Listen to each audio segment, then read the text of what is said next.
COVID-19 pandemic, the school board continues to modify its meeting processes.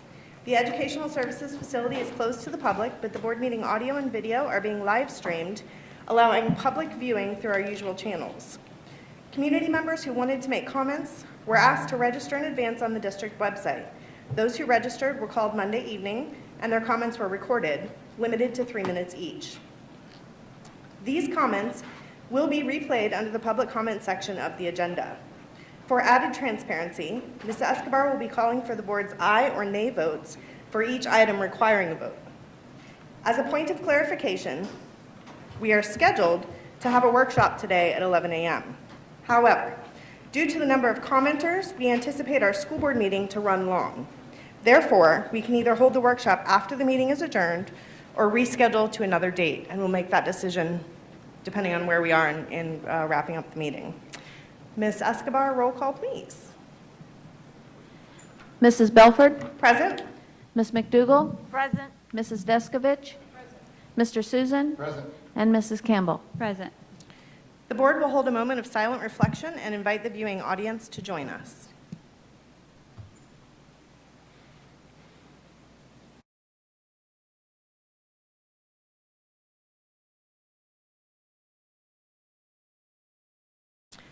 Thank you. We will now say the Pledge of Allegiance. I pledge allegiance to the flag of the United States of America, and to the republic for which it stands, one nation, under God, indivisible, with liberty and justice for all.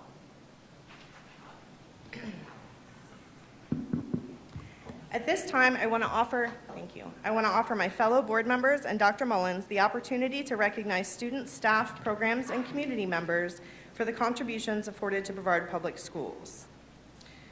Who would like to start us off this morning? Okay. Ms. Campbell's given me the nod. I will say, board members, just keep in mind that we have about over 3 hours worth of public comment today. Yep. So we certainly don't want to skip giving anyone recognition, but if we can make sure that we get through them in a timely manner for our I'll public. keep it short and talk fast. We're probably all going to say this, but I want to thank our cabinet and the members of the task force and all of our teams who have been working diligently over the weekend, including Sunday afternoon, to continue to work on a reopening plan. You guys are very much appreciated. Also want to thank all the parents and community members and students who have been emailing us, and I've read every one that I can before the meeting today, and just thank you for advocating, and we appreciate you. Just want to make a quick little plug for the Brevard Schools Foundation, who is going to be doing their backpack school supply giveaway. It'll be different this year, but I believe that's August 8th, Saturday, August 8th from 9 to 12, and you can go on their website or their Facebook page and get more information about that. Thank you, Ms. Campbell. Ms. Descovich? Sure, pretty much just what Ms. Campbell said. I don't think we have the words to even express our gratitude for Dr. Mullins. And I hate to call out names, but should I, Ms. Klein, Dr. Sullivan, Dr. Theddy, Ms. Moore, all the way down, Mr. Cheatham. I'm just looking around the room. The dedication, the hours put in. I think Ms. Campbell said I called and asked a question on Sunday, and guess what? They were all here working for hours and hours again. So immense gratitude for all those that are putting in so many hours to help us get a plan to get the schools, get the kids educated. Ms. McDougall? I too want to thank the team, the opening team, our cabinet.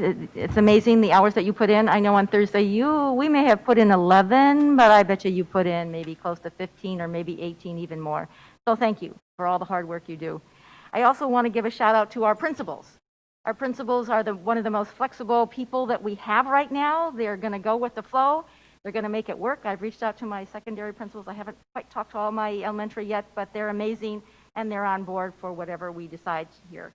And also last, but I also, like Ms. Campbell said, thank you to the community members who have reached out to us with their thoughts, their concerns, their solutions. I really appreciate them all taking the time. So thank you. Thank you, Ms. McDougall. Mr. Susan? I'm good to go. Dr. Mullins? I would echo all of the comments, but I do want to accentuate our principals, our school-based leaders who are, really living the culmination of all of the efforts that are going on around us, and just have remained as resilient as could be expected with all of the changes and adaptations and so on. And I just want to express my own personal appreciation and thanks to our principals and leadership teams across the district and our departments for their standing at the ready, knowing that things change and they will adjust accordingly, and they stay fully committed to the cause. So thank you. I just have two quick things this morning. One, speaking of our principals and the great work that they do, one of our principals, and because we're in kind of strange times, we didn't get the opportunity to really recognize or thank her for her service, is leaving us here in Brevard, moving over to Hillsborough County, Miss Katrina Hudson, and I'm sorry, Miss McDougall. That's okay. But just wanted to wish her well on her new endeavor as she moves into an administrative position over in Hillsborough. She grew up in Brevard County and served Brevard County schools for a lot of years. And so we thank her for her service and wish her the best. And then I just want to share with you all, I was recently at my local hardware store. Some of you know that my COVID coping has been building things. And recently my local hardware store and one of our juniors works there. And throughout this entire process, she's been asking me questions every time I go in about where we're going with school opening. And the last time that I went in, she said, "Would you please convey a message for me?" So I assured her that I would do that the next opportunity I had. And she wanted me to express her sincere thanks for everyone at the district that's been working so hard to bring students back to as much sense of normalcy as possible. She's going into her senior year and obviously is excited and looking forward to being able to have some of those milestones, hopefully. But she was very, very appreciative of all of the work and the sweat and the tears and the stress that everyone has gone through to try to work this out for our students. So from one of our students, thank you. All right, that will bring us to the adoption of the agenda. Dr. Mullins.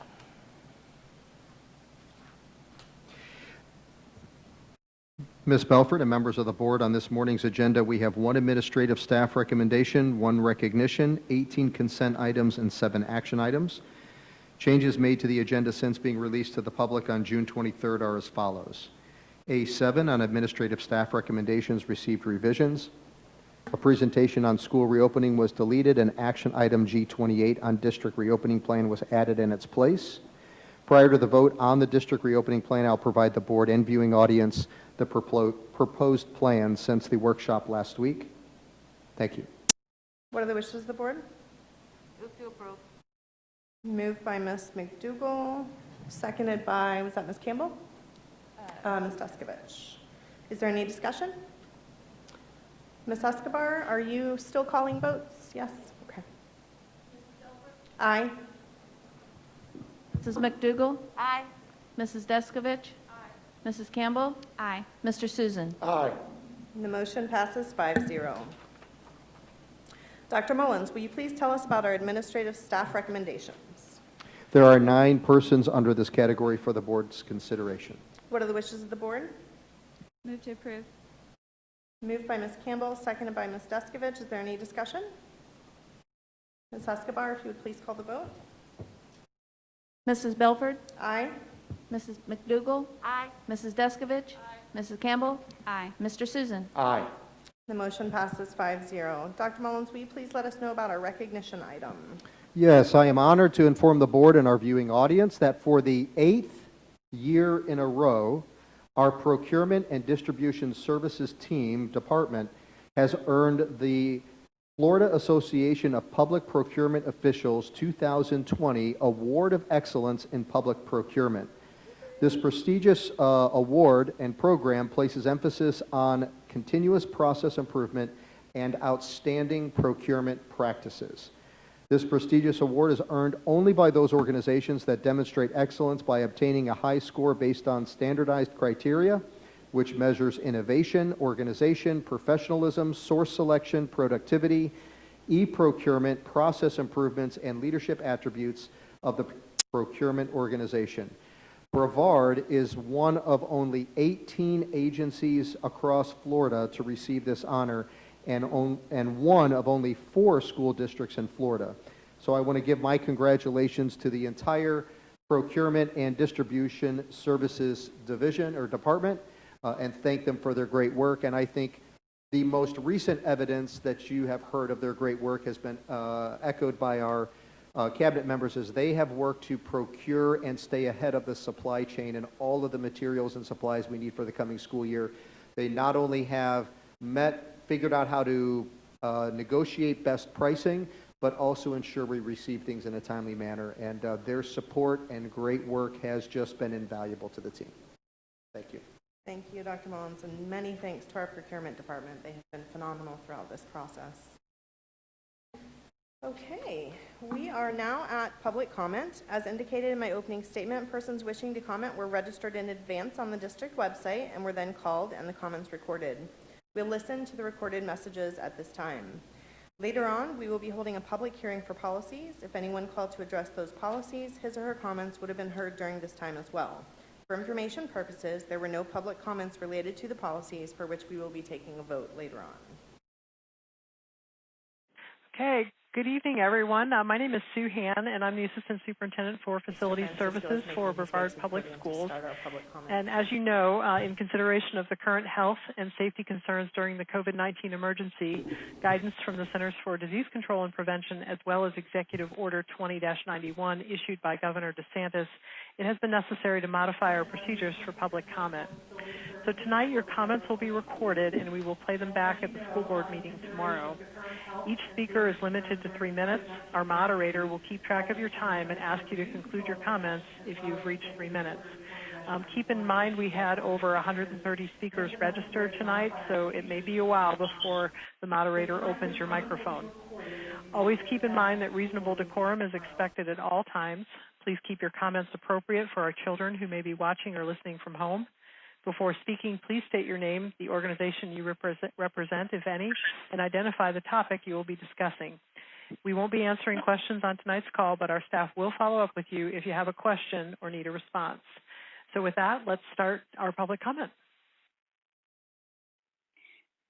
Thank you so much, Susan. And with that, we will get to our public comments. And our first comment will be made by Anthony. And bringing him here. Anthony, just go ahead, state your name, please, and then go ahead with your comment. My name is Anthony Colucci. I'm the president of the Brevard Federation of Teachers. Before I speak on specifics, let's make sure we do not lose sight of the main thing. We are in the midst of a pandemic. More and more, it's looking like Central Florida is the epicenter of that pandemic. I remind you that the decisions you are making should not be ones of convenience, comfort, or politics. The decisions should be based on science. They are life and death decisions. Science says social distancing, proper hygiene, testing and tracing, and wearing masks prevent the spread of COVID-19. The district reopening plan offered no guarantees of social distancing nor testing and tracing. With no guarantee of social distance, everyone in the building needs to wear a mask. We support Ms. Belford's motion that masks are expected to be worn. Is it going to be comfortable or convenient? Is it going to make everyone happy? No, but it is what needs to be done. And frankly, if you don't have the courage to do this, blame it on me.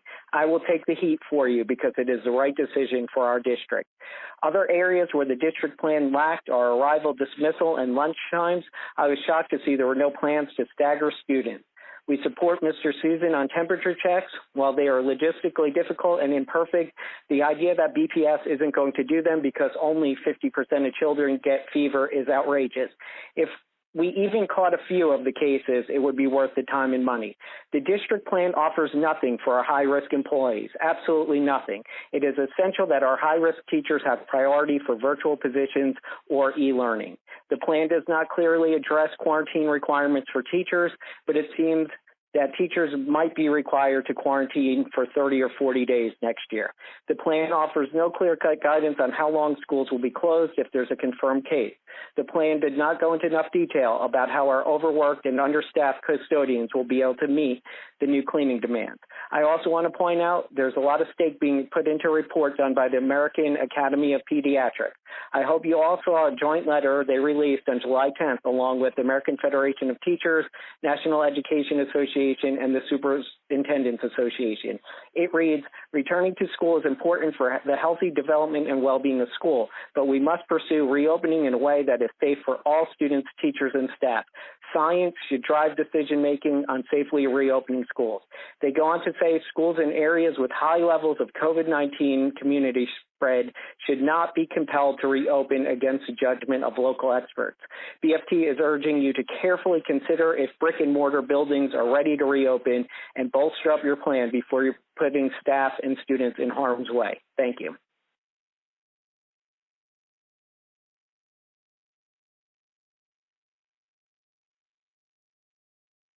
Oh, sorry, I had myself on mute. Thank you so much, Anthony. Next up, we have Leah Malice.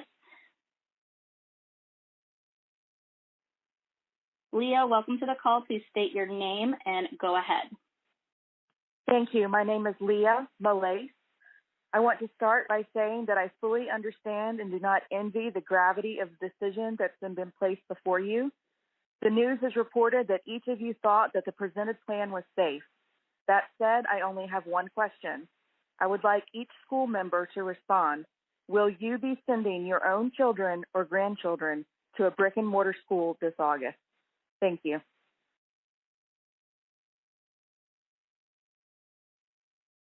Thank you, Leah. Next up, we have Sherry Lynn Diskin. And before I let Sherry come live, I just want to remind our callers right now that are on the line, just press 0 if you want to get in line with your public comment. And with that, we'll go right to Sherry Lynn. Sherry, please state your name and go ahead. Sherry Lynn Diskin. Good morning. I am a parent, active volunteer, former educator, and current substitute teacher. I would like to thank the Reopening Task Force for the options they have presented our primary and secondary families. You have afforded us the opportunity to select the educational setting that best meets the needs of us as we consider the health and well-being of our children, their learning styles, and our individual work schedules. However, as I listened intently to the more than 11-hour workshop on Thursday, I failed to hear the same level of consideration given to the needs of our teachers, administration, and staff, those who also work tirelessly to meet the needs of our students each day to ensure the health, safety, and education of our children. As our state officials and district move forward with the plan to reopen our schools at the beginning of August, I am confident that our educators will be there to greet our children at the door or across computer screens with minimal concern for their own well-being, because that is what you have asked them to do. You have selected policy and guidelines that have met minimum standards that are not in full accordance with CDC guidelines. 3 feet social distancing instead of 6, masks that are expected to be worn, not mandated. Class size will remain at capacity, not reduced. Minimal symptom and temperature checks. And given this, I anticipate a number of families who are able to do so will elect virtual programs to educate their children because we are given a choice. But I wonder how this choice will impact our schools and our staff. If we do not have enough families that choose to return in person to our classrooms, will teacher allocations be lost? Will teachers be offered positions with Brevard Virtual School? Will the neighborhood school, rich in experience, community, and history, be forever changed because teachers have been forced into early retirement in order to protect their health, reassigned because of low student enrollment, or sadly, because an educator becomes seriously ill or dies due to COVID-19? I believe our schools are no longer going to look the same in the future because of the decisions the board makes today. Our families deserve to know the impact of our choices, the impact that your policies have on the livelihood of the teachers and staff that we are so fond of. More importantly, I feel that if the task force and the school board were to adopt the more stringent guidelines set forth by the CDC, reduce class size to allow the appropriate social distancing, mandating masks and symptom temperature checks, we could ensure the health and safety of our educators, resulting in fewer disruptions to our neighborhood schools. I'm confident our classroom teachers will protect our children at all costs. Please equip them with the appropriate tools to do so. As a community, we want nothing more than to return to these school campuses and staff that we know and love. Please show us that you value them too.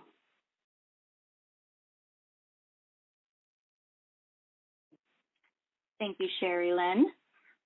Next on our list, we have Jennifer Nagy. And just another reminder, please hit 0 to get in line with that public comment.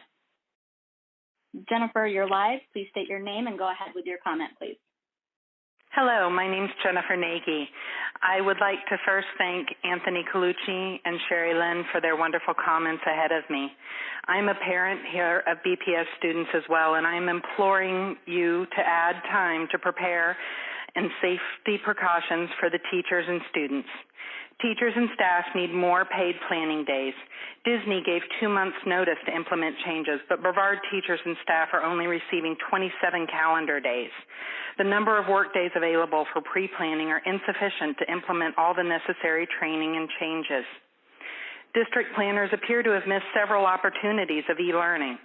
If a child in a regular classroom needs to stay home, they should be taught how to log into the virtual class to receive the content as part of a seamless transition. This would eliminate the need for scores of separate makeup lesson plans. Also, the virtual teacher could cover the curriculum for the day and then allow the kids to log off. Excessive screen time has never been recommended by any pediatrician. E-learning should also be recorded so that if a child misses the allotted time when the lesson is live streamed with active Q&A, it can be viewed later. Additionally, virtual teachers should be allowed the option to teach from home if their own environment is more conducive for their personal health and safety. All teachers need to be trained in the new e-learning platform because it is expected and anticipated that anyone may need to transition to e-learning this year. Teachers did not sign up for life-hazarding employment when choosing their profession, but the current COVID-19 situation does exactly that, particularly for those dealing with long-term illness or significant medical conditions. Implementing Department of Health and CDC guidelines for compulsory temperature checks, mandatory masks, reduced class and group sizes, and 6-foot social distancing should be a minimum. In the reopening workshop last week, it was repeated again and again by your own professionals that the virus is anticipated and expected to infiltrate the schools. Are the district and board officials prepared to be substitute teachers in schools when and where none can be found? How is the district preparing for the inevitable first death of a teacher at a school? What about the first child? Let's take the time to be proactive so we don't have to be reactive. Thank you. Thank you, Jennifer. Next, we have Thelma Bryan.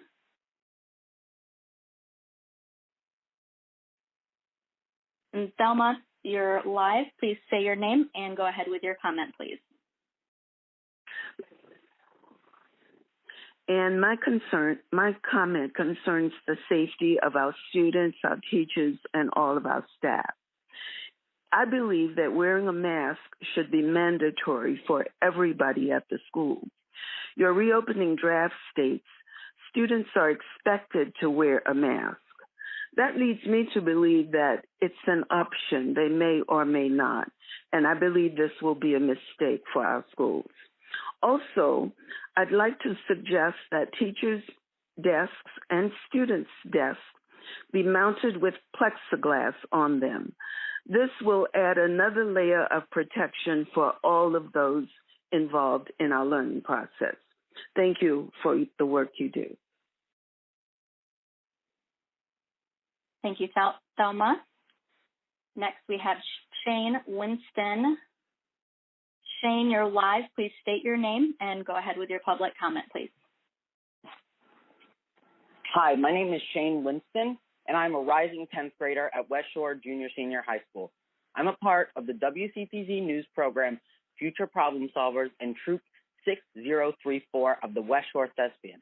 I was listening to the discussion during the school board workshop with my father on what school next year would look like. What I heard concerned me, specifically going on a block schedule. I don't think going on a block schedule is the right solution for our school district. On a block schedule, times are doubled. If students had a hard time paying attention in a 45-minute class, they're definitely going to struggle paying attention for double the amount of time. Another huge problem with the block schedule is AP classes. At West Shore, some students take 7 AP classes. If you take an AP class in the fall, you're expected to remember all that information and take a test in the spring. That is an unrealistic expectation. Classes like chorus, journalism, and other electives are year-long classes. They need to be around all year. TV production goes on through the whole year. We take videos, we do stories. We need to be in class all year, and the block schedule only has us half the year. How are we expected to produce content if we're not in school, in class? How is the band supposed to perform at MPAs if they're not in class?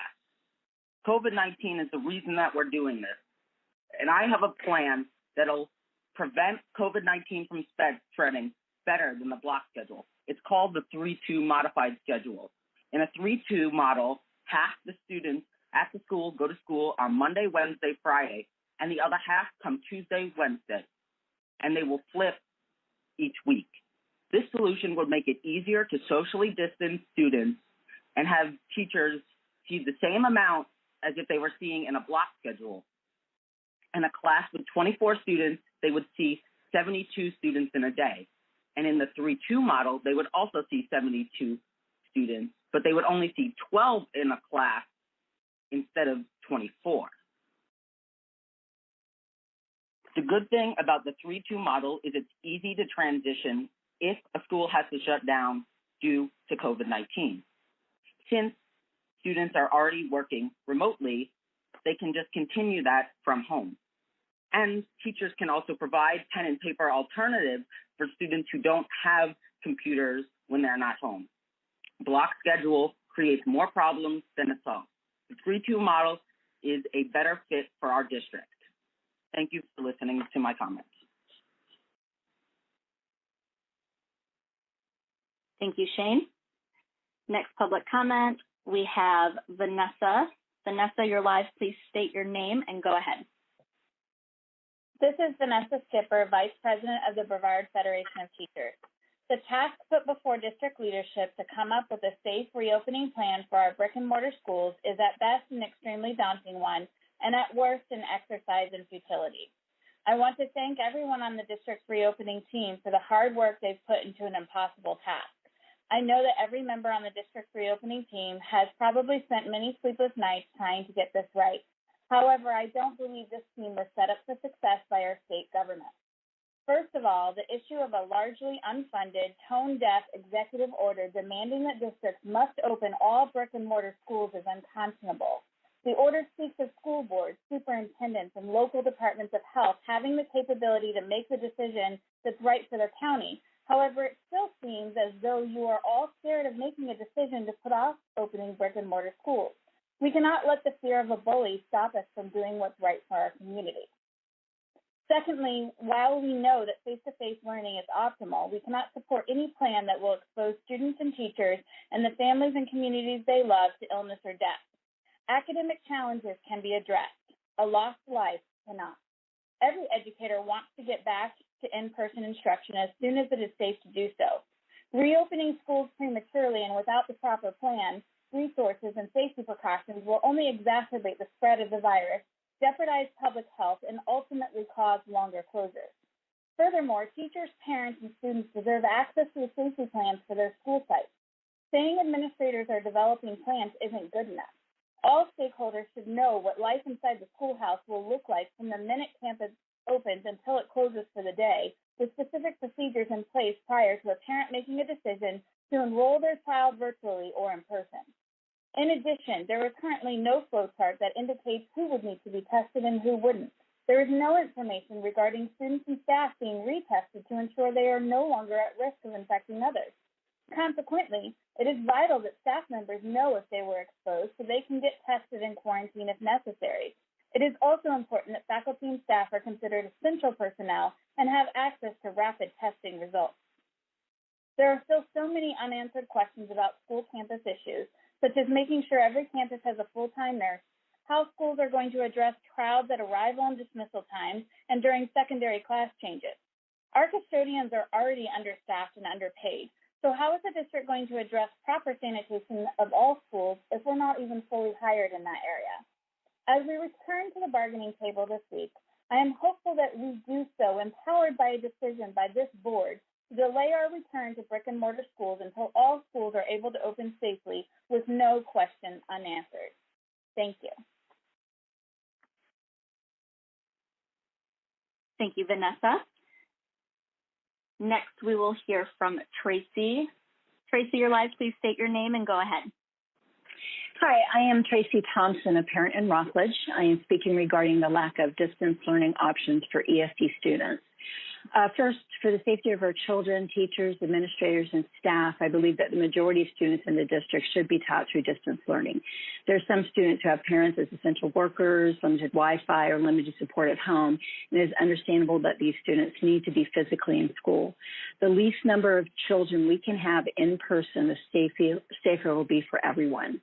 As our area continues to surge its positivity rate, there are deep concerns that in-person learning will exacerbate the problem.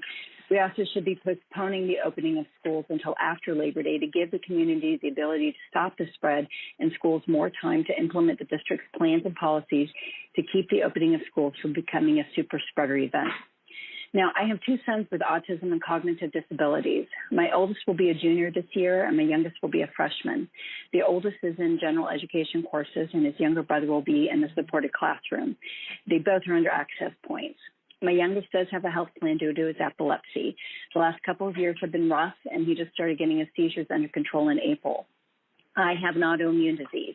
I have parents in their 80s who help daily with the boys. I did not see an option for my sons that was strictly a distance learning model. For secondary students, the options as currently presented would mean they would have no other choice but to attend classes in person. Neither Brevard Virtual School or dual enrollment is an option for my sons, and frankly, most ESE students would likely not qualify for either. I was disheartened that during the 11-hour meeting on Thursday, only a few minutes was dedicated to this population. My sons cannot attend school in person in the fall. As a family, we have had to take measures to make sure we are safe and stay healthy.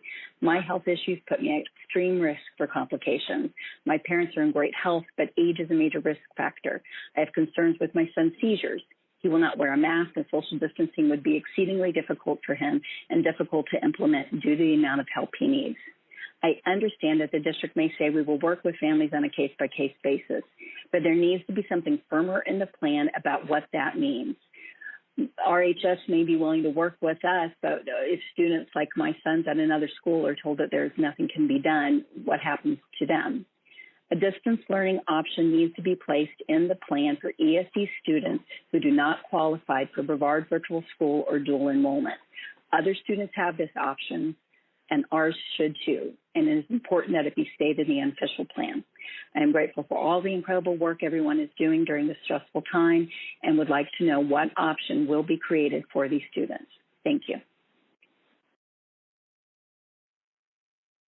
Thank you, Tracy. And just a reminder for everybody on the call, if you have not yet, just go ahead and press 0 on the keypad on your phone to get in line with that public question. Thank you so much. Next, we have Ann Gordon. Ann, you're live. Please state your name and go ahead with your comment, please. Good morning. Good afternoon. Ann Gordon. I am an immunocompromised high school teacher. I'm 53 years old and a single mom to a soon-to-be high school senior and a recent breast cancer survivor. It's my 20th year teaching in Florida. It's important for the public and the school board to remember that the Florida State Constitution empowers school boards, not the state, to operate, control, and supervise public schools. I am addressing the requirement of the Brevard School Board for teachers to return in person to the classroom in under a month. The fact that the board is having this meeting virtually speaks volumes on many levels. I have heard and read enough about all the ways the parents of students are being accommodated, so I am speaking about the educators today in the disregard of the board to protect its valuable assets. We teachers who are at high risk for contracting COVID, people who are immunocompromised from heart, kidney, lung disease, cancer, diabetes, those who take immunosuppressant drugs. We have not been given one single option in secondary to teach virtually or from home. Are we less important than the students who have been given options to learn virtually? This is outrageous. Requiring a mandatory return to the physical classroom by teachers under any circumstances during this time is putting them in a dangerous and life-threatening situation. There were 15,300 cases in Florida on Sunday. Might I remind you, the board, teachers, employees, and parents, that Section 5A1 of the Occupational Safety and Health Act, the General Duty Clause, requires each employer to furnish to its employees, quote, a place of employment which are free from recognized hazards that are causing or are likely to cause death or serious physical harm to his employees. Also remember that the people who are making the decision are you, the school board members. You are not in the classroom facing life-threatening dangers, such as students who are not wearing masks, nor teaching carriers who are asymptomatic, nor teaching in rooms with too many students and no windows or the ability to social distance. In closing, I am bringing to the board's attention my employer that I believe my working conditions as set forth by your latest meeting are unsafe, unhealthful, and that a return to a physical classroom under what you have stated so far puts me in imminent danger of serious injury or death. I would encourage other teachers in similar situations to do the same.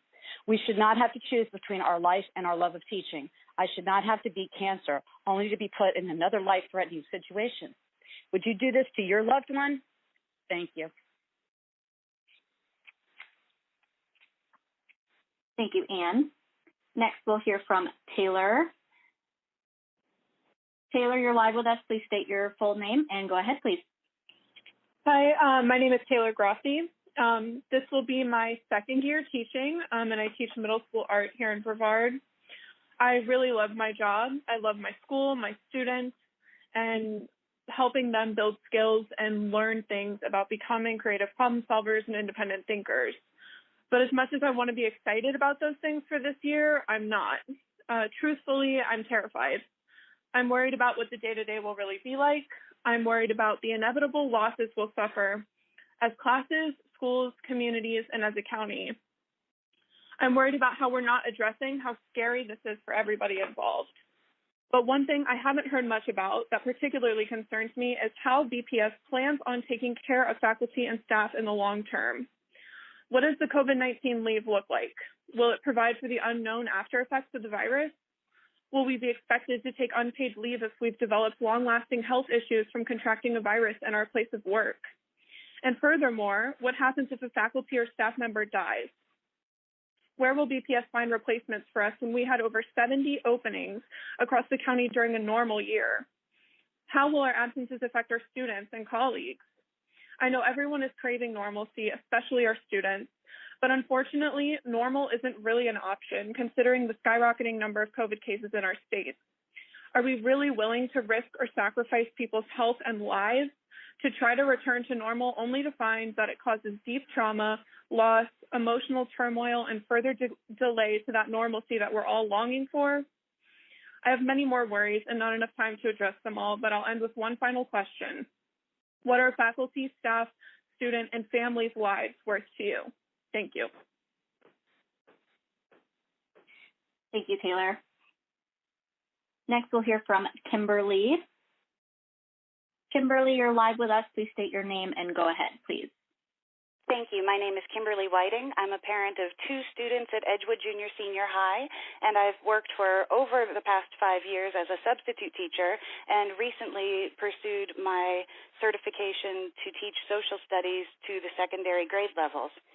As Mr. Colucci pointed out, the AAP has recently changed their stance to clarify that schools should not open in areas with high disease prevalence and outbreaks such as we are in right now. California today announced that they will be pursuing distance learning in the fall in Los Angeles and San Diego, and our rates of infection are currently higher than theirs. One thing I'd specifically like to address is the lack of e-learning or distance learning for secondary students, especially if you could do something like live streaming, at least for some courses such as AP, IB, and Cambridge. This would not double the workload for teachers as all students would be taught the same way at the same time and all assignments would be submitted online for all students. You had mentioned at the last meeting that you would be integrating the online work throughout the year, even in person, to aid in those seamless transitions between in-person and online. I believe that a live stream of the live class would allow the easiest transition between in-person and online. It's the safest option for everybody involved, and it would maintain students' seats at choice schools, and it keeps funding at those individual schools. If schools close again, that would be the default response anyway. We would go back to distance learning with the students in their classes at their schools. It's safer to allow the option to begin that way. If that would be too difficult, to begin with, I would say please at least prioritize the AP, IB, and Cambridge classes that aren't offered through Brevard Virtual School or FLVS. And then after that, you could proceed to offering live streaming for electives, et cetera. I know that you had mentioned that you care deeply about giving the students choices in all of their courses. And I think that live streaming would be able to preserve those options. That's a thing that is normally done as a regular course of events at many colleges, so there is precedent for it.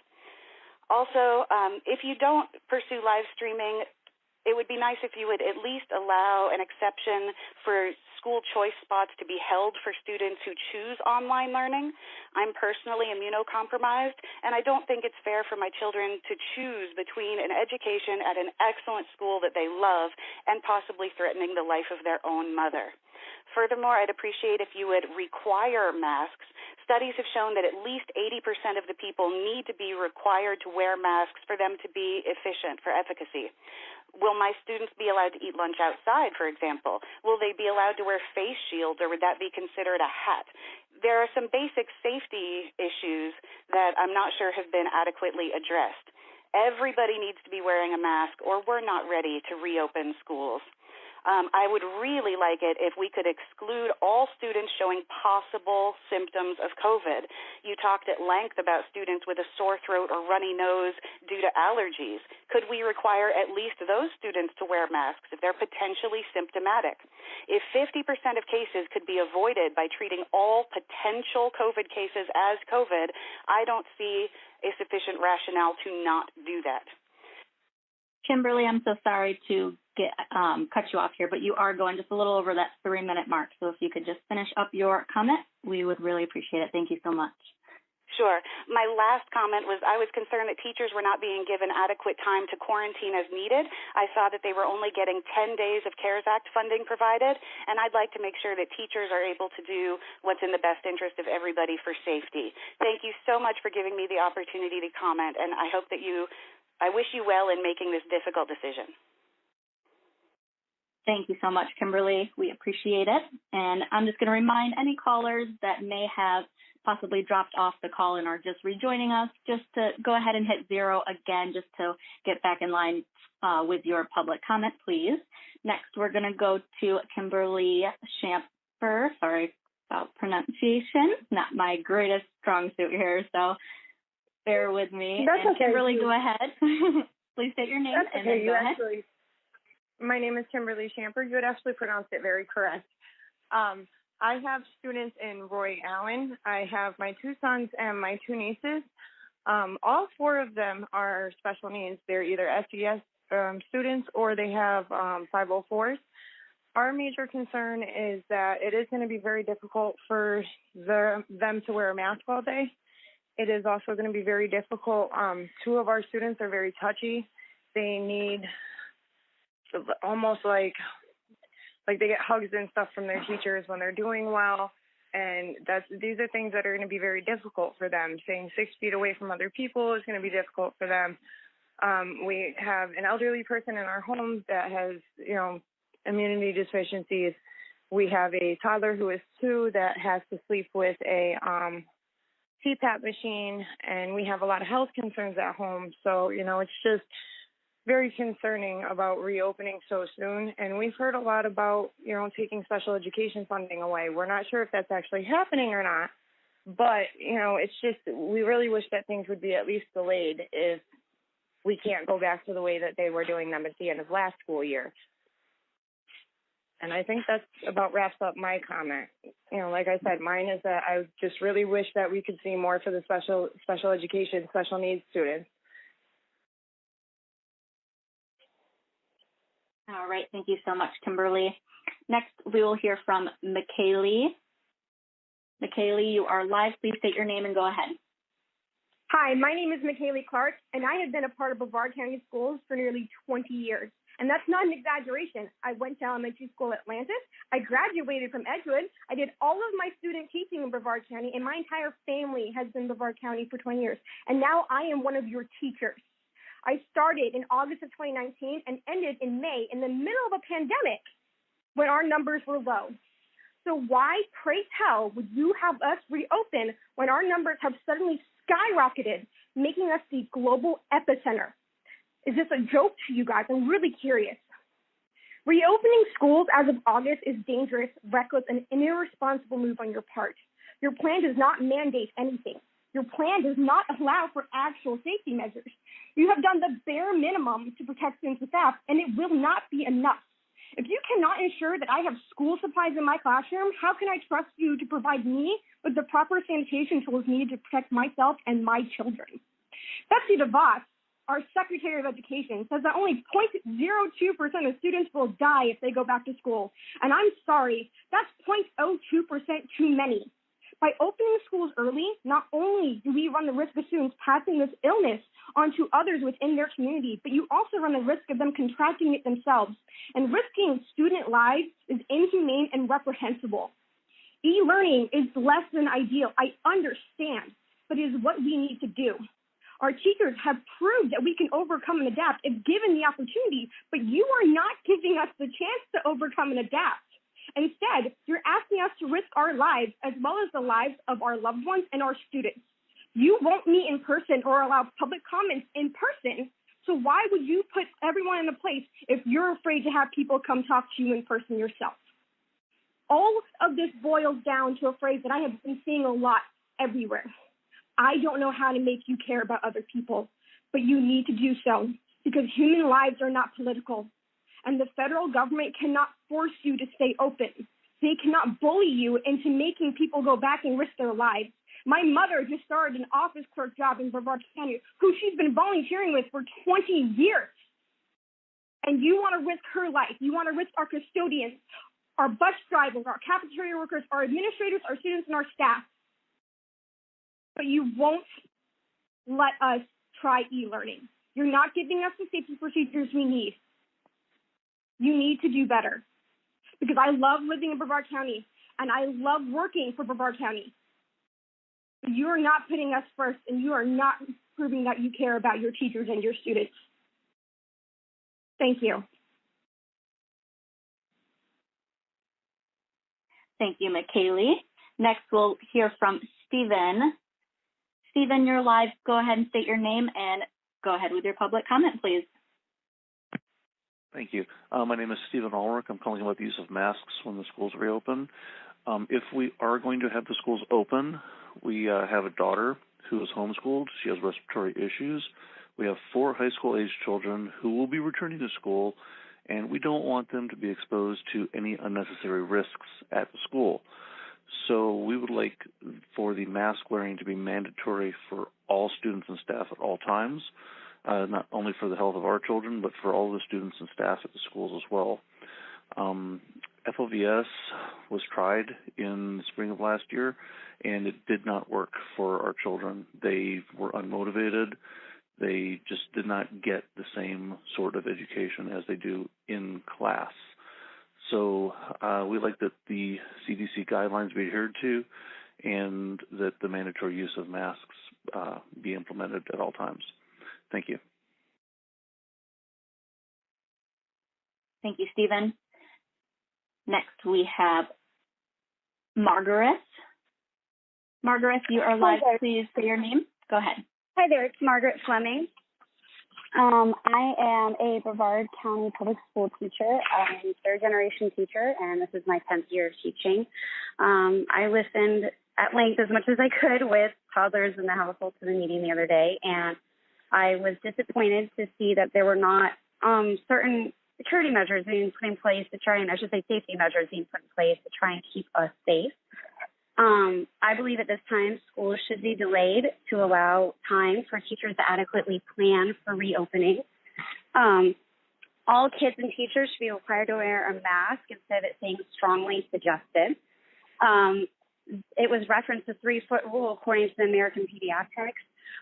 That is according to whether they are wearing a mask and if 6 feet cannot be acquired in the classroom. So they need to be wearing a mask if that cannot be done so.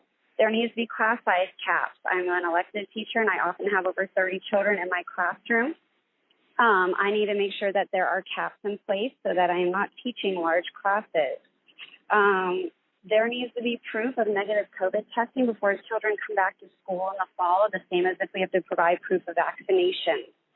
If there is a positive test, then there needs to be a negative one showing that they are allowed back into the classroom. There needs to be options for teachers who are considered high risk or living with high risk family members to teach remotely. It is not fair that teachers should be asked to either give up their job or keep their family safe. Anytime a teacher is required to be out of the classroom due to coronavirus-related illnesses or quarantining or isolation because they were exposed by a student, there needs to be pay that is going to be guaranteed. Currently, there's only the 10-day pay, and that's not sufficient in order to make sure that families can still survive when teachers are putting themselves at risk by being in the classroom in the first place. There also needs to be more information that is provided to parents and teachers and everybody really about how schools will be determined whether or not they need to be closed when there are positive cases, or when it will be determined whether or not teachers need to self-isolate or other classmates need to self-isolate if there has been a positive test at the school. Right now, there's a lot of assurances of what we can do to keep our kids safe, but it's not enough. I am not sending my own children back to school because they have health issues that it's not safe for. My parents, who one of which is also a teacher, I cannot risk it with. So there needs to be more things put in place keeping us safe. I'm asking that if you all, the public and the board, can trust us to teach and educate your children on a day-to-day basis, that you take into consideration much more strongly that we know what we are talking about when it comes to the safety concerns that will be in place while we are in the classroom teaching these children. And if you are not prepared to send your own children back into the public classroom, then maybe that needs to be something that needs to be considered. Thank you. Thank you, Margaret. Next, we have Gretchen. Gretchen, go ahead, state your name and then follow with your comment.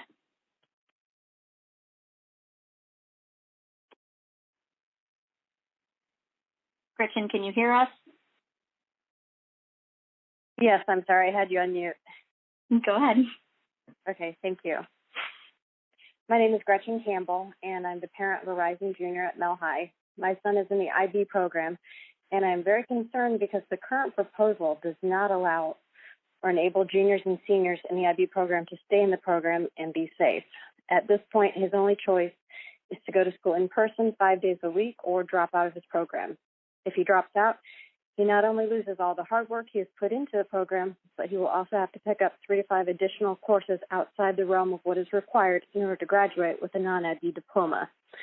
If he stays in the program and goes to school every day, he risks putting his family in jeopardy, as a member of our household is immunocompromised and is at high risk of developing complications from COVID-19.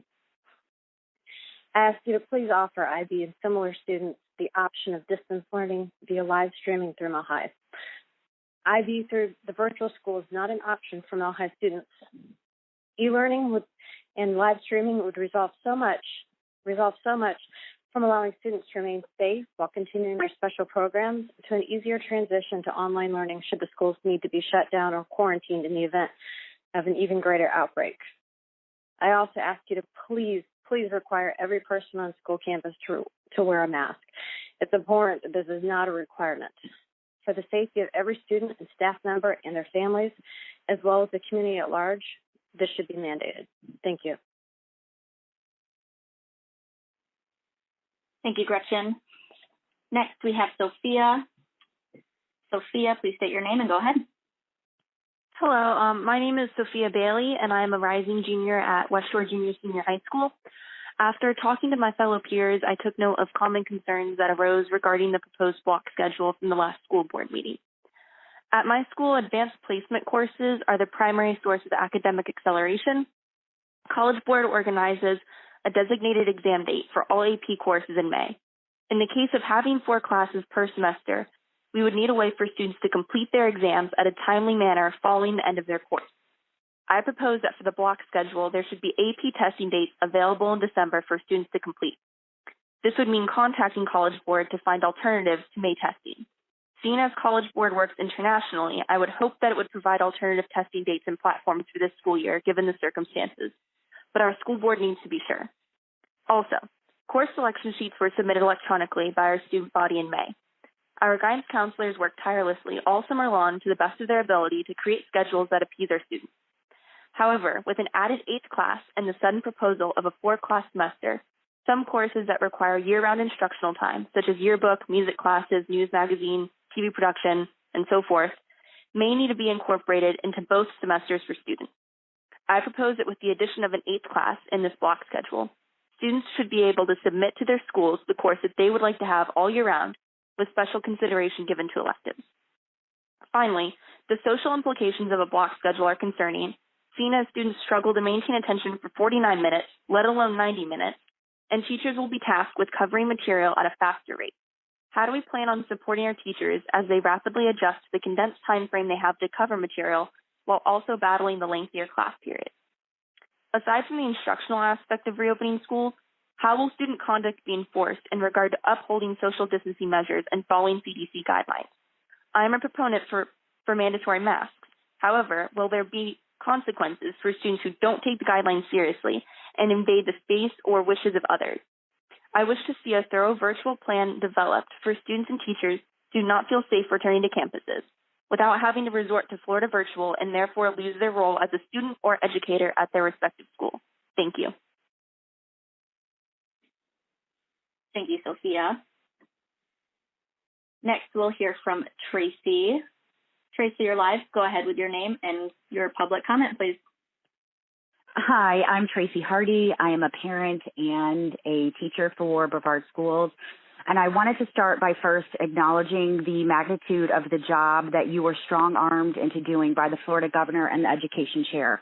I know that given the choice, I believe you'd have a different plan today.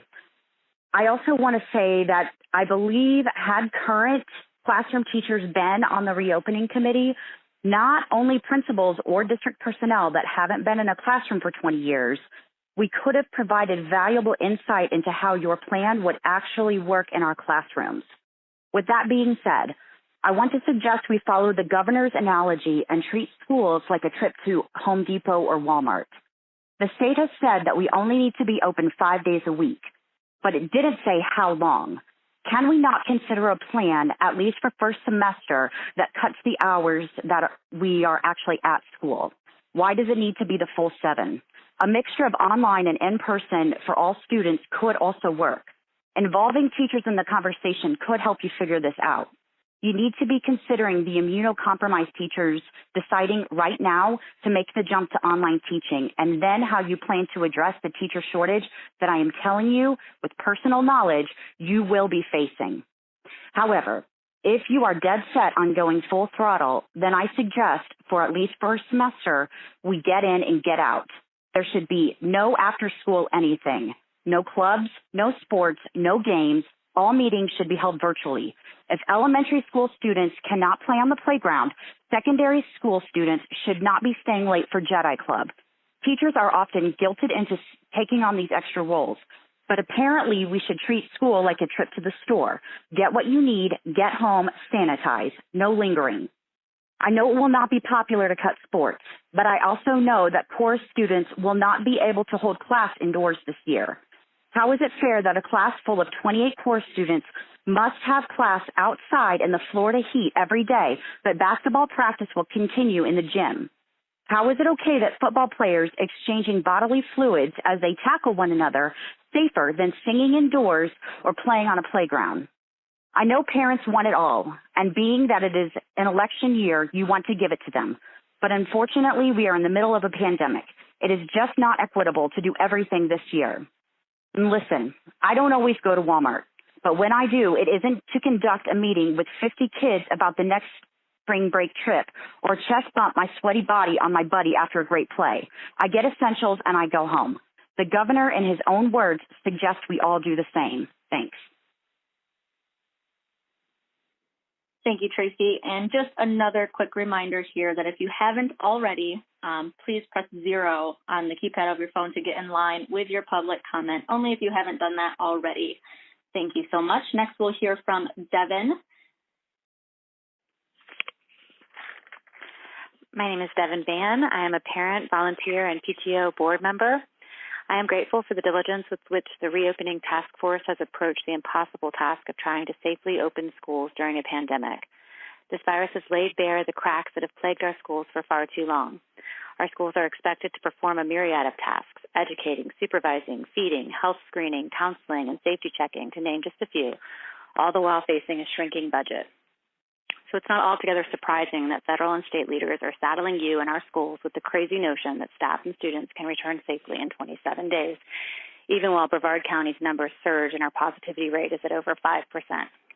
I appreciate that our schools are the most stable aspect of some kids' lives, and I can accept that school may still be the safest place for some kids, even in the midst of a pandemic. That safety is an illusion at best, though, unless proper safeguards are in place. 1, at the very least, students and staff should be wearing facial coverings in an effort to avoid becoming transmission vectors. 2, staggered start times should enable school-wide temperature checks. And because loss of smell is associated with COVID, perhaps a sniff test could be incorporated where a student can be given a cotton ball with a drop of peppermint oil or vanilla. Finally, I encourage the board to give serious thought to postponing the first day of school to late August in the hope that our numbers calm before we embark on reopening. Give us a chance at a new normal. And because I haven't exhausted my 3 minutes, please, please, please cancel the Junior Olympic events taking place at Satellite High School August 4th through the 8th. Look at the performance tests lists on the website. There's athletes coming from all over the country, including hotspots of COVID-19. They've already paid. They've already registered. There are over 1,000 current registrants coming from all over the country to run in a race at Satellite High School. And they're encouraging Satellite High School students and other students and parents to volunteer in the concession stand 3 days before school starts. It's ludicrous. We need to accept that we are actually in a pandemic and behave as such. Let's take some precautions. Let's try to safeguard our students and try to have school be as safe as it can be in the middle of a global pandemic with surging numbers.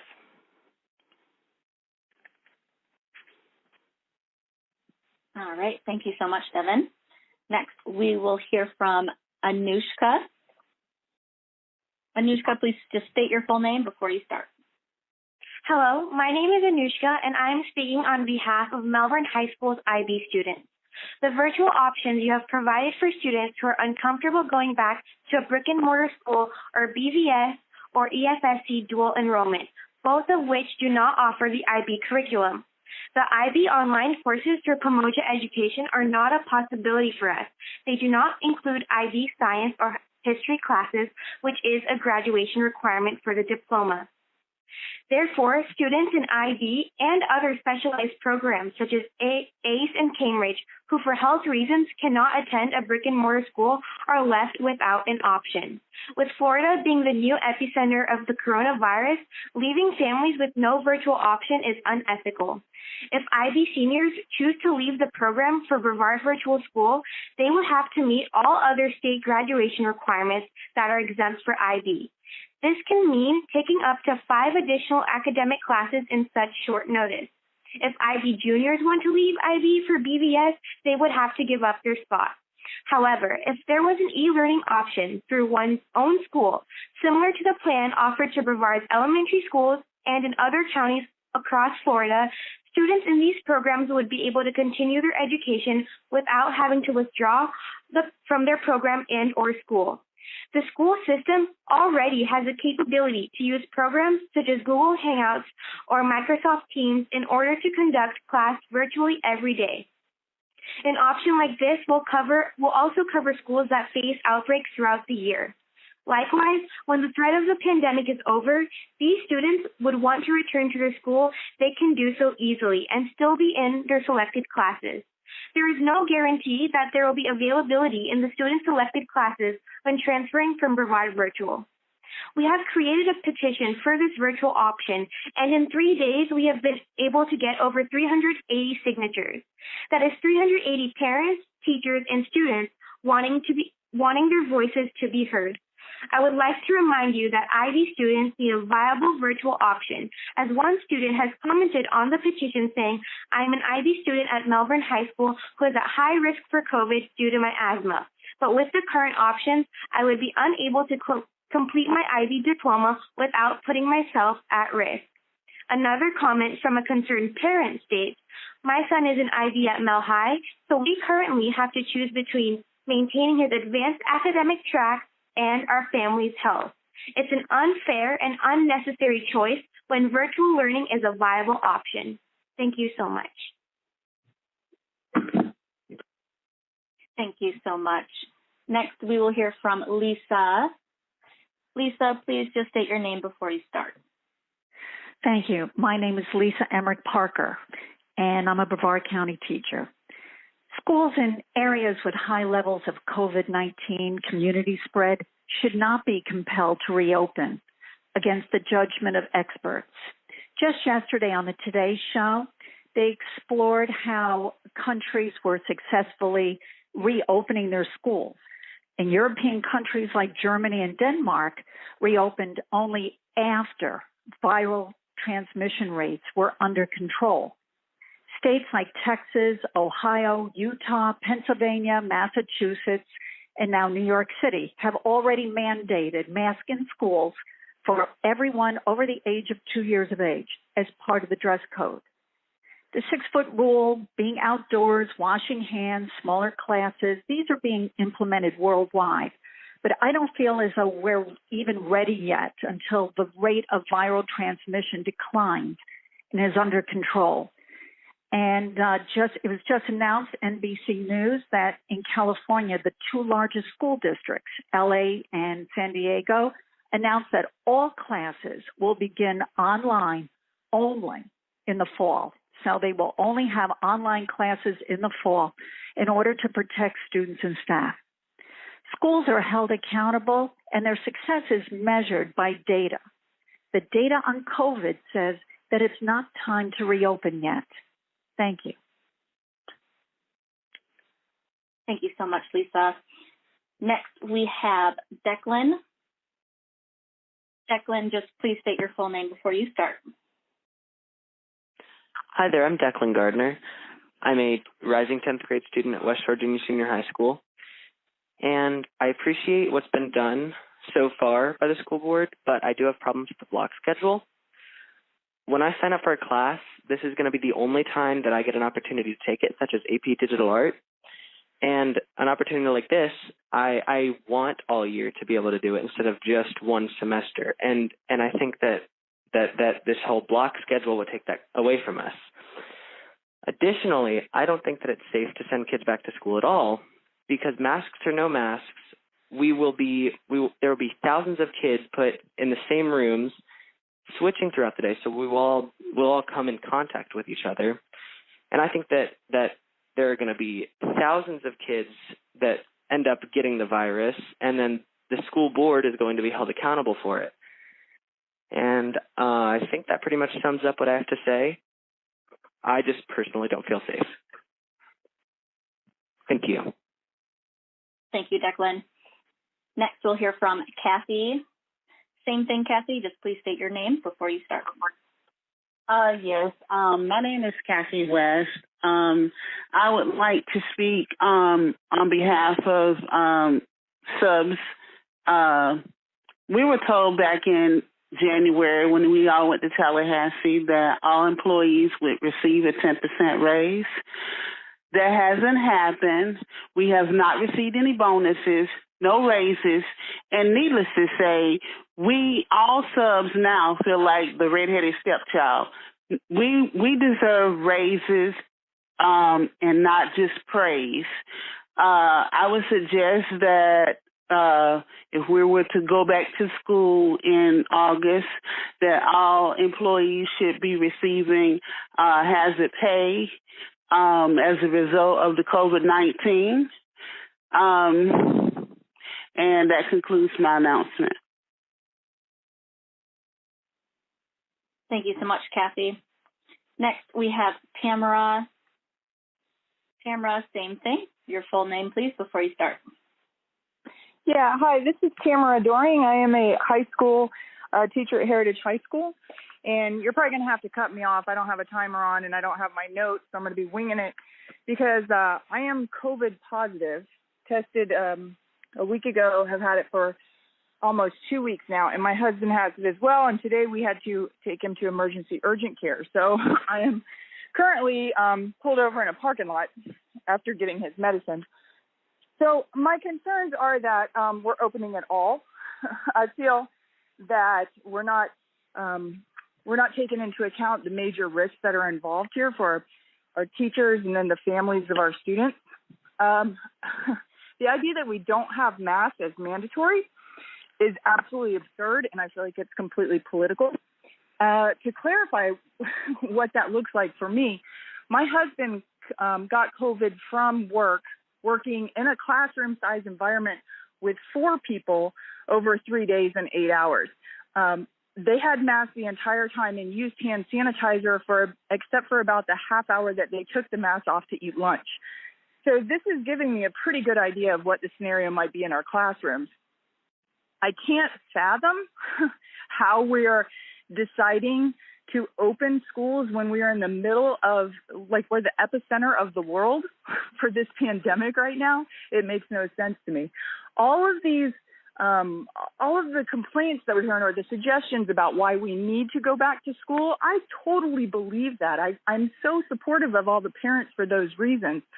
I'm disappointed that we took so much time and energy and manpower and money and didn't realize June that we would need to shut these schools down. I realize that the governor has given us an order, but we could have come up with some really creative, innovative solutions to help all those families and maybe solve some problems that have been going on for a long time. All of these things that have been on the burden and the shoulders of the schools. We could have developed more community outreach. So I'm sadly, discouraged by that. And also, I don't know how much time I have left, but I really want the board to be able to give us metrics. So we are required as teachers to constantly give data on a daily basis practically with our students. So I want to see the data. I want to see what point do you think is the tipping point of when we need to close? Is it 1 death? Is it 5 deaths? Is it hospitalization rates? Because you know as well as I do, we already passed those numbers of what's safe. And I feel like, if let's at least put that number down. Let's put that number down on paper. And one more thing to the public who might be listening. We are not, if you're thinking we're doing this because your kid needs to be back in school and the working families need to work, it needs to be clear and evident to every family member out there that they need to prepare for these schools to open and close and open and close. There's absolutely no way we're going to get through this year without having cases in our classrooms and having to shut down. I'm currently, if this would have happened to me in August, I would have been out of school for 14 days. Looking at another week now because my husband is getting worse. So we're talking 3 weeks my students would have had a sub. One more note. I'm an ACE teacher. I'm a Cambridge teacher. There are no learning opportunities online for my Cambridge students. Let's postpone starting. Let's give teachers like ACE and the IB students, their teachers, some time to develop an online curriculum for them. That needs to be an option for those students. I think I'm probably running out of time. Am I? Yes, you are just above 3 minutes. You did an amazing job at trying to reopen the schools, and I thank you for the immense amount of work. But again, I just wish that would have been directed on intelligently staying closed. Thank you. Thank you, Tamara. Next up, we will go to Tom. Tom, I'll just remind you again, please state your name before you start. Hi, my name is Tom Westermeyer. I had the privilege of serving as a principal in Brevard County, so I certainly appreciate the challenge you have ahead of you. You indeed have many that you will impact with your decisions, but let me use my daughter as just one example. She proudly serves as the drama teacher at Johnson Middle School, where she was selected as a Teacher of the Year in 2018. 2 years ago, she suffered a heart attack and had emergency surgery.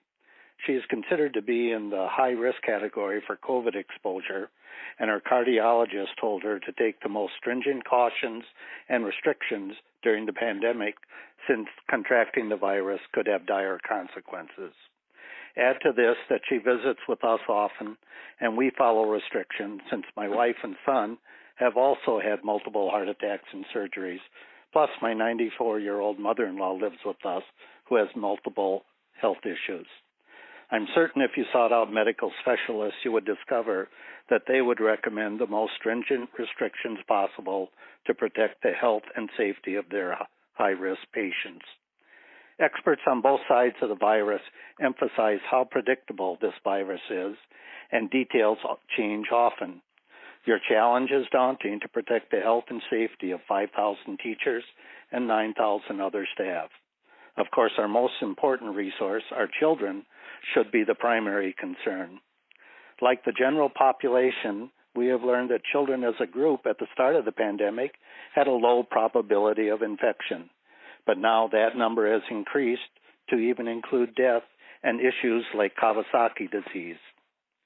We can't predict the future, and we pray that in 10 years from now, we will not say, if we only knew in 2020 that kids would be so much a part of the impact of the virus, we would have done things differently.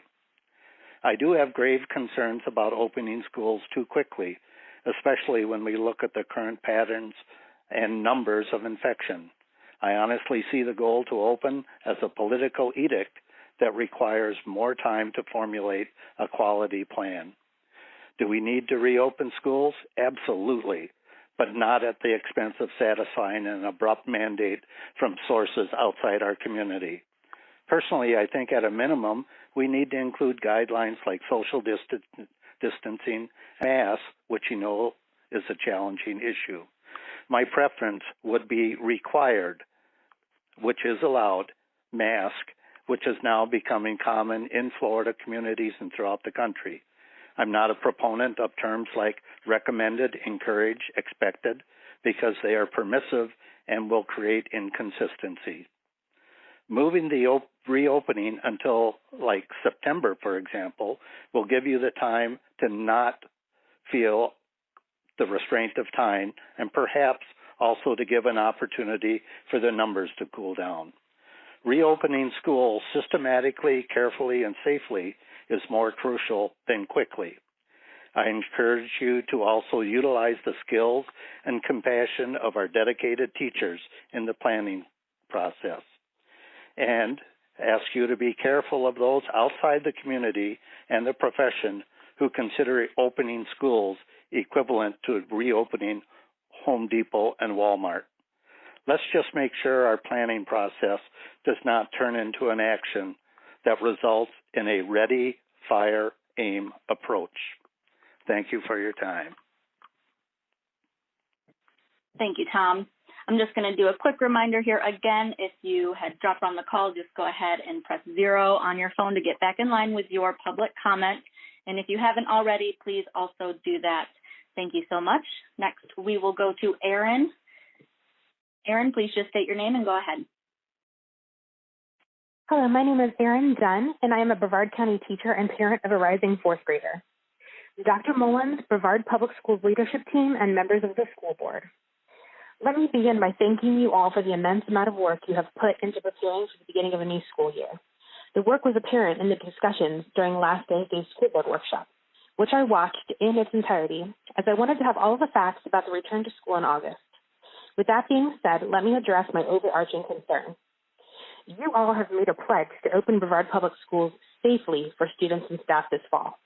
Since the school board workshop on Thursday, Betsy DeVos herself said in an interview on CNN this past Sunday, and I quote, "Going into the fall, education leaders need to ensure that kids are going to be able to be learning full-time, no matter how that looks.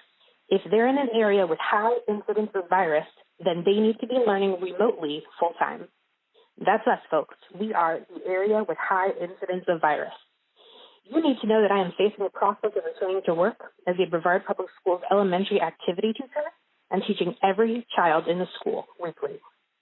You need to know that even with half of our students attending schools virtually, I will still be teaching over 500 children in one classroom weekly. You need to know that is the highest risk category set forth by our government, not only for me, but for the children as well. You need to know that is not safe for our students. That is not safe for me. You need to know that I am seriously considering taking a job outside of Brevard Public Schools with a $15,000 pay cut on an already meager salary so that my family can stay safe. I don't want to leave my students, but if you reopen school buildings in person next month, you may be leaving me no choice. I have contacted my state elected officials, asking them to work at the state level to rescind the irresponsible 5-day brick and mortar emergency order set forth by the Florida Department of Education. After you were told at the school board workshop on Thursday that directives to keep Brevard County schools closed must come from the state, I read the entire emergency order, which specifies that the option to keep schools closed may be made by local health officials. I contacted our local health department asking who has the local authority to keep our schools closed until it is safe to reopen. I have not yet received a response. I have read the CDC guidelines for reopening schools. We do not need them. We are not even close. I understand that with the order to reopen brick and mortar schools, you may feel that your hands are tied. But when lives are on the line, you rip the rope and do what you need to do to keep us safe. We have over twice the amount of COVID cases per capita than Palm Beach County had when they remained in phase 1 on June 5th. You need to take these numbers to the state and tell them that you refuse to put Brevard County teachers, students, and staff in danger for their political gain. Anything less is unacceptable. Thank you for your time. Thank you, Erin. Perfect timing. Next, we will go to Suzanne. Suzanne, go ahead. Just state your name first, please. Hi there. My name is Suzanne Dixon, and I am a concerned teacher and parent. Due to the rising COVID cases in our county, there is no safe way to open schools in August. This will be my 17th year teaching in Brevard Public Schools, and I speak for several teachers that not only feel distance learning should be continued, but are absolutely fearful to hold in-person classes under the current conditions. The current CDC guidelines state that the more closely you interact with others, the longer that interaction, the higher risk of the COVID-19 spread. In spring of 2020, I had 160 students on my elective roster. That's 160 students that entered my door on a daily basis for 48 minutes at a time. Without COVID-19, my classroom was a walking petri dish. While I appreciate the time and the effort that the task force put into recommending block scheduling, it still does not meet the CDC recommended guidelines for protection. So now secondary teachers will have 3 classes of maybe 20 students for 90 minutes at a time. That's 60 students a day for a prolonged time. How is that going to be better, especially without a mandatory face mask? The CDC also recommends social distancing and a facial covering, not or. Our school board needs to mandate that all employees and students wear facial coverings if they are going to attend brick and mortar schools. But then I ask you to be honest. If social distancing and wearing a facial covering works, then why are we not meeting in person? Is it possible that you two are also afraid? What's the plan when a student or a teacher tests positive for COVID? The Families First Coronavirus Response Act is going to cover 2 weeks. Well, what happens during those 14 days?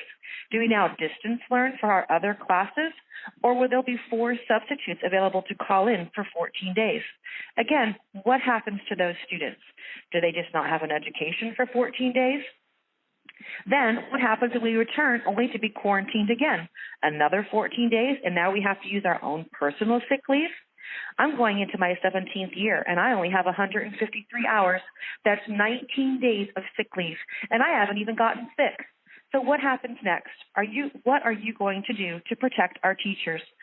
This is an endless rotation of chaos that only you can prevent. And lastly, I would like to address the ventilation system. The CDC recommends outdoor air as much as possible, opening the windows and the doors. This is against all safety protocol that has been drilled into our teachers and students for the past several years. The mandated fire drills, the lockdown drills, the locked door policy, the active shooter drill. Are we now going to sign off on those and say, oh, well, no, we don't have to do them? They're no longer needed to keep children safe in our schools? Brevard Public Schools, you have total control and the power to do what's right to protect our community, and that is to continue social distancing and distance learning. Thank you. Thank you, Suzanne. Next, we will hear from Heather. Heather, you're live. Just please state your name before you start. Okay, my name is Heather Henneman, and I am a BPS parent and teacher. As I listened to the entire 11-and-a-half-hour reopening draft workshop last week, I was impressed by the amount of research and thought that went into the plan. As a teacher and parent, I thank you all sincerely. However, the plan has flaws, as do many first drafts or even second or third drafts do.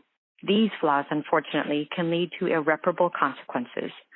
One flaw surfaced in literally the 11th hour when the board could not agree to make masks mandatory. Schools are not designed for social distancing. Another major flaw is the plan is built on assumptions. The assumption that kids won't get as sick. The assumption that we can return to normal. The assumption that parents will be responsible and keep their sick children at home. The assumption that material will be taught at the same pace simultaneously across different platforms so the testing schedule doesn't have to change. Is it possible that testing is going to have to be delayed anyway due to the anticipated frequent reclosures and reopenings? That is not an environment conducive to staying on a schedule that will effectively prepare students for testing. Not to mention the state of their mental health if we return under such conditions. We are educators and innovators. If we can't use science-based evidence delivered to us by educated professionals to help us make decisions about the health and safety of our community and develop a better plan, then what are we doing? Concrete data drives many of our decisions in education, from progress monitoring to IEP goals to personnel allocations, and those decisions aren't even life-threatening. The hard data right now is showing a surge in cases in our state. Reopening safely is an oxymoron when the virus is surging and the plan is driven by assumptions. We all know what happens when we assume. Reopening when it is safe to do so is an educated and responsible decision rooted in data. The data will indicate when the virus is under control, which it currently is not. When it is under control, then a plan to reopen that includes proven safety measures can be executed. My children and I do not want to be guinea pigs for a plan driven by assumptions, and I couldn't ask that of my students either. I am a special education teacher. E-learning will be challenging, and I miss my students tremendously. Nothing about this is easy. There is no perfect plan. But reopening now for face-to-face instruction is placing our students and staff directly in harm's way in the very place that strives to keep children safe. I'd rather grieve the loss of school as we once knew it than grieve the loss of students and colleagues. Thank you. Thank you, Heather. Amanda, you are up next. Please just state your name and go ahead. Good evening. My name is Amanda Whitaker, and I am the parent of an incoming kindergartner. My concern is that schools are opening too early. Florida is now the global epicenter of the virus, and Brevard's numbers are consistently rising. The first day of school should be pushed back until the number of cases come down. Children, teachers, and staff should not be used as guinea pigs to see how badly the virus spreads. What are our children, teachers, and staff members' lives worth to you? According to the plan explained yesterday, safety protocols are minimal at best. We cannot work, we cannot provide for our families, and teachers cannot teach if we are all sick or dead. It seems inevitable that schools will shut down at some point. I would like to see more information provided on e-learning and what it will entail for the expected day, especially for kindergartners. They cannot be expected to sit in front of a computer for 6 hours a day, but should not be expected to risk their health along with the health of those they come in contact with at a brick-and-mortar school.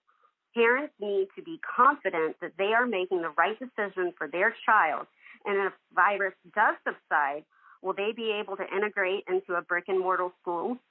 If children do go to a brick-and-mortar building, How will the school notify the parents if their child has been in possible contact with someone with COVID-19, and how quickly will they provide that notification? Much more information needs to be provided in order for parents to make an adequate decision for the best learning practice for their child. Schools should open, but only when it's safe, and that time is not now. Thank you for your time. Thank you, Amanda. Next up, we have Kelly. Kelly, please go ahead. Just state your name first. Sure. My name is Dr. Kelly Engel. As a parent and a scientist, I'm calling today to implore you to include an e-learning option for both elementary and secondary schools as part of an essential service to Brevard families. Last week, individuals between the ages of 15 and 24 represented 22% of new positive cases in Brevard County. Over the last 3 weeks, we have seen the number of cases, the number of hospitalizations, and percent positivity increase in Brevard, averaging more than 100 new cases a day. Barring an executive order from our governor, there's no reason to think that this trend will change in the next 3 to 4 weeks. Under the proposed reopening plan, junior high and high school students must choose between putting themselves and their families at unnecessary risk by attending classes on campus at full student capacity or committing to Brevard's virtual school, which would mean giving up their seat if attending a school of choice.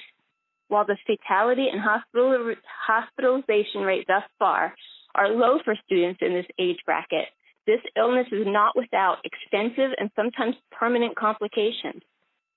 Further, Brevard County is an area with active community spread of the SARS-CoV-2 virus, and opening schools at full capacity without full compliance with CDC guidelines, mandatory use of face coverings, backup staffing, social distancing, and physical barriers would be catastrophic. There are numerous staff, students, as well as their family members that are at high risk for severe illness from the virus. Using the current fatality rate, 107 of Brevard students and 56 staff are projected to die from COVID-19. While I appreciate the intense work that went into the school board's plan to safeguard all individuals, there are critical factors that are beyond the school board's control. Implementing closures of school buildings and campuses for cleaning and contact tracing is only feasible if COVID-19 testing has a quick turnaround. The Department of Health speaker at last week's workshop stated that there is a 7 to 10 day delay on COVID-19 test results. Can you imagine trying to trace the contacts of a student or staff member over a 10-day period? The CDC also estimates that up to 35% of COVID-19 cases are without symptoms. As the number of positive cases continue to rise and demand increases, the county and the state will also be facing shortages of testing supplies, cleaning reagents, hand sanitizer, and masks that would cripple the school board's proposed plans. Why set ourselves up for failure?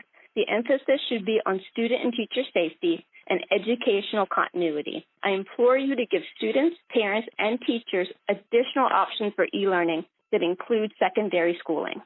Thank you. Thank you, Kelly, so much. Next up, we have Kimberly.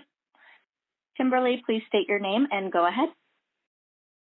Hi, my name is Kimberly Swinehart, and I have been a Brevard teacher for 30 years. I want to return to school, but not until I, as well as my students, can do so safely. If my own son were still in school, he would not be returning in person. I noticed everyone at the board meeting on Thursday was seated more than 6 feet apart. In my classroom, the most I can get my desks apart, 25 of them, mind you, is about 1 foot, if that. Parents say their kids are so excited to return to school and their friends. In-person schooling will not look the same. It will not be fun. It will be miserable. In my classroom, we often learn by conducting hands-on activities, learning stations, partner work, collaborations, Socratic seminars, escape classrooms. None of those things can take place anymore. Students will be sitting in their seats most of the day, working independently without much interaction with their peers. It will be sad for the students and disheartening for the teachers because that is not how we are wired. We have no sinks in our classrooms. We have no windows that open. There are mounting studies that COVID-19 can be spread via airborne transmission, and having 26 people in a small enclosed space breathing recirculated air is not safe for any of us. I ask you to imagine your living room. Now invite 25 kids over. Seat them 1 foot apart for 45 minutes. No masks, no partitions.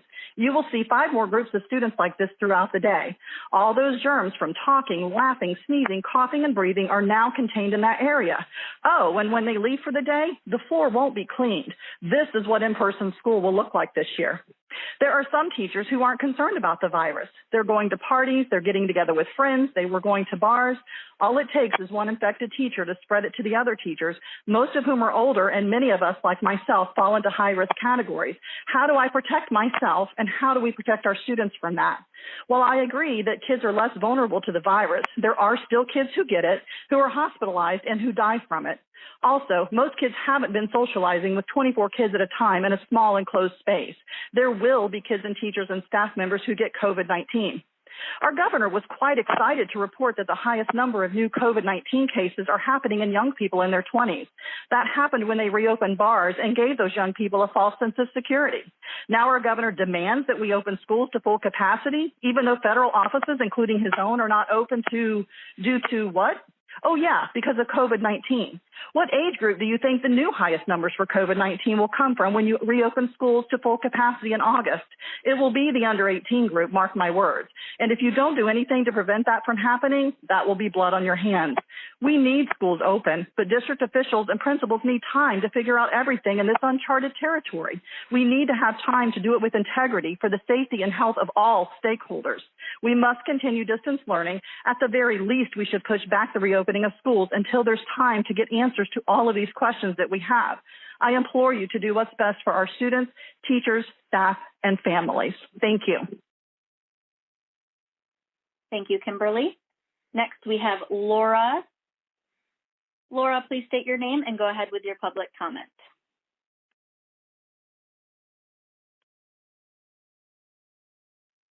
Laura, if you can hear us, you might just have us muted. I'm sorry. Yes, I do. Okay. Okay, thank you. My name is Laura McWilliams. I'm a concerned single parent of a high schooler.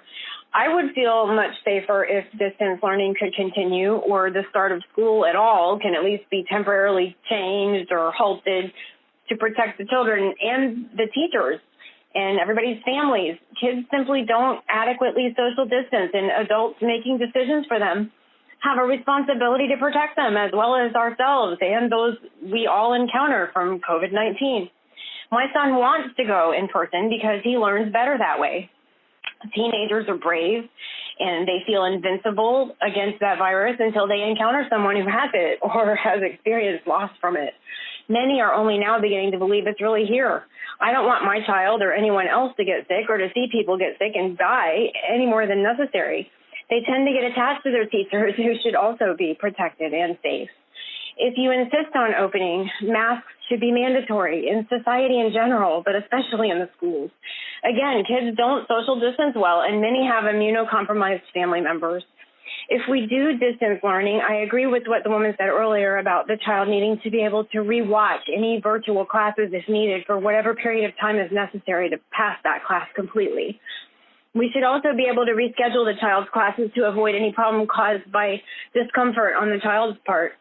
My son actually did do better with distance learning when he had already gotten to know his teachers, but now he thinks he'll fail if he takes his classes this year not knowing the teachers.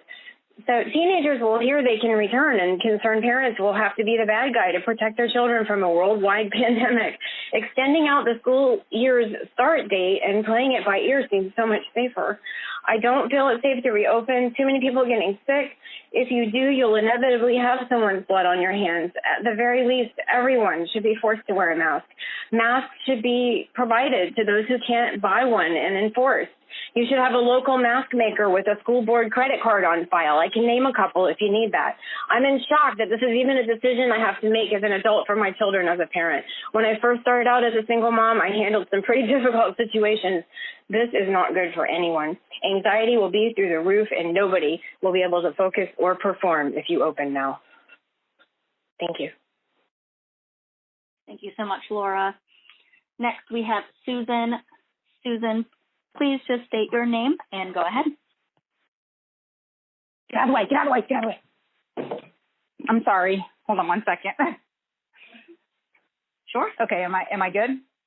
Okay. Yes, you are ready. State your name and go ahead. I am Sue Stocks, and I'm a primary ESD teacher at Surfside, and I'm also the parent of two Surfside children, one of which is going to be a rising fifth grader, and my rising first grader is medically fragile and a type 1 diabetic.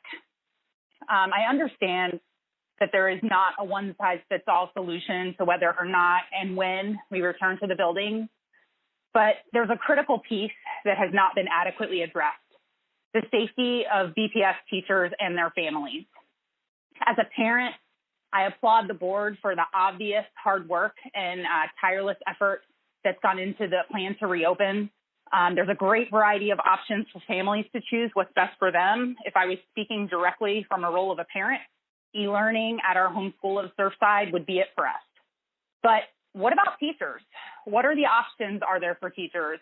And a more important question, what medical professionals have been consulted in the development of the district's plan? If I'm understanding correctly, as a BPS teacher, I have three options. Number one is return to work in the building, either with students or as an e-learning teacher. But either way, I'm in the building and I'm putting my life at risk and the life of my family members. Option two, attempt to secure a position with Brevard Virtual School so that I can work from home and provide for our safety. But that means resigning from my position that I dearly love at our neighborhood school that my children attend, or three, resign. Only one of these options allows me to keep my position at Surfside, a position that I would not be able to get back if I left, and I'm extremely grateful for. All of the options the board has presented for students are at the expense of the safety and health of teachers and staff. We have been and continue to be an afterthought. We are being treated as sacrificial lambs. There's a good plan in place for students to continue at their home from the safety of their home, but there is no such option for teachers. If I am required to go back to work in the building, I have no choice but to have my children return as well. And that is rolling the dice on the health of our family every single day. This board meeting is an absolute perfect example of why teachers should not be forced to return to the classrooms. You all are socially distanced. This meeting is taking place virtually. Public comments are virtual. There's only a few people in that room, and anything that can be done virtually has been. It's not okay for you all to have a traditional board meeting with attendees, but you expect us to go back to the classroom with 20 children for 7 hours a day. You shouldn't expect from teachers something that you wouldn't do yourself. It is shocking to me that back in March, when cases of COVID-19 and its spread were a very small fraction of what they are today, Brevard County closed schools without question, and we immediately transitioned to distance learning. Now that this virus is spreading like wildfire, now it's okay for schools to open back up. I think it's time that you put yourselves in teachers' shoes and be forced to roll the dice on your health and your family's health every single day. Be forced to choose between the health and safety of your family and a job that you dearly love and students that you dearly love and care about. It's time to put the same consideration into the health and safety of employees as you would for your own children. Most teachers are also parents.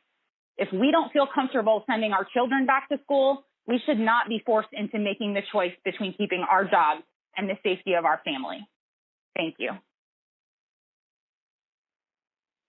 Thank you so much, Susan. Next, we will hear from Tanisha. Tanisha, go ahead, just state your name and go ahead with your public comment, please. Good evening. My name is Tanisha Henderson, and I'm just speaking as a child that's a rising child that's going to be entering fourth grade, as well as a healthcare worker in our county. My concern is, it's a big concern. First and foremost, I just want it to be heard. I do not think that we are ready to open August 11th right now. I believe that right now we need to push it back to September, if not maybe even longer, till the cases go down. Number two, the option for a lot of, I will speak from our healthcare workers. I hear all of the teachers and everything as well, but a lot of us do not have the capability to e-learn with our kid. We were all forced into it in March, But by then, the school is pretty much over. My son had got 3 semesters worth of schooling to where he was somewhat capable of doing it on his own as a 3rd grader. But for him to enter 4th grade on his own blindly, starting off with e-learning, and with most of your healthcare workers working 12-hour shifts a day, getting off at 9 or 10 p.m., that child is going to be lost. I heard some options of doing maybe Monday, Wednesday, and then Tuesday, Thursday. It sounds great for the K through 5, but at the same time, guess what? That Tuesday, Thursday kid that cannot go to school, guess where they're going to be? They're going to be in daycare. So I feel like you guys aren't giving other options as well either. Starting by August, you're putting teachers do not want to come in, but guess what's going to be overfilled now? At capacity with all kids mixed together. You're going to have babies mixed in with 12-year-olds because your healthcare workers that are taking care of everybody has nowhere to go for their kids. I don't know why we don't have a little bit more options. Grades 6 through 12 are able to e-learn at home alone because they're at the age to do it. And why can't we not maybe possibly this closed school space out the K through 5 kids in the meantime? And also the high schoolers can start on time because they can e-learn. But why can we not at least push the elementary age schools back? You're going to have a lot of parents scrambling to try to figure out what they're going to do with their child. And a lot of parents don't have that answer. But to come home at 10, 11 o'clock at night and try to teach your kids e-learning is not an option. So I implore you, as of right now listening to us, we are not ready. Our healthcare field is not ready for schools to open right now. And to throw a lot of these elementary age school kids into e-learning on August 11th where they haven't had any training in their new class is not acceptable. And if you do go back, I do agree with a lot of parents. Unfortunately, we're going to have to make some of our kids man up, wear a mask, and if we have to, a half a day at the most is good. PE, art, some of those things can be cut out for now for the safety of our kids. I do not believe an 8-hour day is strongly needed right now for our kids. But again, as is my end disclosure, we are not ready to start August 11th. School needs to be pushed back to the least in September. Thank you. Thank you, Tanisha.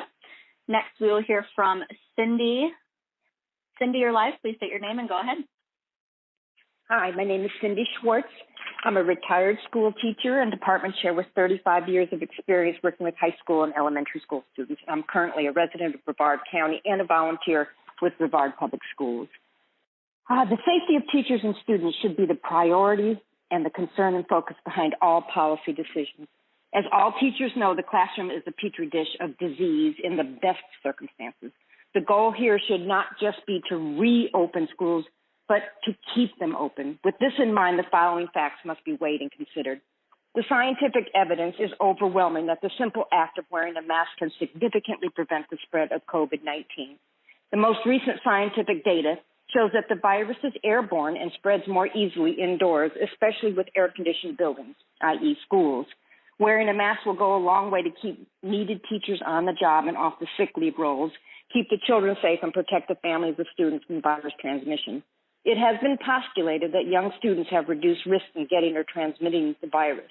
But these preliminary results are based on smaller sample sizes and from data almost exclusively from other countries. Further, evidence is emerging regarding younger asymptomatic people that feel fine, showing an incidence of lung scarring revealed in X-rays that may have consequences later in their lives. We should have learned by now that we don't know everything we should about the unpredictable behavior of COVID-19. And for that, we must err on the side of abundant caution. Masks should be mandatory for all school personnel and students. Additionally, teaching modes and methodologies must be reimagined to support smaller classes and social distancing with a combination of rotating groups for distance and e-learning. These options should be available for all grades.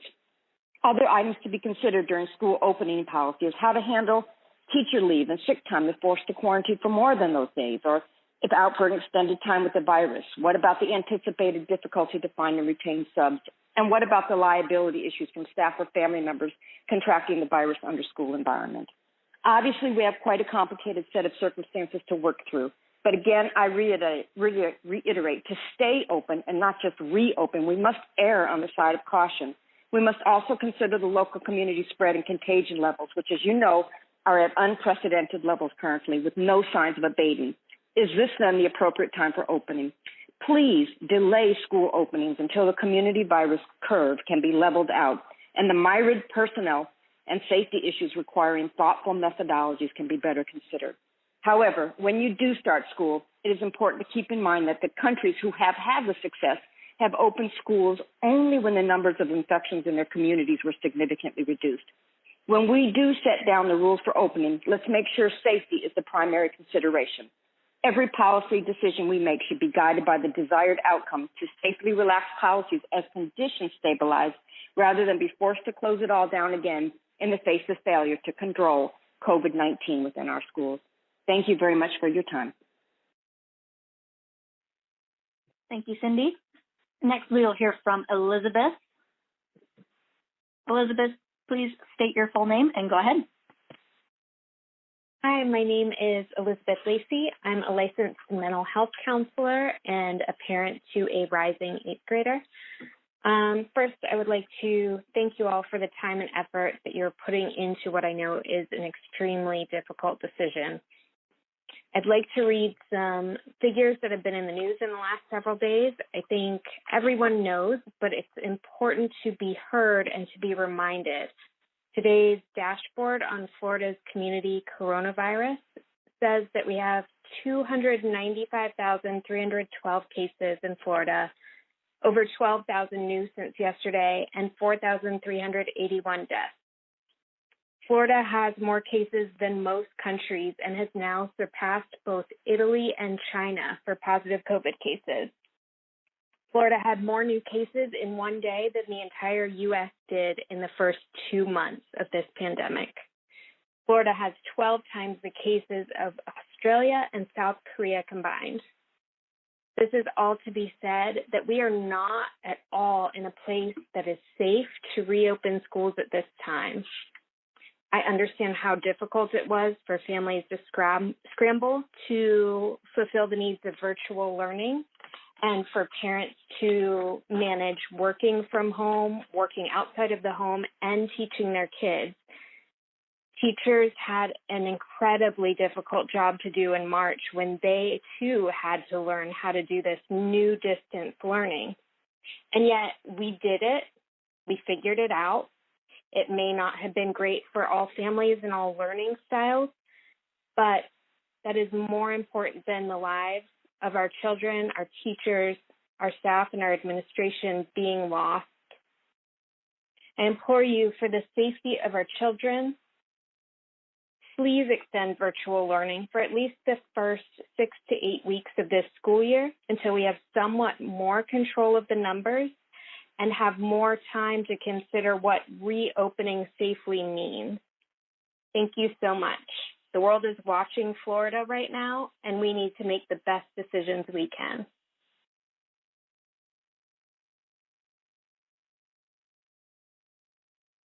All right. Thank you so much, Elizabeth. Next up, we will hear from Ashley. Ashley, go ahead. Please just state your full name. Hi, I'm Ashley Archambault, and I am a parent and educator in Rockledge. My son is 6 years old, and he has asthma. He is at high risk for developing complications if he becomes infected with the coronavirus, including permanent damage to his lungs and death. I will not send him back to school while 10,000 people are becoming infected in our state every day. To further complicate my personal situation, I am not only his mother, but I am also an educator in our community. I will not be comfortable being asked to return to a classroom because at the current rate of infection, I will bring the virus home to my son. I miss my classroom. I miss making a positive impact in the lives of our children in this community. And my son misses his friends, as he puts it. But this is not a conversation about what we all miss. This is about life and death. And not just my son's life, but all of our lives. Teachers do so much more than educate our children. Teachers are our children's caretakers when they are away from home, and instead of taking care of our children in the midst of a global pandemic, we are being asked to endanger ourselves, our students, and their families at home. We can undo loss of learning gains, and we all miss life as we knew it. But we cannot undo loss of life, and we are delaying any sort of return to normalcy by ignoring the simple guidelines to keep us safe, just wearing a mask and practicing social distancing. I fear that if Brevard County decides to open schools, my son will feel even more left out than he already does, and I will have to choose between my career and his health. As much as I am passionate about the work I do for our community, I will choose my son. I'm hoping that if Brevard Public Schools does decide to open their doors, that he will be given the opportunity through his school to do virtual learning, and that I will be given the choice to teach from home for now as well. Besides being a mother and an educator, I am also part of this community that we all call home. And I do not think opening schools in a few weeks is the right decision for us to make. We still have time to do the right thing and protect each other from something that is simple to prevent. When you make your final decision tomorrow, ask yourself, will your decision contribute to the spread of COVID-19 and loss of life, or will it help to stop the spread of COVID-19 and save lives?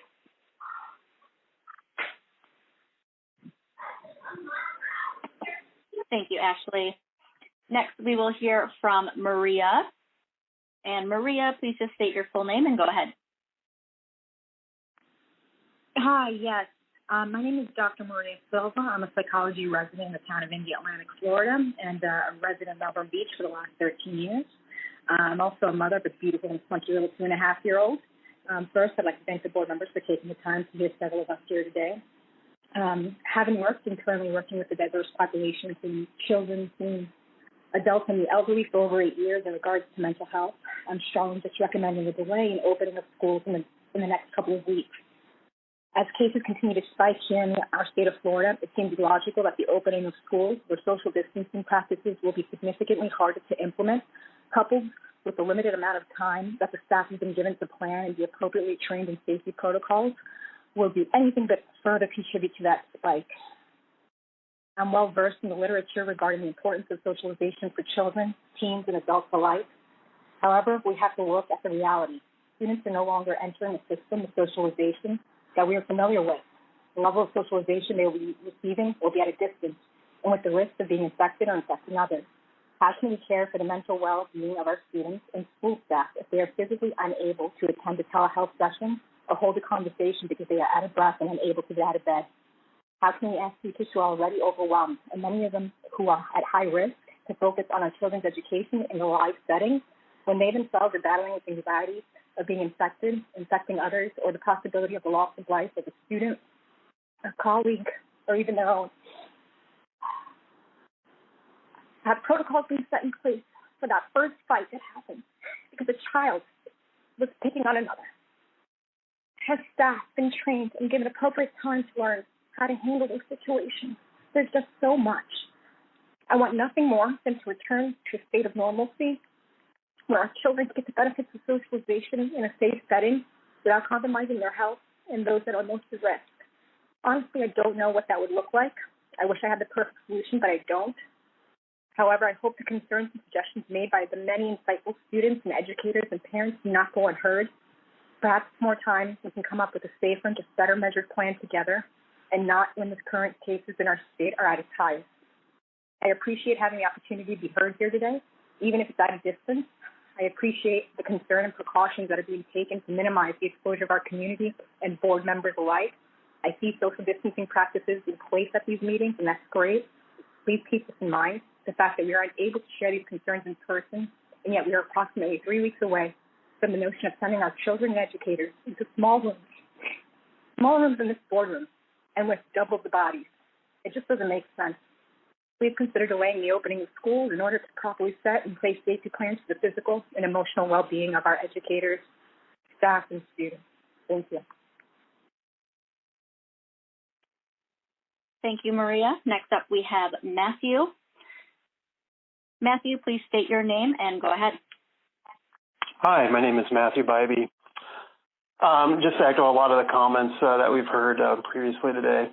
According to the Florida Department of Health data for Brevard County, the age group of 15 to 24 years old has the highest number of COVID cases per age group in our county. Let me repeat that. The highest number of COVID cases per age group in our county. This affirms national data and trends that our teenagers are just as susceptible as adults in contracting and transmitting COVID-19. For this reason, I am compelled to ask BPS to consider the additional option of e-distance learning for our secondary students. This option would provide the following benefits. One, it would provide secondary students the ability to stay in classes with their fellow students and teachers, providing continuity of educational instruction regardless of classroom location for those who, for various reasons, may be uncomfortable returning to school physically, while also providing a smooth transition to distance learning in the event that students, teachers, classes, or schools need to take action to contain positive cases within the school. It will enable students and teachers the capability to transition to and from distance learning and back to on-site classes when needed. Two, it would enable students the opportunity to keep classes and educational plans chosen without the risk of giving up their programs, classes, or school seats. This provides a stress-free, resilient path for students and teachers, no matter the situation, without fear of class changes or program or school or seats lost. Three, and most importantly, this protects the health of students and teachers and their families who may have at-risk family members living with them, such as grandparents or extended families, some of which could be or would be the primary care provider for the students. An e-distance learning or distance learning option for 7th through 12th grade students, teachers, and schools will help connect those folks in a similar fashion as the district implemented at the end of the 2020 calendar year. It's a sensible solution that maintains educational continuity and makes BPS more resilient. Now, as stated in a previous comment, my daughter and her friends created a petition to compel BPS to provide an e-learning option for all 7th through 12th graders. This petition has over 300 signatures and counting in the last 2 days. Let me repeat that. This petition has 300 plus signatures and counting in the last 2 days. Again, I will compel and implore you to consider implementing e-distance learning for secondary school students. Thank you. Hello. Haley, just please state your name and go ahead with your public comment. My name is Haley Evilhair, and I am a certified medical assistant in infectious disease. I have a 6-year-old son who will be attending Brevard Public Schools for the first time. We have relocated for my job to Florida. I have to say that he will not be attending in-person schools. I've made the decision, seeing the patients come in and out and seeing the numbers constantly rise within my department alone. In my location, it is astounding and just crazy in general. The 6-foot rule that they are implying, I don't see it being an option within the classroom and allowing all the students to be able to learn effectively and efficiently. This is why we have, and many other reasons, chose to do virtual learning. I'm wondering what implications are going to be happening for kids that don't wear a mask. How are you going to be able to enforce them even wearing them correctly? The masks are not chin masks, they're face masks. They go over the nose and the mouth. I go out in public now and I see families without masks at all or wearing them below the nose. It defeats the whole purpose. So I'm just wondering, what are you going to be able to do to even enforce children to do that? Kids that have ADHD and other things like autism, how are you going to be able to enforce that they keep them on constantly, keep them away from other children, keep them hands to themselves, and other things like that nature? I also have questions about what is after school going to look like. I'm a single mother. It's only me here. I'm wondering, how are you going to be able to support that? I'm wondering what kind of safeguards we put into place if you do return the kids to school. Are there going to be like plastic in between the kids' desks? How are you going to accomplish that? And what kind of funding is going to come for that so that you can? Multiple temperature checks, is that going to be an option? I'm just not seeing this really being, a reliable option. When are you going to determine when a test is required for a student or a teacher? How long are they going to be able to have off? How long do they require to have off? And how are you going to support that if you're requiring them to go in person at school? I'm worried about the students coming from other homes. We have no guarantee what other people do in our life. I don't have control over the teachers going out and partying. I don't have control of my coworkers going out and partying, but coming back to me. I'm currently by myself at my job. I stay to myself. I do not interact with the doctors. I do not interact with the other nurses. This is my choice. I feel like this is what everyone should be doing, for the simple fact that whenever I send my kid to school, I don't know what he's been exposed to. I don't know what I've been exposed to at work, and then I bring it home to my child, and then he exposes other children, and vice versa for the other families exposing their children. And Haley, that's 3 minutes. Okay. Haley, that's 3 minutes, so please wrap up your comments. Okay. Just overall, I just don't feel like going back to school at this time is going to be pertinent, it's going to be effective, and you're doing more harm than good. In the end, more children's lives will be lost, and more children will be affected along with their family. Thank you. Thank you. All right. Thank you for your comments, Haley. Next up is Carrie. Carrie, go ahead and state your name, please. My name is Carrie Williams-Feldheim. I have been an educator for over 40 years. And currently, I am a teacher educator for elementary and reading education. First, I want to say thank you to the BPS administration and staff for their detailed plans for reopening. And secondly, I want to say thank you to all of the teachers who have made comments today. I'm so moved by their impassioned pleas. I've worked with many who will be teaching in Brevard County in August. I'm deeply concerned about the increased risk for all children, teachers, staff, and administrators if school opens with full-sized in-person classes before our COVID-19 numbers dramatically decrease. I have read and listened to arguments about the need for students to be in a classroom environment for social and emotional development, the need for parents to get back to work, and the need to get back to some sense of normal.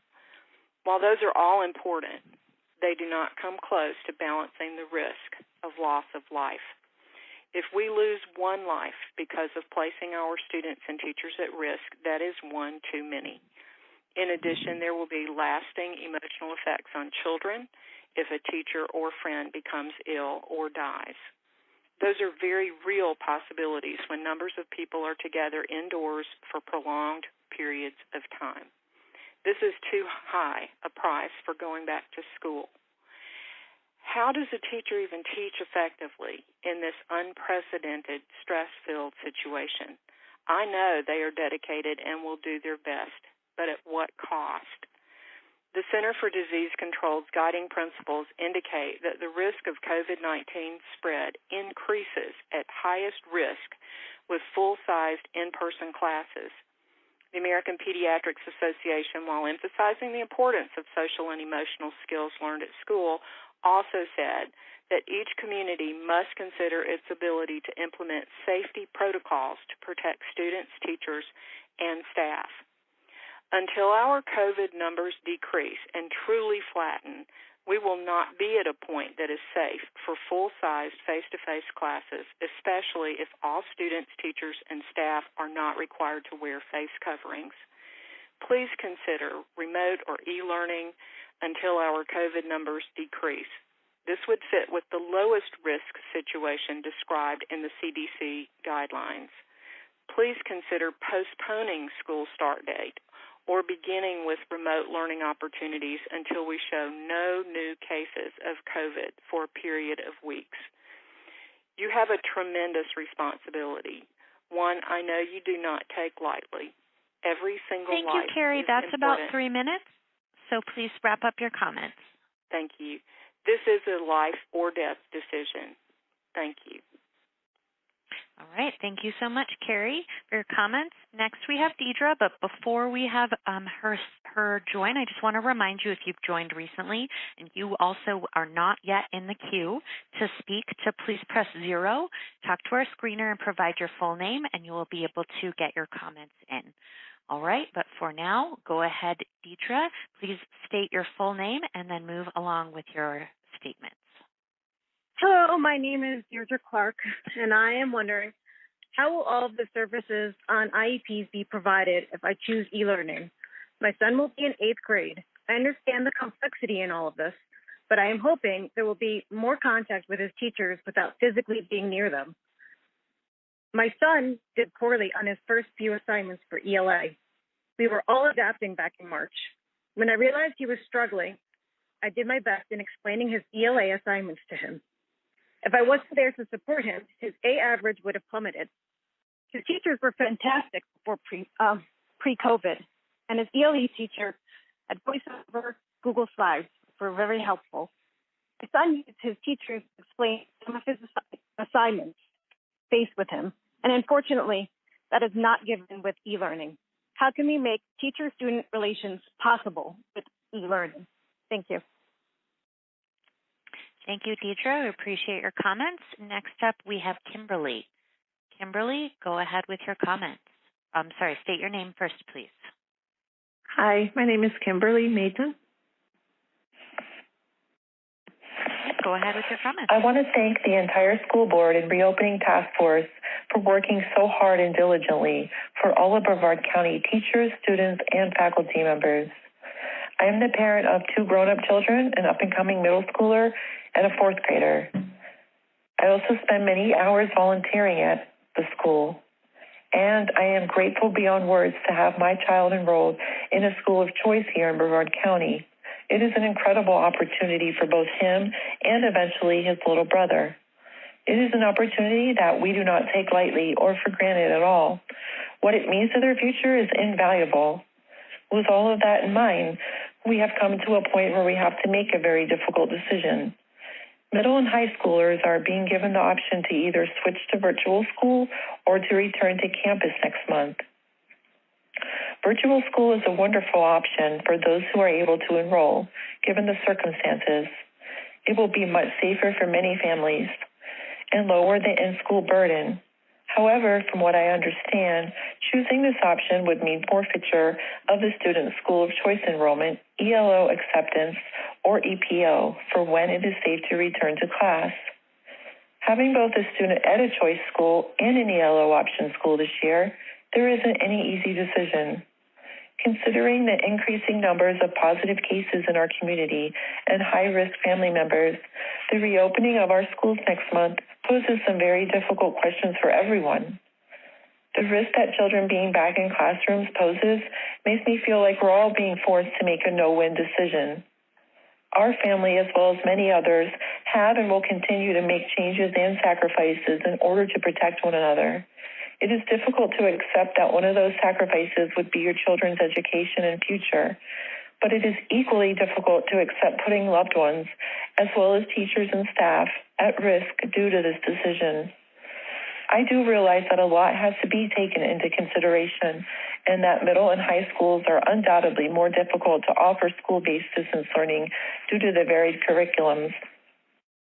I know it won't be an easy task, but please consider allowing the option for school-based distance learning to continue for all schools in Brevard during these circumstances. If it is absolutely impossible, then would you please consider the option of allowing children the chance to maintain their seats at their schools for this year while enrolled in virtual? I'm not asking for an easy way out. In fact, I understand this will be considerably more involved. But I know I speak for many parents when I say that I'm willing to put forth any amount of time and effort to make this work for the health and safety of my family as well as others. Thank you. Thank you, Kimberly, for your comments. Next up, we have Mihaela. I apologize if I got your name incorrect. Go ahead and state your Hi, name. yes, ma'am. I'm Mihaela Maris. I apologize for my accent. I'm from Romania originally. And I have a child. He's 8th grade at West Shore and the seniors in IB program at Mel High. So it's a very difficult situation for us in a way that many of those points that I wanted to make are already covered by the wonderful teachers and parents that, raise those concerns. And number one, the more and more I listen to different points of view, we are more convinced that the school starting now in about, few weeks, it's way too early. I don't think nobody's prepared for this. And with those cases, raising every day is just, I don't think it's a great solution, and I don't think it's wise to open right now. So my opinion is, let's do like Europe does, September 15 through June 15, kids go to school and they are succeeding in school that way. So I think postponing is a very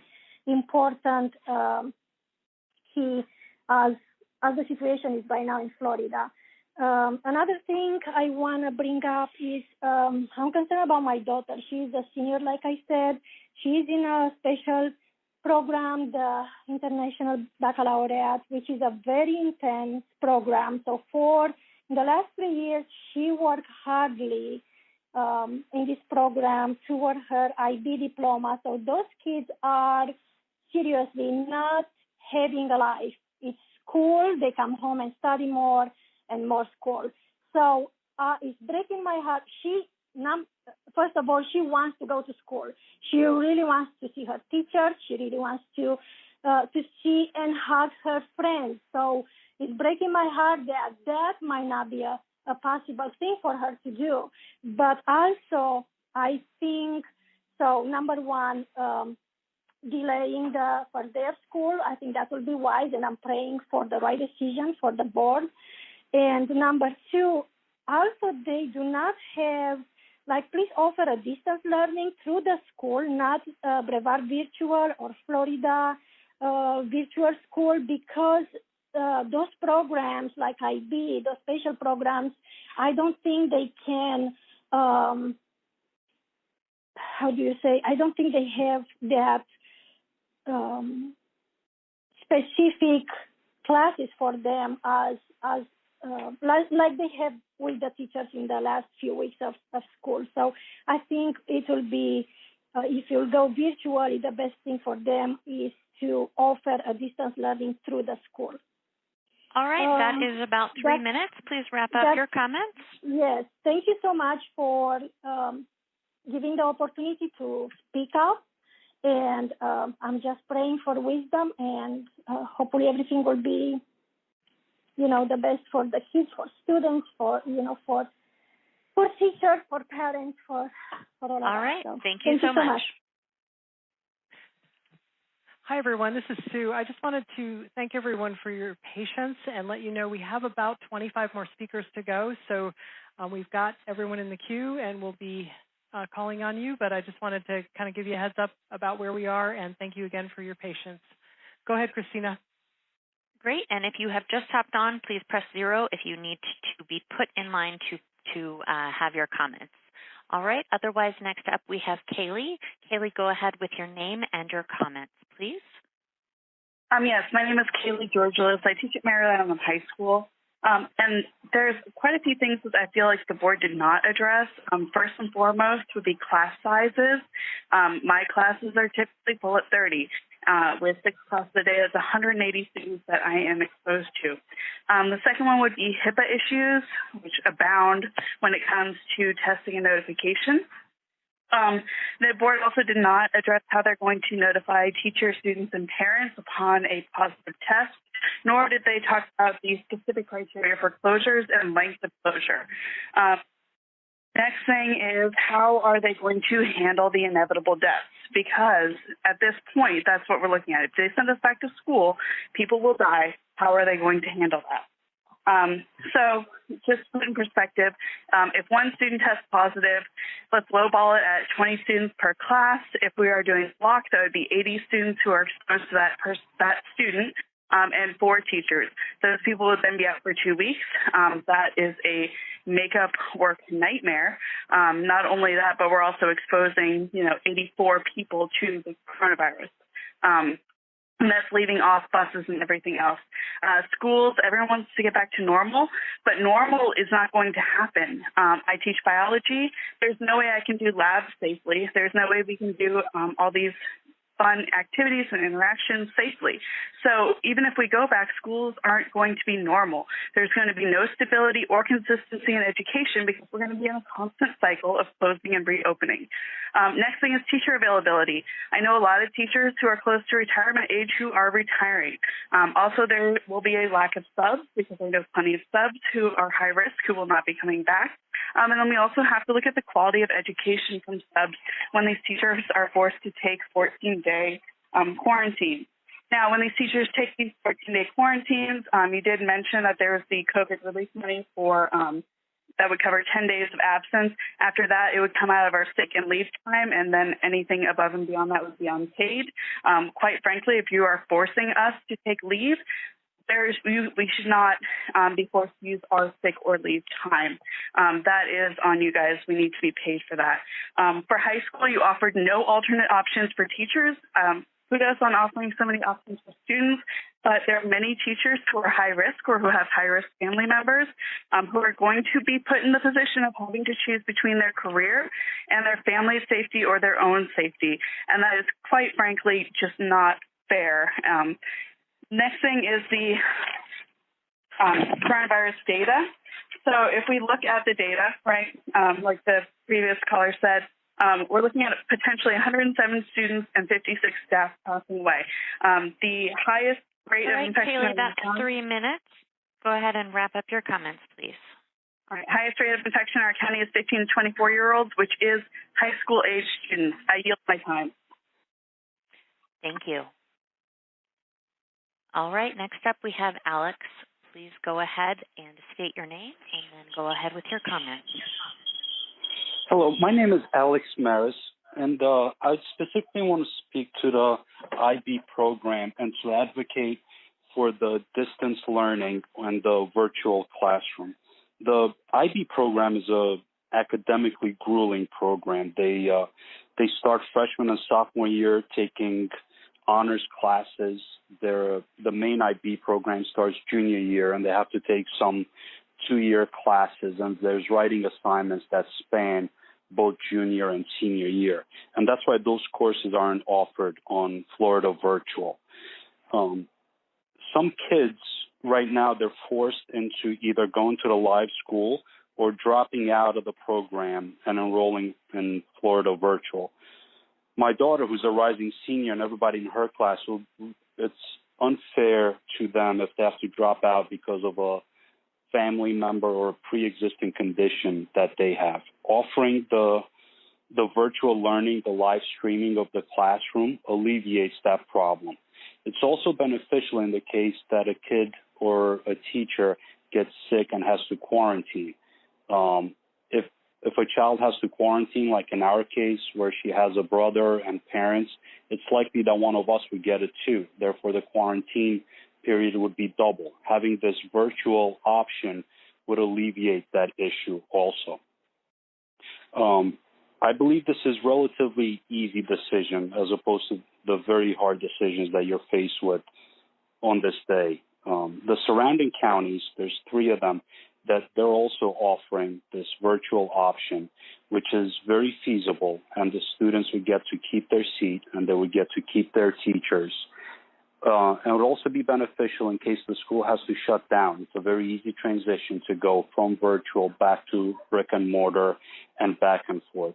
I really hope you consider this option, especially for the IB students and teachers who have worked extremely hard for this program. Thank you. Thank you, Alex. We appreciate your comments. All right, next up we have Mickey. Mickey, go ahead and state your name, and then please start in with your comments. Hello, my name is Mickey Garcia, and I'm the grandparent of 3 school-aged children in Brevard County and an educator for over 30 years. When schools closed in March, I gladly became responsible for the education of my grandchildren to help my son and my daughter-in-law. We have the ideal situation in our home because all the kids have to do is come next door. And I structured their day like a typical school day, and we followed the continuity plan provided by the district. and consequently, my grandkids thrived. They thrived because I'm an educator and was able to supplement their learning and provide additional resources. However, I was deeply disturbed by the lack of direct instruction provided by the district at that time, and I still don't to this day understand why the school could put together a daily 30-minute morning announcement video, but no one could put together videos that parents could access on math, reading, social studies, or science content. With all the teachers in the district, how was it possible that this was not coordinated as a way to help parents who were struggling with providing content to their children? However, it should be noted that they did manage to provide ukulele lessons. Most disturbing, though, is that one of my grandchildren is a child with a disability, and by the way, I am a special educator. We never were called to offer services, never provided with help until we complained. When I spoke to a district coordinator, she basically indicated that no services were provided unless the family indicated that the child was struggling. How is that possible? It was then that my grandson began to receive services from a special ed teacher. The first time she video conferenced with my son, she said she was happy to do this because it helped pass the time, and that it was the first time she was using the video platform, implying that she had not been providing any of her students with services. How many students' IEPs have been violated in Brevard County? As a person who investigates special education complaints for a living, I know that there have been many violations. Notwithstanding, I'm most concerned with the information related to options being considered for the new year. The district must consider options such as varied sessions, online instruction, or a hybrid approach to reduce the number of students at the school at any given time. I know your jobs are very difficult, and I know that many tough decisions have to be made, but asking students and teachers to go back to school with no substantive changes to the way services will be delivered is a recipe for disaster. I know that I am articulating the concerns of many. This is life and death. We have to think of the health of people like my 90-year-old mother and my husband, who has many underlying health issues. I'm sorry. For your comments, Mickey. I appreciate that. Next up, we have Caitlin. Go ahead, Caitlin. All right, Hi, Caitlin, my name you is. Can state. Go ahead. My name is Caitlin Simon. Good morning to the school board. I'm a parent of two elementary school students. One's a rising second grader and one is a rising kindergartner. And even, yes, with those ages, I would still fully support the mandatory masks for many reasons. My questions are these. What situations, aside from a state mandate, will render a classroom or school to close even temporarily, or self-quarantine, if you will? Is there a decision tree that's been created to address these issues that you can share with parents so that we can better make decisions for our students? Will parents, teachers, and staff be notified immediately of all self-reported positive or presumed positive cases? Will we require negative tests in order to return to school? If and when classes are sent home, will they switch immediately to e-learning? What is the other backup method if they're self-quarantining by mandate of the school? The e-learning option sounds great. However, honestly, for young ages, such as my children, I struggle to believe that 7 hours of online instruction will be conducive to their learning and overall health and enjoyment of school. If students have to attend in person for a myriad of reasons, they need to be able to do so in a safe environment that meets the CDC's minimum requirements, as so many people have clearly and eloquently stated.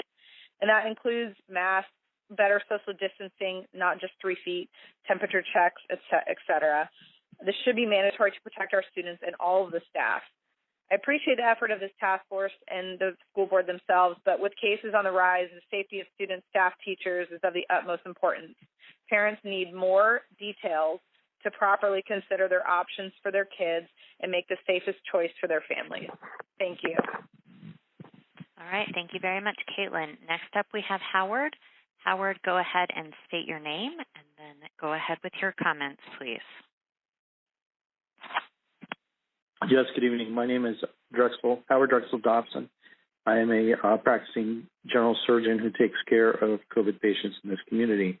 I'm speaking both as a parent and as a physician and a surgeon, and my opinion reflects my own personal opinion. I want to thank the school board members and Mr. Mark Mullins for the opportunity to voice an opinion. I think it's important to note that the mission of Brevard Public Schools is to serve every student with excellence as a standard. I think this mission statement really goes far beyond just the student. This event is an unprecedented event that has not occurred since the Spanish flu of the early 1900s. And granted, it is a very difficult situation for everybody and has changed the way we live life in America. I just want to make several observations and point things out that have not been pointed out that need to be considered. The CDC has strict guidelines that should be followed. These include 6 feet of separation in the classroom with a mask. The mask is a cloth face covering. It is not to protect the person from getting infected. It is to protect the person wearing it from infecting others. Also, we need to realize that as of right now, 45% of patients or 45% of people who are infected are asymptomatic. That means they do not show any signs of the disease. They are now responsible for 75% of the transmission. This includes children. Children before were thought not to be vectors of disease, but we have seen just in the news in the past 2 weeks that this is wrong based on the effects that we've seen of students/camp attendees infecting not only each other, but counselors, directors, etc., at major camps across the United States. 25% of your teachers are identified at risk at the very minimum. This doesn't even include the students who are at risk. Your duty is not only to ensure the education of our children, but to support our society's task of educating our nation's future and ensuring its success as a leader in the world by protecting those most vulnerable and their families. No one here has even thought about once what impact this has to the family, to the single parent, to the family with multiple children or parents. Remember, one student approaches the school, maybe temperature checked. However, we know that since 45% are completely asymptomatic, the temperature check will not show that. If the patient is infected and pre-symptomatic but infectious, they will also not show any temperature. Therefore, this screening modality is really not very good. That's why in the hospital, all of us are required to wear a mask, whether or not we screen with temperature, because we know that temperature misses a significant amount of people. Imagine one student coming in and affecting 75% of each class, including the teacher or sibling. And Thank you, Howard. That's your 3 minutes, so please wrap up. All right, really quick. Basically, we are on the cusp of precipitating a super spreader event. We just want to make sure that we understand that we are not ready to open. We should postpone this, and there are solutions that will work. We need to take more time to formulate them. Thank you. Thank you. Next up, we have Kelly. Just as a reminder, if you have hopped on and you still need to get into the line for comments, you can press 0 now. That'll be our last reminder. All right, Kelly, go ahead and state your first and last name and then move along with your comments. Hi, my name is Kelly Flutie. I have both questions and statements regarding the opening of schools in August. I understand parents, kids, and educators would like to get back in-person teaching. This is an unprecedented time we are all facing. I just don't understand how going back to school is feasible. I know several people who work in the system. They are quite concerned for their health, as I am. The new median age is now 35 for testing positive.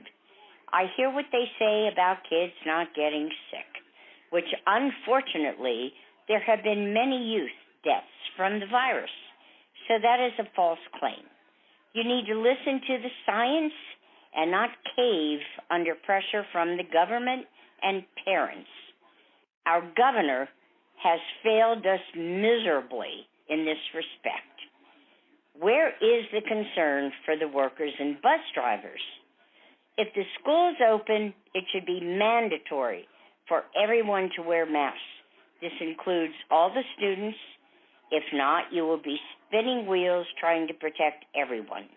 I don't think any student should be exempt. If the parents don't believe in the face mask and social distancing, then they may have to be sent home. Please don't listen to Betsy DeVos when she says guidelines from the CDC are meant to be flexible.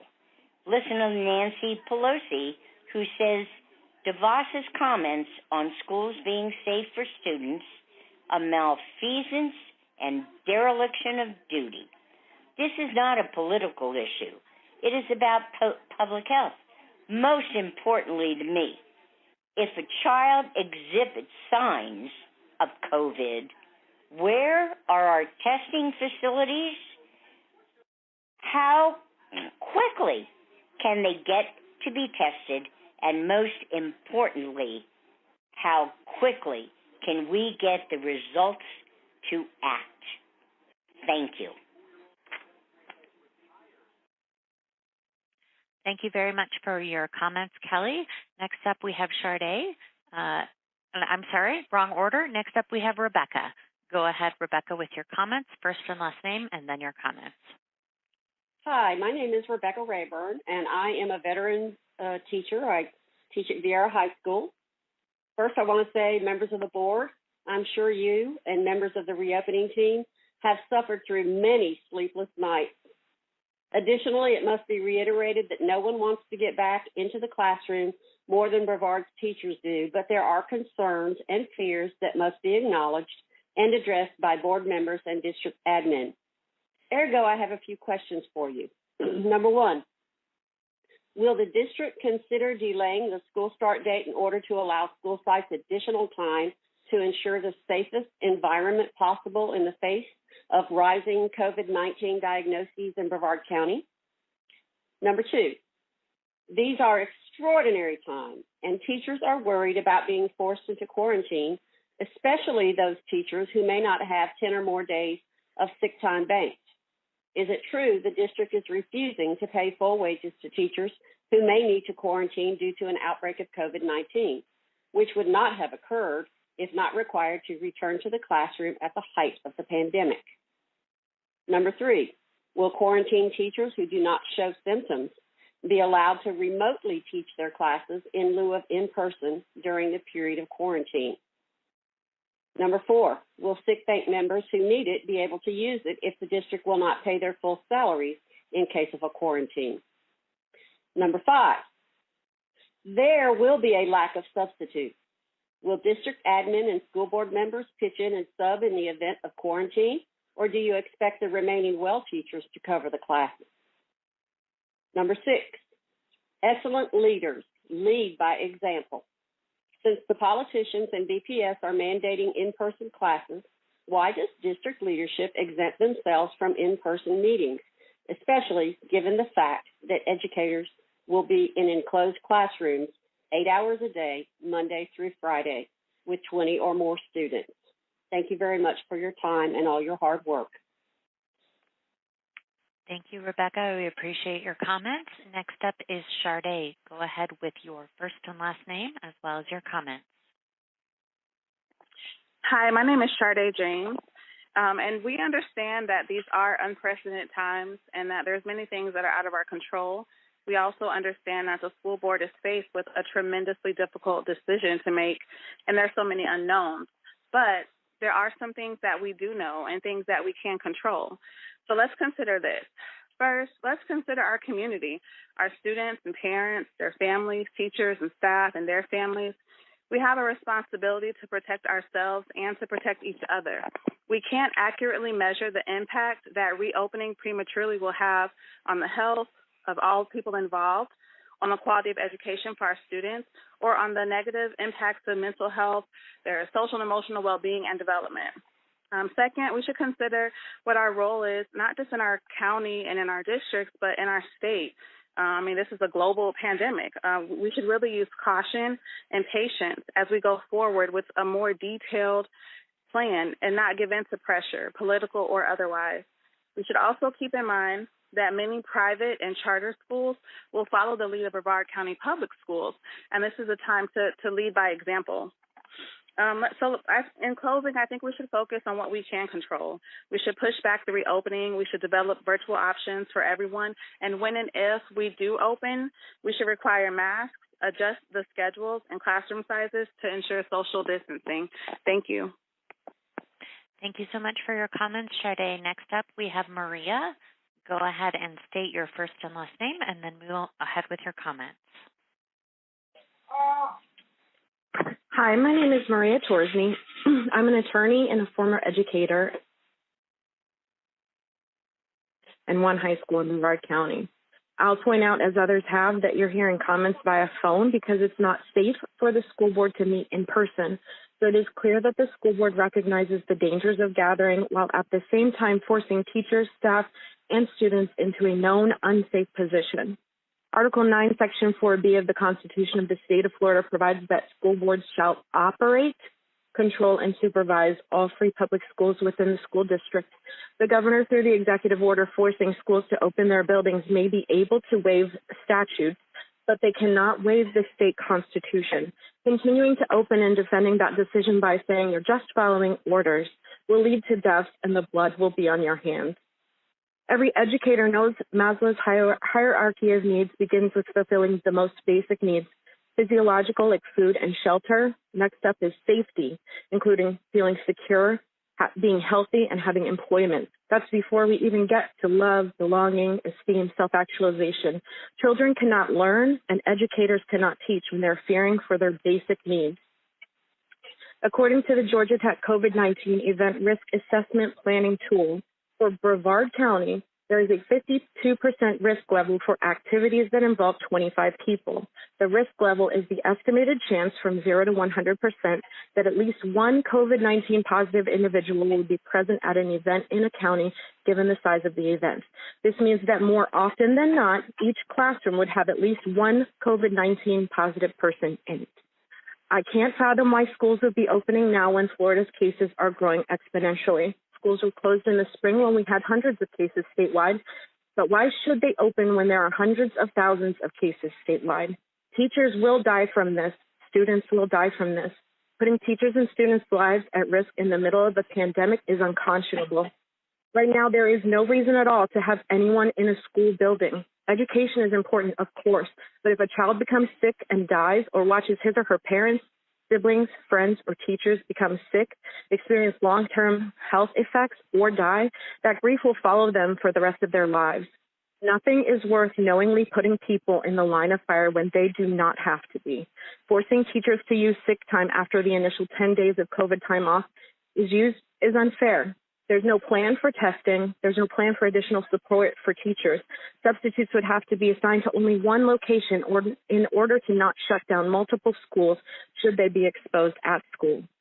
The American Academy of Pediatrics has said that schools should open only when it's safe, when science has said that it is safe. Spring's e-learning was not perfect, but it was fine. My family was safe. Meeting benchmarks was the last thing on my mind. So go ahead and wrap up your comments, please. All right. I knew my children and their teachers were safe. Families with more than one children for the e-learning option that follows right now, it's basically impossible. I'm privileged to be home with my children, but I can't do everything for multiple learning styles, ESC students, etc. But I at least know that if they're home, they're not put at risk. Please do not put our county, the teachers and students and their families at risk. Please do not force school buildings to open until science says it's safe. Children can catch up on what they may miss, but if they're dead or mourning a family member, then education doesn't matter. Thank you for your time. All right. Thank you, Maria. All right. Next up, we have Tara. Go ahead with your first and last name and then your comments, Tara. Your turn. Hi, thank you. My name is Tara Westfield. I'm a parent and an employee at Brevard Public Schools. I wanted to mention that it will be important for Brevard Public Schools to hire additional tech support, custodians, and cafeteria staff to accommodate the additional resources we need to open and stay open safely. A lot of custodian and cafeteria staff are part-time employees. For an example, an elementary school will have 2 8-hour and 1 6-hour custodian working during the day and only 2 4-hour custodians who work in the evening to clean classrooms.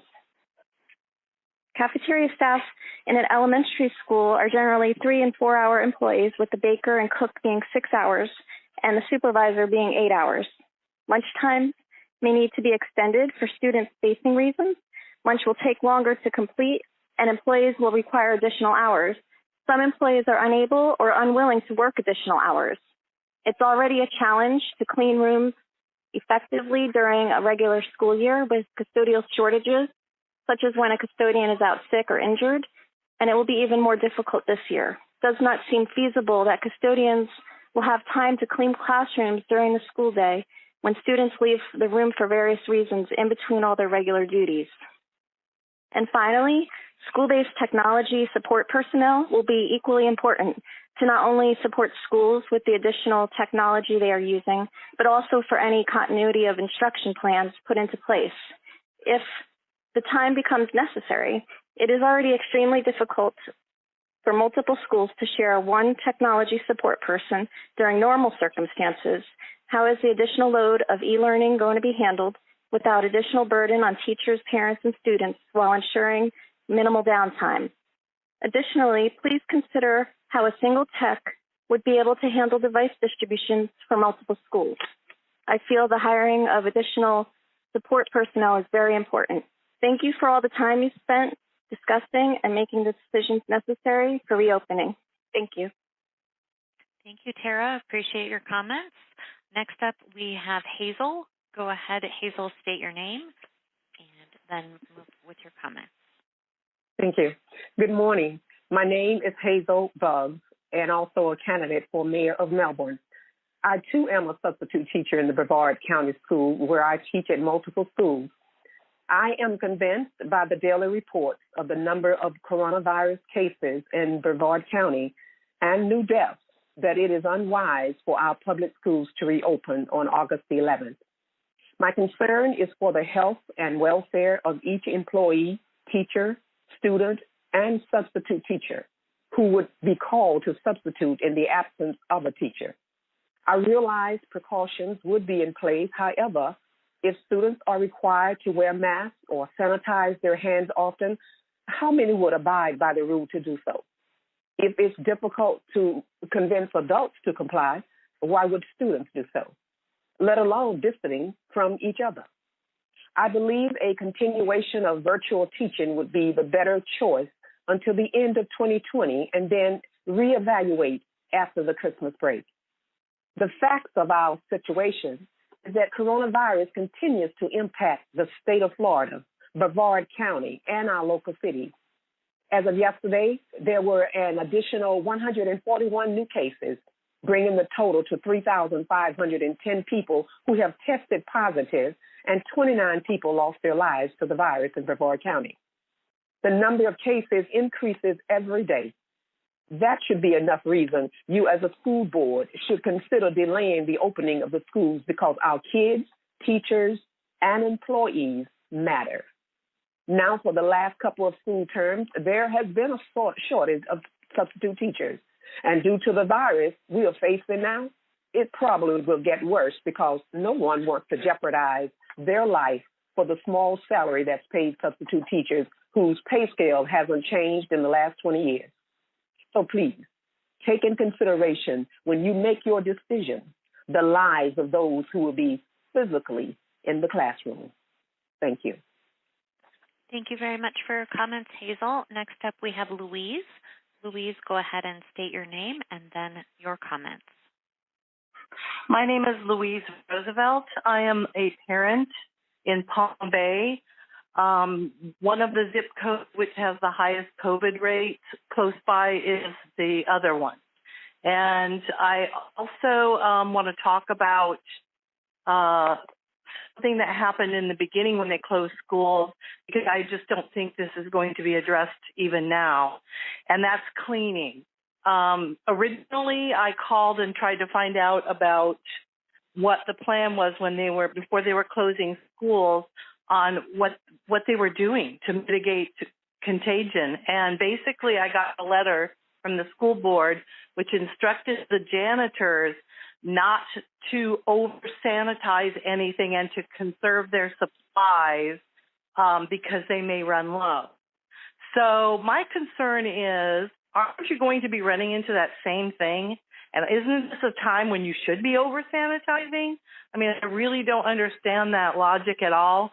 But then I don't understand the logic of having 15,000 COVID cases yesterday and even contemplating opening the schools. I want to share something that was posted in the Space Coast Rocket. The school board will be voting, this is a poll, the school board will be voting on the reopening of schools in this Tuesday's meeting. Do you feel the county is ready for our students to go back to school safely and have a proper plan? 75% polled said no. So I don't think there's a whole lot of confidence in our system to even try to mitigate what's going on right now. It seems like Florida's pretty much thrown up its hands and said, oh, well. Also, my son is a rising 8th grader, and he is in the gifted program, and we will have to give that up because we are given no virtual option, and he's not going back to school. There's just no way. I don't know which one of your family members are expendable, but none of mine are. And I have plenty of family members that would be affected, as well as clients that are elderly that could be exposed to via my son. It's just not going to happen. And I really just don't even understand what anybody is doing, even contemplating opening a school with the amount of cases that are so high. What amount of COVID is acceptable to close a school or shut it down? Because it states here with record cases, seems like there is none. We will risk all of your family members. We will do no mitigation whatsoever in this state.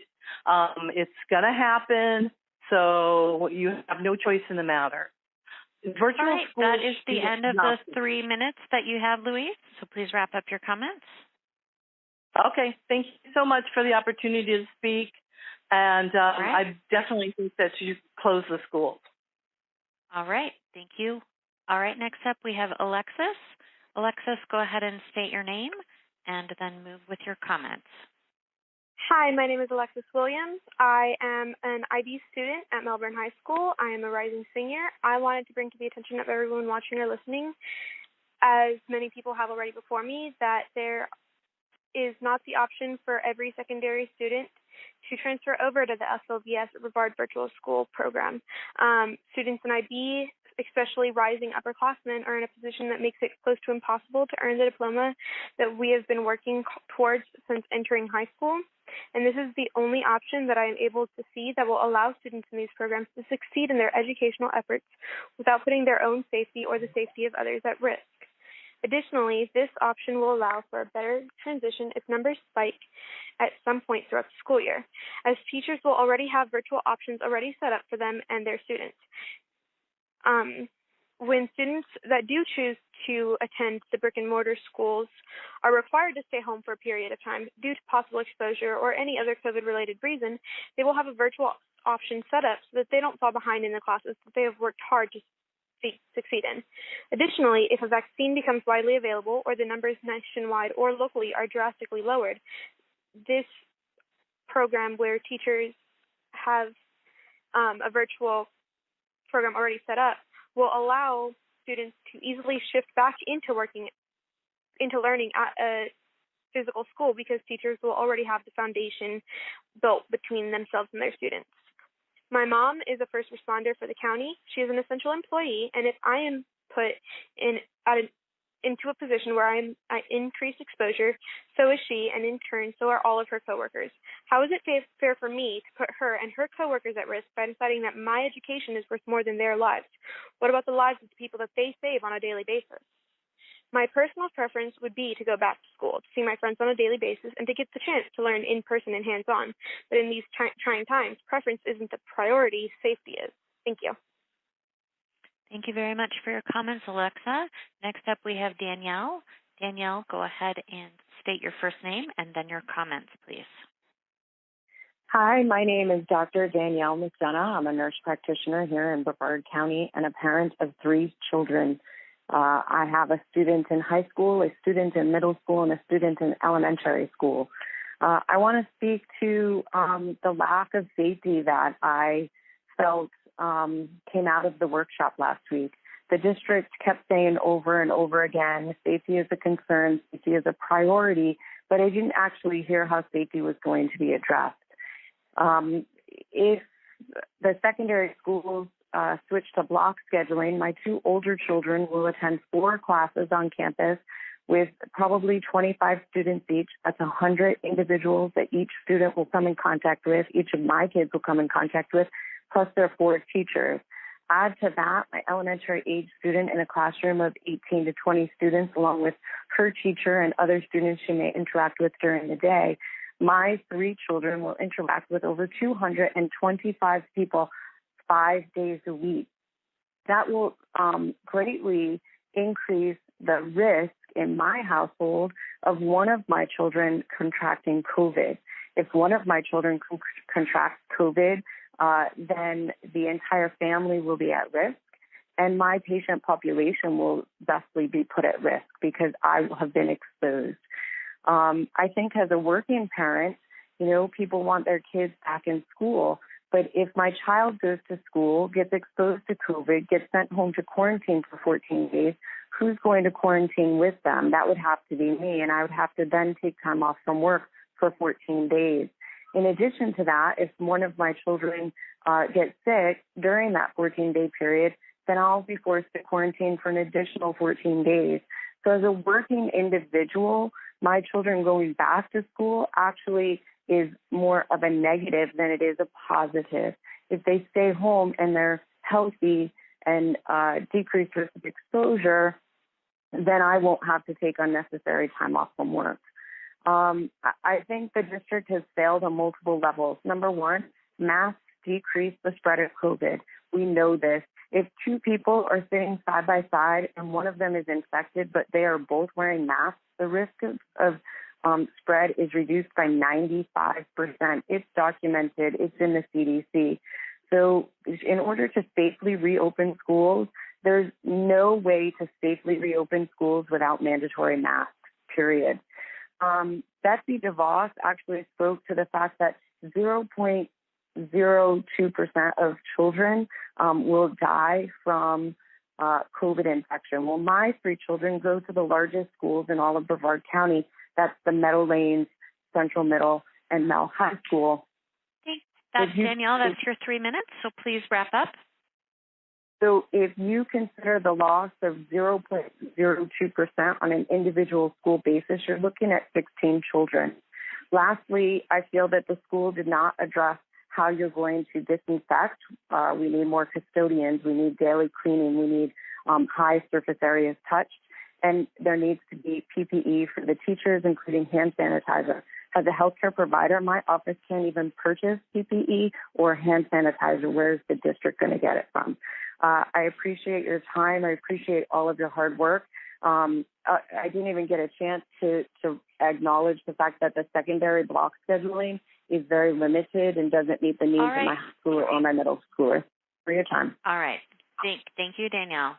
All right. Next up, we have Heather Roberts. Before that, if you have just joined the call and need to be screened, go ahead and press 0. We will get you in line to take your comments. But next up, we have Heather. Heather, go ahead and state your name and your comments. Hi, my name is Heather Roberts, and I'm the parent of an elementary school child. Our area is not ready to open schools. It is my understanding that parents will be responsible for checking their own child's temperature. Face masks are not required for teachers or students, and classes will be packed with 18-plus students. So essentially, it is the same as a normal school year with no real precautions to keep our students and staff safe.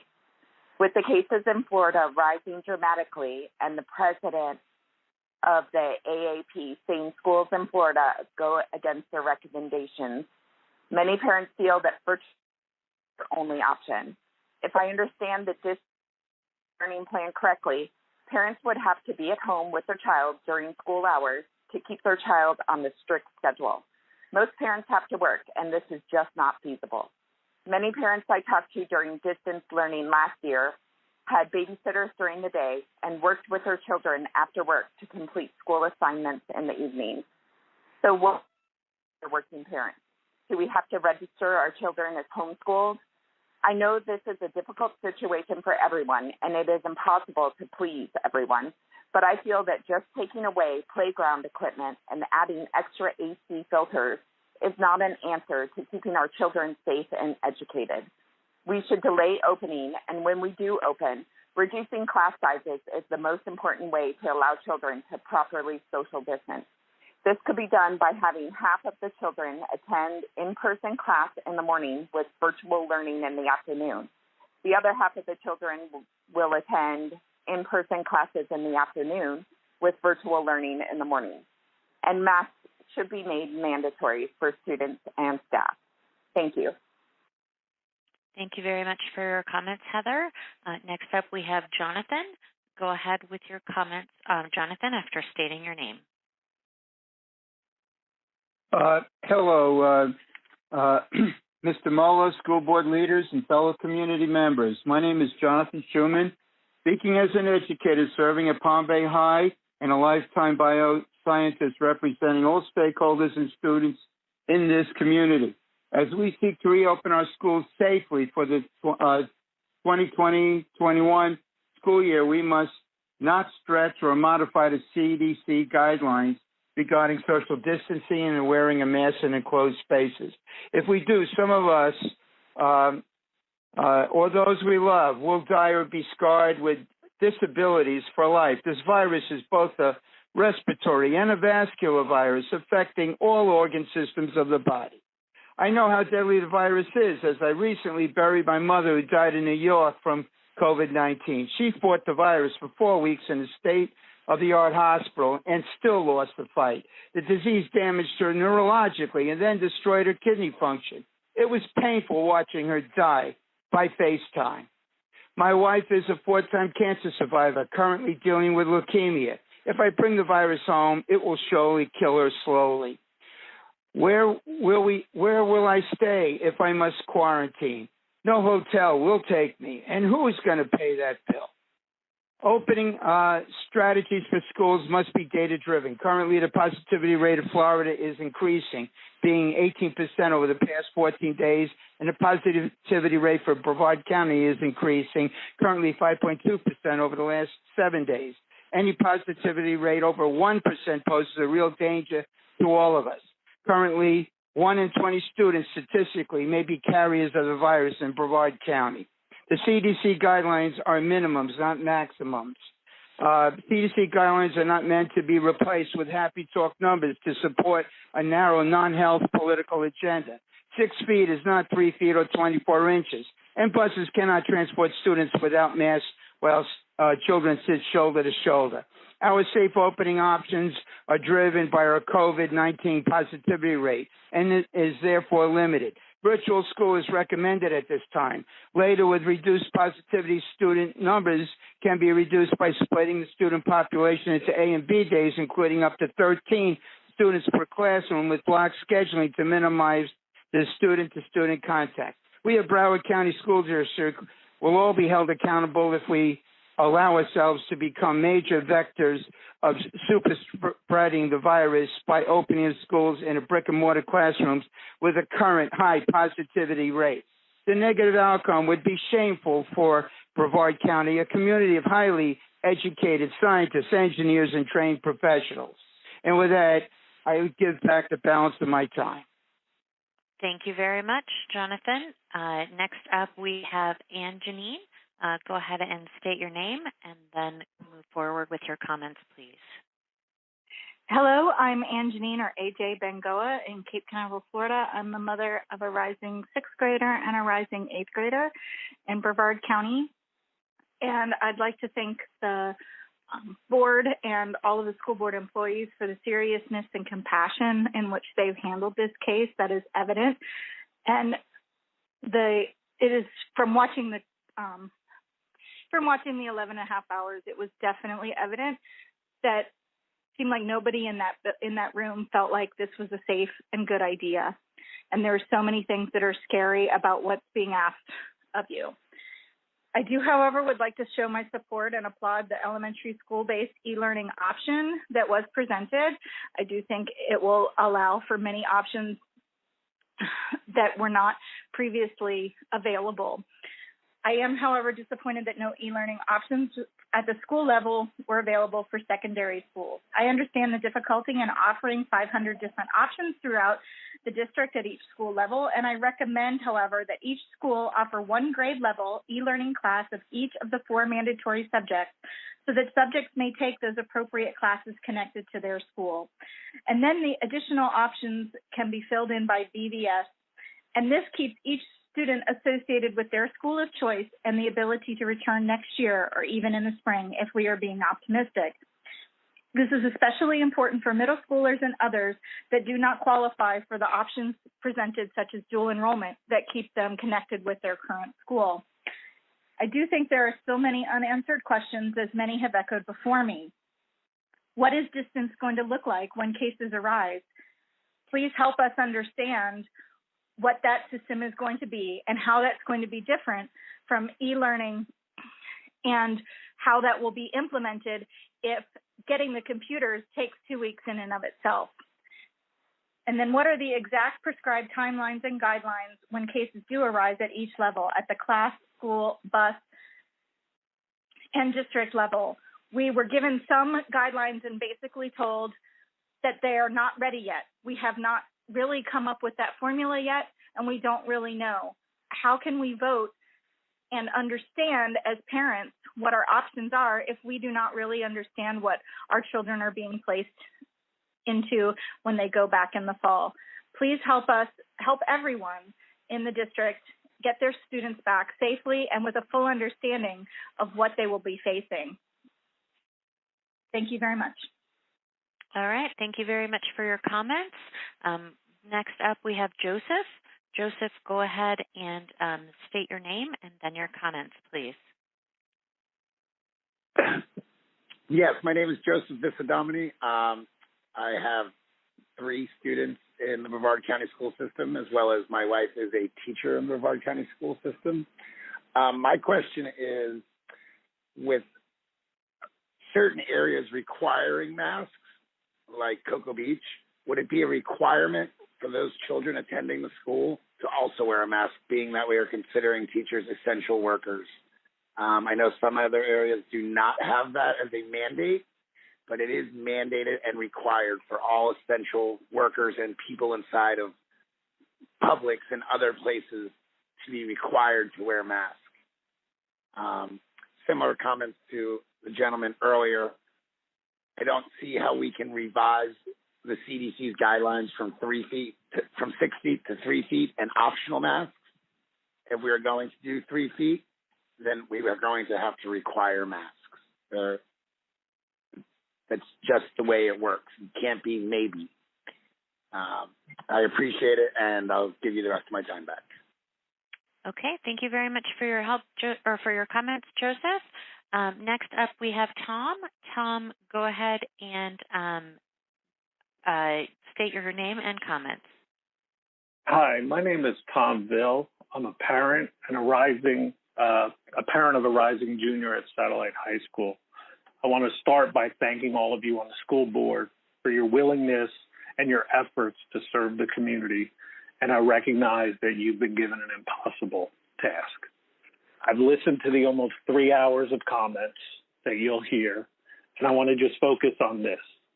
This decision will have greater consequences for the community than any other you will ever make on the board, because it will mean life and death for some. Outbreaks and spread of COVID-19 in our schools will surely spread and affect every single corner of our community, including our most vulnerable populations. Amazingly, it feels like the true magnitude of this pandemic is being lost. Saturday, 15,300 people tested positive for COVID in our state. That means more people tested positive in Florida than in all of Europe. At this meeting, you will vote on whether or not to approve a plan for reopening our schools in 30 days. I want you to consider these daily test results. 60 days ago, only 479 people tested positive in Florida. on that day. 30 days ago, 1,902 people tested positive. But again, this Saturday, 15,300 people tested positive. That's an increase of more than 800% in the last 30 days. Now project that forward and imagine what things are going to look like 30 days from now on August 11th, when teachers, staff, and children will be re-entering brick and mortar schools if you approve this plan. It feels like a train is coming. It's accelerating faster and faster. Your plan gives parents some options to get their kids off the tracks, but it will surely leave some of the kids, all of the teachers, and all of the staff standing on the tracks to get hit by that train. There are some things about the spread of COVID in our community that cannot be controlled, but this is not one of those. Do not reopen brick and mortar schools at this time for the sake of the kids, for the sake of the teachers and staff, and for the sake of the entire community. Thank you. Thank you very much for your comments, Tom. We are getting close to the end, so next up is Cassidy. Cassidy, go ahead and state your name and your comments, please. Hi, my name is Cassidy Nicholas. I am a second-generation Brevard County teacher. I recently moved back to Brevard to begin my 4th year of teaching mathematics. I love this county and the educational opportunities it has given me growing up here. However, I was warned about returning home. I was prepared for a pay cut. I was prepared to teach an extra class. All teachers consistently go above and beyond in the classroom, after school, and on weekends. However, I have to draw the line with our lives. As a school shooting survivor, I walk into my job every day extremely aware of the risk of gun violence. I work through my PTSD every day in the classroom to provide my students with the best education possible. However, even the growing threat of gun violence was not enough to keep me away from my students. But the risk of going back to school during a pandemic in the epicenter of the world is just too much to bear. Many of us are high risk for COVID-19, and sending us into classrooms is a death wish for us and our family members.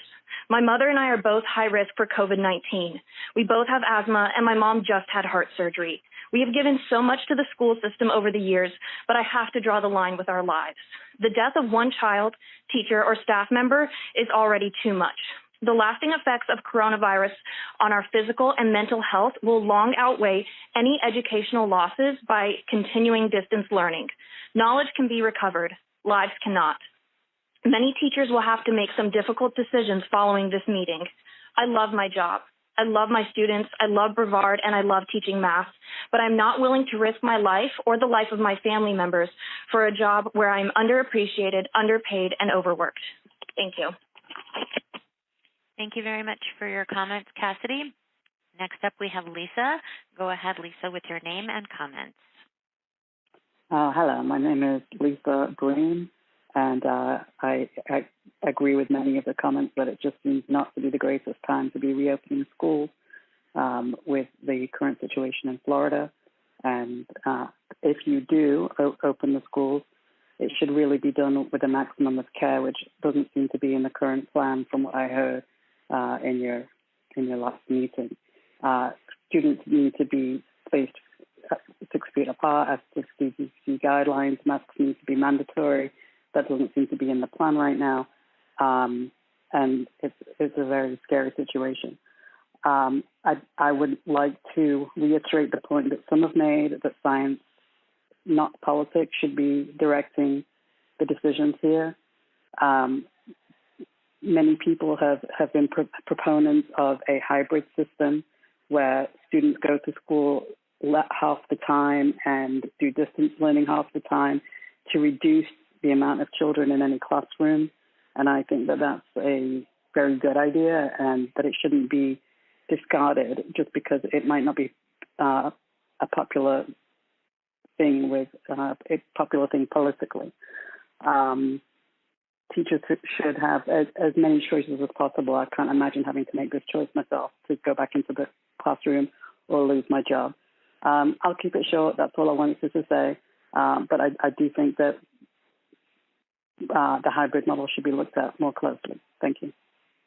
Okay, thank you very much for your comments, Lisa. Next up, we have Christine. Christine, go ahead and state your name and then your comments, please.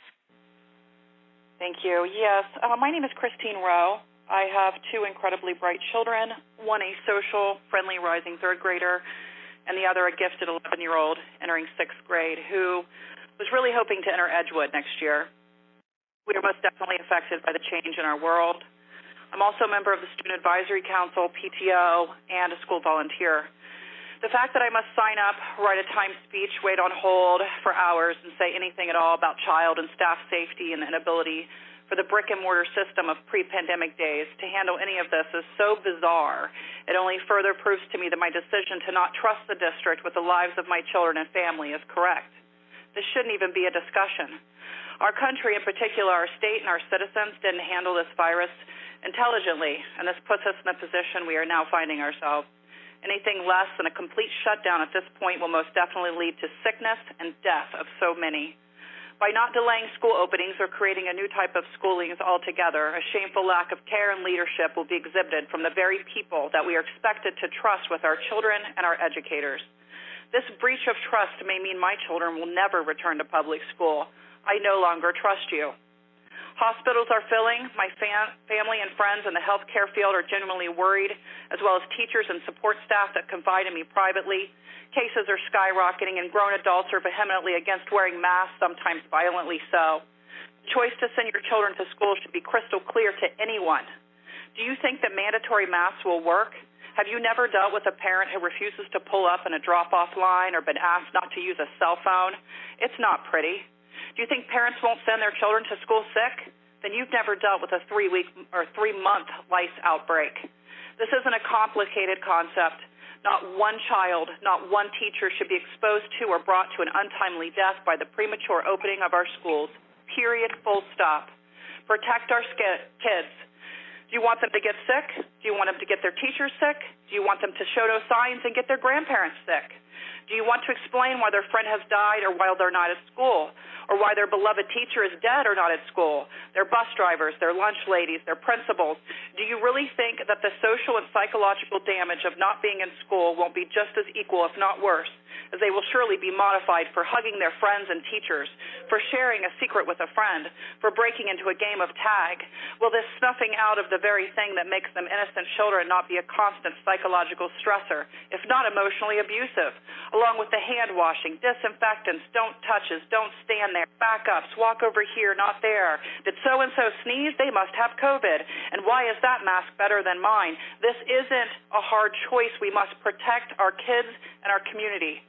Teachers in schools are not babysitters. They are not daycare. I'm sorry, okay, this truth that is tough. Yours to 3 minutes. Go ahead and wrap up, please. This truth is tough for many parents, and God forbid maybe the economy, but it's the cold, hard truth. We must protect our teachers and school staff. I don't have the answers on what to do, but I will be homeschooling from now on and supplementing with my own content. If we don't start brainstorming and getting creative and trying new things and discussing the reality, not the hopefulness, the reality of this, we are sure to get hit hard and hit well. Thank you. All right. Thank you very much, Christine. All right. Just one reminder, if you have dropped off the call or you still need to get into our line to make your comments, please press 0, and the screener will be able to speak with you. Right now, we have Lyle up next. Go ahead and state your name and your comments, Lyle. Sure. Hi, my name is Lyle Smith, and thank you for the opportunity to speak to you today. My wife, Heather, and I are parents of Aiden, a student at Manatee Elementary. We are all concerned about reopening the schools. We are all anxious to get back to some kind of normal in our lives. But this is not a normal time, and it won't be anytime soon. The number of COVID-19 cases continue to rise at an alarming rate. There is no vaccine, there is no cure, and too few treatments. The only consistent, effective approach has been what it was from the beginning: face coverings, wash your hands, physical distancing of at least 2 meters. Opening our schools at this time flies in the face of all of that expert advice. A CDC report came to light this week that said full-sized in-person classes present the highest risk of spreading coronavirus. We attended your online workshop last week and learned that this board has clearly placed opening the doors ahead of health and safety. Your own presentation last week said as much in bold type. To me, that is remarkably short-sighted and irresponsible. Questions remain, like, how can you possibly ensure physical distancing in a classroom with 23 children? What epidemiological or infectious disease specialists has the board engaged for expert guidance in establishing a plan? How often will staff be tested to ensure a healthy school environment? Will the school district be providing regular testing of all students to ensure that same healthy environment? What happens when staff or students begin to test positive in any one school? How often will that affect operations in other schools? How many positive tests within one school will necessitate closure of that campus? Last week, Palm Beach County school officials announced they would continue at-home learning because the risk of reopening classrooms was too great. Yesterday, the two largest districts in California, Los Angeles and San Diego, announced the same. I have come to know some of you as people with truly good intent. However, to judge you based on how you're addressing the reopening of our schools at this time, when people's long-term health and, yes, their lives are at risk, the only conclusion I could possibly draw is that you are more interested in cheering yourselves for opening the door on August 11th than you are about the welfare of our students and teachers and staff. If we've learned anything, we've learned that whenever groups congregate without proper protections in place, the numbers go up. 7 to 14 days later, we start to see the effect. If you open the doors as carelessly as your plan seems to suggest at this time, 7 to 14 days later, we're going to be looking at closing those same doors again. There's nothing mystical about August 11th. There are too many unanswered questions. If it means pushing back school opening a few weeks or a month, take the time. Get it right. I urge you to be serious about it. We've had enough of the unserious from our state and federal leadership. Lyle, that's your 3 minutes. Please wrap up. I will. We've had enough of the unserious from our state and federal leadership. They've all passed the buck to the localities. We need you to get this right. Thank you. Thank you very much for your comments. All right, next up we have Chip. Go ahead and state your name, please, and then your comments. Hi, my name is Chip Bach. I have a daughter that will be a junior this year. I work in healthcare, specifically peripheral vascular and interventional radiology. I've spoken with physicians across the U.S. at Weill Cornell Medical Center, Tulane Medical Center, UCLA Medical Center, Advent Hospitals in Central Florida, and many, many others. In April, they told us about hypercoagulopathy, hypercoagulation of the blood. They were seeing in people testing positive for COVID and in hospital-admitted patients. This led to several peer-reviewed clinical studies I can provide to the board. Autopsies reveal microclotting filling the lungs, kidneys, and other organs, and they've now documented the hypercoagulation as being a unique part of COVID contraction. This is why pneumonia-like symptoms are occurring, antibiotics do not work, and anticoagulant therapy has been found to be ineffective. Age and health has been proven to not matter. Children and adults can catch COVID and spread it to others. Putting people right now in enclosed rooms is shown to increase the amount of exposure, which directly relates to the severity of the illness once contracted. Strokes and PEs are spiking in healthy teens across the U.S. directly related to COVID-19. Mark Lipsitch, an epidemiologist with Harvard's T.H. Chan School of Public Health, stated in a statement at the end of June that someone should be studying the issue of kids and COVID, though he acknowledged that after the past brutal months, he didn't have the energy to do it. But he said the timing of the start of the school year in the United States is so variable that, quote, early start states, end quote, could provide evidence for those that wait until after Labor Day. Florida and Brevard County schools are, quote, early start states. Our administration is now moving to Plan B, which is designed to go full steam ahead and dam the torpedoes. This entails opening schools to push through the virus with known expense of life and health. This is a proven military tactic used globally by our own military throughout history. The World War II D-Day invasion plan documents outline the same approach. U.S. Secretary of Education Betty DeVos stated this past week that, quote, only 0.02% of kids are likely to die in the reopening of the schools. That calculates to a loss of 14,740 U.S. children, not including teachers. This matches the D-Day invasion plan document. Send as many soldiers and equipment as possible into the beach in the first wave. Many will die, and much will be lost. By the time the second and third wave hit the beach, the enemy will have weakened, and the beach will be taken by sheer overwhelming numbers. Replace the words early open states with first wave on the beach. The epidemiology of this virus states it is weak. It dies very easily outside of the host. Therefore, other countries like New Zealand have been able to get past it. Don't make our kids part of the first wave on the beach.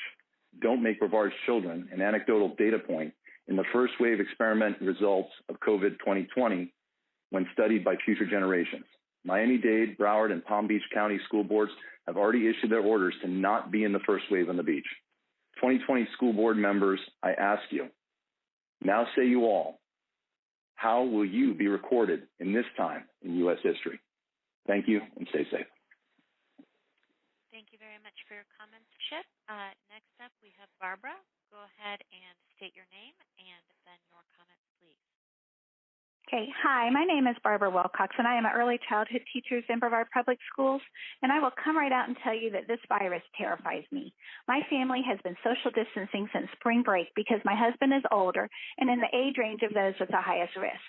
I do not want to have this virus, nor do I want to give it to him. So I'm begging you, do whatever needs to be done to start the school year with distance learning. One child or one teacher or one custodian or one bus driver or one administrator getting this virus is one too many, especially when we have an option to do it in a safer way. Distance learning is the only safe way at this time. If you are unwilling to do that, then I request that we start the school year as late as possible in August. The concerns brought up at your planning meeting were just inconveniences. We are not ready to return to school. There are too many questions that need answered. Rushing the beginning of school is not being responsible. If we can't do distance learning, postponing the beginning of school is the next best thing. Also, make masks mandatory. Research has already shown that masks are our best defense for this virus. It's not 100% perfect, but it is our best, safest, and most affordable option. Safety first, always. We, all of us, need to understand that we have a moral obligation to protect each other. This is a health issue. As an early childhood teacher, the e-learning option for elementary, as explained at the planning meeting, is developmentally inappropriate for primary learners. Being tethered to a computer throughout the entire school day, all day, every day, is an unreasonable expectation for a kindergartner. Even interacting with a teacher through video conferencing, they would still need a parent ready to redirect, refocus, and support them. It is an unreasonable expectation for a parent also. In addition, this scenario does not give any flexibility to working families. Unless I have misunderstood, it is Florida virtual school, not Brevard virtual school, that gives a flexible option that working families need if they want to keep their children safe at home. I would request that you look into that to verify and then fix the e-learning concept to better meet the needs of our students and their families. Finally, I'd like to address the mental health aspect. This virus, even if you do not get it, can affect your mental health. School will not be normal. Social distancing is not the social connection that children need. We have no idea how this type of school situation will affect their mental health, and I'm not convinced that we have the resources available to deal with it, especially when, not if, the virus invades our schools. You need more time. Thank you for listening, and I wish you the strength to do what needs to be done. Thanks. Okay, thank you very much for your comments, Barbara. Next up, we have Cassie. Cassie, go ahead and state your name and then your comments. Hi, my name is Cassie, and as a concerned parent, I have reservations regarding the finalization of plans to open Brevard County schools this fall. I've read the plans that were presented at last week's meeting and thought the e-learning plan for Brevard elementary students using Microsoft Teams is a good plan for students whose parents want structured education at home with face-to-face learning from a teacher at their school. I feel that this not only benefits students who must stay home or are able to stay home, but additionally it's more safety for teachers, especially those who are at risk of the COVID virus due to age and or pre-existing conditions. However, I don't understand why e-learning is not an option for Brevard secondary students. Though older students tend to be more responsible and will likely keep masks on in school, there's no mandatory requirement for masks to be worn for most classes, and this causes a potential spread of the COVID virus to their peers and teachers. Though it's been stated that children are more likely to not get this virus or spread it, there's not enough studies to support this assumption. This virus has been in this country for only around 6 months, and there are new findings that scientists are still discovering almost on a daily basis. My son is in a choice school and has to attend at least part-time at his school to retain his seat. This is particularly worrisome to our family since my mother-in-law is in hospice at our home and I have a pre-existing condition. Both Orange and Osceola counties have learning at home programs that are tied to the students' home schools. Besides being one of the largest school districts in the state, we are one of the top districts in the state with high-performing schools. So I have to ask you why our district could not come with an e-learning type of plan to accommodate our middle and high school students. I believe we need the option of schools being open for students who have special needs and or for parents who have to work. But for those students who need or can stay home, there should be a distance learning option to teach all students from their home schools. I understand that children and teens need the socialization as well, but these are not ideal times. Just this last weekend, we broke the daily record in the country of new cases for an individual state, even surpassing the record set by New York. It was also reported that a teacher with pre-existing conditions died in Arizona from the COVID virus, and 2 other teachers at the same school have come down with the virus during their summer school term. These teachers were following protocols using masks and gloves. Today, the Orange County Health Director announced that the average age of people diagnosed with COVID is starting to rise. It is just extraordinary that schools in Brevard County were closed back in March for far, far fewer cases and are now being phased to open in a state that is often referred to as the new epicenter of this country. If schools must open, couldn't we at least offer the best distance learning possible to students who must or prefer to stay home? Thank you. All right. Thank you very much, Cassie. Okay, one final call for speakers. Anyone who is a speaker, please, or who needs to state their comments can press 0. It looks like we are holding on for one final one. So I appreciate your patience.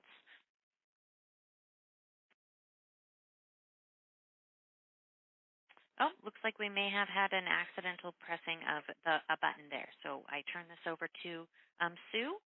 Go ahead and let us wrap up. Oh. Christina, I think sorry. you have Looks one like more. We do have one more. Sorry, didn't just pop up on my computer. So we have Les. Go ahead, Les. State your name and then your comments. Okay. My name is Les Dono. My wife is a kindergarten teacher in Brevard. I'm a senior citizen, 77 years old, which puts me in the high-risk category of the CDC guidelines, regardless of any health issues. I'm very concerned about her welfare in school. I understand that the state of Florida and the Department of Education are pushing for schools to open. I do not agree with that, and it seems that might be beyond your ability to change. So I respectfully request that if you cannot stop schools from opening in August, that you do whatever you can in your power to make the start date as late as possible. Give yourself and the teachers and parents more time to determine the best plan. Maybe by that time, the Department of Education will determine that safety of the students and teachers is everyone's best interest. If you can't stop the school from opening and refuse to postpone the beginning of school, then at the very least, you must make masks mandatory. There has been more and more data that this virus is airborne, and more data that wearing a mask is the best way to reduce spreading the virus. I know my wife will wear a mask all day, every day, because she cares about the students and her fellow teachers and wants to keep them healthy. I want her to have the same respect. The best thing, at least the least expensive way to reduce the spread of this horrible virus is to wear a mask. Please keep my wife safe so she can stay healthy, and then I also will be able to stay healthy. While we don't know the long-term effects of this virus, we do know that it's deadly. We know that there can be long-term health consequences from it. We know that long-term health consequences are also expensive. She is already anxious, and that is not good for her mental health either. I implore you to do the right thing. Start school with virtual learning or at the latest date possible and make masks mandatory. Thank you. All right. Thank you very much for your comments, Les. It looks like no one else has any comments. So, Sue, go ahead and wrap up. Yes, thank you, Christina. I just want to say thank you to all of our speakers tonight. I appreciate everyone's patience in this difficult circumstance, and thank you to our team at Telephone Town Hall for being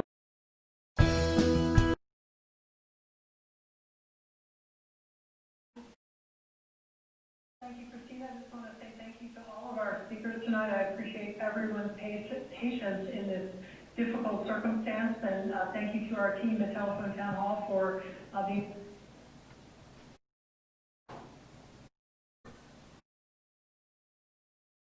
Okay, we do have one additional comment that Ms. Escobar is going to read for us. There was a technical glitch with one of the callers last evening, and so he has submitted his comments that he had intended to provide us verbally last night via email this morning. So Ms. Escobar is going to read those into the record for us.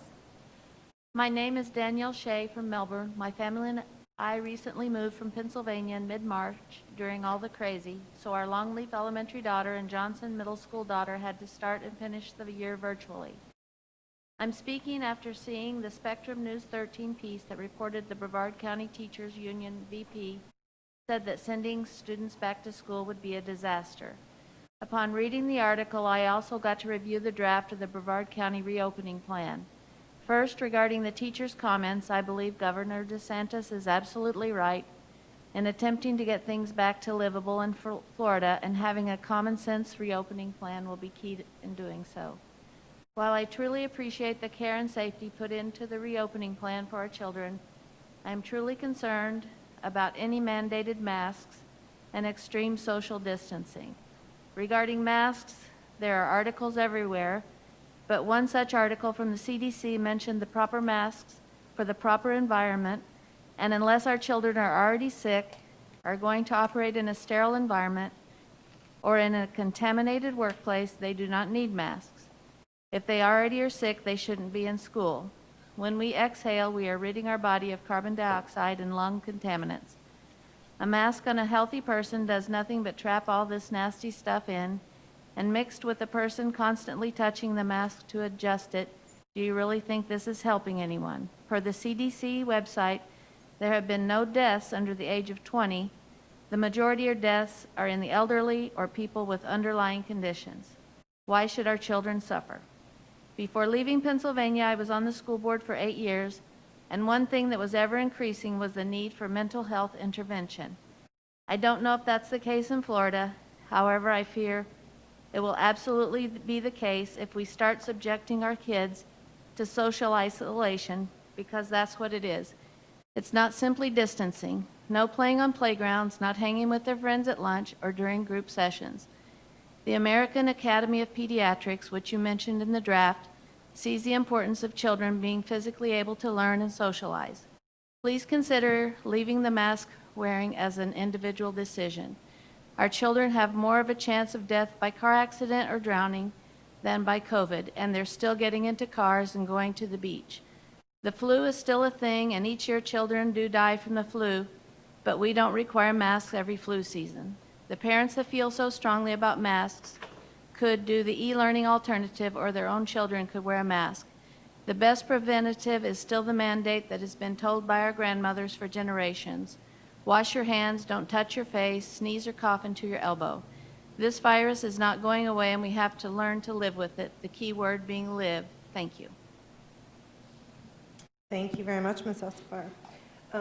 Board members, are you okay? Typically, I would ask if anyone would like to respond to any of the public speakers, but I personally feel like we probably need to get through the presentation of the plan, which will probably address a lot of those things. But is there any individual thing that you all feel the need to address before I move on to the consent agenda?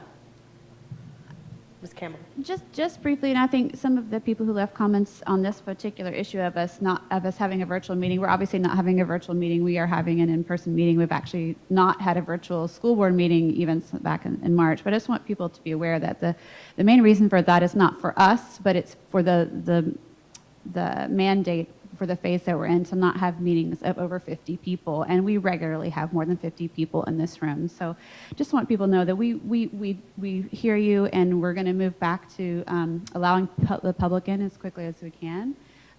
We actually just had that conversation last Thursday, but we have been having these in-person meetings for our school board meetings as much as possible. So, but we appreciate those comments. Very good.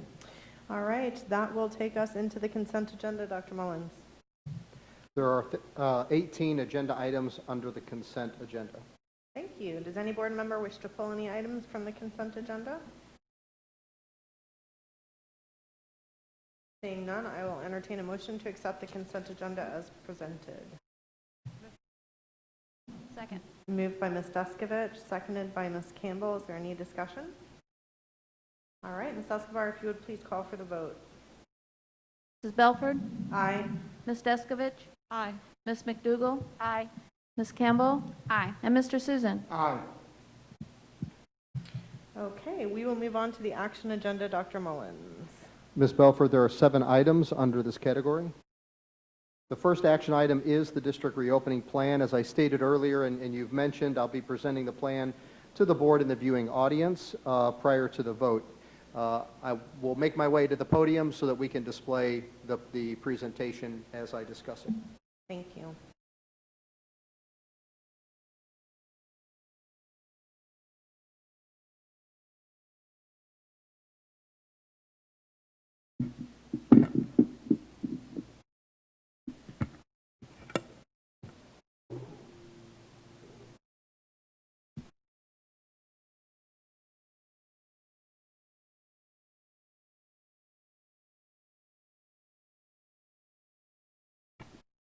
All right. Can the board hear me okay? Okay. So before we get started, I'll acknowledge that the reopening plan looks, and it's going to be very familiar or similar to the presentation we made last Thursday to the board in the workshop session, which essentially was the draft and the work that had been done leading up to it. I'll be going through it again, but I want to note before we get started that there have been modifications. I want to highlight those before we get started so you know what to anticipate. And particularly for our listening audience, as we had several viewers last Thursday, they'll know where there may be differences and modifications since we met last. Because I want to acknowledge last week was the draft. The intent and the purpose was to present the work that the task force had done, the feedback that they had received through lots of different sources, and present it to the board to receive your feedback and input, as well as continue listening to our community and identifying where we may need to make some modifications and adjustments to meet the needs of our community. And as anticipated, and as we've been living for several weeks, things change from day to day and so on. So I think you'll see that. Specifically, we have modified the language around masks. I'll be providing an update on our elementary work groups around their efforts to further detail the work and the expectations for our schools. I'll provide an update on the secondary plan that includes the development of an e-learning option for our students. We'll be providing a review of work conditions related to leave, medical leave for students, for staff in the event that they have to be quarantined or test COVID positive. And then I'll also be presenting a calendar modification with a recommendation that we move the student start date of school from August 11th to August 17th. And I'll discuss that at the end of the presentation. So to get started, as we've been working, we early in the realization of COVID and as a district identified priorities when we left for spring break, and we're addressing the needs that were evident as we went into this situation. Number one, maintain the health and safety and welfare of our students as well as our staff, while providing a quality learning opportunity and access to those learning opportunities for our students, while also sustaining financial stability, and then providing the community the supports and resources necessary to maintain both the well-being and the academic success of our students. I think there's robust evidence of the support we provided our community during the last 9 weeks of the school year, where we served over 1.5 million meals. We provided over 15,000 devices, 2,000 hotspots, as well as a variety of supports from virtual IEP meetings to staffing meetings and so on. And we're prepared to continue and provide all of those supports as we move forward. When the task force met, they first grounded themselves in our strategic plan. to ensure that we were remaining on course and on pace to meet our objectives. And that was not a difficult ask, quite frankly, because our strategic plan clearly aligns with the work that we were doing and the work we were faced and are faced with doing. It just required modifications and reconsidering. Whether it's ensuring our students are engaged daily, providing our students with skilled, certified teachers who hold high expectations, equitable supports, quality learning and education for our students who are experiencing achievement gaps, as well as providing all families access to literacy supports. And our exceptional workforce objective, continuing to staff our schools and district positions with high-quality employees, continuing meaningful professional development, and continuing to compensate our employees.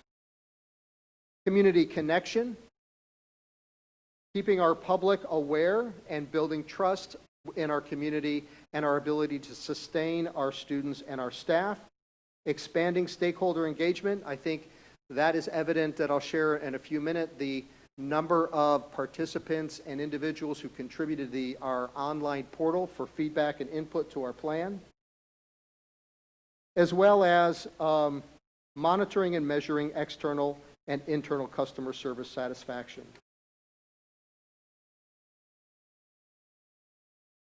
And then operational sustainability. Obviously, it's been mentioned by our speakers today. We had discussion at length last week that there is a significant element of operational sustainability.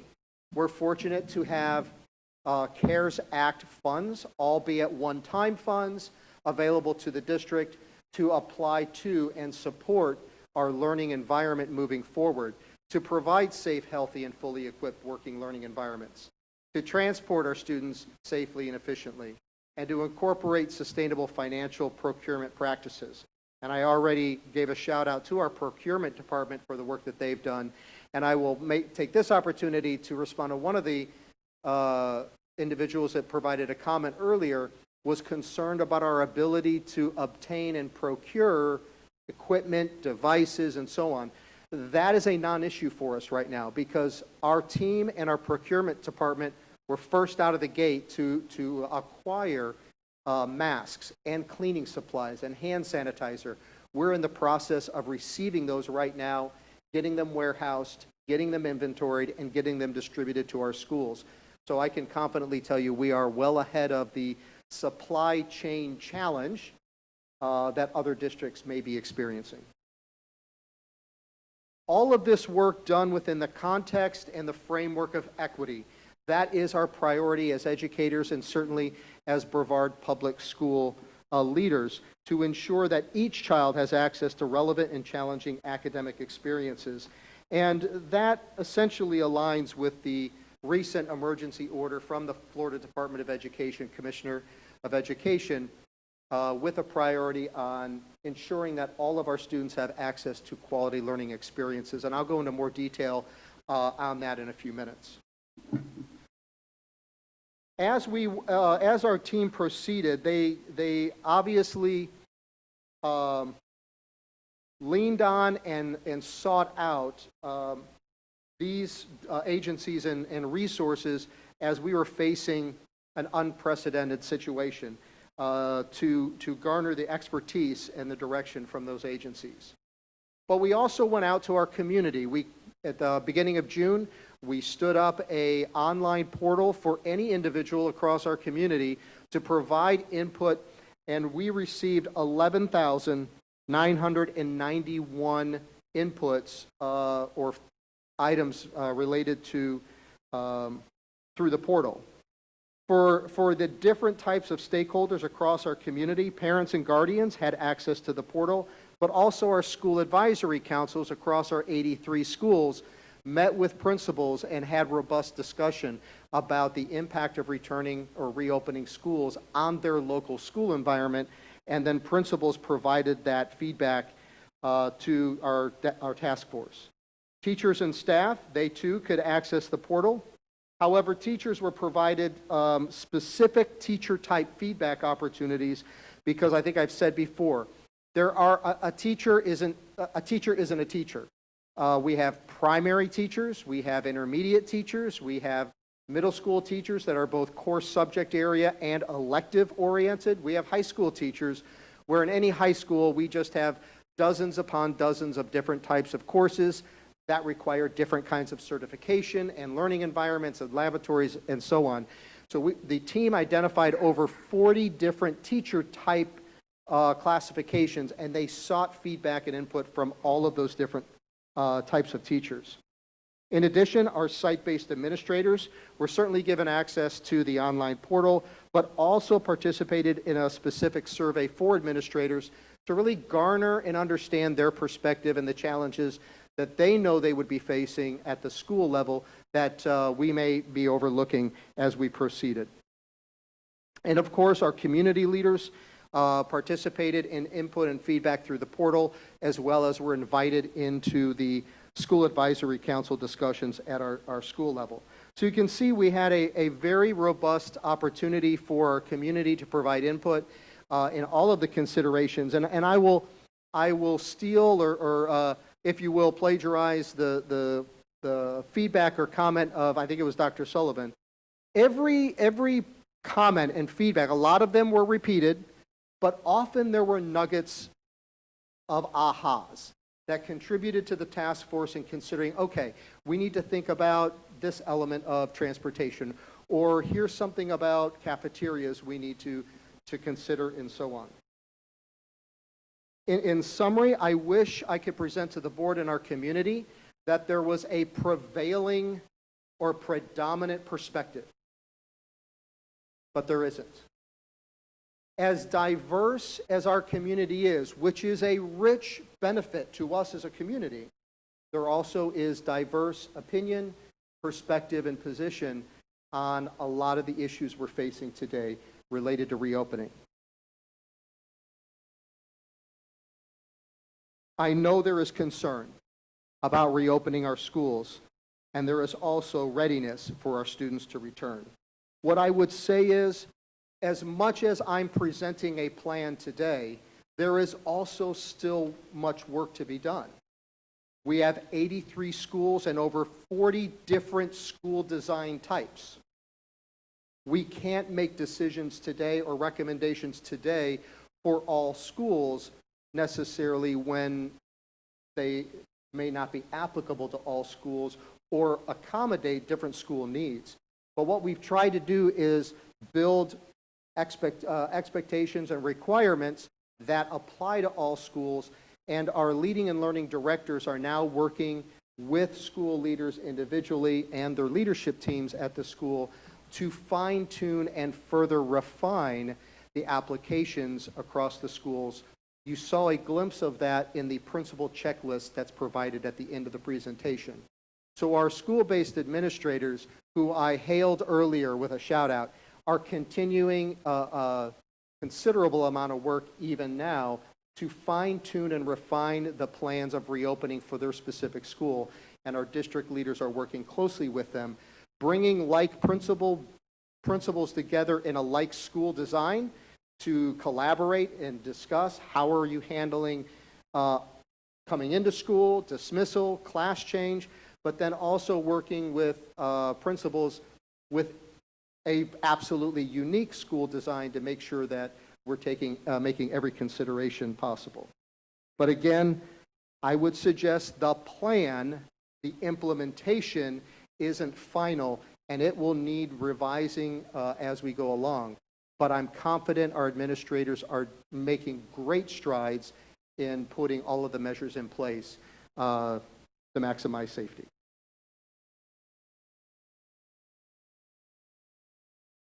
The American Academy of Pediatrics has been referenced several times. We presented it last week. Obviously, they have a vested interest in the perspective of working with children, our youth, and we went to them for their guidance as we developed the plan that we're moving forward on. You'll see in the action item agenda recommendation that the board approve the plan, but also it allows for adjustments given the uncharted waters we're in and what may change as we go forward. Again, the AAP, or American Academy of Pediatrics, has advocated that all policy considerations for the coming school year should start with the goal of having students physically be present in school. However, it was referenced that more recently, late last week, that the AAP released an additional statement acknowledging that further consideration needed to be made at the local level about the decisions of how and when to reopen schools, and acknowledging that a one-size-fits-all approach is not appropriate for the return to school decisions. Hence why we have continued to evaluate the feedback and the input from the board as well as our community to continue to refine and develop our plan moving forward. So I'd like to just overview the opening efforts that are operational related, and then I'll talk for a few minutes about the educational elements. Things like removing clutter from our classrooms to include actually warehousing those items, inventorying and tracking them so that they can be returned to schools once we're beyond our current situation. But schools and our distribution warehouse department are already working together to get those items removed, because the reality is our schools don't have space to keep things stored. Ensuring that desks will be turned in the same direction. We have gone to a very collaborative learning environment. We're going to have to suspend that practice as we go into the new school year, and we're working, our school leaders will be required to do that, addressing traffic patterns, installing plexiglass barriers. Schedules will be designed to minimize congregation and communal areas. School teams are working on their arrival and dismissal protocols to minimize interaction. Water fountains are going to be restricted for use only with filling a water bottle. Cleaning products have been procured and are being provided to schools, as I already addressed, from PPEs to hand sanitizer and so on. And our staff are being trained on additional cleaning procedures and protocols as we move forward. I want to emphasize, this doesn't identify specific details because much of this work is happening at the school level, and we're working with our administrators to ensure they have all of the information and the materials they need. Continuing with operational efforts going on even right now, maintenance is working on filter changes, as well as we've extended planning to extend air conditioning running times for our schools to increase air circulation. Transportation is working toward no more than 2 students per seat, as well as an emphasis on students, staff. We want to support you and encourage you to stay home when you are not well. And we are going to work with you on attendance, and we're going to work with you on interfering with the learning environment and so on, ultimately supporting the ongoing learning of our students in those instances. We recognize, I'll talk about it a little bit more later on, that our clinics are going to be critical to the support of our schools, as they will help assess and evaluate the health and well-being of our students and staff. So we're looking at our clinics to ensure that they can accommodate for space and separation of individuals. We're developing our professional development protocols that includes videos and guidelines, and the development protocol of when to close a classroom, a school, and decision points. We had quite a bit of discussion, and I know there have been requests and expectations from the community as well as the union of what that is going to be. We're going to address that again towards the end of the presentation today. In addition, we're standing up a designated custodial strike team that will be nimble and able to go into a school classroom and do rapid deep cleaning as is necessary. So, to recap the district's purchased supplies for operations, we've obtained over 1,000 thermometers for the organization currently. They've already been received and distributed. Face masks, we have hundreds of thousands of face masks that have been made available to schools and our transportation department. We've also obtained a face shield. It's a plastic covering, very lightweight, very comfortable. I have one in my office. For all of our teachers, every one of our teachers will receive a face shield in addition to every one of our instructional assistants, so that they have an alternative to a mask that allows a student to see their lips when they're talking. You know, we forget how often we depend on kind of reading lips and enunciation to sustain that literacy continuity in our classrooms. Plexiglass dividers have been obtained, are being distributed to our schools. Cleaning products for every classroom, that is something we've gone out and done since our last conversation. Every classroom will have the availability of a disinfectant spray bottle and materials for the teacher to use at their discretion. We introduced the misting fogger that every school and district site will have that allows for additional disinfecting and in a very comprehensive way. And then we've also made funds available to our schools for individual or site-based purchases through CARES Act. From an educational perspective, we've developed early warning systems to collect data and target students who would benefit from additional summer instruction. We have approximately 400 students who are participating in summer learning now across our district, also being provided transportation.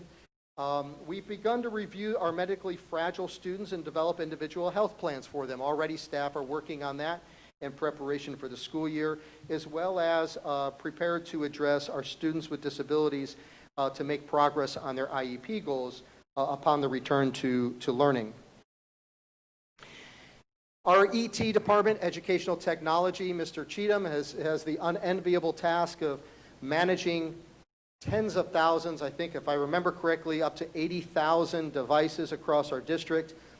We discussed last time that we distributed 15,000 devices. His team is working tirelessly to inventory, clean, and re-image devices and computers for flexibility of use in the coming school year. We don't anticipate utilizing labs like we have in the past. We're going to be pushing more devices into the classroom for individual student use, as well as be prepared to support students who may need a device for e-learning or if we have to implement distance learning. We've also provided every one of our schools additional school counselor hours and additional hours for assistant principals at the elementary schools because, as the board knows, our elementary schools don't have assistant principals typically in the summer, and we provided them hours for that assistance. In addition, we're supporting students in transition through the summer. That includes meals, social worker support, and additional supplies and provisions as we determine what they may be. Further, we are developing our social emotional curriculum for students who are confronted with the challenges exacerbated by COVID-19. We're developing and preparing to launch our trauma-informed compassion fatigue training for school staff. None of us anticipated the duration and the depth of what COVID would present us on that Friday before spring break. I think it was March 15th. I think we mentally thought this was going to be a short run because we were getting ahead of it. But we're now confronted with the reality of this is going to be a longer duration reality. And this training in particular begins to give staff the skills and the supports and the concepts to help manage students as they work through trauma, as well as how to manage compassion fatigue in their own lives. We're preparing to have technology available for use on day one. Our school improvement plan process will include additional requirements for academic support programs that can be funded through CARES Act funds, as well as we are working on curriculum plans and resources for blended instruction with high quality instructional materials. So there is a lot of work going on even right now in preparation for the school year, both in a very tangible operational way, but also from an educational or academic way, not only to meet the needs that we identify right now of our students who are in academic and enhanced learning, but also in preparation for the return. I'd like to take a few minutes and review and provide another look at the emergency order that was provided last Monday, July 6th, from the Florida Department of Education, our commissioner. Essentially, the emergency order provided or presented 7 assurances for school districts as they worked on reopening of schools. Assurance 1, districts will assure that all brick and mortar schools open in August at least 5 days per week for all students. Assurance 2, districts must provide the full array of services that are required by law to include in-person instruction and all of the services that we need to provide to our diverse students and population. Assurance that the district will provide robust progress monitoring to all students. We actually were pleased, and that aligned with us completely because we were already developing our re-entry progress monitoring plan because we know we need to assess and measure our kids' academic growth since they left us. It's been months since they were with us, so we are working toward that plan already. Assurance 4, districts will work with IEP teams to determine the needed services, including compensatory services where needed or appropriate. Assurance 5, the district will work with English language learner committees to support our ELL students who may have regressed during this time of absence. Districts must share with the department regularly progress monitoring data. We have to actually submit our progress monitoring data to the state and demonstrate that we are not only collecting data, but we are also responding to that data, and that we will collect reopening plans from each charter school to ensure that they're meeting these assurances as well. So in summary, there's really 3 components to the emergency order. In 3 components, 1 in format, in content, and progress or progress monitoring. In format, we can provide either live synchronous or asynchronous education.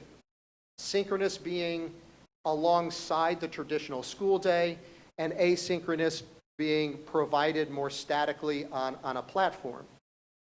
But it must also include the ability for students to interact with teachers and peers. With relation to content, we must provide the same content and instructional hours, whether in person or at home. So our e-learning platform or model must align with the formatting requirements, but also utilize the curriculum and the instructional hours that students experience in our schools. It must address equity for all types of learners, our low income, ESE, ELL, and struggling students. And it must focus on narrowing achievement gaps and through progress monitoring determine if students are making progress or not and put the appropriate academic corrections in place, which includes any students who may be learning through the e-learning platform at home. Progress monitoring, we must maintain automated attendance records by day and hours of instruction for all students. We must have a system for monitoring daily engagements in every class. Again, conduct progress monitoring and provide the results to the DOE. So ultimately, all non-traditional education plans must be submitted to the Florida Department of Education by July 30th, and it requires approval from the DOE to proceed with that plan. So that leads us to the framework of our plans, both the elementary options as well as the secondary options.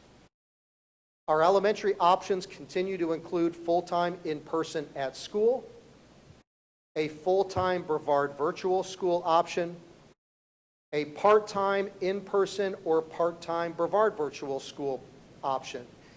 I was surprised to hear by one of the speakers earlier that they found Brevard virtual school to not be very, I don't remember the exact word, but I got a sense flexible. I would suggest that is not the case. Our BVS program is prepared and willing to be very flexible with our students in consideration, particularly of that part-time in-person or part-time BVS.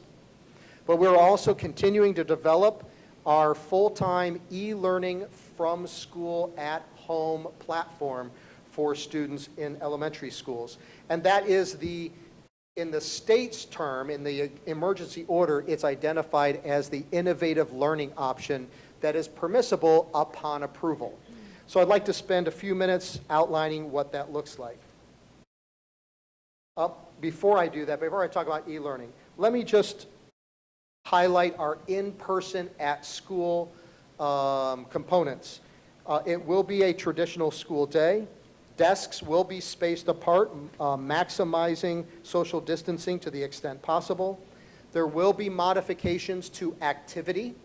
Our work groups are working on clustering students in activities, so not every student may get all 4 different activity experiences each week like we have had in the past. They could be clustered in groups and have activity for an extended period of time to minimize the exposure of the activity teachers to every student across the school to cohorts of students for periods of time.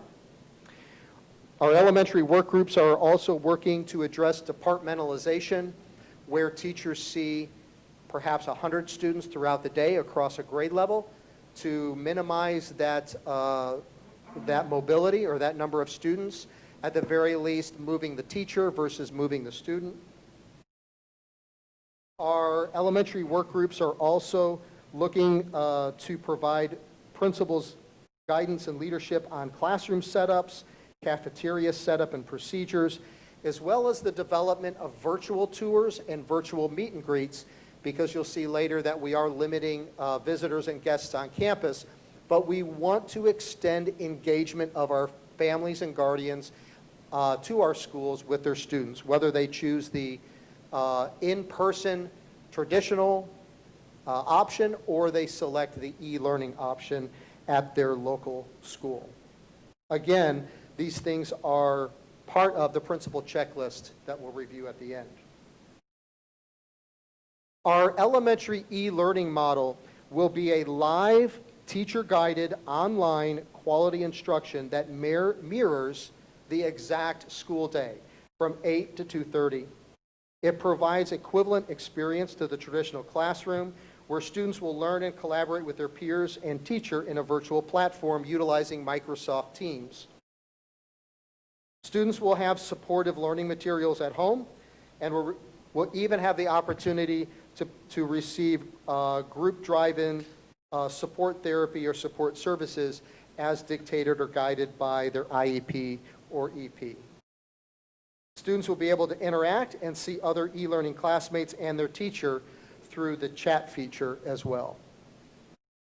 But with an e-learning environment, we have to recognize that there will be additional expectations for all of the stakeholders involved in that environment, because it will be removed from the day-to-day interaction of the school. Expectations for parents, for teachers, as well as our students. So I'll just highlight some of them that are identified here, and that we would expect our parents to work towards setting up a dedicated space in the home with supplies and materials that really promotes and focuses the learning environment. That parents would be prepared to assist their child with accessing the online materials and monitor their participation and progress to ensure attendance as well as participation, and be prepared to reach out to the teacher and say, my child is struggling or not understanding a particular component. At the same time, our expectations for teachers include delivering interactive, engaging, and standards-aligned instructional experiences from the school site for our students, and communicate in an ongoing way, weekly with parents and daily with students. Lesson plans will need to provide for some flexibility, as well as be prepared to shift to any necessity for a substitute. And we will be providing our teachers, particularly e-learning, school-based professional development to support them in the development of this learning environment. Ultimately, the teacher will need to adhere to the school site schedule. That includes activity experiences that we'll stand up and provide to students that they can do in their home, either virtually or pause and do activities in their home learning environment. Teachers will need to be intentional and explicit about timing, pacing, progress monitoring, and the expectations for students. And again, it will mirror the traditional classroom setting. But we also have expectations for our students, that they will be an active learner, that they will need to help own their progress and reach out to the teacher when they may be struggling and need help, but also be prepared to work to some degree independently, but with teacher assistance. Students will be expected to complete progress monitoring diagnostics in a secure location at least 3 times per year. So there may be instances where a parent needs to bring the child into the school at a designated time to be able to participate in progress monitoring. Ultimately, this is not the distance learning model of last spring. This is a very robust, engaging e-learning experience that requires both additional effort on the teacher's part, but also on the student and their family. We have already pushed out a survey to elementary parents to get some sense of what the response or interest may be in the e-learning opportunity. Right now, of the students we have enrolled, it appears as though we have probably a 25% response interest rate in an e-learning opportunity through their child's school. So we're continuing to monitor that as we continue to get survey results. I want to highlight, you'll see in the bottom right-hand corner of this slide, that our e-learning model requires ultimately the DOE's approval. Our elementary team right now, we just received the template from the DOE, I believe it was Friday, for the submission of our innovative learning options, or what we're calling Vieira Elementary School e-learning. So our e-learning plan has to be submitted to the state by July 30th, and they're assuring expeditious approval or turnaround. So that takes us to our secondary options. We presented last week that we are prepared for our full-time in-person school option at our secondary sites. Again, full-time Brevard virtual school, a part-time in-person or part-time Brevard virtual school option, a full or part-time dual enrollment option. Since we met last week, we also engaged in what a e-learning option would look like in our secondary schools. That becomes increasingly feasible as we have walked out our examination of block scheduling. We are at this point very optimistic about the feasibility of block scheduling as our administrators are continuing to work with Leading and Learning to identify what that would look like. And an acknowledgement that a block schedule environment is the most optimal option for maximizing safety. So our secondary e-learning platform that is being developed and reviewed would require ultimately the availability of all teachers in a school environment. There has been a suggestion of an e-learning option for just certain types of students, but that does not meet the DOE's assurances of an equitable option or access to all students, and it would not align with our own equity framework, so we are pursuing an e-learning option across secondary for any student who would want to access that option. Again, it's additionally feasible with a block schedule environment. It does require meeting all of the DOE assurances that I reviewed earlier and final approval. And ultimately, I want to recognize it would reduce the in-class student numbers in the classroom because a teacher may be supporting both in-person and e-learning students within a section or a particular period throughout the day.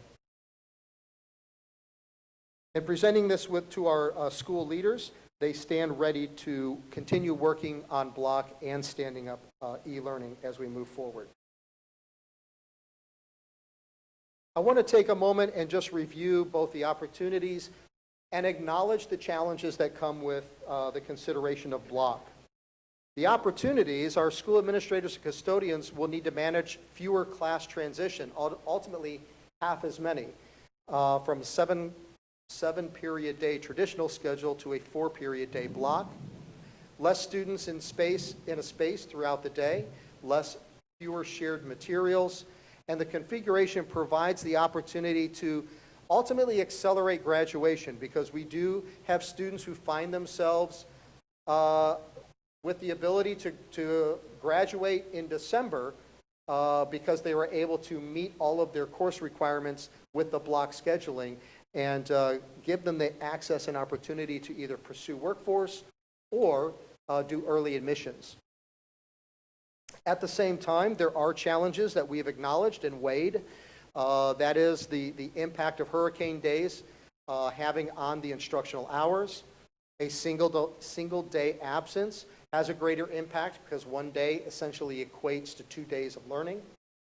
The professional development, which is part of the reason that I'll be proposing the modified school calendar in a little bit, to provide teachers additional 4 days of pre-planning to support them in the preparation not only for this platform but also our e-learning platform as well.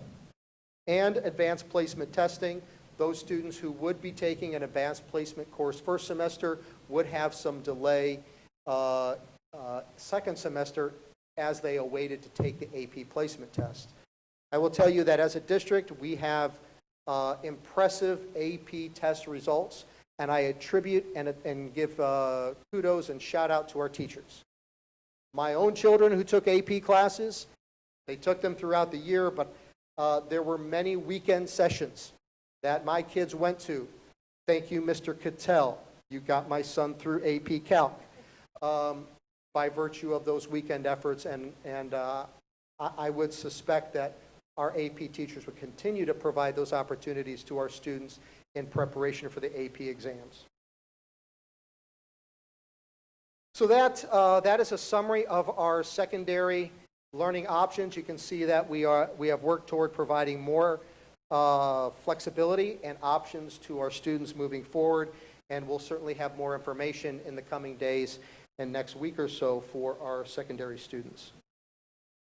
That takes us into our in-school guidelines, particularly around different areas, the first being health screening. It is important to note and acknowledge that our parents, our guardians, our grandmas and grandfathers who are helping care for our kids, we absolutely, as always, but even more so, are dependent on them being a first level of daily health check of their child. A child's guardian is the most knowledgeable individual of a child's health, understands what's going on at home and in that environment at home, and we ask that they fully engage in monitoring their child's health and help us manage that, and we support them keeping their child home when they may be showing signs of illness, regardless of what the illness is. At the same time, our schools will identify students who may not necessarily have equally supports at home and be prepared to support our kids when they come onto campus. We will be allowing parents excused absences when a student is kept home as a result of school officials for health-related reasons.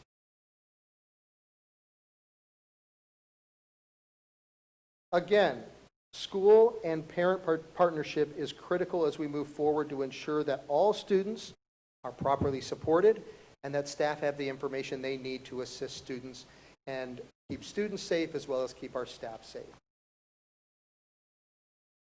Parents and legal guardians are responsible to promptly pick up or properly arrange for the pickup of a student sent home through the clinic, and we ask them to have backup plans and be prepared to respond to a school if and when we need to reach out to them.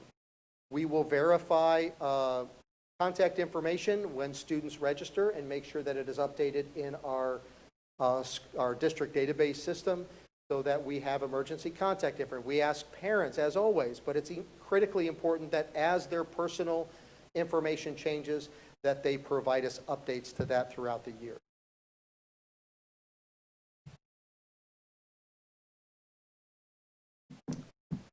Face coverings. As we discussed and considered the practice of face coverings, again, we went to the American Academy of Pediatrics because they understand best the impact and the utilization of face coverings, particularly for children.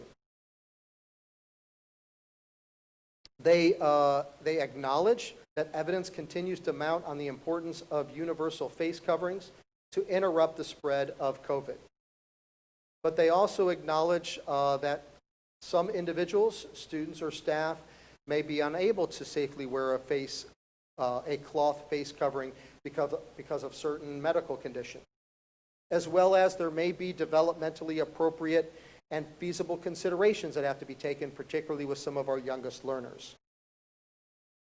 So we have leaned on the AAP for consideration of face coverings and they will continue to be a go-to reference that we will need to count on for guidance, but at the same time with an expectation and understanding that everyone will need to be responsible, but also be reasonable as we move forward. That leads us to our proposed recommendation for face coverings. You'll see that the language has been modified from what was last presented, so that when social distancing cannot be adhered to, it is expected that students and staff wear a face covering. Of course, it also must adhere to dress code, and it applies to face covering over the nose and mouth and not the full face. In addition, it's expected that students wear a face covering while on the bus. Again, we have options for our teachers where they can use the face shield that's been provided, or another option, an appropriate face covering option for them. We see an environment where social distancing is acceptable. There's no question that face covering isn't necessary. But when that social distancing is not feasible, then it is the expectation that both staff and students utilize a face mask. So we see everyone having a face mask and utilizing them throughout the day as it is necessary. We would propose that this is a non-disciplinary practice, as was discussed when we were together last week.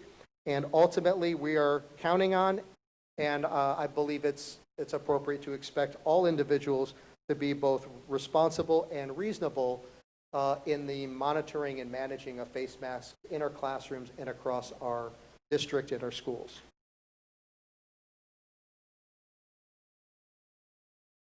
Hand washing and hand sanitizer, a lot of discussion has been made about hand sanitizer, making it available, using it frequently, but I think we have to pause and not forget that the actual number one disinfecting recommendation is hand washing, and we have acknowledged that, and we'll have prioritized that across our schools. We're developing hand washing videos to guide students on the best practices. We will ensure that our bathrooms and restrooms are properly supplied and consistently supplied across our different work environments. But we will also have hand sanitizer available throughout all of the district. Every one of the classrooms will have hand sanitizer provided by the district. They will be hand sanitizer stations throughout the school, and it will be emphasized and reinforced throughout the school day. Transportation certainly provides a unique challenge for social distancing. That is why we have moved to the expectation that all students will wear a mask when they enter the bus. They'll be provided a hand sanitizing station as they enter and expected to use it and utilize it as they exit the bus. Students will also be assigned a seat. They'll be required to sit in the seat, and if they have a family member on the bus with them, a sibling, they will be grouped together to keep family units together. We'll be guiding them on appropriate distance between each other when they enter and exit the bus. Our bus drivers will be wiping down seats in between the routes. We'll utilize windows being open when the weather permits. And we'll address misconduct on the bus appropriately as it's brought to our attention when students arrive to school. Again, I would reach out to our parents and guardians that if your child is going to utilize our buses, you've got to partner with us in helping set up and uphold these expectations to ensure that not only their child is safe, but all children on the bus are safe, as well as our bus driver.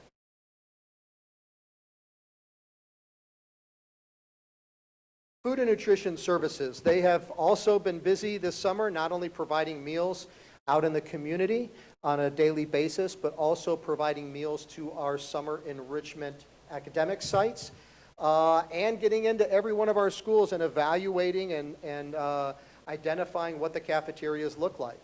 All cafeteria staff will be required to wear masks and gloves during preparation and meal service.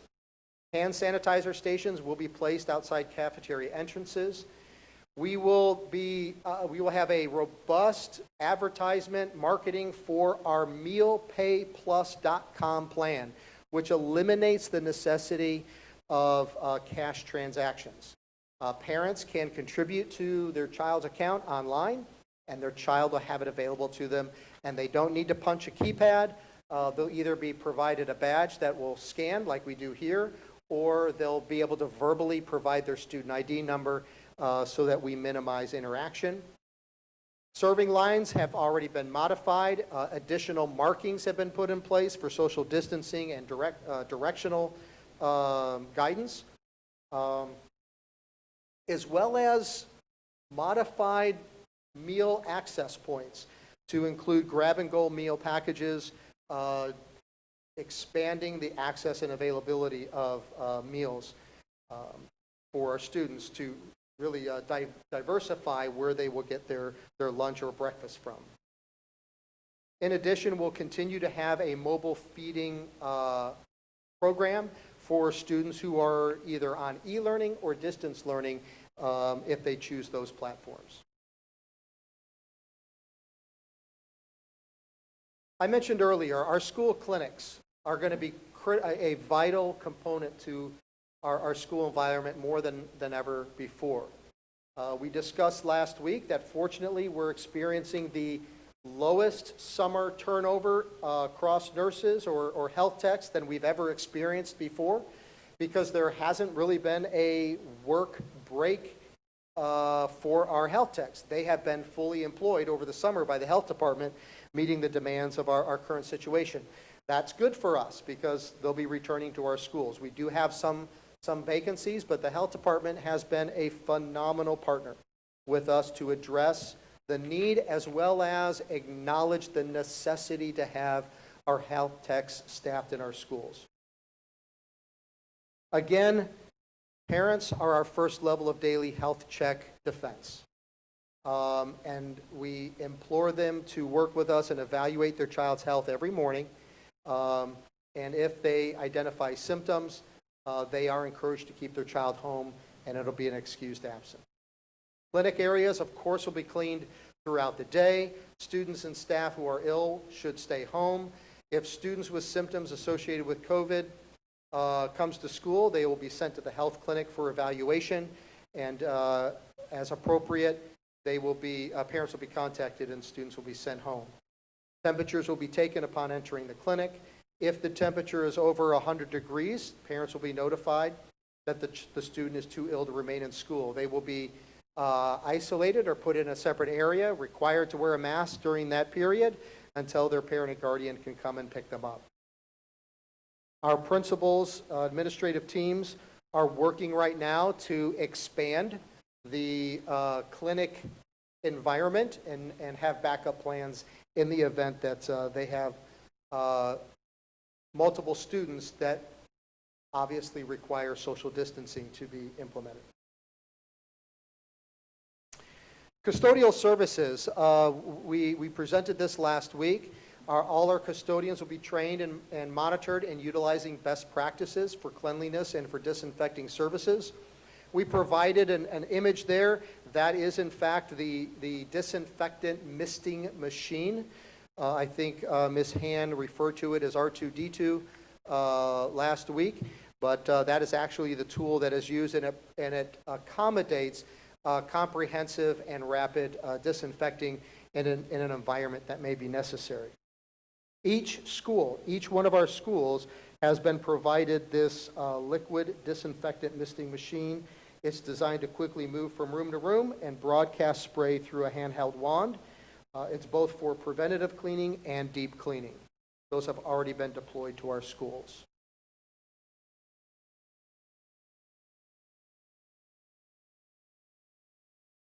It has been mentioned and referenced the social and emotional impact of our current environment on both our kids as well as our staff, and the academic learning gaps that in some cases have gotten greater since our students haven't been able to benefit from in-person learning for the last several weeks of the school year. So the first days of school will be critical for our teachers as we determine the strengths and weaknesses in content areas, their skill attainment, behavioral expectations, and readiness in the event of distance learning.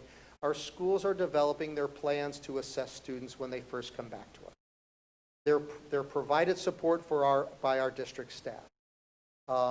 We are required to be prepared to implement distance learning again in the event that a classroom or a school has to be closed for a period of time, and we will be prepared just like we were last spring for that necessity if it becomes a reality.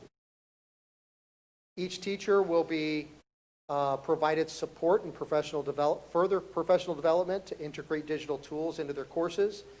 We have an enormous array of digital tools for our teachers that have been available all along the way, but some teachers may need additional support.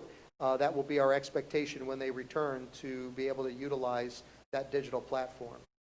They'll be expected to work in a blended format to minimize challenges when individual students or classes may need to pivot to distance learning. Teachers and staff who provided services to students with disabilities will work with individual students, families, along with the district support teams and administration to meet IEP goals and related services to the extent possible, even when distance learning is necessary. Our students with disabilities last spring, I'm going to maybe make a dangerous attempt here to recall the data that I shared with the board a couple months ago now about the numbers of IEP meetings we held virtually last year. I believe it was over 3,000 meetings and 300 staffing meetings, something like that. Our ESE teams adapted to the supports we needed to provide to our ESE students. Am I going to suggest it was ideal? No, we want to be face-to-face with our kids, but we are learning and we are adapting and we are implementing additional practices to support our students with disabilities in preparation for whatever the platform is that they may choose, whether it's in person, e-learning, or when distance learning is necessary.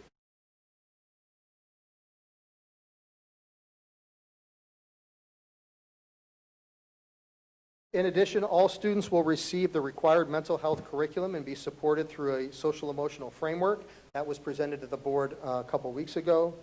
Each school will implement an academic support plan to provide additional instructional assistance, tutoring, before after school assistance, enrichment embedded in the school day. As we move forward, schools will develop a plan to provide additional support for students who are temporarily on distance learning.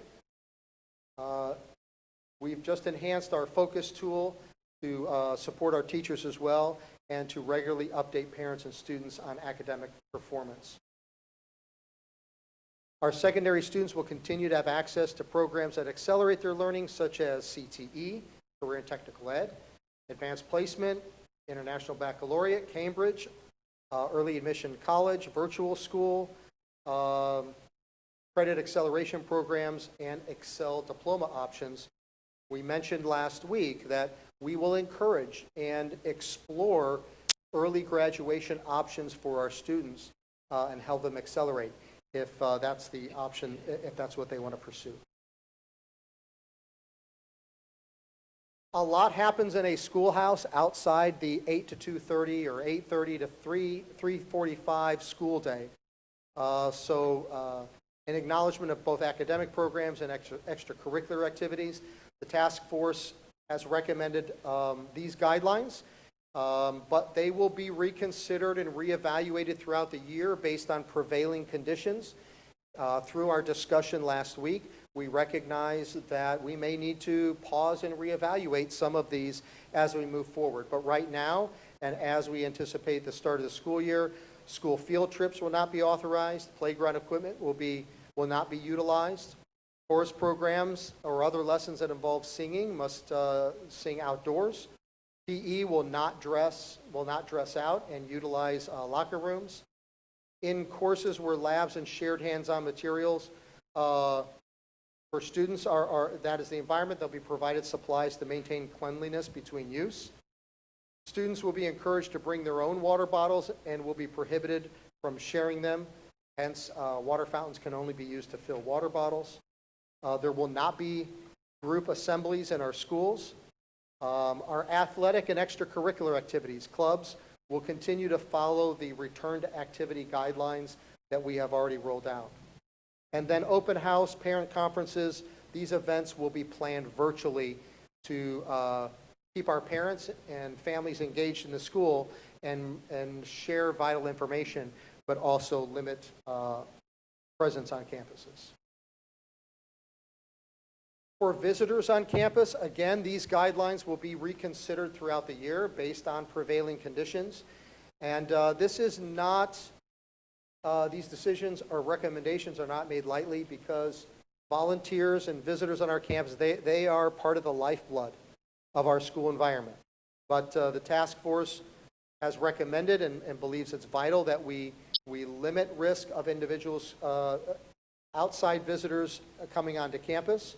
So our visitors to schools are limited to emergency situations, enrollment, or required meetings. Non-essential visitors and volunteers will not be permitted on school campuses to include walking students to class, eating lunch with students, or attending classroom events or celebrations. Parents may not drop off items for student pickup that are not medically or academically required. And our contracted service providers will be required to complete a self-screener prior to being allowed on campus, and they must adhere to all school health guidelines that we've discussed today.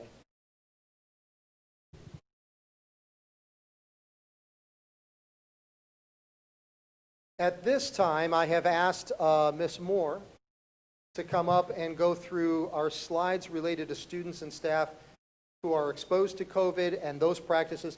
She is our resident expert at this time. I don't know that she would say that because she feels like every day some of the conditions and guidelines change from the Department of Health. But if she's the closest thing to the expert, then I'm definitely not. So I've asked her to cover the next few slides for the board and the public.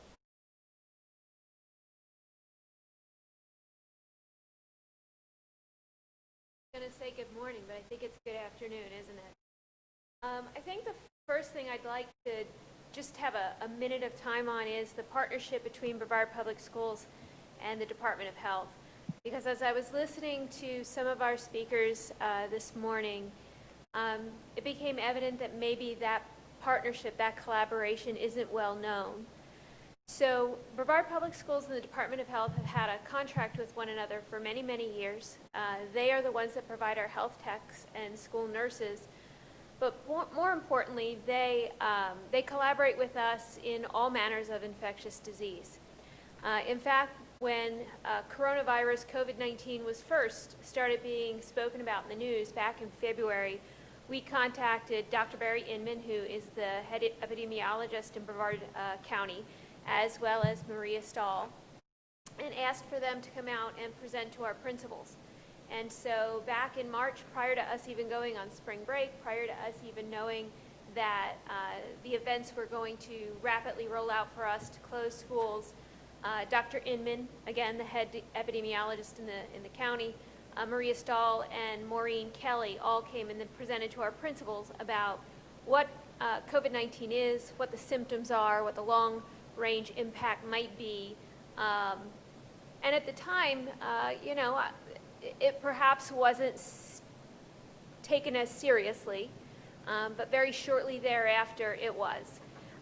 So I think the public should also know that whenever there's an infectious illness with a student in our schools, Dr. Inman works with me and my office to determine what the impact of the school is, what the notification is, what the exclusions from school are, and so that's a long-standing relationship and a working partnership that we've had for a while. In terms of this plan, we have had Patty Siebert and Maureen Kelly, both employees of the Department of Health, working with us extensively. And there are certainly parameters by which the Department of Health can work with us. There are areas in which they can tell us what to do, and then there are areas in which they are not allowed, in which they can only guide us and recommend us. And they have worked wonderfully between those two areas to ensure that we had the information we needed. Ultimately, we sent this plan to Dr. Inman up at the Department of Health to review, and he gave us some suggestions as well. I think it's just important to understand before I go into this section of slides that there is nothing in these slides that I don't first call our contact at the Department of Health, Patty Siebert, about. We have had ongoing cases, contacts to cases, presumed cases in Brevard Public Schools, in some of our even return to activity programs. And for every single one, the very first step is me calling Patty Siebert and saying, here's our situation, let's make sure we're on the same page. So while I appreciate Dr. Mullins giving me the title of expert, I will tell you that I have a very, very low level of expertise, but I don't depend on my level of expertise. I depend on the actual experts of the Brevard Department of Health. So as we begin to look at students or staff who are exposed to COVID-19, I think it's really important for everybody to get in their mind that those are really two different, very, very different groups. The protections that protect adults don't necessarily protect students in our schools, and the protections that we have to guarantee our students in schools don't apply to adults. So one size does not fit all. One size does not fit all in any part of this. And so it's very difficult for me to give one answer to anybody on any of the questions that I'm being asked. In fact, I've written out the 10 to 12 questions I have to ask for every single case that we get in Brevard Public Schools in order to say, these are the things I need to know so I know our next steps and I know how to answer the questions that the Department of Health is going to ask me. So the very first thing that we need to understand is if we have a student or staff who is exposed to somebody with COVID-19 in their home, they should expect to self-quarantine in that home for 14 days. At that point, if they become symptomatic, they go into another category. But at this point, it is the only thing we might know is that someone is in their home and they have tested positive. We are still advising people who travel out of state that we look on the Department of Health and the CDC's websites for concerns about where they may have traveled and whether or not there is still a quarantine order in place for those places. If students or parents were ordered to quarantine, we ask them to follow the doctor's orders. When we get into the section of the slides that talks about when you can come back, I think the very first thing people need to understand is we can give guidelines for people to coming back. The actual person who says whether somebody can come back after a quarantine order from the Department of Health is the Department of Health. The section on leave, I'm actually not going to try to address it at all because I know Dr. Thetty is going to come up, and she spent a lot of time on this.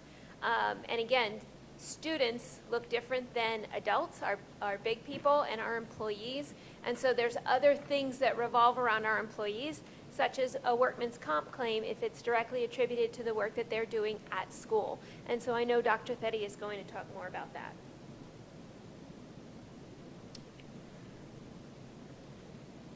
If there's a student or staff member who is diagnosed with COVID-19, the first thing I have to say again for the very start of it is that the Department of Health will direct their recovery. It's not going to be Brevard Public Schools.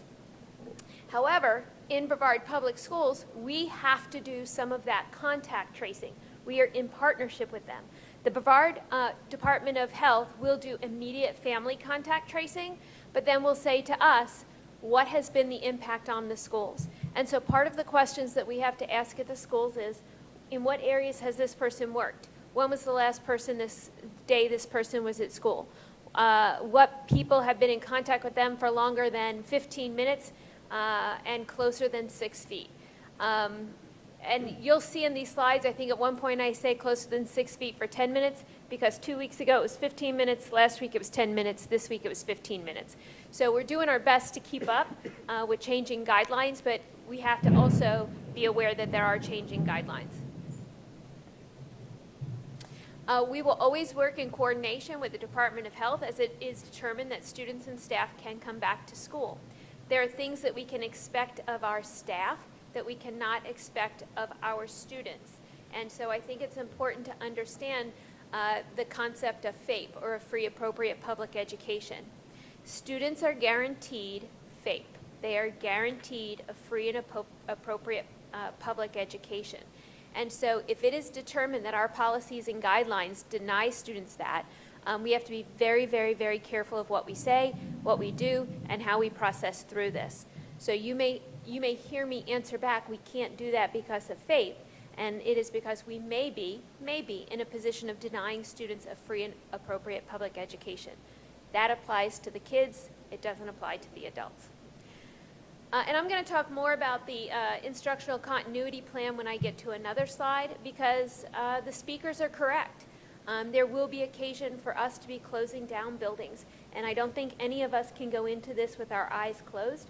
We need to be eyes wide open in acknowledging that this is not even close to the best case scenario that any of us would have liked to have found ourselves in. But this is the scenario we were presented.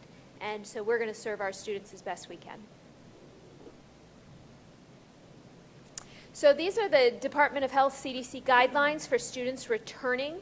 You'll notice that this slide was different. This information came out from the CDC the night before our last presentation, and so we've incorporated it in here.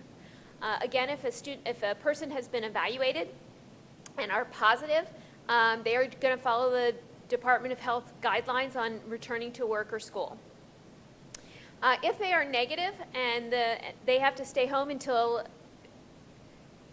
10 days have passed. This is really long-winded, but it's 10 days have passed since the symptom since they became first symptomatic, and 3 days beyond any symptom, including a fever. If the individual has been clinically evaluated without a COVID test, meaning you have met all of those based on the information that's being asked to you by a healthcare professional, they have determined that you in all likelihood are a presumptive case of COVID. Then again, they're going to recommend that you contact your health department. They are going to recommend that you contact your medical provider to get tested, but the Department of Health cannot make somebody get tested. They have stated that to me unequivocally several times. They cannot make anybody get tested. However, if you are a presumptive case, same thing, you get to stay home for 10 days beyond when your symptoms first appeared and 3 days beyond any symptoms that you have had. Siblings or household members are also asked to stay home. Again, simply, I know this says individual who has been clinically evaluated. You would have heard me speak about it last time as a presumptive case, a case where they have had contact with COVID and they are symptomatic. In the case when somebody has not been clinically evaluated and they're experiencing some symptoms of COVID-19, again, we are recommending they contact the health department and their medical provider to get tested. However, it's the same thing, 10 days beyond when your symptoms first appeared and 3 days beyond any symptoms that you have had.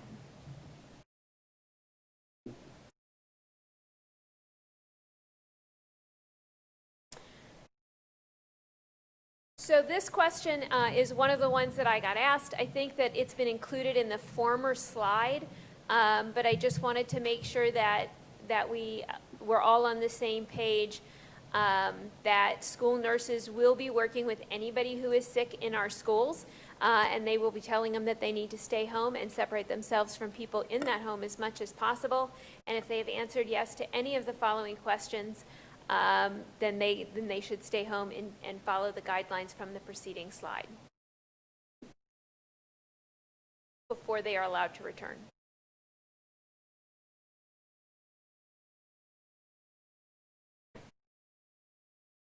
I thought so. I'm going to say one more thing before you do this. And I thought it was in the preceding slide, and I don't know if a slide's coming up, but I'll go ahead and talk about it now.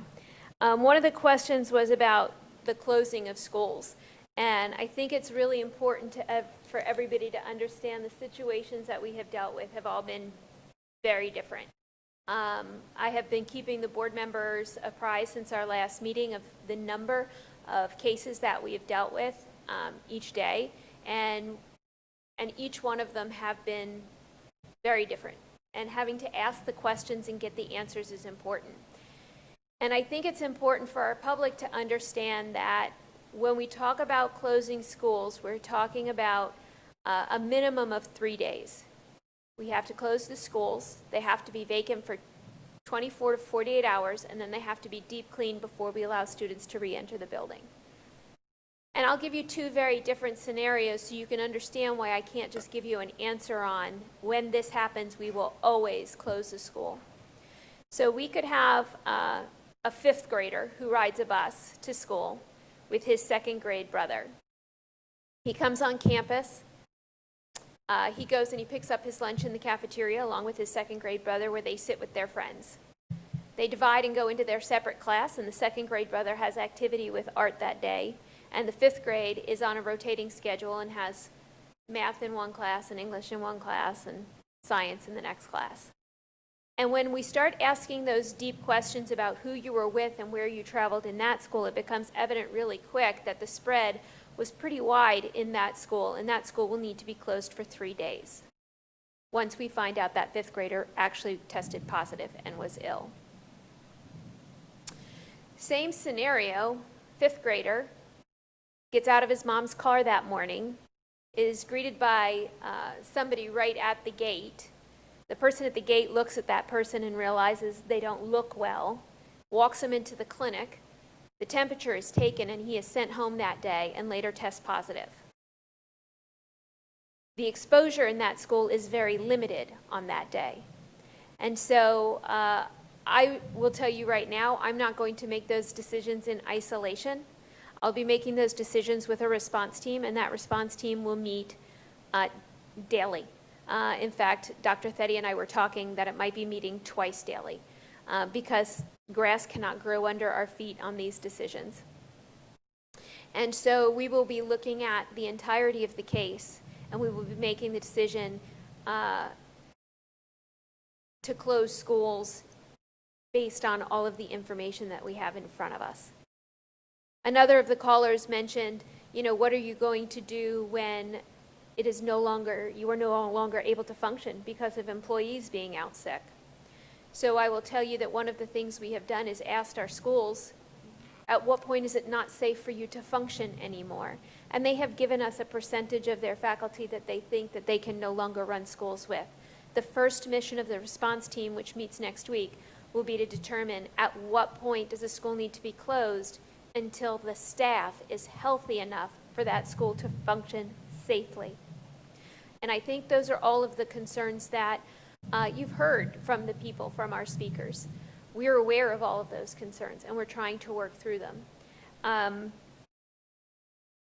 I appreciate our community's concern, and I more than appreciate their fear, and understand it, and take it very seriously.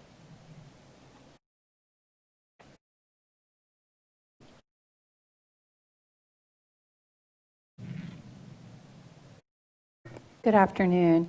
Mrs. Moore, I apologize to you because the slides you were just talking about are actually after mine, and I messed that up when I inserted these slides, so I apologize. We had a lot of discussion last Thursday regarding employees and how to handle employees, so I'm going to spend a little bit of time talking about our employees. As you know, our schools are identified as essential services, both in current and previous executive orders, which means our operations continue, and our employees are considered critical infrastructure workers. Ms. Moore discussed a little while ago what happens if a staff member or a student is exposed or lives with somebody with COVID. I'm going to talk a little bit about that as well. They are separate issues, but at the same time they're intertwined issues, because we are going to have situations like this in our schools where our response team is going to have to meet and work through these on a regular and quick basis. So for this first slide, in the event that a staff member is exposed to COVID-19, the employee or staff member would follow the CDC guidance listed below. But to avoid confusion, because I know there will be some, the caveat is if the employee lives with somebody, as Ms. Moore said in a previous slide, who has been diagnosed with or is a presumptive case of COVID-19, in which the employee should self-quarantine at home as directed by the Department of Health. I'm going to talk a little bit more about that in an upcoming slide, so I'm going to leave it there. But for now, as of today, the recommendations for the CDC and the Department of Health for staff who are contacts to positive or presumptive cases that are not close familiar relationships are in the chart below. They have to take their temperature, wear face masks, practice social distancing. They will not stay at work if they become symptomatic during work, shouldn't share any kind of materials or objects, and there should be no congregating in break rooms or other crowded spaces. I do want to talk a little bit about employees and critical infrastructure workers.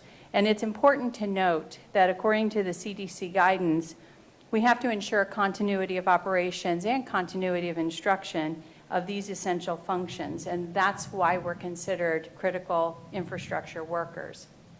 And following potential exposure to COVID-19, they would remain at work as long as they are asymptomatic. And that's when I talk about the mask, the taking of the temperature, and as the moment they become symptomatic, they would not any longer be allowed to remain at work. We've been practicing these. It'll be implemented when we do our return to school, but we've been practicing these procedures with our staff at ESF and other ancillary sites that have been on site all summer.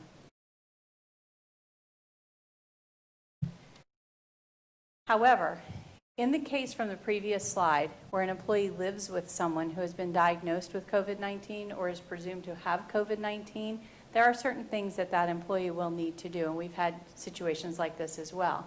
Obviously notify the supervisor, work with the department or school secretary and the Office of Employee Leaves, work with the supervisor to determine if daily work assignments may be completed efficiently and effectively through remote work. If so, as potentially in the case of a teacher, and I listed teacher as an illustrative case only, who is a contact to a case with a close familial relationship, in other words, lives with an individual diagnosed with COVID-19, remote work may be arranged. You've seen that in other slides where we talk about pivoting quickly to distance learning in the event that a classroom or a school needs to be shut down.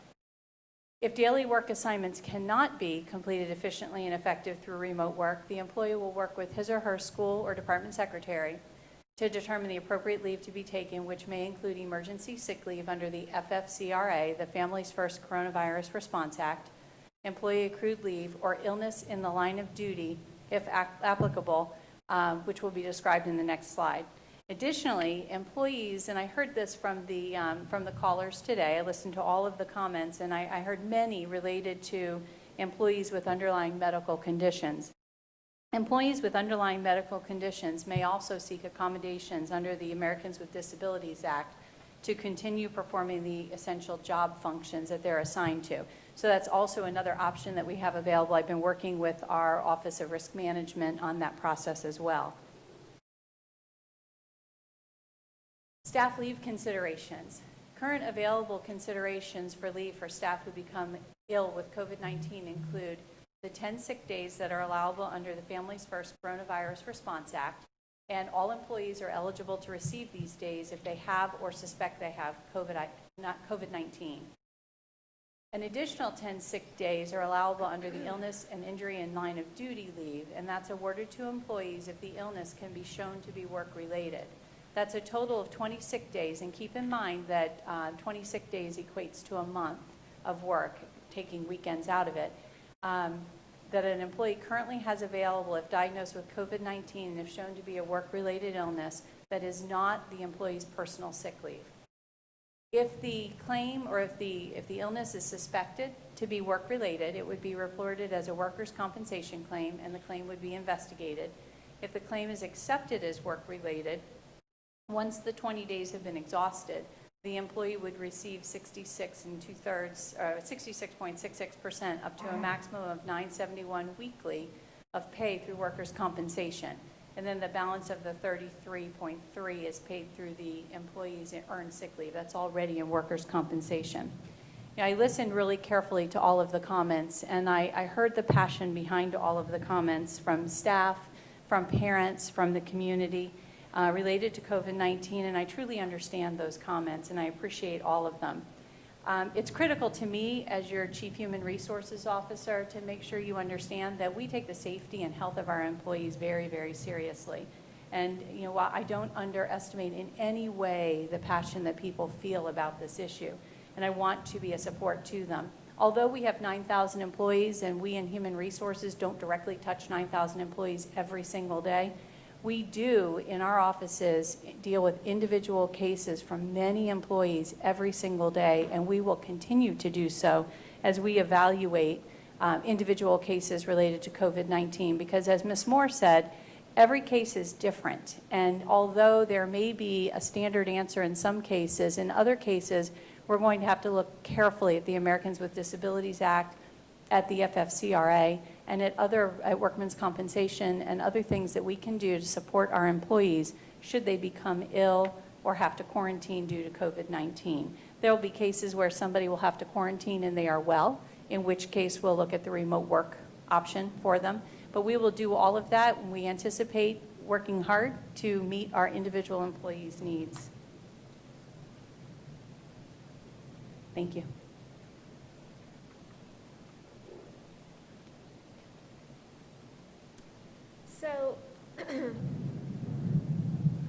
So we spoke about our medically fragile students on, I don't remember what day it was, Thursday when we originally presented. And this is again with our partnership with the Brevard Department of Health. They actually hold all of these records, and they began reviewing these records back in June.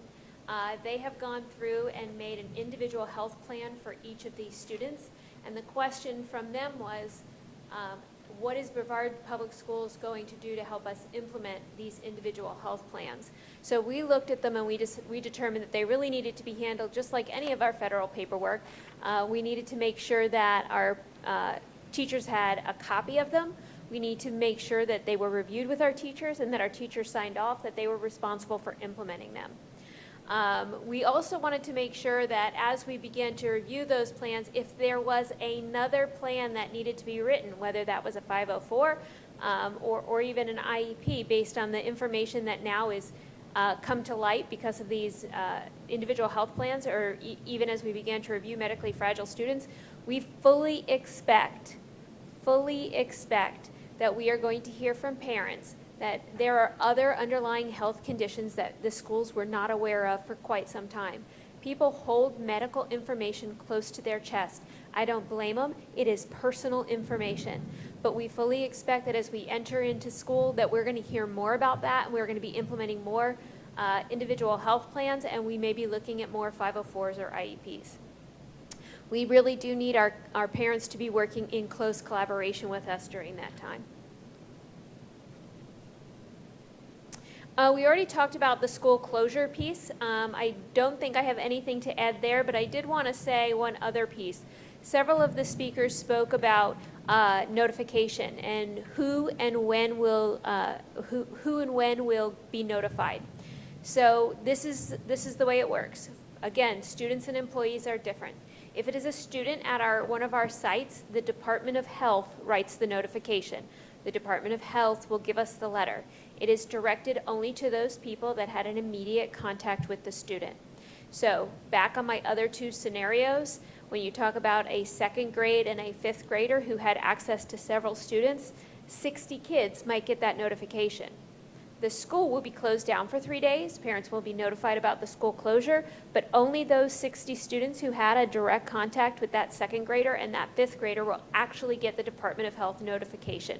The notification includes guidelines for parents on symptoms as well as what their next steps might be. In terms of an employee, that notification will come from Brevard Public Schools. In both cases, the notification will be upon us being notified that there's a positive case. There is a slight delay, and by slight I mean hours within the same day of notification from the Department of Health, because we have to communicate with them. This is the information if we get it first, and we have gotten it first on many occasions. Here's the positive case we know about. They verify and they send us the letter. That takes us a couple of hours. In the case of Brevard Public Schools, we'll be putting out that notification as soon as we get that information. That notification is new because we've been trying to work with the Department of Health to give us an employee notification as well, and they were working with Tallahassee, and each entity is responsible for notifying their own employees. So we've developed our own notification.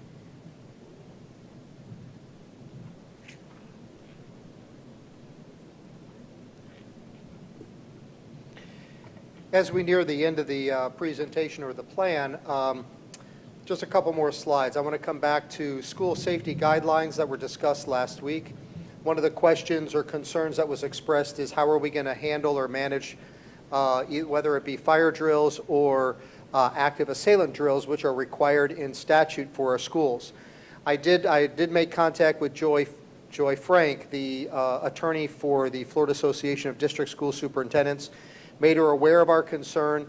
She did do some follow-up, and she received, I expressed our request or recommendation by the work of our security team, the Sheriff's Department, that we be allowed to utilize simulated events or simulated drills with our schools and our students to avoid mass exit and students huddling into the safe corner of a classroom. And she received preliminary feedback that a simulated option looked like it was there was a favorable response. So she's going to continue to walk that out from her perspective. In addition, Mr. Novelli, our district school safety specialist, is attending training with the Florida Department of Education's Safe Schools office next week, and will be presenting or requesting that be discussed at that meeting as well. So I am hopeful that we're going to receive the allowance or flexibility that would be appropriate to the environment that we're in right now, but I don't have that guarantee at this point, but we are quickly and actively working to address that. But again, our schools, our district and school security office, under the leadership of Major Lanza, is very aware of all of the work we have done through the task force. Actually, Lieutenant Neal was on the task force and presented the concerns of our district security office along the way, and they are prepared to adapt, adjust, and support our schools, while also understanding that they need to maintain social distancing and all of the other practices that we have in place with our schools. So I want to express my appreciation to Major Lanza, Lieutenant Neal, and Mr. Novelli for working through those issues and contributing to our considerations of reopening. Just quickly, Brevard After School. There have been some questions about our after-school program. We will be providing our aftercare program, before and after care program, as we have in the past. Of course, there will be some school-specific guidelines in place that our administrators are working through with our Brevard after-school coordinators who return actually to work very soon, and addressing the space that they utilize for aftercare and making sure that we have all of the practices in place to include a staggered entry, drop-off, and pickup procedures, how students will utilize and manage backpacks and personal items, also establishing the guidelines for small group activities, ultimately groups of less than 10, like in our return to activity plan, and of course utilizing or maintaining social distancing guidelines and the utilization of masks. Not knowing exactly what the utilization will be of our aftercare programs right now, we may have to limit some enrollment as we move forward and evaluate the space that they have to utilize in their schools with these guidelines. So our coordinator is going to begin working through that, and will provide additional guidance to our schools here in the coming week. Our district government and community relations office is going to continue to maintain and update our COVID-19 webpage, which will become the hub or the universal collection place for all of the work and documents that we have collected already and will continue to be working on, which includes the reopening plan that we've gone through today, with any modifications after discussion with the board. Government Community Relations is working closely with the task force to put together an FAQ, frequently asked questions document, that'll be posted on the website, as well as informational fact sheets, links, and videos that will be part of our reopening resources platform moving forward.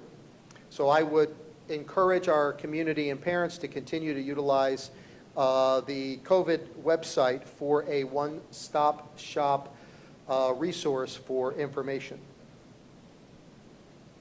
I just want to quickly reference the principal checklist. It is a draft document because it continues to grow, but ultimately our principals are utilizing this as their accountability preparation when they meet with their director. And their director or their direct supervisor is working again with them one-on-one and in small groups, particularly if schools share the same school design as they work through logistics and so on, to ensure that they have a viable plan for all of the elements that we've discussed today, and as well as that are represented on the checklist, to ensure that we are upholding and adhering to our return to school or reopening plan expectations and guidelines that have been presented. I'll leave up here the task force that has done a tremendous amount of work. I believe 12 or 13 different district representatives, as well as 2 health department representatives. You met one of them last week, Ms. Patty Seibert. But I, too, want to take this moment to express my appreciation to the team for their work, but also for the great amount of input that has come from our community, both in terms of suggestions and concerns, but also requests for how are you going to manage my child or my situation, and so on. And the team has worked diligently to try and address as many different circumstances as possible. The reality is, I don't know that we can address them all in a reopening plan, but we're prepared to work closely with our families, whether they choose the in-person school attendance option, or they pursue the Brevard virtual option, or the e-learning option, to help them manage what the new normal is going to look like moving forward. Address their concerns, do our best to address their fears, and do everything we can to help them transition their child to the most appropriate and supportive learning environment that they're comfortable with as we move forward. It will be a plan of adaptation as we are confronted and presented with new circumstances and situations. I hope that the evidence of our past performance, Brevard Public Schools stood up a distance learning platform in 10 days. We had glitches on day one. Kind of good glitches, because we had so much participation and utilization that we had to manage that from an ET perspective, and they did a wonderful job. By day 3, our students and our families experienced just a much more smooth transition. That's a tribute to the commitment of leadership on our district's part, a commitment to leadership on our school's part, and I have no reason to believe or any indication that our leaders won't continue to step up and support our community, support our parents, and support our students as we transition through whatever the options are. That we have tried to be as diverse and supportive as possible for our students to provide a meaningful learning path moving forward. So again, thank you to our community for their input. Thank you to our speakers even today that have provided additional their interests and their concerns. I think and trust that we've addressed many of them already in the presentation that we've already made, and the work we're doing moving forward. And we'll continue to update our community through the COVID webpage as we have more information and resources available. So at this time, I'm going to suggest, Madam Chair, to return to my seat only because for board discussion or questions, so that if staff members need to come up and address a specific question, they can come back to the podium. Is that? Yes, that's fine, Dr. Mullins. And I actually, for the board members, I would like to recommend that we take maybe about a 10-minute recess, get our bodies and our minds moving again, because I know we're going to have lots of comments, questions, discussion before we move forward. So I just want to make sure that we're all at our best as we move into that. So we'll go ahead and recess for about 10 minutes, and then we will resume.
All right, we are reconvening from our recess, and Dr. Mullins, before we get into discussion, I believe that you wanted to discuss calendar modification. Yes, thank you, Ms. Belford. The board has been provided 3 handouts. One is a summary of the calendar modification based on a later start date. The second handout is our current adopted 2020-21 calendar. You'll see that off to the left margin in the blue strip. And the third handout is the proposed 2020-21 calendar with an August 17th start. So the consideration of this came from awareness and consideration that our staff need additional time to prepare for the very different school year that we are walking out and proposing for this coming school year. So staff looked at teacher in-service days that were built into our calendar throughout the year, and there essentially were 4 full days that were student holidays, but teacher work days or teacher professional development in-service days. So we took those 4 days throughout the year. You'll see in the summary handout that those 4 days consist of 2 planning days between grading periods, the February in-service day, and the post-planning day. So a total of 4 days. They have been swept or scooped and built into the first, before school starts with students. Adding those 4 days to the existing 6 days of pre-planning gives our teachers and administrators, our school-based personnel, 10 pre-planning days and delays the student start to the following Monday, or, August 17th. So originally, the original calendar was students started on August 11th. The new student start date would be August 17th. You see the implications or the opportunities and challenges. The opportunities, it continues to align with Eastern Florida State College semester calendar. It would not affect the pay dates for any employee type. Minimal start date changes would be needed given the later start dates. So any other later start date would have an interruption in our pay cycle for employees. But this recommended calendar does not. Our employees would receive their consistent pay schedule. It also aligns favorably with FHSAA, and the school year would end at the same time. All of the other holidays remain the same. The winter break holiday, the spring break holiday, and other teacher-student holidays remain the same on the calendar. It's just those 4 in-service days. The challenges, or the cons, if you will, is it does take time that teachers would have later throughout the year to manage their classrooms, grading and grade input periods. It does eliminate 2 hurricane days in first semester from the adopted 2021 school calendar. But weighing out those circumstances and in conversation already with union leaders, with their support, I am recommending that we modify the calendar to reflect an August 17th start so that our teachers and schools have the additional planning time to continue to meet the needs that we proposed, the e-learning platform, any distance learning requirements. It certainly supports preparations for teachers in the block scheduling environment, and so on. This would require board approval.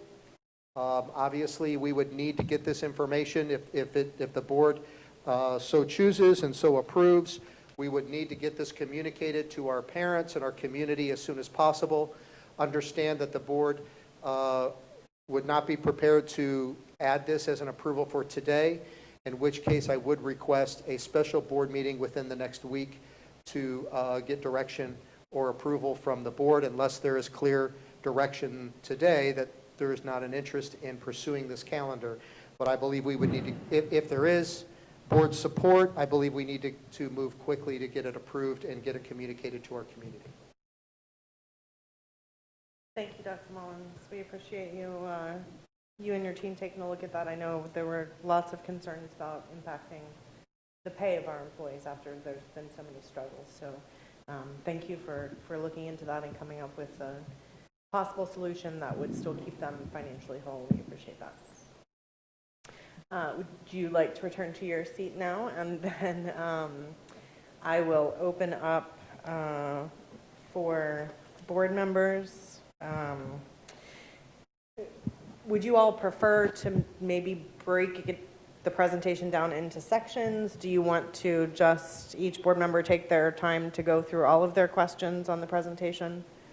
What's Mr. Susan? I would suggest that we do it either by pages or by topic, because we might be all over the place. That's just my suggestion.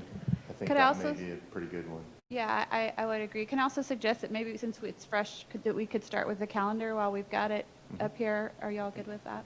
Yeah, so we will open conversation around the calendar proposal. Ms. Campbell, since it was your proposal, you want to start our discussion? Or? Sure, I'm happy to.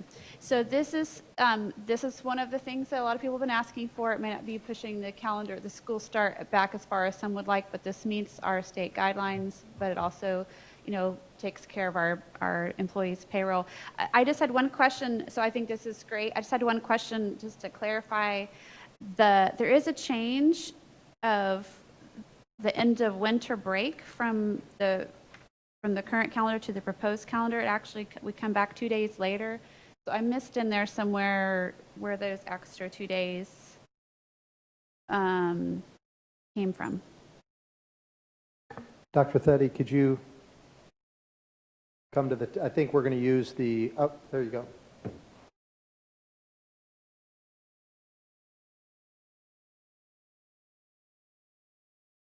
We would actually come back from winter break 2 days earlier under the proposed calendar, moving the 4 days. They still have 10 days of winter break. That's in policy. We would, instead of coming back on January 6th, the new proposed calendar has us coming back on January 4th.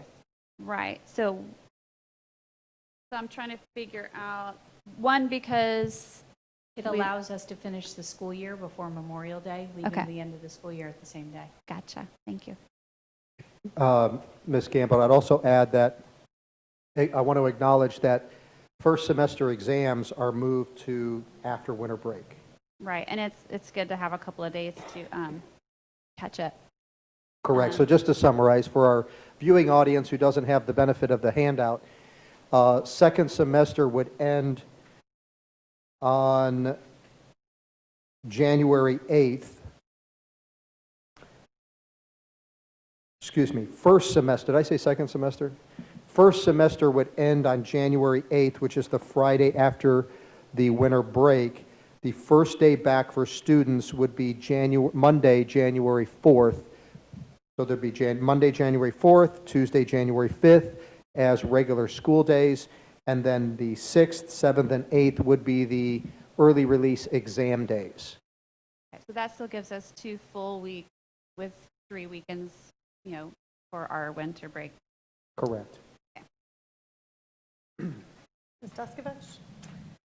Yes, Dr. Mullins, you did say that BFT, you've been in communication with them, and this is what they would like, this is what they support. They have been supportive, yes. We have not formally sat or have an MOU with them because needed board direction first, but they've been supportive of this proposed calendar. Okay, I mean, I can imagine what our teachers are going to be doing during those extra 4 days, but for the public who sees that the teachers have this other pre-planning, what's the benefit of giving them these extra days to prepare under these circumstances? You vaguely touched on it, but I think... Sure. Well, the reality is the look of this school year is going to certainly be very different. Teachers are going to be facing with needing to manage a different classroom environment without some of the resources and the learning environments that they had, their small group learning center, their literacy center, those types of things, because we are literally taking out extra furniture from our classrooms to expand and maximize student desk spacing and social distancing. Our teachers need, I think Ms. Campbell said, grieving the loss. There is going to be some grieving loss of what my classroom used to look like and how I used to operate. I believe this gives our teachers, particularly in the elementary environment, additional opportunity to, reevaluate and readapt to this situation and continue modifying their lesson plans that have to look different and be delivered differently than they would have had previously. In the secondary environment, as we implement block scheduling, it would provide our teachers that additional time to modify their lessons and adapt to a longer instructional day and period. In addition, both elementary and secondary are going to be adapting to an e-learning environment, getting familiar with the platform, making sure they know how to utilize the tools, and so on. So there's definitely increased planning expectations and necessities for our teachers and staff. Okay, thank you. Ms. McDougall, Ms. McDougall, did you have questions or comments? I did. I have a quick question. Pull your mic a little bit closer, Ms. McDougall. Is that better? No? A little. Anyhow, I have a quick question. And so I'm curious on what would be the impact if, because I'm hearing from parents and some staff, can't we move it back even further? So if we moved it back to the 24th, what's the impact for our teachers and our students, like have the teachers come back and be able to do more work? Because I am concerned about the changes that they're going to have to make in this short time period. I appreciate this, and I certainly support that. But what's the impact if we go to the 24th? I'll attempt to summarize them, but I think Dr. Thede is probably best prepared to respond. Dr. Thede, you flag me down if I'm not getting it right. The maximum amount of planning time we could propose for teachers is 2 weeks without a further, if we were to add more days, we'd be looking at a compensation impact or a financial impact. So it would move, teachers would then not return to likely August 10th versus August 3rd. And then students would report on August 24th, I believe. That's correct. If that's what you're proposing. It would interrupt our pay schedule for employees. It would significantly delay employees who don't start on August 10th, our bus drivers, our cafeteria staff, and so on. It would then further extend their employment gap and pay. It would malalign, if you will, our Eastern Florida State College semesters with our dual enrollment students. And it would extend the end of the school year into June after Memorial Day. So when we evaluated that or even a later start date against the benefits and the challenges, we felt like this is the recommendation.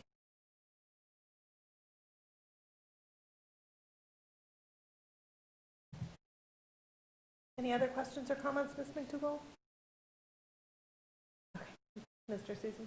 So I looked at the same thing, and thank you, Ms. McDougall, for bringing that point up, because when I look at moving the block and we move to all of the different components to this, I think we need as much time as possible. And I think that when I was looking at it to try to develop a plan of how to do that with inside the box that we were doing, I targeted our early release days. So one of the questions I was going to ask Dr. Mullins was, we have built-in early release days at the end of every week. If you were to take those early release days and you were to move those into the front of the year, it gives us a considerable amount of time without extending the calendar for planning at the beginning of the year. And when I looked at all of these pieces that you brought up, the financial impact, it would stay the same for teachers and staff except for the gap. Eastern Florida State would be a week early. I understand that. But we wouldn't have to extend a Memorial Day. We wouldn't have to do a lot of those things, and it would give us that opportunity in the front. Did the staff look at that? We did not, unless Dr. Thede, you want to correct me, we did not. I would suggest that early release days are built into the collective bargaining agreement with BFT, so it would require bargaining. The only reason I say it is when I count them, I'm counting 1, 2, 3, 4, 5, 6, 7, 8, 9, 10, 11, 12, 13, 14, 15, 16, 17 early release days, which would probably give us a little bit of a window in the beginning. It would also maybe give us an opportunity not to lose our exams until after the second semester after winter break, if we were to look at that as an option.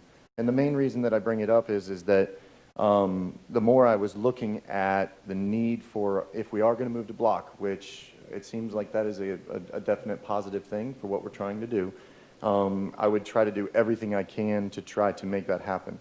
The only issue that we have, and I'm probably going to get attacked by my football coaches, is football would start a week early, right? They would have their game before school starts in Eastern Florida State, and the gap for our bus drivers. It would be the issue that I would see off the bat. There's other employee groups, food service, instructional assistants, bus drivers. Mm-hmm. Yes, there would be a delay in different employee groups' pay periods. There'd be a gap in income, if you will. Yeah. So when I was looking at the gap of the income, the Eastern Florida State College, the teacher or the football, I think it behooves us that if we can squeeze those days to get a couple of extra ones at the beginning of the year, considering the conditions in the current environment, I would like to make that a positive look for a start date to try to release. And I know that it takes the union representatives to do it, but I would like to try to do anything we can to extend the beginning of the start date for the year so that we can plan and prepare inside of our classes. Can I just ask a point of clarification, Mr. Susan? You're talking, in essence, about taking the non-student hours on our early release days and moving those non-student hours to the beginning of the calendar. Mm-hmm. So our early release days would now be full student days. Mm-hmm. And so you're just taking advantage of those non-student hours and suggesting that it be moved to the beginning. And in particular, if you're looking at your early release days during the exam days, we've built in 3 days so that on the calendar for those days. And if you remember, we're moving to block schedule. If the students are taking 4 classes, they don't need 3 days worth of early release, which means that we can consolidate the early release days for the exam schedules also. I remember when I was teaching block, we went 2 and 2. So we had 2 exams on one day, we had 2 exams on the other. We didn't have early release days on those days. So if that's the case, then we could move a lot of these early release days to the front, because I have a feeling that we're going to be in communication. I mean, right now the FHSAA is meeting to discuss on what they're going to do for sports. We're trying to get our emergency contact people to try to understand if we have to do fire drills and everything else. I think this gives us some extra window of time to try to be ready. And I would like to have that as an option to be supported. Ms. Belford, one of my concerns about that is I really feel like obviously you said it has to be discussed with BFT. I just wonder where teachers stand on that, because they asked and bargained for those days so that they were spaced out throughout the year so that they had that time, and we'll be cutting that planning time from them now weekly. I mean, if they want it, absolutely, I can support that, but I'm not sure that they would want those days back in the beginning and then have a full year without any planning time at all. And it appears to me that there's no way to take any more days than what have already been taken without having a couple thousand of our employees not have a paycheck in that first cycle of August. Because for all of our employees their jobs are student-centric, their start times, that's a lot of people to not get that first paycheck.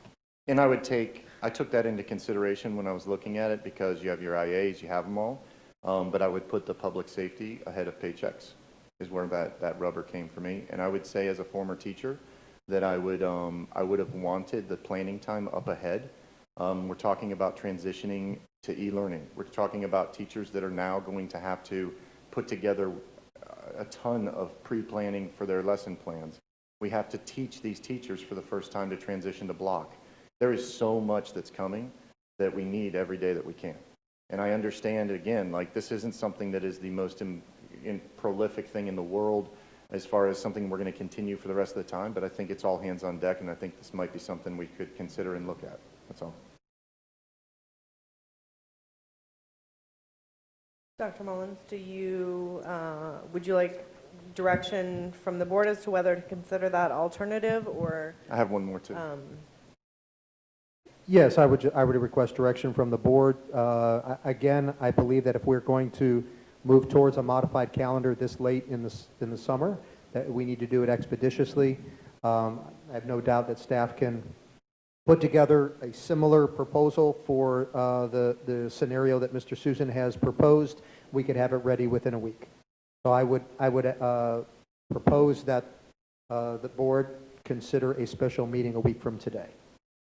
I would also like to add that if there was an opportunity, one of the other things that we do as a school district is we are in school classes longer than, or more days than other school districts because they extend their day by a couple of minutes.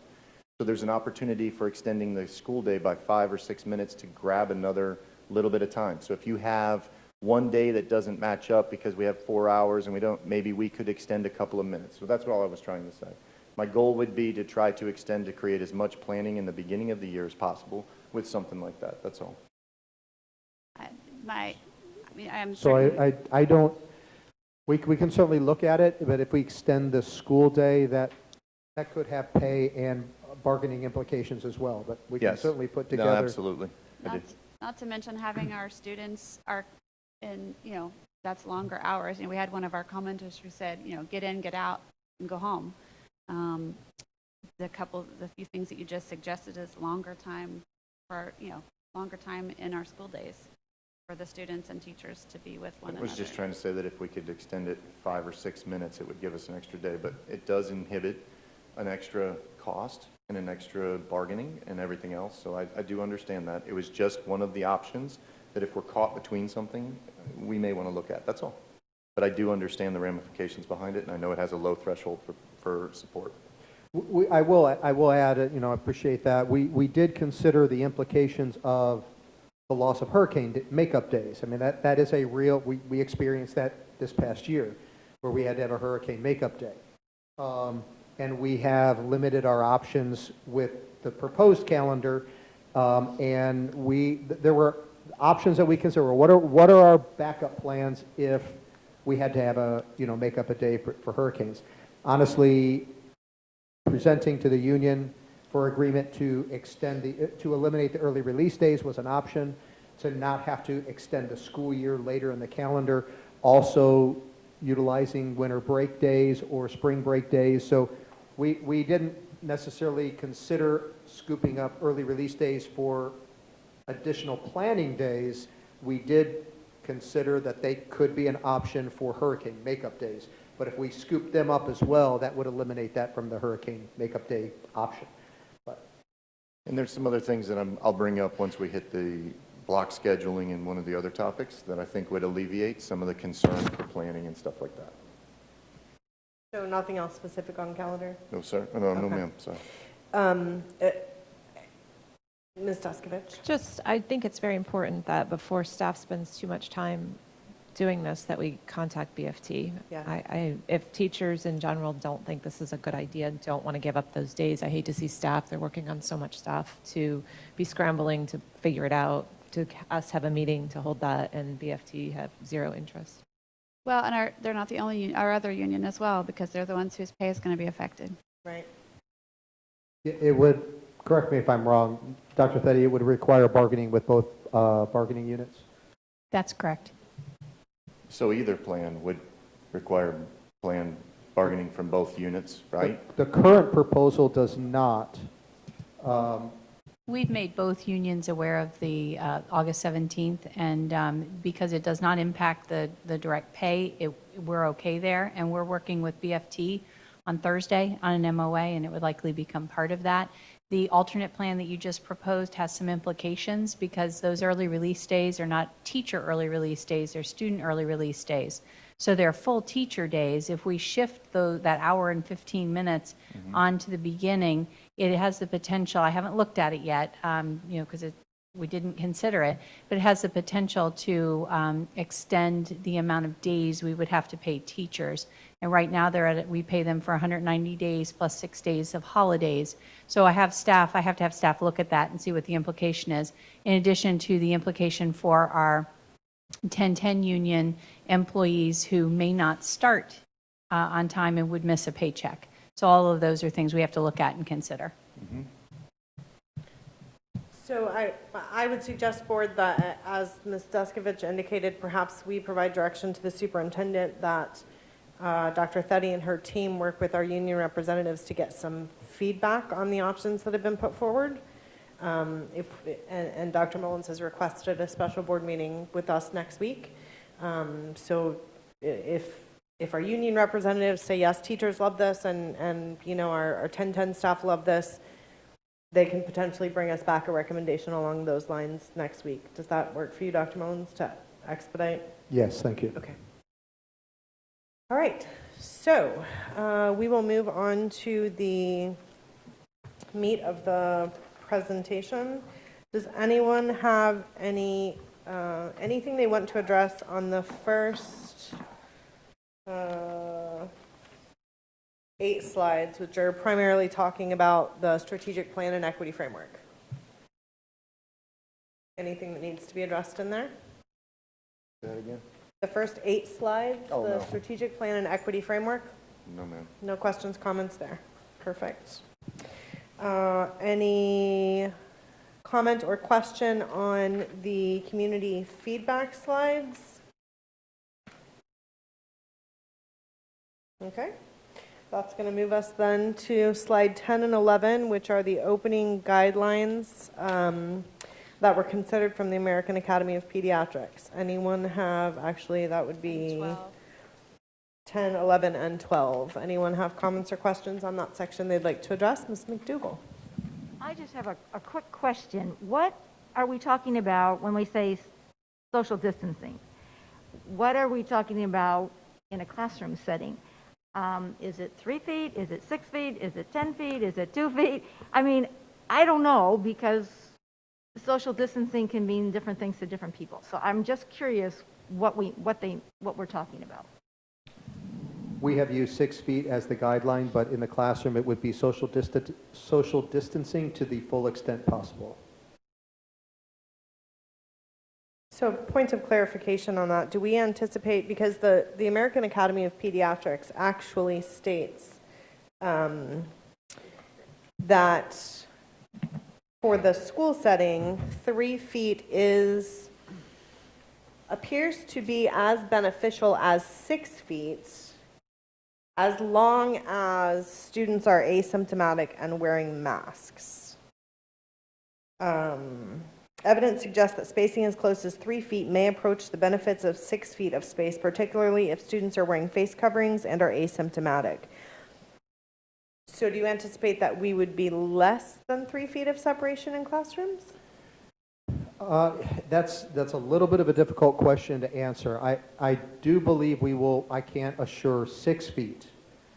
But it is dependent on how many students we have choose e-learning and how many are in class, so in those classrooms. So we're working towards 6 feet, but it'll be to the full extent possible.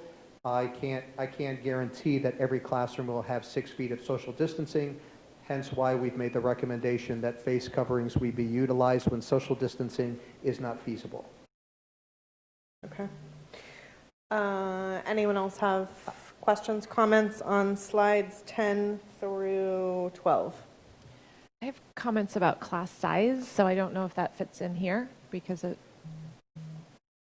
would affect how many you can fit in a classroom, obviously, and the distance. Sure, go ahead.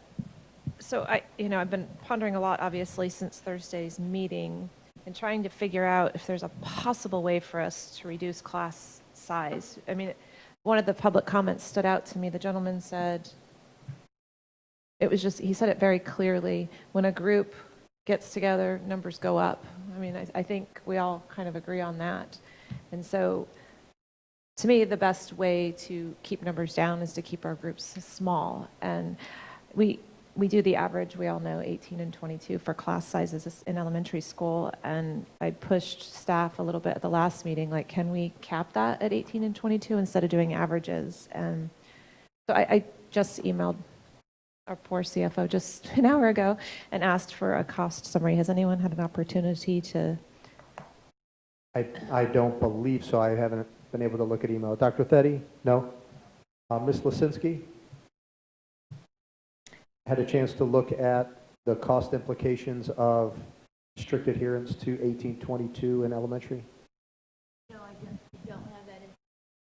Still looking at that. Okay, I'm sorry. I know that was a short. I brought it up at the last meeting, but I didn't follow up this week. And then I was sitting here listening to everyone and thinking, we really need a dollar amount on that. It doesn't have to be exact at this point, but I think we as the board need to know, oh, that's going to cost, $100 million when we couldn't come up with that. But I was looking at our contingency fund, which you did just email to me. Thank you, Ms. Lisinski. I never want to dip into our contingency. It's for emergencies. Well, this is an emergency. Our 3% is unacceptable. I always want to have 3 months worth, but by law, we only need 3%. So there's $2 million in there. If that could get us to classes smaller somehow, it's just running some numbers, it gets us 32 more teachers. I have a feeling that's not going to help a ton with class sizes, but maybe it can start digging away at grade level at a time. I don't know. I wonder if there's something we can do to get these class sizes down. We were getting emails all week that said, some of those lower level classes would have upwards of 25, 26 kids in there. And I hear often from staff, oh, that can't be true. But then we hear so many teachers say it is true. I don't know what the truth is there, but I have great concerns when we start going above 25, because one of the callers was listing out your chances of being exposed when you start going past 25 people in a room. We're going to discuss masks, we're discussing sanitizing, we're discussing all these things, but I think one of the things we know is more people in a room, more chances you're going to get it, more exposure. So it's just, I wish we could reduce our numbers somehow. Just for clarification, and Ms. Klein, you correct me, even with average, we are bound to no more than 3 more in any one class. So 18 at most could go to 21, and is it 5? 3 in primary, so K to 2 could go to 21, and 3 to 5 could go to 5 above 22, so up to 27. We typically try and not do that. We cap at 25, but there may be, I can't tell you that there wasn't an instance that it didn't happen. Okay, I have emails over the past couple of years where that's been blown away, 29 in 6th grade. People that I trust too and know, not just a faceless email. So I know we've gone over that. I think we need to just work really, really, really hard to not get that high again. And I don't know that if the board needs to take action to make sure that doesn't happen, or if we can have a verbal, or if we just announce publicly, teachers come running forward if you have 30 kids in your class in a K-6 classroom. We can't risk that right now. If we're not even allowing our volunteers that are almost like employees come into our school because of exposure, then we can't have 5 extra kids in a classroom. I feel very strongly about that. I follow that. Madam Chair. Mr. Susan. I think you're 100% right. I think where you're going to see a lot of those high numbers are going to be in the electives, especially inside the block scheduling. And there needs to be some concern of what to do, right? One of the things that I was looking at is I was going to ask when we got into this conversation, how can we increase the amount of students that an individual teaches online? Because the more people that the online teachers can take in, the less people needs to be inside the class. Because when I was doing the components to how we were going to do this, if the idea is that as they go online, it has to follow the same guidelines as the ones inside the class, then we're just shifting and there's no way to reduce. So the question is if somebody can give me some, Dr. Mullins, if moving to Brevard virtual or moving to online e-learning, what are the rules there? Can we, like we do in some of the other areas, so we know that there's been those cases where those electives are higher. They're a fact, right? We know them, the teachers email us and they're there, but it's on a school average. So there's a lot of other classes, whether they're ESE or whatever, they get counted into that average and it drops it down. So how do we do that? And the question I would have is what is our limitations on e-learning? And then if we go over that, who's going to come and get us in trouble? Who's going to, what penalties do we get? Well, I'm not I'll try and answer the question. I'm not sure E-learning doesn't have limitations other than the plan has to be how you're going to manage and ensure consistent curriculum learning experiences from a student in the school to the e-learning. How are you going to ensure the support services? How are you going to progress monitor? We have to demonstrate a plan and criteria for all of those things to the state before they'll approve us to go stand up an e-learning platform. Same for elementary school. In terms of capacity, I don't know that there is a capacity limit. In terms of feasibility, particularly in the secondary, we need all of our teachers being accessible, if you will, or available for the e-learning consideration, because every time you pull out just one teacher's availability, you probably remember the term singletons, those kind of things. Yeah.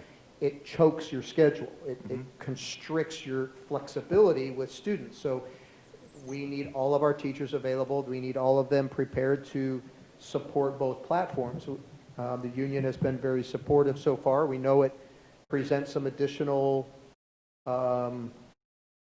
considerations by our teachers, but the benefits is it de-densifies our classroom environment. So, but we're still bound to class size, whether it is a in-person or an e-learning or a hybrid or combination of both. Class size applies to our mesh subjects. It does not apply to electives. So, and it would apply to our mesh subjects or in elementary school to the overall average of the school. So if we have, and here's where if I can try. Minus electives. Yep. So if I can try to explain what I'm saying, if you have 20 kids in teacher 1, teacher 2, and teacher 3, that's 60 total kids.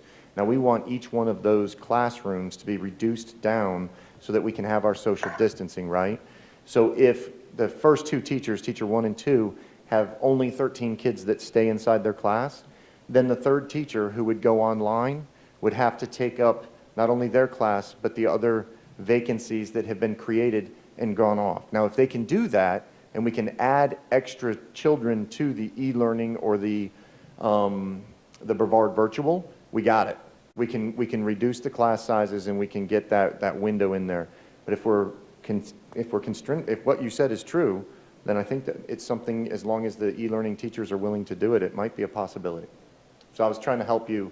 The other thing is if you look at, I think it's line numbers 331, 332, 333 on our budget transfers today, there's $1 million in travel between the three of them that hasn't been spent yet. So don't spend that money yet. We can use the travel that we're not traveling for part of that.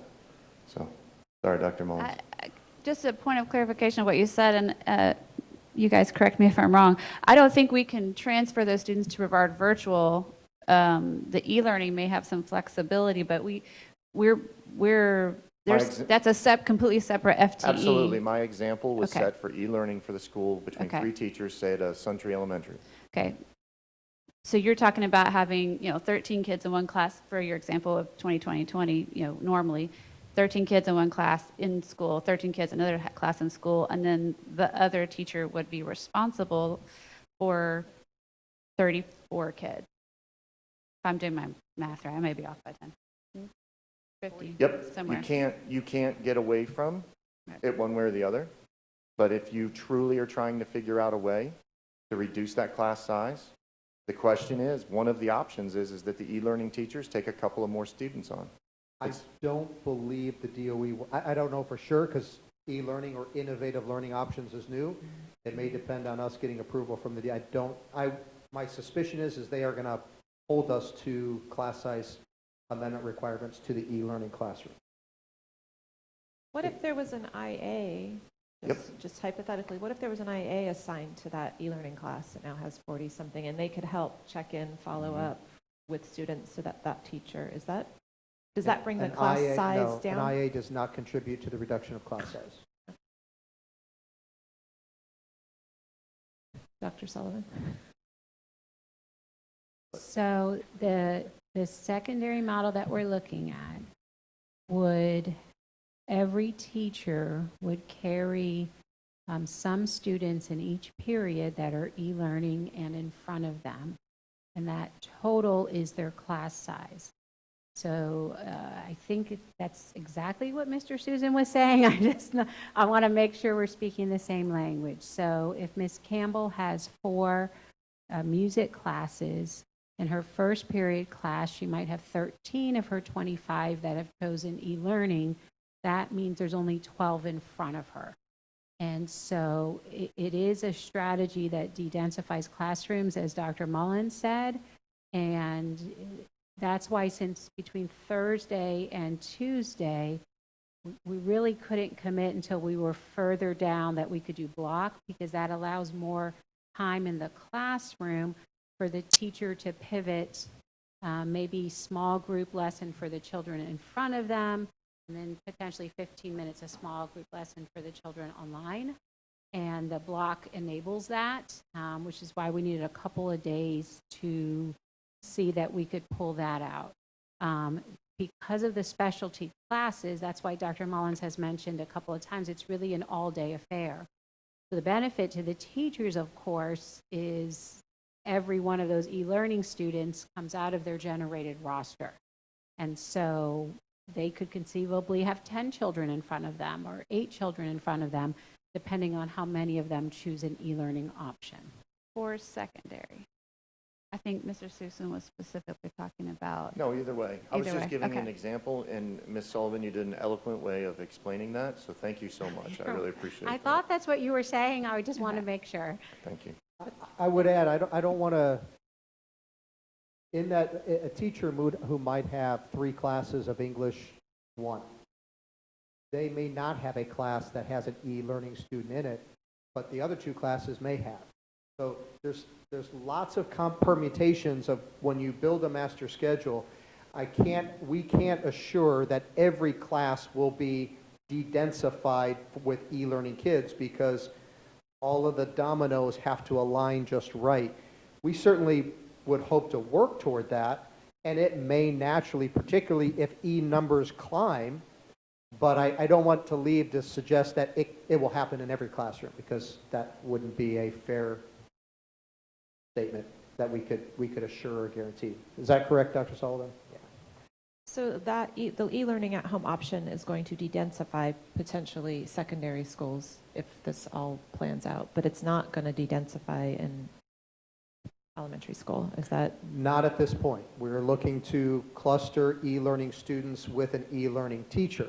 Now, we also have to be able to pivot in either one of those environments, elementary or secondary, that if, or more realistically, when a student wants to transition back to in-person, we have to accommodate them, and the expectation is they transition back to their classroom teacher. So, they would be transitioning into that teacher's classroom. So a whole, to remain e-learning only is not likely to be for the duration. If you weren't able to do what I was saying about the 3 teachers, then you would just have to hire another teacher to take on the workload of the e-learning to alleviate the in-class learning, if that makes sense. That's Which is why I was looking at contingency for funds, because if you're going to try to bring down class size, you need money. But $2.1 million isn't going to go very far. So I think, though, that,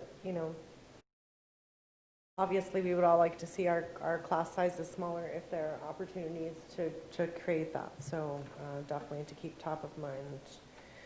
Does anyone else have anything from 10, 11, or 12, which is the American Academy of Pediatrics opening guidelines that are being utilized and discussed?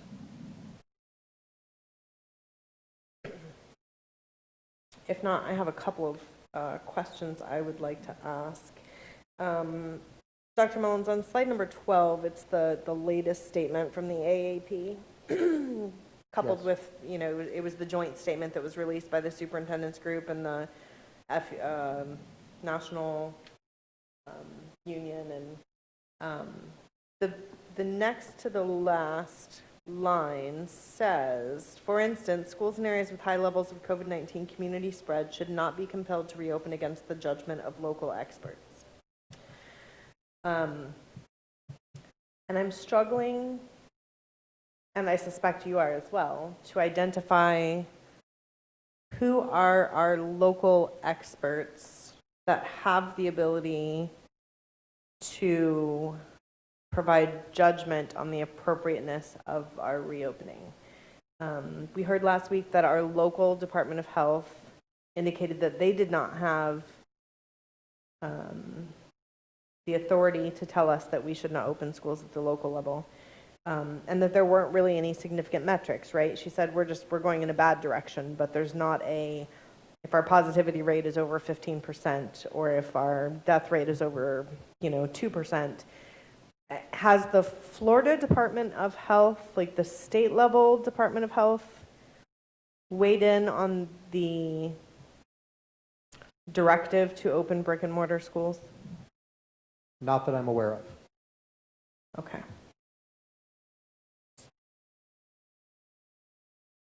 So would the State Department of Health be our local experts that are referenced in the statement? Ms. Moore, do you know who's? I'm frustrated, quite frankly, because I feel like we've been put between a rock and a hard place, right? We've been told that we must open brick and mortar schools unless the local health experts tell us otherwise. But I can't identify who our local health experts are that feel as though they have the authority to do so.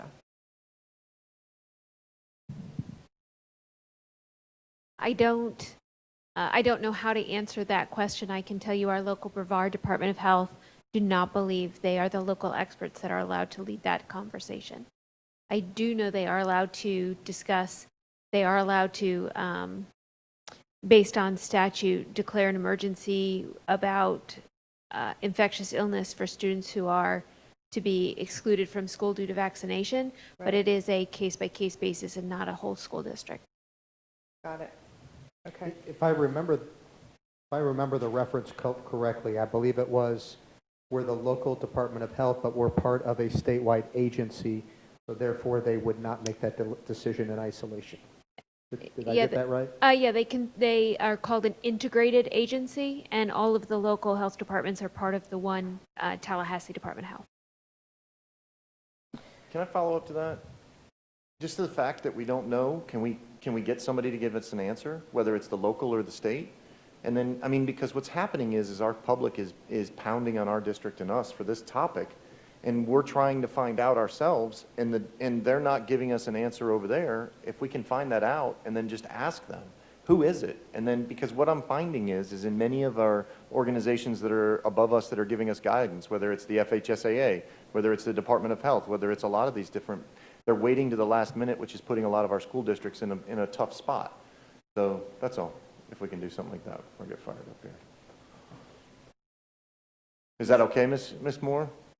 I'm not sure where to go with that. Our local Department of Health has already said that they are not that agency. It Right. seems to me that's a bigger question for our superintendents to ask our governor. I think we need clarification for the state. So I'm not sure where to go with that question. I mean, I can certainly ask our local Department of Health again to ask the Department of Health in Tallahassee if they are the agency, and I will be happy to do that. But I think it's a bigger question that our superintendents need to get direction from our DOE or governor. We just need direction over who is going to do it. I understand. And if they don't know who, then they need to provide a name up in Tallahassee who should. And I think that I'm tired of our staff, including you, getting beat up over this, along with Dr. Mullins and our board members, and it's not fair to everybody to do that. So if there's anybody that we need to call or go up there, Dr. Mullins or superintendents, because this is happening across the state. So I'm done. But if you're looking for direction, I would first go to the Department of Health locally and say, who is it that tells you what to do? And then I would call that person and see if they're the ones that are going to do it, and keep going up until we get an answer. That would help. So, Mr. Susan, if I might recommend, only because, we've referenced so many times all that our team is trying to tackle at the moment. Dr. Mullins, if you could reach out to FADS and see if they've gotten any indication. I will reach out to FSBA and see if they have been able to get any information there. As well as I spoke with Representative Placencia the other night. He said if there was anything that he could help us with to please let him know. So I will reach out to him as well and see if we can't walk this up the chain and see if we can get some answers. Although I will say, in total honesty, I doubt that we will, because even the callers have said that they have reached out and are not getting answers to who that falls on. So, but we'll walk it up the chain and see what we can do. Thank you, Ms. Moore, for clarification on that. I didn't mean to put you in a bad situation. Just trying to get to the bottom of it because it's so incredibly frustrating. Ms. Belford, I have a question that goes along with that, because you mentioned the rate of the spread, and that's what the big concern is with even the American Academy of Pediatrics mentions the rate of the spread.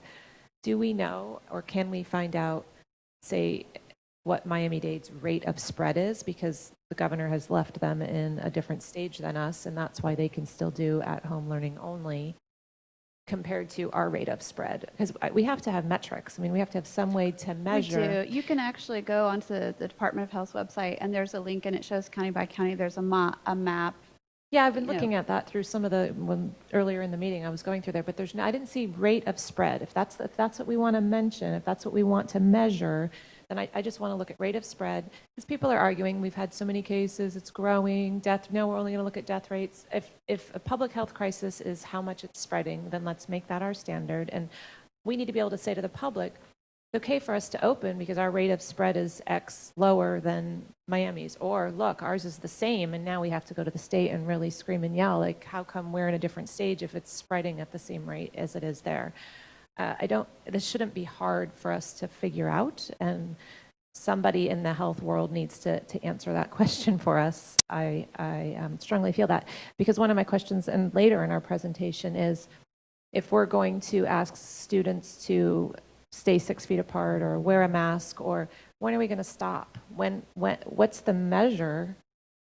Is it when everybody feels better? Is it when there's there's no COVID anywhere again? Like, again, we have to have some benchmarks so that people know and parents can come back and say, rate of spread now is X for, 3 months, and you guys promised that we can roll these things back and the playground can open back up. We've got to be able to measure some of this stuff. We can't just go on feeling. So that's my piece. Thank you. Absolutely agree, Ms. Descovich. The other, I think the other reference that many of the recommendations make is the level of community transmission. And there are lots of plans that identify low, moderate, and high levels of community transmission, which is, I'm assuming, the same thing as rate of spread. But I've yet to be able to find any metrics that identify what is a low level of transmission, what's a moderate, and what's a high. So I think there's, Ms. Moore, if you have the magic wand and can get answers to those things, you texted Patty? I did. Excellent. Thank you so much. So just flag me down if you get an answer. All right. And I'll circle back to you. On any other questions on slides 10 through 12? Okay, then we will move on to our prior to opening operational, which is going to be on slides 13 and 14. Any comments or questions on either of those slides? I think that one of the questions I have is based on 13. So it has to do more with after opening, but relates to how the desks are going to be turned in the tables and everybody facing the same direction. Because there were a few comments, and I've had a few emails about, I think there just needs to be some clarification. Are we saying there shall be no interaction between students? I don't get that picture. I think, but people are starting to think that what class is going to look like is for, 30 minutes, 45 minutes, 90 minutes, depending on age level, that the kids are going to be in their desks facing the same way and stuck there for the whole entire block. And can you give us some more clarification of what exactly that means and it might look like?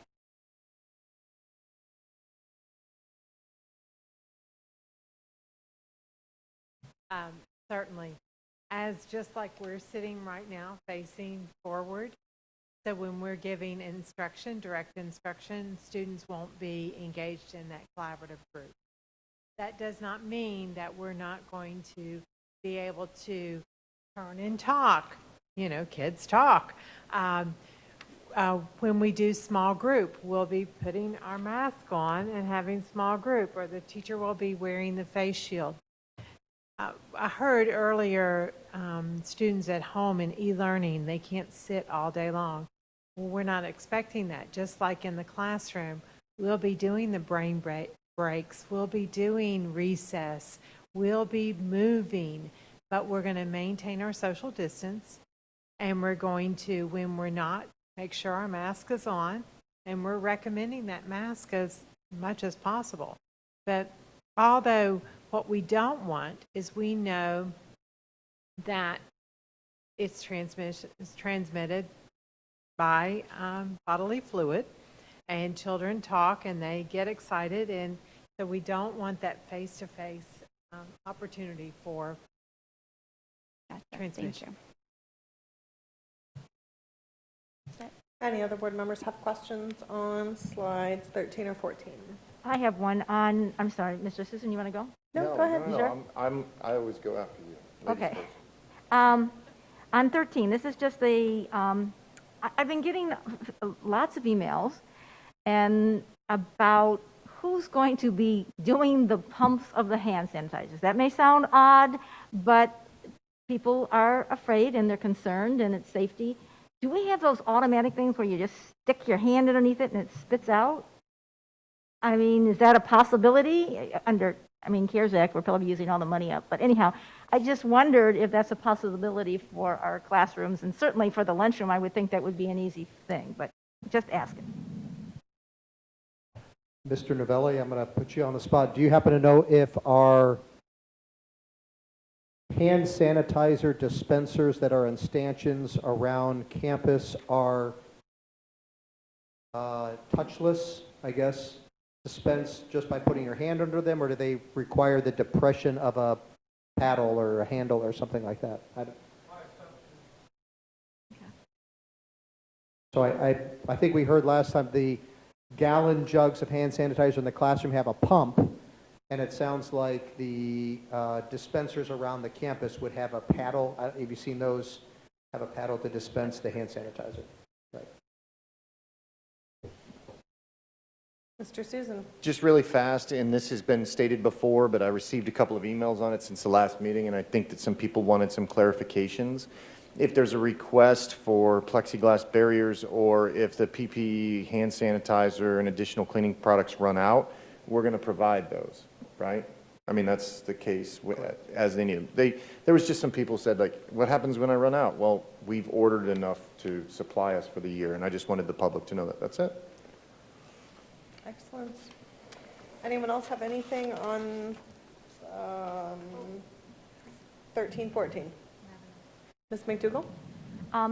Ms. Han, I have a question for you. With our HVAC and the filters that you're changing, I know there's some furnaces, and I have no idea what the cost, or if it's feasible or whatever, like there's some kind of little thing that you can, I'm going to get the name all wrong, that will kind of kill viruses before they go through the system. Does that make any sense to you? Talking about the UV lights?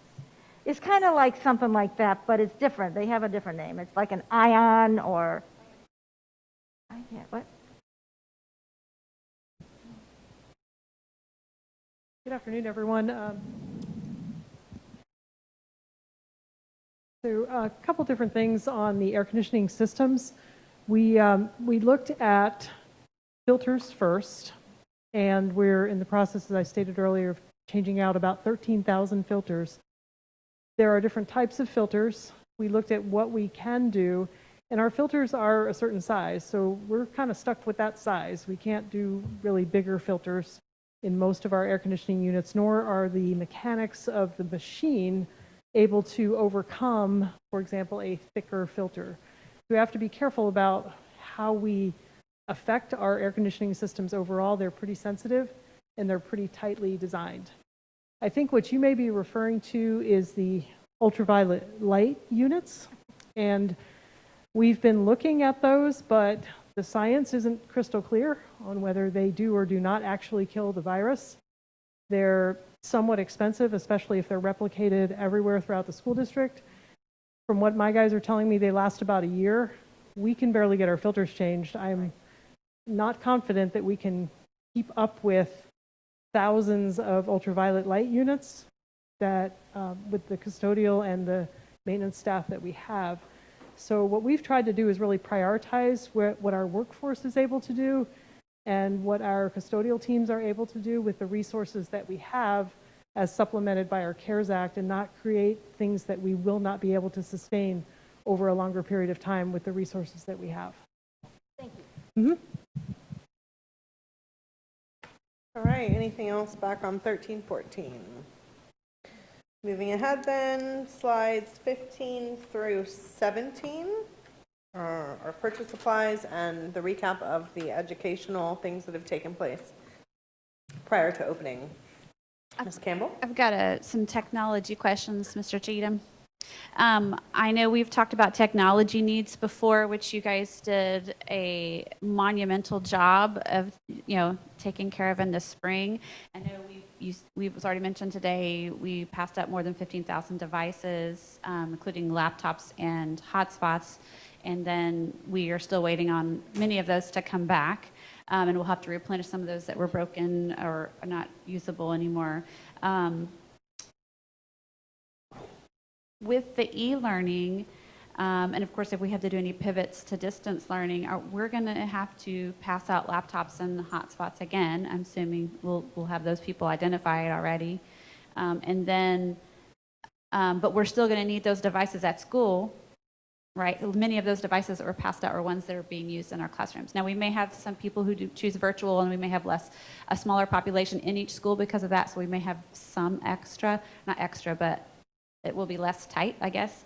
So that's kind of my first question of how are you anticipating that going? And then I've got one real quick about Brevard Virtual. It's a bit of a mix. I mean, we have some schools that gave out just about everything they had, so for those schools, we have to watch closely as, the e-learning options put out there. We're going to have to talk with those schools and see what percentage of devices do they feel comfortable letting go off campus, right, so that they can still function to some level on campus. But those are definitely the things we're looking at. The e-learning piece, we're still figuring that out, I'll be honest with you.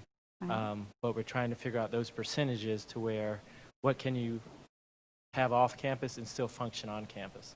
But it's a bit of a moving target for sure. Right, and I know some of our schools are close to one device per, but some of those are not laptops. They're desktops that can't be correct. We have home. schools that are close to one-to-one. Some are desktops. Some are older devices. We have aging devices within our schools, and some of those devices aren't the best devices to do e-learning with. But we're going to do the best we can. Again, we're going to use some of the CARES Act funds to replace some of the devices that went out last year. We're fixing devices that came back damaged from last year as well. So we're hoping to get as many back into rotation as we can. But it's still going to be pretty tight when you talk about having devices going home versus devices being in our schools at the same time. So if there's any large corporations listening today who would like to donate a couple $1 million towards the laptop fund, that would be great. That wasn't my second question. Just putting a plug in there. Contact Brevard Schools Foundation. When we do Brevard Virtual School, and we're going to have greater numbers in Brevard Virtual School than ever. When we do Brevard Virtual School, do we loan out devices for Brevard Virtual, or are families expected to have their own device? I see you shaking your head. Yes, we do. If a family has a need, we do that. Do they have their own inventory, or do those usually come? Yes, they have their own inventory. Okay, so they have some, but they're going to need more, is what you're saying. The inventory still comes from ET, though. It still comes from ET, but we're not taking laptops from the school where they used to go or anything. They have it runs through correct their technology budget. Right. We are, poor Mrs. Price. I've asked her to pivot 3 or 4 different times now. As we've rolled out e-learning, now we're expecting some of those to pull back. And so she amplified her enrollment, so her concerns were sky high. Her concerns late last night when I told her were a little less. So we're all on the roller coaster together. Right, but just wanted to check. They do have the availability if families need to do that, but they don't have their own devices. Thank you. Absolutely. That's all I've got on those pages, Ms. Belford. Great, thanks, Ms. Campbell. Ms. Descovich? I have a couple questions to follow up with that. Dr. Sullivan, do we know what is Brevard Virtual School numbers? It was interesting, I think maybe Dr. Mullins said earlier, about 25% look like they're looking at e-learning. Maybe that was elementary school at this point. And so what's Brevard Virtual School looking like? Do we know? Every given day. She's currently looking at about 600 full-time students. But that was just prior to Thursday's announcement Is of that some K-12? K-12 full-time, yeah. But that's was just prior to Thursday's announcement on elementary e-learning and, of course, today's comments towards secondary e-learning. So she's going to take the next couple days continuing to reach back out to families. She already received some declinations after Thursday's board meeting from some of our elementary families. We'll outline and put up for parents when they're choosing between either e-learning or virtual, the pros and cons and what might be the best fit for their family. But I think she's naturally assuming her numbers to go down a bit over the next few days. And that 600, do you have any idea what last year was? About 150. Wow. Thank you.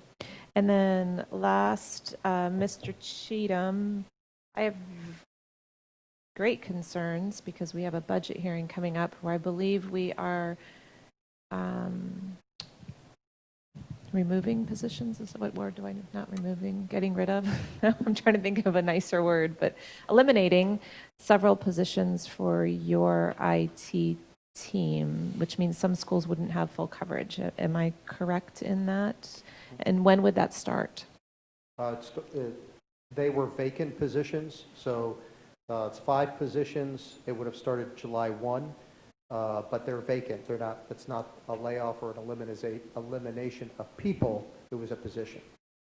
A position. I still have great concern, and maybe this will be better conversation at the budget hearing, but just to kind of give everyone a heads up that I'll probably bring it up there because if we're going to be doing e-learning from home, I imagine that's not a time for a school to be without a full-time tech. So we may want to look at that. Just as an outside question, maybe, like I said, maybe that's for the budget hearing, but do you want to respond to that at all? It's a concern. It's definitely a concern. But we're putting together some shared services plans to help cover the schools. But it's a concern. So just for example, if we're doing e-learning at home from a school and you have a shared tech and the tech is at a different school and the system goes down or there's a crash, it just seems like you need somebody on site to be able to help. And just back to my earlier point in the budget presentation now, probably a month ago, it's absolutely not ideal. It's a concern. Budget cuts are never ideal and they're always a concern. And the reality is I probably said no short of 8 or 10 times, we can eliminate positions, but it's going to lower level of service. So, I don't disagree. It definitely is a concern. It's just we'll have to do our best to manage it. Of course, I understand, but we are eliminating positions and lowering service, but asking at a time when we're increasing the IT demands. So we may need to look somewhere else for those eliminations. Maybe. Thank you, Ms. Descovich. Ms. McDougall, did you have anything on those 2 pages? Mr. Susan, did you have anything? Actually, it was 3 pages, I guess. Yeah, no, it's just, I think I'd like a couple of deeper questions on Florida Virtual, but I can wait until later on, unless this is the appropriate time. I mean, do we think that's going to come up again or no? I actually have while we're on Brevard Virtual, I have just a quick question on Brevard Virtual. So if you want to ask it now, go right ahead. Yeah, no, when I went through it to just, if I could make some suggestions, I walked through the Brevard Virtual platform and it transitions from Brevard Virtual to Florida Virtual back to, and then you land on Florida Virtual. You can get your information, but in order to get back to or Brevard Virtual, you have to click back. The user interface on that Florida Virtual is a lot stronger than it is on our Brevard Virtual. It's an issue that I brought up before in just the transitional pieces. Like when they go to click on, if you're looking on Brevard Virtual and you go to see, elementary, whatever it is, or secondary, you go to, it just says the class. But if you go to Florida Virtual, there's options to see just kind of a description and stuff like that. So I don't know, and it's been a concern for a lot of my parents, in that a lot of them, the user-friendly opportunities, I feel like if we're going to compete against those people, that we need to put up a better one than what they do. And Gibbs can look at if we can just copy and paste all their content information or not onto our own policy or not, or onto our own website. But I think that there's some significant savings there if we present a good platform, in that we are able to capture savings from people leaving to Florida Virtual. And I have a list of things that I'm going to forward to the principal. She's been very good and very open to a lot of stuff. And then so that was just the first one, just kind of wanted to say that. And then the other piece is that I'm assuming that the Florida Virtual is following or Brevard Virtual is following the same class size requirements. And if so, is that an aggregate over, do you see what I mean? Like we have it by school-based average. Does Brevard Virtual, can they expand what's the limitations there for class size? Sorry. That's okay. I think I got the question. I'm not 100% sure. But no, Brevard Virtual School, as a franchise of Florida Virtual School, is governed by the guidelines set for the state for that Brevard Virtual School platform. They don't have class size constraints. So the teachers, it really depends on the environment, whether it's a full-time environment or a part-time, but they carry rather significant loads of students. And when they reach a capacity point, that's when the students get moved over to Florida Virtual School, which we want to continue to avoid. So we've added some capacity to Brevard Virtual School. And in fact, prior to COVID, we were looking to add capacity anyway in analyzing the number of students that we lose to Florida Virtual School. So it's a delicate balance of adding capacity where we know we can get enrollments. So it's not the same standard at all. Our e-learning would follow the traditional school. Sure. Brevard Virtual School would continue to operate as they do, minus for secondary, they would pivot to block. And that's beautiful, because that would actually help us with capacity inside of our schools as far as our you know what I mean, as far as our cost. So yeah, it helps de-densify, particularly in a part-time situation. In a full-time situation, the FTE unit goes to Brevard Virtual School, which is a slightly lower FTE. The part-time would de-densify with some additional costs, but marginal additional costs. sure. And then the other question I had was advanced placement, Cambridge, those opportunities. Are we moving on Brevard Virtual Platform to offer those? Are we offering those back at the school? What were your thoughts on that? Because that was a huge concern for our constituents. Sure, and a very reasonable concern. So there's already several advanced placement opportunities, but with e-learning now in discussion since late last night, it should be really easy for a student. I mean, I'm not going to say easy because they're hard classes, so it's not easy. But by participating in e-learning, as we are working it out right now, that student would have their teacher, their Cambridge class, their IB teacher, and they would choose to do it at home. And so that's where I mentioned earlier, a teacher teaching IB biology might have some students in front of them, some students at home. There are some limitations in the natural sciences that have some lab requirements that might have to be a day where a student comes in or things like that, because those advanced classes do have required lab minutes.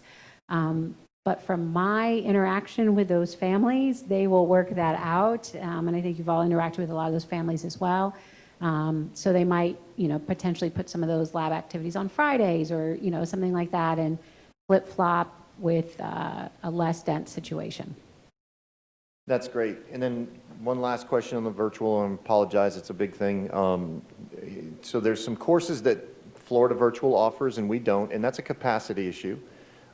Is there a way to capture when you, on that website, hey, there's 50 parents that would love to learn Mandarin Chinese, and we do have a Mandarin Chinese person, that kind of stuff. Is there a fluid way to capture some of that stuff, or is that just kind of pie in the sky because we're trying to just deal with the basics right now? Yes-ish. I know you hear ish from me a lot. Heather does that, I'm sorry, Mrs. Price does that now to capture where to add units. Okay.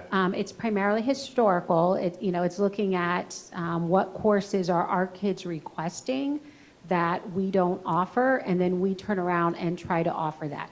We try not to do it too whimsically because we want to be able to maintain employment for a teacher and not have a teacher convert over to Brevard Virtual School, and we can't maintain that.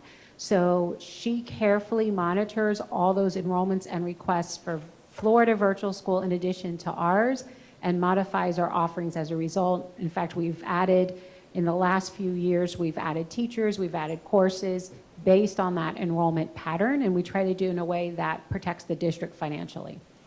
Awesome. And another question on the transitioning from block to 6th period Florida virtual and back. Are we going to be trying to do block at the virtual, or how are we doing that? Yes, they're actually a super easy pivot. So our Brevard Virtual School secondary courses will operate in block as well. Wow. And so she can make that happen. For our students that are choosing courses in Florida Virtual School, in lieu of one of our courses, we would encourage them to select that option as well. When a student takes a course, they can choose either a 36-week option or an 18-week option, and so that they stay on pace. But if not, we can actually work with it too. Some of our students finish sooner than they anticipate in virtual school, and some finish longer, and we always find ways to make that work. Awesome. So what I'm hearing you say is we should tell the public that if they are going to sign up for something, it's advantageous for them to sign up through Brevard Virtual because it's a seamless transition as opposed to possibly dealing with Florida Virtual because of the block scheduling. Yeah, well, Yep, honestly, yep. Okay, that sounds yes, good. Okay. The other question I have, maybe Yes. maybe for Ms. Klein, as I was looking on Florida Virtual School, the 6th grade is contingent on having multiple classes there. Am I to assume that if I am a parent in 6th grade signing up for Florida or Brevard Virtual, that I will have multiple teachers or just one teacher? Because if you look on Brevard Virtual, it says K through 5. Yeah. Right? But then you get to the 6th grade and it starts talking like it's almost like middle school. And I just wanted to give the parents out there that answer. Within Brevard Virtual School, students exist differently as a full-time student than they would as a part-time student. So even though it looks like secondary, there's still a full-time leadership umbrella. You're not taking 4 random courses that aren't connected. So our full-time teachers teach under an umbrella that's different than our part-timers. And so the 6th grade student might have different teachers in all likelihood, but would still have an overarching leadership and framework that's part of being a full-time student. Okay. That was, when I was looking through it, it was one of those questions. And we've got a good transition going back and forth, course updating, multiple teachers, 7 through 12, got it. Okay, I think that's it for my questioning. Oh, one other thing. You guys, there was an offer by a local restaurant to feed us if we wanted to for dinner, just to think about it. He said that he would take care of, he has children inside the room. It's not VR Pizza, by the way. And Pam has that number. So if you're interested in ordering food, we could probably do something like that. That's all. Thank you, sir. Ms. Klein.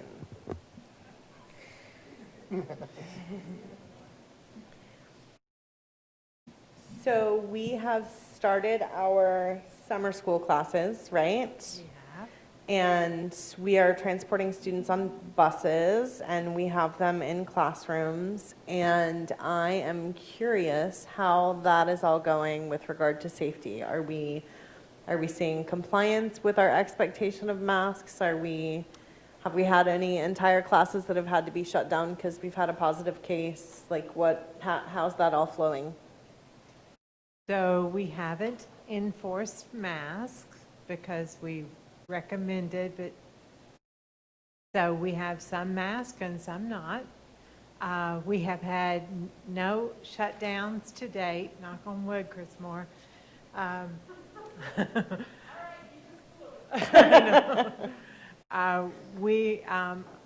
We anticipated about 766 children, and we have almost 400. I was chatting with some of the principals that are host schools, and they're talking about the manpower it takes to separate 6-year-olds. But you know, they're modeling it, they're expecting it. So far it's going well. Tomorrow we begin Rising Up Kindergarten.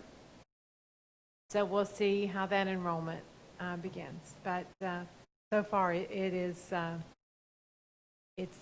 going extremely well. Excellent. Thank you, Ms. Klein. All right. Any board members have any additional questions on anything up to slide 17? I've got another Brevard virtual question, but I was going to do it on 22 when we got there but while we're on the topic and people are listening, because it relates to elementary and secondary, there was some questions from some of our commenters and some of our emails that are concerned that Brevard Virtual is not as flexible as Florida Virtual. And so can you just clarify, and I'm specifically speaking about Brevard Virtual full-time, where someone would not be enrolled in their school, but would do Brevard Virtual full-time. Do they follow a, say, typical 8 to 2:30 day, or do you have to keep in pace per week, unlike the flex version, but you still get it done during the day in your own time? What's the flexibility on that? So it's actually similar whether it's Brevard Virtual or Florida Virtual, depending on the platform that you choose. So a full-time program is going to be less flexible because it is following a scope and sequence of a full-time educational experience. They are receiving instructional minutes. They are getting all of the benefits and distinctions of an accredited public school. They are a school within Brevard with its own school number. Students get a diploma versus a homeschool student who might do Florida Virtual's classes. So a parent, though, can choose flexible options at Brevard Virtual School. If they wanted it to be their full-time option and be flexible, that might be a homeschool student choosing the components of Brevard Virtual School that makes sense. Okay. It really depends on what works for the family, and Mrs. Price and her team, there's like a whole training video thingy that a parent does to understand those choices. We're really running 3 different models in elementary and 3 different models in secondary. And so I would encourage them to call them directly. Might take a day or 2 to get the call back, because what their friend tells them, they may not have realized it's in reference to a different model. Right. And so the true Brevard Virtual School as your school of record is less flexible because it's meeting all of those expectations as serving of your school of record. Right. So if that's the choice they want to do, if they want to do that rather than e-learning through their school they're registered with right now, they just need to contact Brevard Virtual and say, here's the hours that our family could do school. What do you have that would fit that the best? And it may be that the student taking courses as a homeschool student might be more effective in that situation. It just really depends on the students and the parents' dynamics on what fits for them. But they offer that same flexibility as well. Okay, thank you. All right, anybody else with anything up to number 17? All right, then we will move on to slide 18 through 21, which is our reopening requirements, the assurances from the state and the framework. Anyone have? Yes, Ms. McDougall. I just want to reach out to our community, because I've heard from many people that we are not taking safety in consideration. And I just want to say, the Florida Department of Education and our governor and the mandate, you're absolutely right. They did not include safety in it at all. And we are doing our very best to make sure that our students and our staff come back in a very safe way.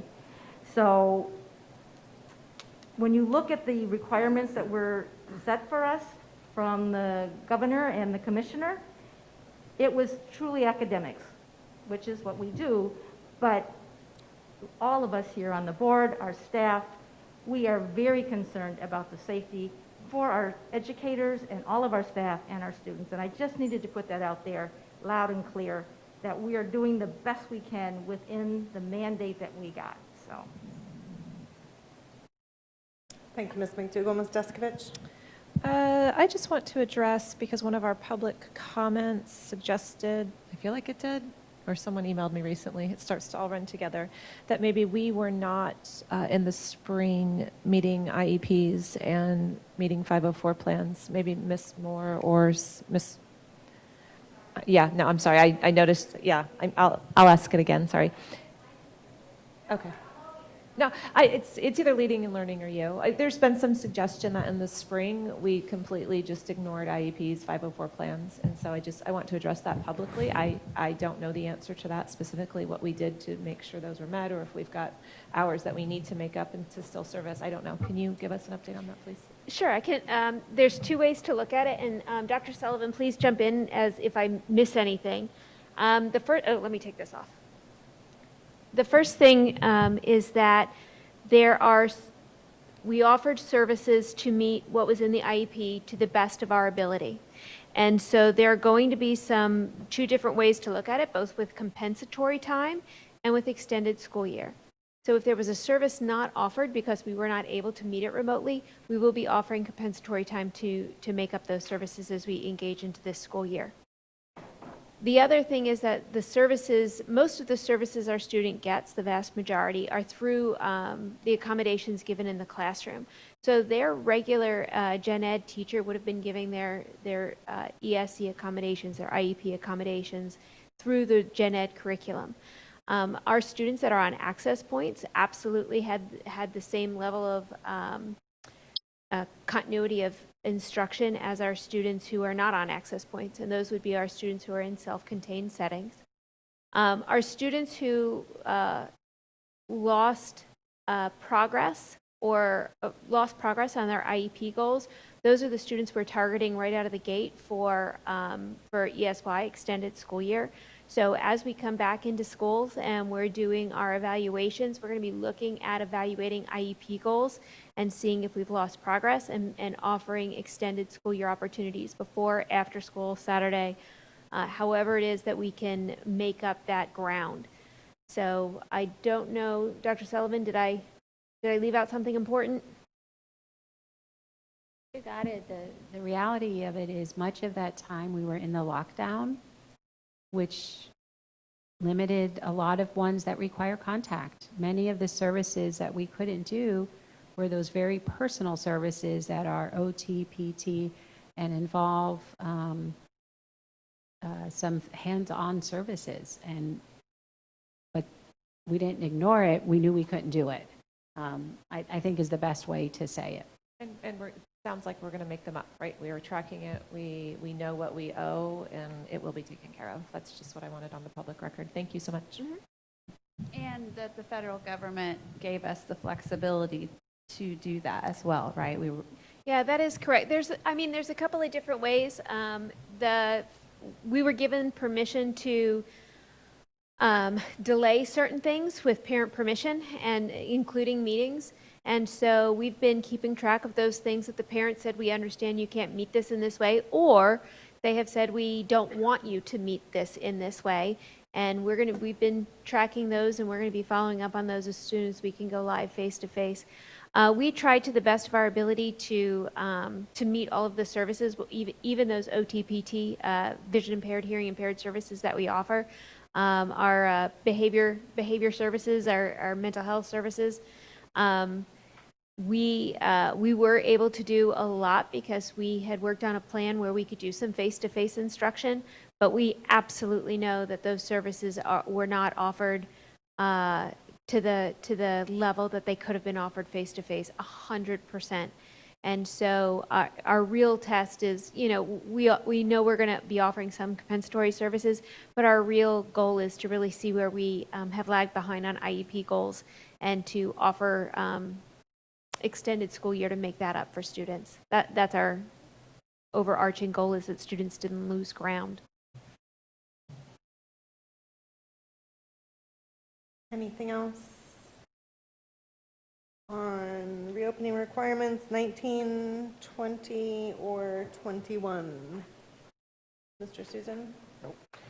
All right, y'all are going to have to bear with me for a minute because I'm going to beat a dead horse, but I feel like it needs to be beat. Mr. Gibbs? Do you have a mic? You do have a mic. I can almost see you past the monitor. So you clearly are our general counsel for the district, right?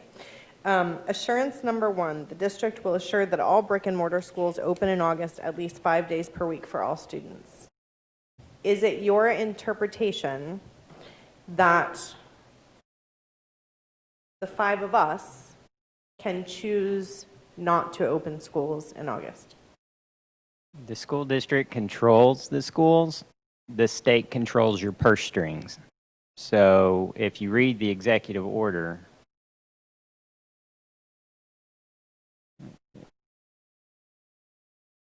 let's see, it's Section 2, reopening plans.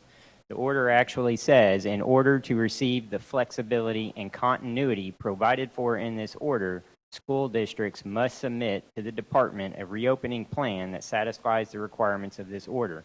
So if you want the continuity of your funding to continue as they're proposing for the first semester of the school year, you have to reopen in August. That's their hook.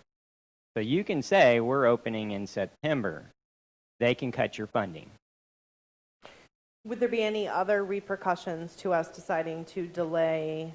It's possible that they seek removal of elected officials from office by the governor and have the governor appoint a board who will reopen the school in August. It's possible that they take that step. I mean, I can't speak for the DOE or how far they would be willing to go. But there's other measures they could take along with cutting funding, like I said. So in essence, we would not receive any funding from the state to keep the district functioning. Right. They're proposing in their executive order to hold us harmless for enrollment. They're going to allow us to continue under our funding under pre-COVID attendance numbers, as long as we meet their mandate. It's just like what the federal government does. You take our money, you play by our rules. They're saying we're going to fund you for the first semester, but you're going to reopen schools 5 days a week in August. That's their hook. Okay. So is it also your interpretation that that requirement to open 5 days a week in August eliminates our opportunity we had a super bright student that called in, and I just so enjoyed his advocacy for him and his peers, but he put forward what he called the 3-2 model, which we had been discussing prior to the executive order, calling, we called it staggered schedule or something like that, where we had part of the students there part of the time. Is it your interpretation, based on the language in the executive order, that that would be an acceptable recommendation for our brick and mortar option? I would say it's probably something we could propose. I mean, the proposal would have to be accepted by the DOE, so they would tell you whether they accept that or not. The order does state they want 5 days a week for all students that wish to attend. So if you take it literally, they want schools open so all students can attend brick and mortar schools 5 days a week. That would be the literal interpretation. Okay. And do you get any, we had some discussion earlier about who the local officials are that could potentially weigh in on the safety of our return. So that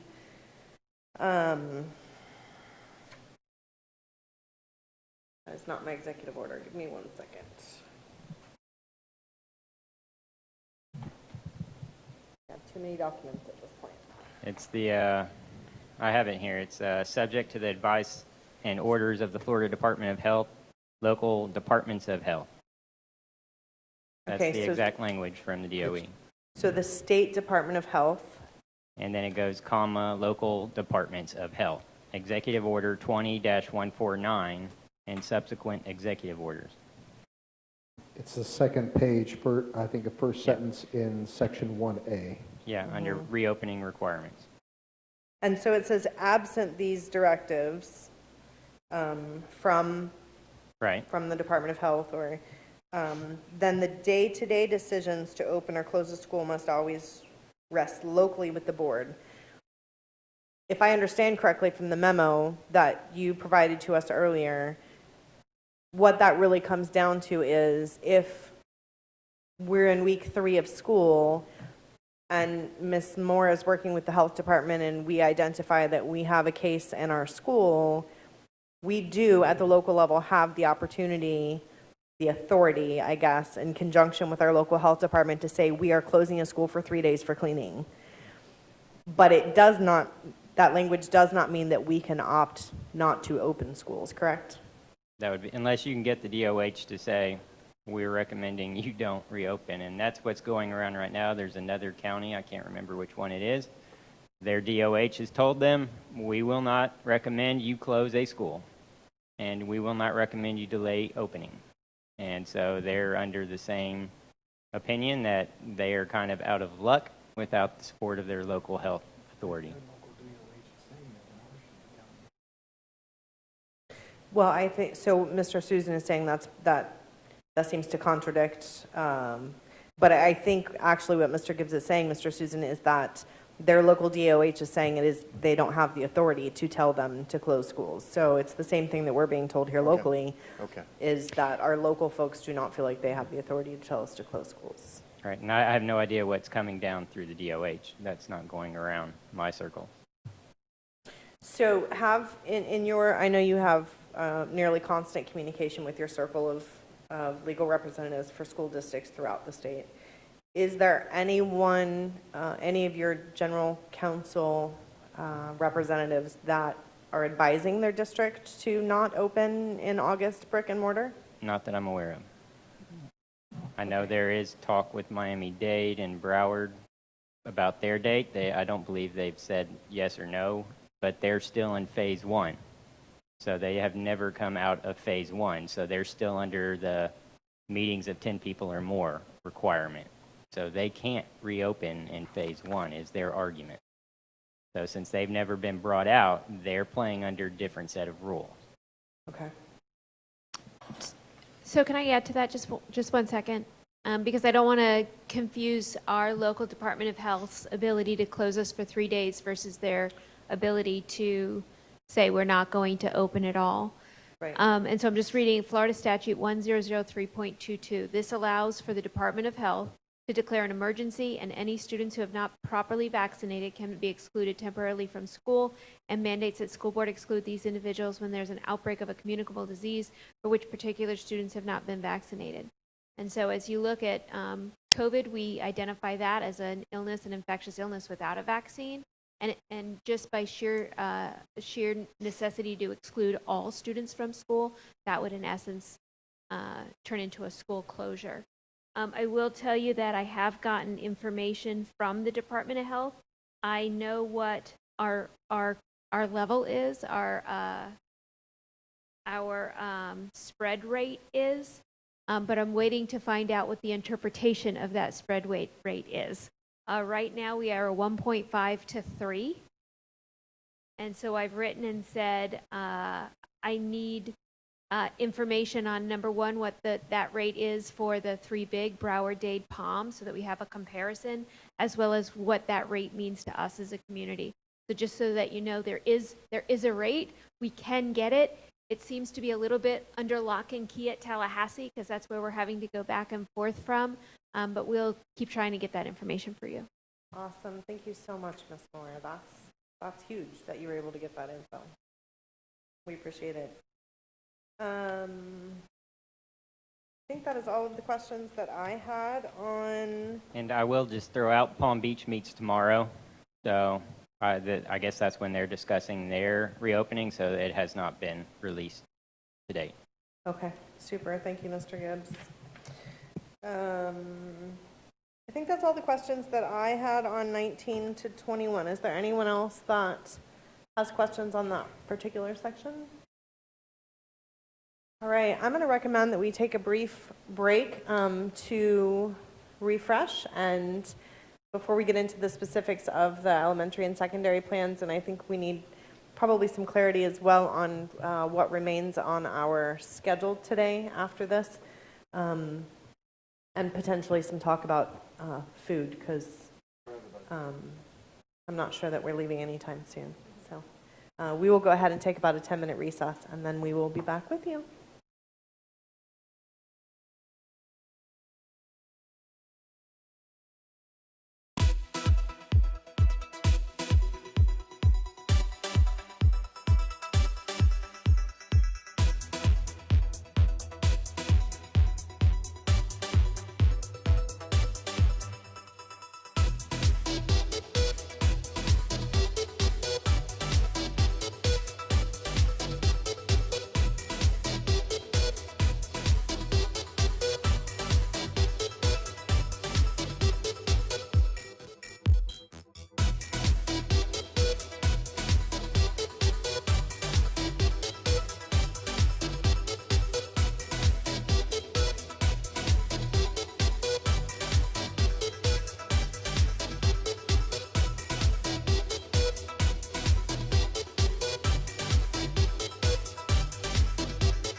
All right, we are back in session and moving into our, thank you. We are back in session and moving into our discussion of academic options. So let's take elementary. We will go 22 through 26. The elementary plan. Comments, questions, concerns from anyone on that? We have heard since Thursday, and then also today, some questions asking. And listen, I realized everybody, people are asking for the moon. You know, in addition to keeping everybody safe, but is it possible to make the elementary e-learning more flexible for, say, families with 1 device and 4 kids? And I know Russell's working on that, Mr. Cheatham. Or families who can't, you know, their jobs don't allow them to sit side by side and help their child. Is there a way to make it flexible, or a possibility? Where are we on that? Everything's possible. Don't say that too loud. We know it needs to mirror the instructional day that you're in school. However, we also know that, say, if you have a first grader and a fourth grader, their activity times are different. When they're doing small group is different. When they're doing independent work is different. So there is some flexibility within the day because the student's schedule is different. So first and foremost, we have to look at the student's schedule and figure what will work with the family. However, if the e-learning doesn't work, then they have the opportunity of the Brevard virtual, which is more flexible than the e-learning. Thank you. Is that all you had, Ms. Campbell, on that section? That is all I have on that section. All right, Ms. Descovich, you got anything on that section? Elementary. Microphone, please.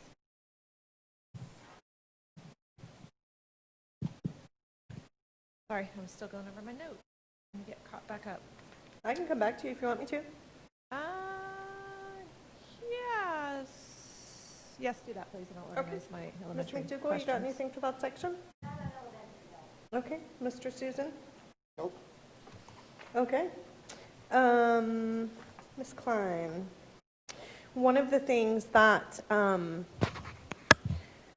that people have been asking is there an opportunity to decrease class size in elementary like we anticipate we may be able to do in secondary with the e-learning approach that's being proposed? And I know we can't guarantee smaller classes in secondary because of e-learning, but I think there's a perception that that might at least have some impact on the number of students that we have in a classroom. So I am tracking, our principals are tracking on a Google Doc how many parents are completing the survey by grade level, by ESC program, how many devices they'll need, how many hot spots. So I'm gathering that information as we speak. When we look at a school that perhaps may only have 1 or 2 kindergartners, I think that's a conversation with the principal and the teacher to say, you know, will you take the 2 kindergartners and we add different, you know, we figure out the class sizes for that. But the state plan doesn't give us much flexibility on class size. We can't go over, we can go under. I will tell you that I've already spoken to the principals and shared with them that in the event we have a teacher out and we can't go to doubling up classes, we can't double up activity classes, we have to maintain the class size as much as possible. So yes, there's always possibility. My work group that's working on the e-learning at home and also going through the assurances, they're working, they have a meeting at 8 o'clock in the morning to go through many of these recommendations and changes. So we are writing it for the assurances and hopeful that we'll get full approval by the DOE very quickly. Also waiting on the charters to submit their plans to us. Okay. And then the other, and this actually, I'm bringing it up now because we're discussing elementary first, but I think it probably speaks to both elementary and secondary. And I have not used Microsoft Teams, so I am not familiar with that platform. But I know on many of the platforms that we've been utilizing for virtual meetings, there is an opportunity to record the meeting and make that available at a later time. So for our e-learning students, or for our students who are sick and can't be there at that point in time, do we, number one, have the ability, number two, the capacity, and number three, the willingness on behalf of our teachers to consider the recording of the e-learning experience for those students who may not be able to join them during a specific time period? So we're working very closely with our friends in ET, Mr. Cheatham, and he is also looking at a contract with Zoom, but Teams and Zoom, both you can record, and so you can easily record a meeting. Capacity, and I believe we need a long conversation with our BFT friends on what we're putting on our teachers. But at this point, you know, we talk about flexibility and grace. I think we have to work very hard to make students, accommodate our students as much as we can while accommodating our teachers, because we can't add so much on their plate that they're unable to do the job of teaching. So, of course, we can look into all of that. I can't make any promises today.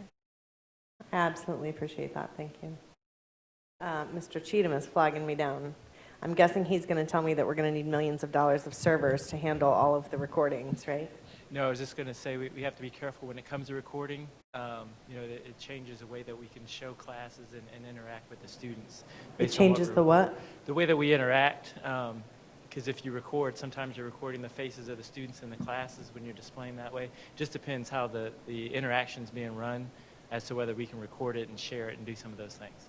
Okay, super. Thank you, Mr. Cheatham. Ms. Belford, if I could add that the flexibility that the state is offering and the flexibility that we are suggesting we take advantage of, and they're offering pending approval, you know. The expectation is that child is robustly participating in the school day. So what you described, that child would be absent. Now, like any other absent student, we would have mechanisms for them to do their makeup work, and you know the teachers would provide it. But again, these are teachers full-time working all day, right, versus in our distance learning environment, some of our teachers preferred evening hours or did 2 hours here, 2 hours there, 2 hours here. This is an environment where the teachers would be doing a full-time static situation. For a student that really has those diverse needs on a regular basis versus being absent a couple of days, that's where BVS has some opportunities for some flex option for the child who does it in the evening. So we've tried to put something together for everything, but we can't make each option great for everybody. We want an option for somebody. So the expectation is that teacher is taking attendance first period, and that includes the children in front of them and the children electronically. In the case of elementary, they might be all electronic, but that teacher is working a full caseload all day. Right. Thank you very much for that clarification, and thank you for all the work that you all have done to try to accommodate all of the very different needs in our community. I know it has been no small feat, and you really have done a phenomenal job of putting together some options, so we appreciate you. I don't think I have anything else on elementary. Ms. Descovich, you have your questions ready? I do. Ms. Klein, departmentalizing, you know that's coming. I brought it up Thursday. It's still on my mind. Still have a lot of teachers asking me how how that's going to work, and concerned that, you know, they've been teaching 6th grade math for 20 years and now they're going to have to pick up science and social studies and language arts real quick. So what are we going to do to address that? So we we actually met this morning to talk about departmentalizing. And, you know, we have some brilliant principals who are thinking outside the box. And so we have a variety of things that we're looking at. We have to talk to our friends in ET to see if they're possible. However, we know, as a former 6th grade teacher who taught only ELA, you wouldn't want me teaching your math child. So I know that is real and we need to work around it. I think we can, the simplest method is the teacher rotate. But then you have concerns with if they're doing hands-on science, then you're rotating all that. But departmentalizing for 6th grade is not out the window. Of course, I wouldn't recommend departmentalizing in our K through 4. 5th grade's on the fence sometimes, but if it works for the school and it works for the teachers, we're going to work around it to meet the need. Do all of our elementary schools currently departmentalize for 6th No. grade? So there's No. some that already don't, and so they don't have an issue here. So it's Right. just some of our Some, elementary schools. it's probably less than, I don't want to predict, but we have a majority of them do departmentalize in 6th grade. Some departmentalize in 5th, but It just seems to me that it's vital, especially with math and the strength of our 6th grade math scores. So we know that our 6th grade students that are departmentalized are, yes, I agree. I think We're it's gonna find a working, plan. and I know right now we're still kind of in crisis mode, but if we want to deliver the best education, I'm hoping that we're working towards, I would hate to see the ELA teacher who hasn't taught math in 20 years try to step in this year and whip out excellent math curriculum. Yes, we have some really exciting opportunities that I want to make sure they're viable before I share. Okay. Thank you, ma'am. I appreciate it. Next question, it's kind of for both of you. I haven't heard, maybe I missed it, wasn't paying attention, but is there a deadline for parents to decide which path they're taking so that we can? We would absolutely love them to decide by the 20th if they're going to go with the e-learning. Of course, we know that that's flexible because life changes, things change, and but for us to plan accordingly for what teachers we need to do e-learning, we need to know who's committed to it. So we have the team that's working with me on that, we're working on an agreement to say, we need you to make the commitment. So we haven't released that yet. I'm meeting with them one day this week. I'm not sure. I'm sorry, you're making put together A an commitment agreement? that, yes, I want you, they've completed the survey. And the survey says, do you want to be, would you like to be part of this? And if yes, complete the survey. If no, you're finished. But that's just a survey. Okay. Now we need to reach back out to those parents and say, are you really ready to accept this platform? So then principals can make a decision on how many teachers they need and what grade levels for e-learning. I feel like we need to really promote that and make it a hard. I know that we're going to be flexible, and as things change, we have to let people move around. But I think we also need to convey, if July 20th is the date, please, I've seen other districts doing it. Here's your graphic. It goes out 100 times. It's everywhere. Pick one. You have till July 20th. Pick one, and so that we can start planning because. Absolutely. I was just waiting until we finish this board meeting today prior to making those decisions without you. So, as soon as we're a go, we will work on that. And then also knowing that it could change if the DOE doesn't accept our plan. Understand, but we have to keep moving forward. Absolutely. Because, otherwise we're paralyzed by things may change because things are changing. And my last question is VPK.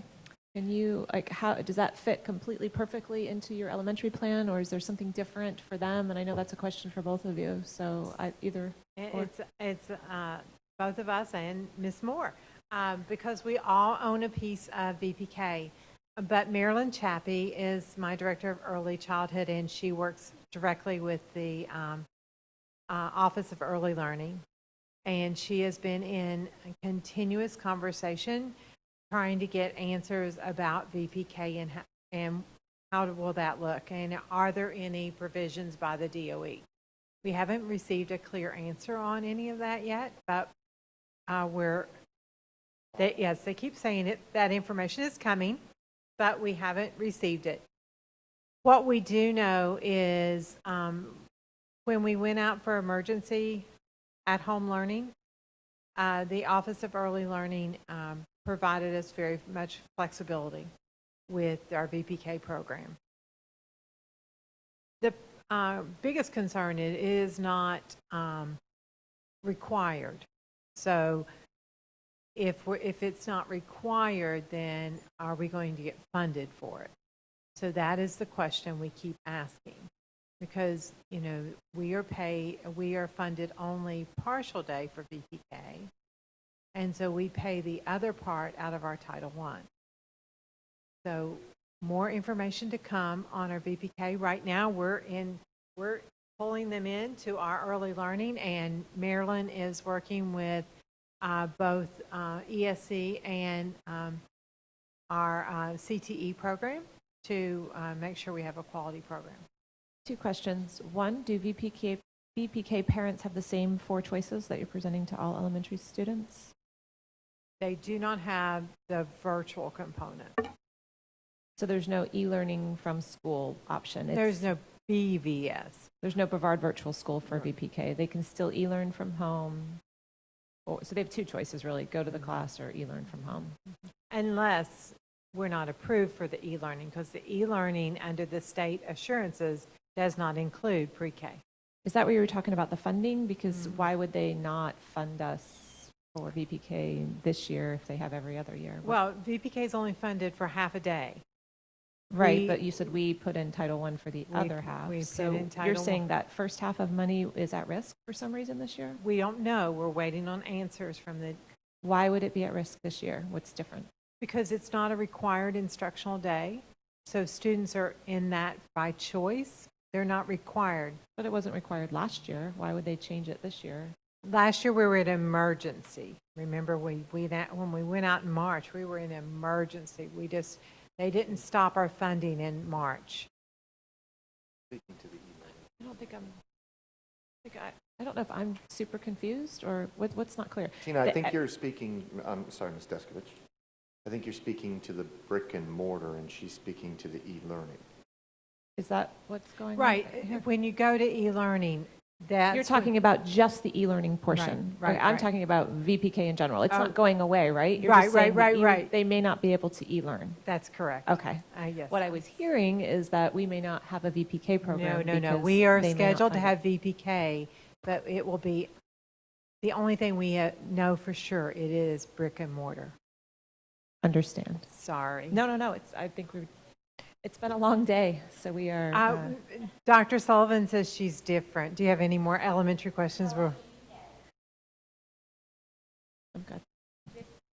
Want to remind everybody, 5 of our programs are high school programs, and those are funded through career and technical education and are related to the high school students in the class as well. And so if we don't have high school students working in the lab, we have some potential problems there. And so we are still in gray area on those high school VPK programs because it's a combination of the high school students in the class that runs the programs. Thank you. Is that it for elementary, Ms. Descovich? Anyone else have any other questions that came up while we were? Yeah, Ms. Klein, this Office of Early Learning, if we don't hear back from them, say like Monday of next week, Could you give me the name of the person? Because I may drive up there. Because I got to go see the Department of Health too. Absolutely. I will email you the contact Thank you. information. I got the directory here. I've got Okay. all of their phone numbers. I'm ready to go. Okay, thank Thank you. you. Thank you. Miss Belford. I'm serious. Yes, ma'am. I would just say one more thing, and it really would probably just segue into the secondary. We've continued to hear from parents that they're not interested or they have a problem with the e-learning because the distance learning, they're calling it distance learning. The distance learning didn't work for them last year. So it's been said many times before, but I'm not sure there probably are people here listening now who haven't listened to it before, that our e-learning, and if we have to pivot, first of all, let me start with e-learning. Our e-learning is not going to be the same as distance learning. Everybody shake their head really big because it's not. It is not. We are going to be able to have face-to-face interactions. In fact, that's required by the order, right? That there's interactions with the teacher, interactions with peers. And so whether it's Zoom or Teams or whatever, there is going to be interaction. There's going to be, it's more developed because for one thing, we had more than 10 days to put it together. And I appreciate all the work you guys have done towards that. But the other thing I would say is even if we have to pivot to distance learning because a school needs to close down for 3 days or 14 days or whatever that, we work out, even then, that distance learning will also be better than in the spring because we've had more time and the training and the students will be more ready. That is correct. And we are currently working on the continuity of instruction plan. And so we have a cross-functional team that is working on developing that plan for in the event we would have to go to distant learning. Right. We can absolutely.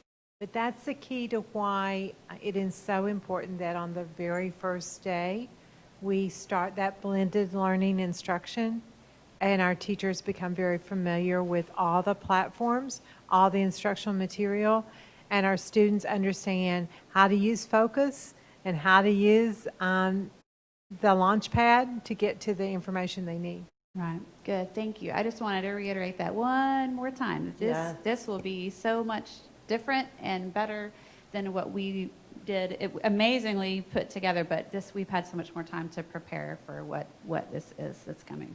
Excellent observation, Ms. Campbell.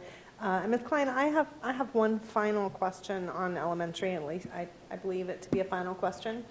And I know the answer, I just want to make sure that our public hears the answer. So the assurances that we talked about earlier that your work team is currently working on putting the plan together, and really it could go elementary or secondary as well as the previous comment.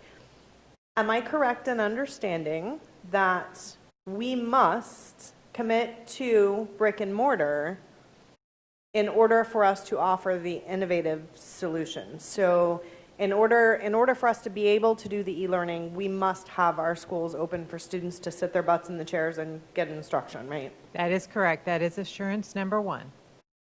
Thank you, ma'am. All right, anything else for elementary before we move on to secondary? All right, then we will move over to secondary, which will take us through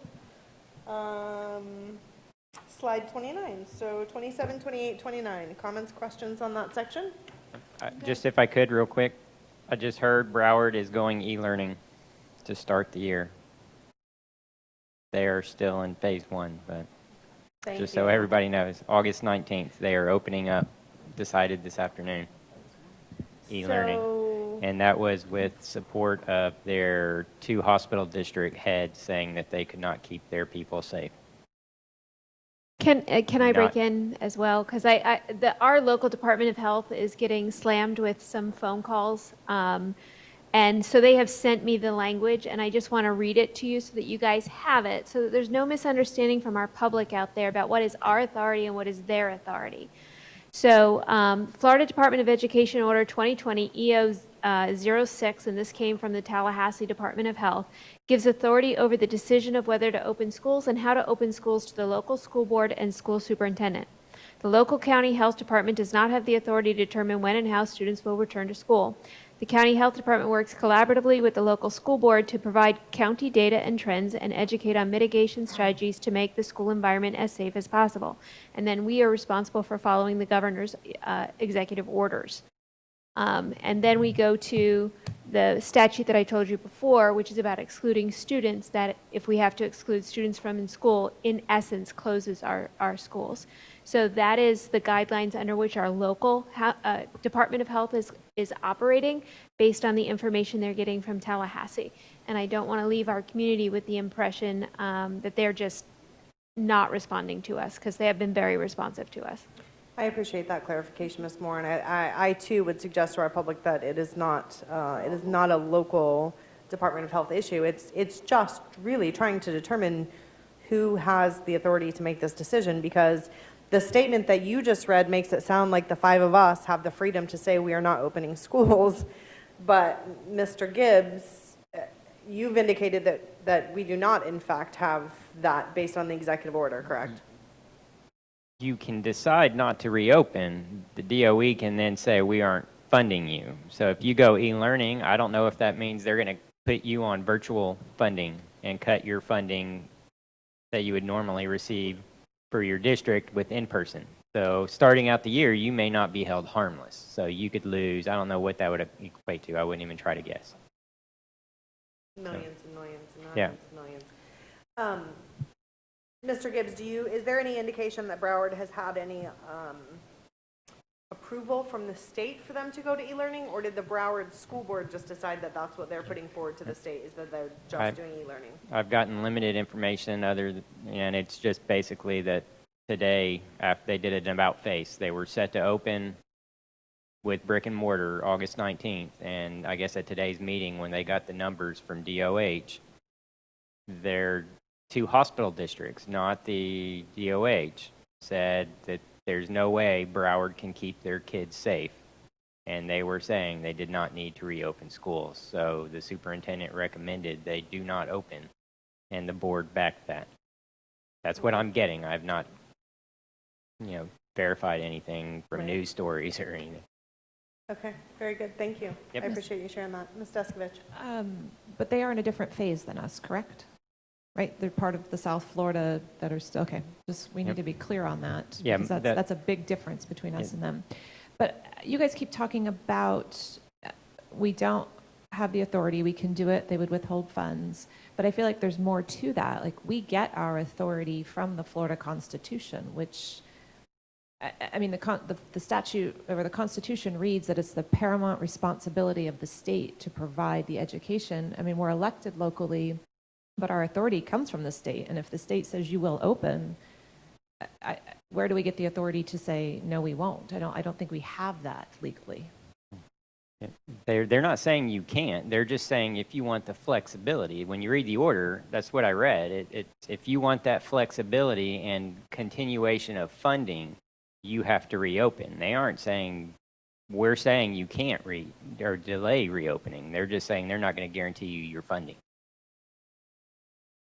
So they might, I don't know if that would be, they change you over if you're electronic to being all virtual funding, and what that would equate to if you said we're just going to do digital.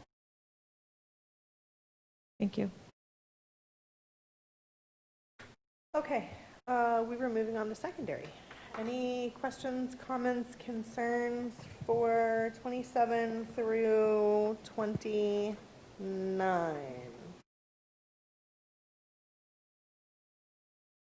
No, I would just say thank you, because that's probably the number one thing we've been asked about, is offering that e-learning option for secondary. I know we still have to finesse it and work it, but that meets the needs of our IB, Cambridge. For the sake of clarity, I've already prepared the slide that's going to go in the presentation at this point. I can go ahead and just read a couple high points since we don't have it visual. So all secondary students will be able to choose a full-time at-home e-learning option. Students will participate in a standard school day with academic and attendance expectations that match their schedules. So again, that's important. And I think that we all recognize that would have been ideal in the spring, but we didn't have that option. Students will be scheduled in the exact manner as other students. Students will select their option prior to the first day of school or upon enrollment. So each of our schools manages registration a little differently, and in my very quick conversation with principals very early this morning, We talked about them obtaining that declaration when they do registration, because honestly, it won't impact our scheduling like it will in elementary where they need it sooner, but it will impact how we eventually schedule that course. Students will be responsible for attendance, participation in class, required progress monitoring, and other course expectations. And so where we've mentioned that e-learning is not distance learning, and in some cases that's a woohoo, but for some kids that's not a woohoo because they appreciated getting the assignment, doing it whenever they did it and turned it in. This won't mirror that. This is an educational experience as it should be. Students will continue to receive services through IEP, 504, or ELL plans. Some services may require some on-campus time depending on the student's goals. I'm not saying they will, I'm just saying each IEP is so custom that there might be some need for some on-campus services, and we just wanted to include that. Teachers will have both in-person and e-learning students on their class roster. Students scheduled for e-learning will count towards class size. And again, that was one of the differences there. Within the 90-minute block, teachers will lead instructional activities for both groups of students, which is why we weren't really prepared to roll this out until we felt better about block schedule. And so a teacher might go between 15 minutes here and 15 minutes there. The guidelines that we've received from the DOE on these e-learning options and potential video in classroom, I think Ms. Moore mentioned it last week, the video would need to be directed towards the teacher, or you would have to have FERPA permission from every student in the class. So what I'm imagining as a possible made-up scenario is I'm the teacher, I've given some instruction, the students are doing some formative assessment perhaps or collaboration, and then they're working, and then I'm working with my computer with the camera for those students. And again, they're getting me, they're getting direct, they're getting interactive, but it may not necessarily be the e-learning students always interactive with the in-person students unless we obtain FERPA permission, which I imagine in many cases the teachers will attempt to obtain FERPA permission from the students in the classroom. We believe that teachers can choose the method to provide that live engagement with students on e-learning.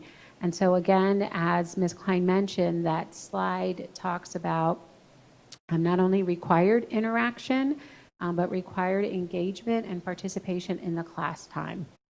And with an improved plan, students may also compensate, schools may also compensate teachers for tutoring or help sessions that are delivered either virtually or in person for e-learning and in-person students. So one of the things we mentioned earlier was that we've provided schools additional funds through CARES Act to provide things like tutoring and extra help. They could use those funds also for our e-learning students, and we could compensate teachers for, maybe twice a week help sessions or things like that. And so it would primarily be a synchronous environment with potentially some asynchronous elements if perhaps the teacher has videoed a lesson and they show it to the students first. We do that right now in flipped classrooms where the students view content first before they engage in classrooms. So a teacher might have an asynchronous lesson develop like that. And I think that's it. That is phenomenal, Dr. Sullivan. Thank you so very much. Ms. Descovich. I want to say that this is all on we feel that our teachers will be in support of it because of the benefits to the classroom. This is totally principals and teachers and schools that will make the magic happen. I have the blessing of saying things and having an incredible team of people that get things done. And so all credit and all quick turnaround was because of the attitude of the principals and the teachers and them believing and knowing what their teachers want to do what's right for kids. Awesome. Thank you to each and every one of them. Ms. Descovich. Thank you, Dr. Sullivan. So does the e-learning option, I know most of my emails have been about IB, right? Mm-hmm. So does that mean IB students will have this e-learning option? All secondary students. That is amazing. Whether it's our IB students or our students who have access points or our students who love auto body, Again, some of those classes are where they might have to do some in-person lab components, and that's why I was vague. We offer 450 courses, and so there are some circumstances if a student wants to maintain their certification to do lab hours. But yes, we were not going to put up a plan that wasn't all students, and we felt really strongly about that, and Dr. Mullins and I wrecked our brain for many, many late nights figuring out a solution that would be for all kids. Okay, you keep saying all kids, but I'm going to keep on because people are going to keep asking. Does that also mean West Shore and Edgewood? Choice schools, choice programs? Are they West also Shore going and to have? Edgewood, choice schools, choice programs, and Okay. so it eliminates the panic that students and parents are rightfully having, that they would lose their seat in their school. We don't want that for anybody, so this would, of course, they would be properly enrolled in their school with West Shore teachers. We've got choice students at Rockledge, at Cocoa High, at Astronaut, at Heritage. We have choice students throughout the district, so this would equally protect all students who have chosen a pathway.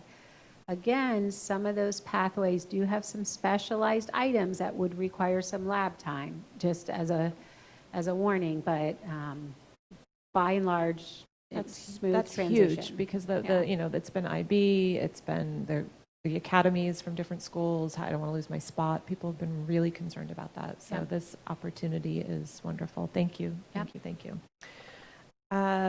One of our callers recommended that we call College Board, and I think it was a young man maybe, and I thought that's not a bad idea. I mean, it's going to be a national problem, and I know they're not going to say, sure, we'll change it just for you, but maybe we can call College Board and see if they'll do AP tests mid-year. So as the secondary person, I have to say the students that presented today were, in my opinion, a reflection of our awesome secondary education because they were just amazing.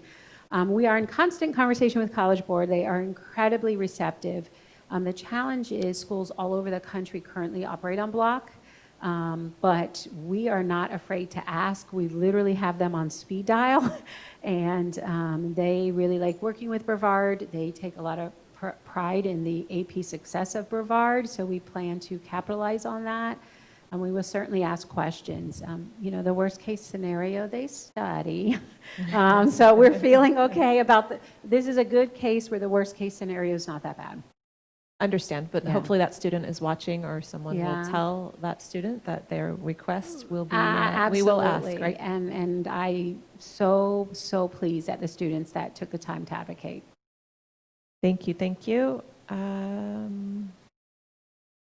I think that's all my secondary questions, Ms. Belford. Thank you so much.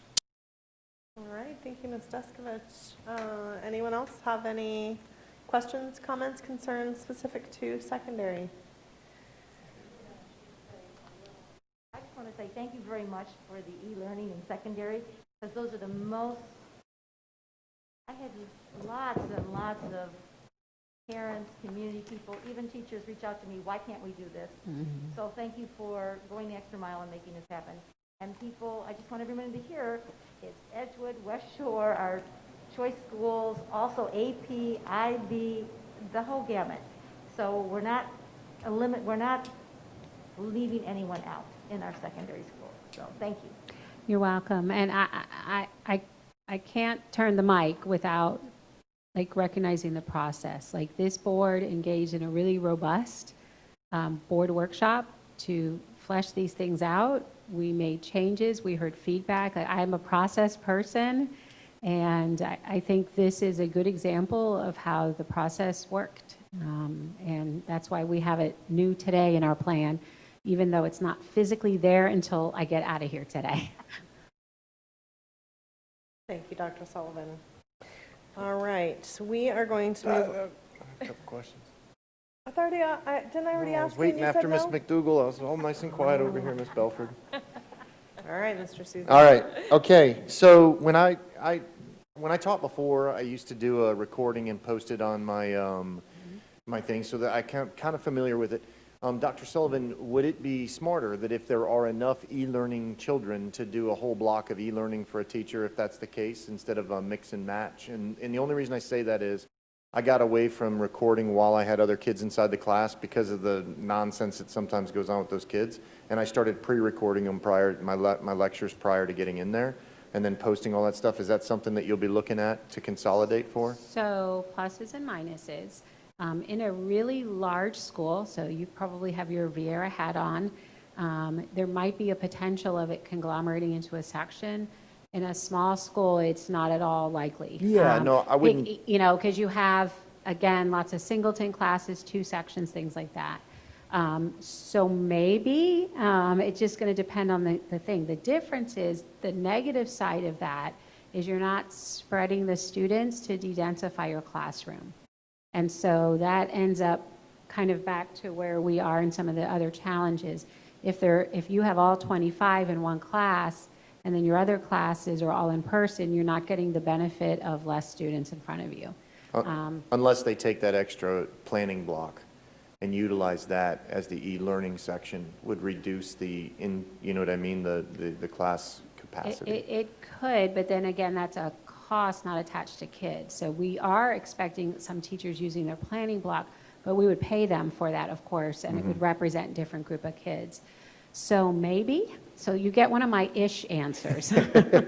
Just as long as it's an option that if it's Sure. there, they could look at.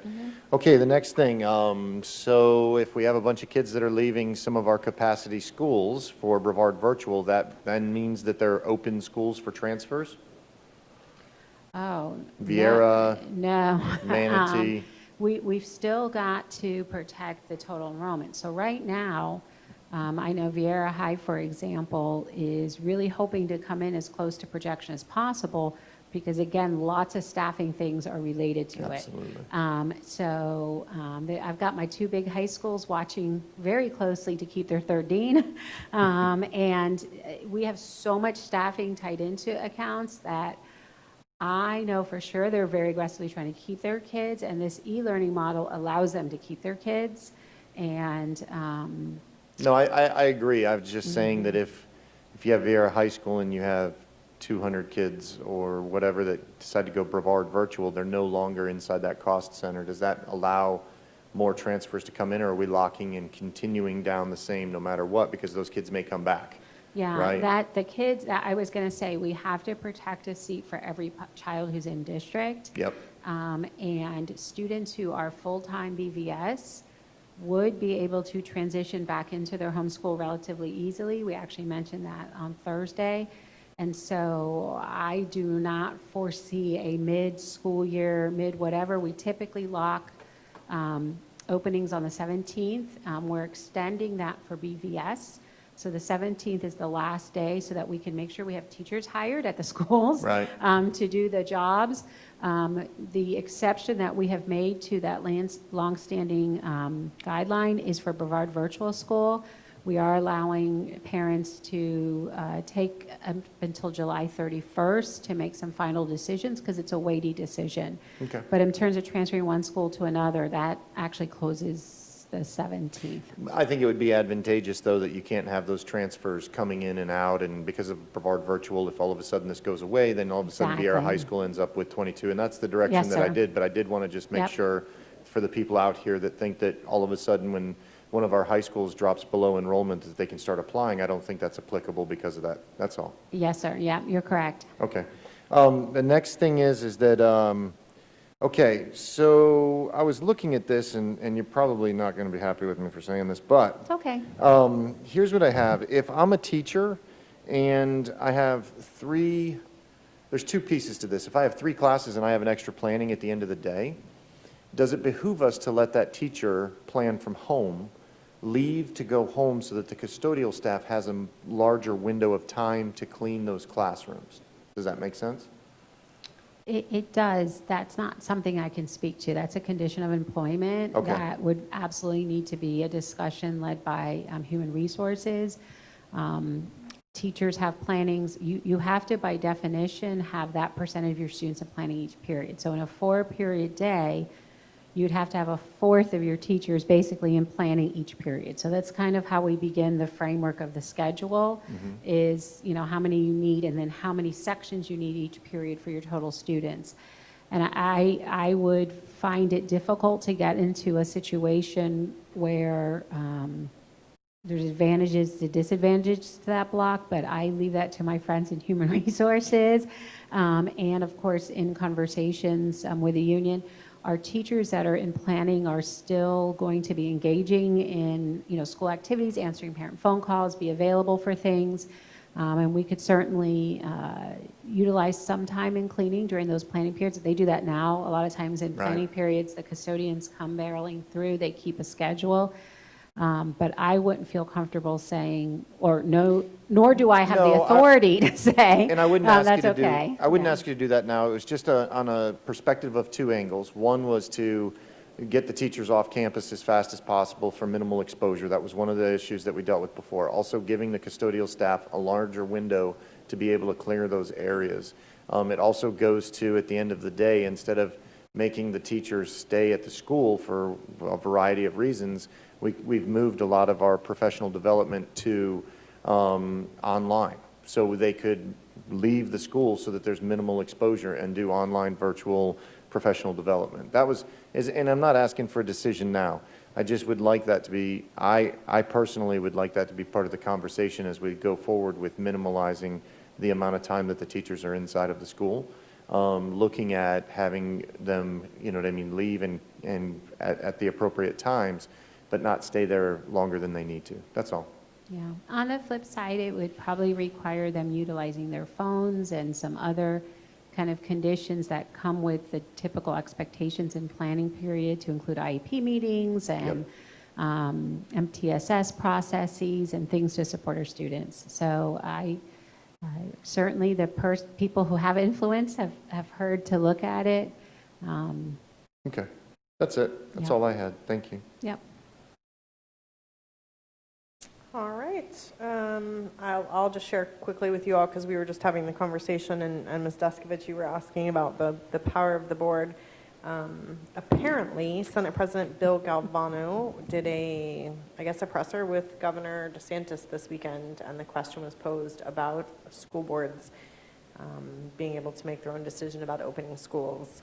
And per this quote, President Galvano said, yes, the answer is yes. The Florida Department of Education cannot be ignored, must be adhered to. School boards cannot ignore this order. And he said they must do so in exact accordance with State Education Commissioner Richard Corcoran's July 6th executive order.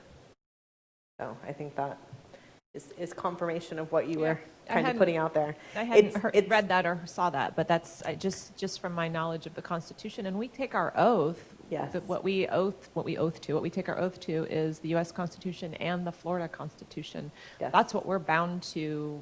I mean, we want to put students first. We want to serve our community, but we're bound to what our oath was. So it's down in the weeds, but it's important in this instance because people want us to go against it, and I don't think legally we have the authority. Well, and I think it's just interesting for our public as well.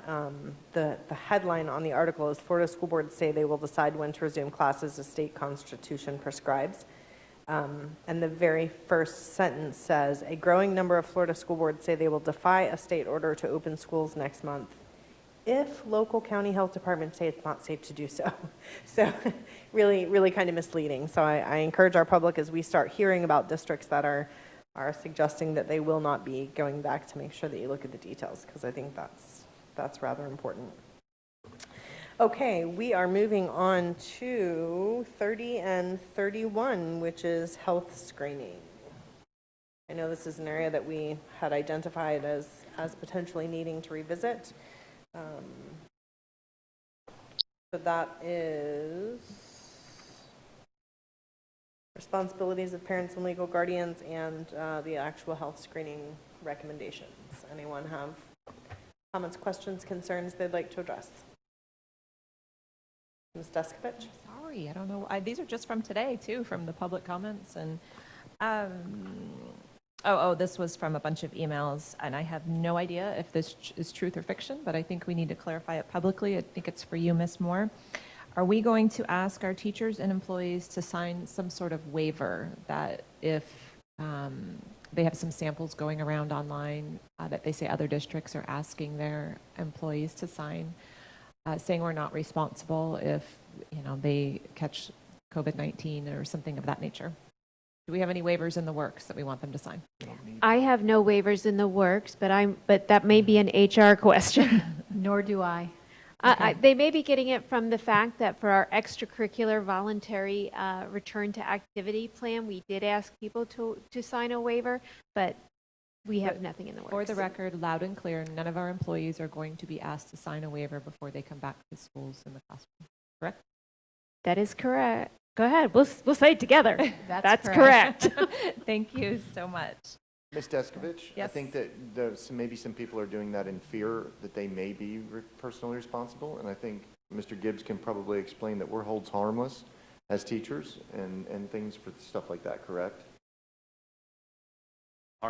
Hold harmless for what? So if the teachers cannot be personally sued Right. for that through state statute and everything else. So I think that the question is not, are we, meaning we don't have to because it's already statutorily law that they cannot be held responsible for anything that happens. They would not be personally liable, yes. Right. It would be, they would sue the school district. Yeah. I'm just trying to relieve some teachers' minds that are worried about a waiver coming their way, and I think. Yeah, no. I ladies just did wanted it. to convey that. Okay, last question is, in your presentation, Ms. Moore, you said close the school, and I've seen a lot of discussion about this. There are times that we would just shut down a building, right? I want to make sure the word's not interchangeable, right? If there's a student that went in building A, B, and C and tested positive, you could potentially shut down building A, B, and C, but the rest of the school could stay open, right? Just because the student was there, it doesn't mean the whole school's going to get shut down every time someone gets diagnosed. Yeah, like the example that I gave where we have siblings that might travel a pretty wide distance across the school, you then begin to look at the whole school. There are other instances in where sections or grade levels might be shut down. Every single one of those cases is going to be evaluated separately. The Department of Health does sit on that response team with us, as well as pretty much a representative from every division up here at ESF. Thank you. That's all I have, Ms. Belford. You good, Mr. Susan? You have questions, comments on this section? Well, I think Gibbs, is this where we're going to talk about our screenings? Yes, we are on health screenings. Ms. McDougall was before me, though. So I had asked to utilize the screening tool to temperature check students as they're coming in and give the schools an opportunity or the teachers an opportunity to do that. We've already deployed these to the schools, and so the idea was that we would create a sort of a perimeter around to try to stop any of the students from coming in that may have a temperature. So when I did that, it was the idea that we would come back and discuss this a little bit more. Mr. Gibbs put together a response here that I've read through, and I would like to discuss that. Is everybody okay with that? Okay, so Mr. Gibbs, I read through this. Is there anything anywhere that says that it is prohibited for us to do it? I mean, I understand you've got in here, you've got Miami-Dade. It's more just considerations mostly for you to take. Okay. Under normal circumstances, I would be hesitant to tell you to do that. Just like if HR called me in March and said, hey, we want to temperature check all of our employees, I would have said, hold on a second. There's rules that say you can't do that unless it's specifically job related. Since COVID's hit, the EEOC is saying you can ask COVID related questions and do temperature checks because it potentially affects the health and safety of all your employees in the business. So I would say that, in this, if you got challenged on temperature check, I think you would prevail in the current climate as it is. That's where I would fall. But you were concerned, you said, hey, if we do this, these are some of the concerns that I have. It's a whole lot of questions and considerations the board might want to take in there more than it is guidance because we've never been here before. Yeah, and I appreciate that because that's when I was looking at it, I said, it didn't feel like it was like a legal opinion. It felt like you were doing just what you just said, so thank you. One of the other things, I kind of just wanted to bring up the health screenings like that, or the temperature checks, I'm sorry, because I was trying to figure out a way so that our parents could feel more confident that we are going to stop as many individuals from coming in as possible. So I did a little bit of research, and first off, one of the issues that Ms. Campbell had was that there may be an opportunity for large groups to be getting consolidated at the front. There are, right now, for almost the same cost as handing these to teachers, thermal image cameras that you can attach to your cell phone, that as the students walk through, it'll tell you exactly who's got a higher temperature before they're even walking through. Literally. There's opportunities to find other ways to screen the students for temperature checks beyond just screening them with a temperature check. Does that make sense? So I didn't want, when we're looking at the temperature checks of students coming in, I didn't want it to be held with the fact that a temperature check off of a student, which takes less than 1.5 seconds. I practiced it on my kids. I made sure that that we did it right. But the thing is that with that, it gives the school, the teachers, the parents, everybody the opportunity that if they wanted to do that, to make sure that their people felt safe, that they could. That was all.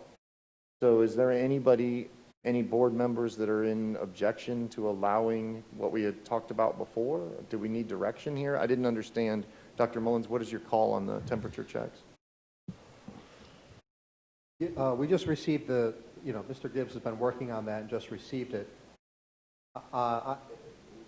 The recommendation that was made to the board on Thursday has not changed to today, primarily because I'll use the word, there are some risks presented with the practice of temperature checks by individuals other than the clinic. I feel like because there is risk to the district, the board needs to take a position on that. We'll certainly follow the wishes of the board, but to recommend something with risk that is unprecedented, I didn't feel it was appropriate to make that recommendation myself. So certainly we'll follow the direction of the board if that's the will of the board. Ms. Descovich? Mr. Gibbs, I've read what you handed us earlier, or mostly because you gave it to right before the meeting, so I didn't have time to read it in detail, but I scanned it. This is the first I've heard about a thermo imaging camera, for my phone. I'm reading about it right now online as you bring it up, Mr. Susan. Is there any privacy issues? I'm a little creeped out by thinking I could be walking around and somebody's thermo imaging scanning. Right, and how accurate is that compared to a thermometer? You have a sweaty kid who just ran a mile. Guys, if we can just stay on the screening, we'll just stay there. Okay. I have not. Let's just stay there. Okay, I just don't know anything about this, so I was like, I don't know how I would feel. They're using them across the districts. There's kiosks that people are purchasing. It's something that is being used, but it was just something that I said, let's just ignore it. If you want to try to, if it's something that you need time for, that's fine. I didn't want to throw it out there as an idea to try to get it done tonight, but I did want to say part of my conversation that I was trying to get at was I felt that we needed to make a stronger perimeter support for our teachers, our parents, and our students, and I think that this was the way to do it. And I didn't want to, because I want to lose my mind when I hear somebody say that, it only captures 50% of the people. Well, it's 50% of the people that would shut down a school. So what I wanted to say was instead of saying no, find a way to say yes. That's what I'm saying. That's all. And if it's being held up that because you have to have somebody standing there, then look at these other options that are out there that other school districts are already purchasing throughout the country. That's all. That's all.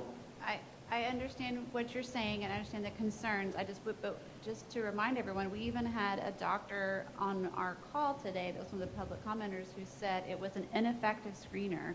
And I just feel like from what Mr. Gibbs has brought from the, got a doctor confirming, I just feel the same way about this and from all the other problems that it will create, no matter which way we do it, potentially. I feel the same way as Ms. Hand shared about the UV lights. It's something that's not proven to be effective, or it's questionable effective, and it can cause more problems. Mr. Gibbs, and I know that this, and if anybody from the public would like a copy of this, you can certainly email and I'll forward it to you. You have this student who if a teacher's doing in their own classroom, like we were talking about the other day, they've decided, they want to be one of the teachers to do it, and, you're going around or letting them before they walk in the door, okay, you go this way, you go that way, we've got sheep and the goats, and everybody knows where the goats are going. And if they go down to the clinic to actually confirm, because a teacher taking the temperature doesn't count, right? Fully as, that just means go down to the clinic and let them confirm, and they go down to the clinic and the clinic says, no, they don't meet the threshold, they don't, then they're going back to class, and what kind of chaos have we created in that scenario? I just, I think we have a good plan, and I just, if we start off that way too, then we're saying we're going to do it. What's about the day that the morning is crazy and we didn't get everybody checked before they came in the gate, but we told people in our plan that we're going to do that every day. I am not in favor of adding that to our screener. So can I respond, Ms. Belford? Sure.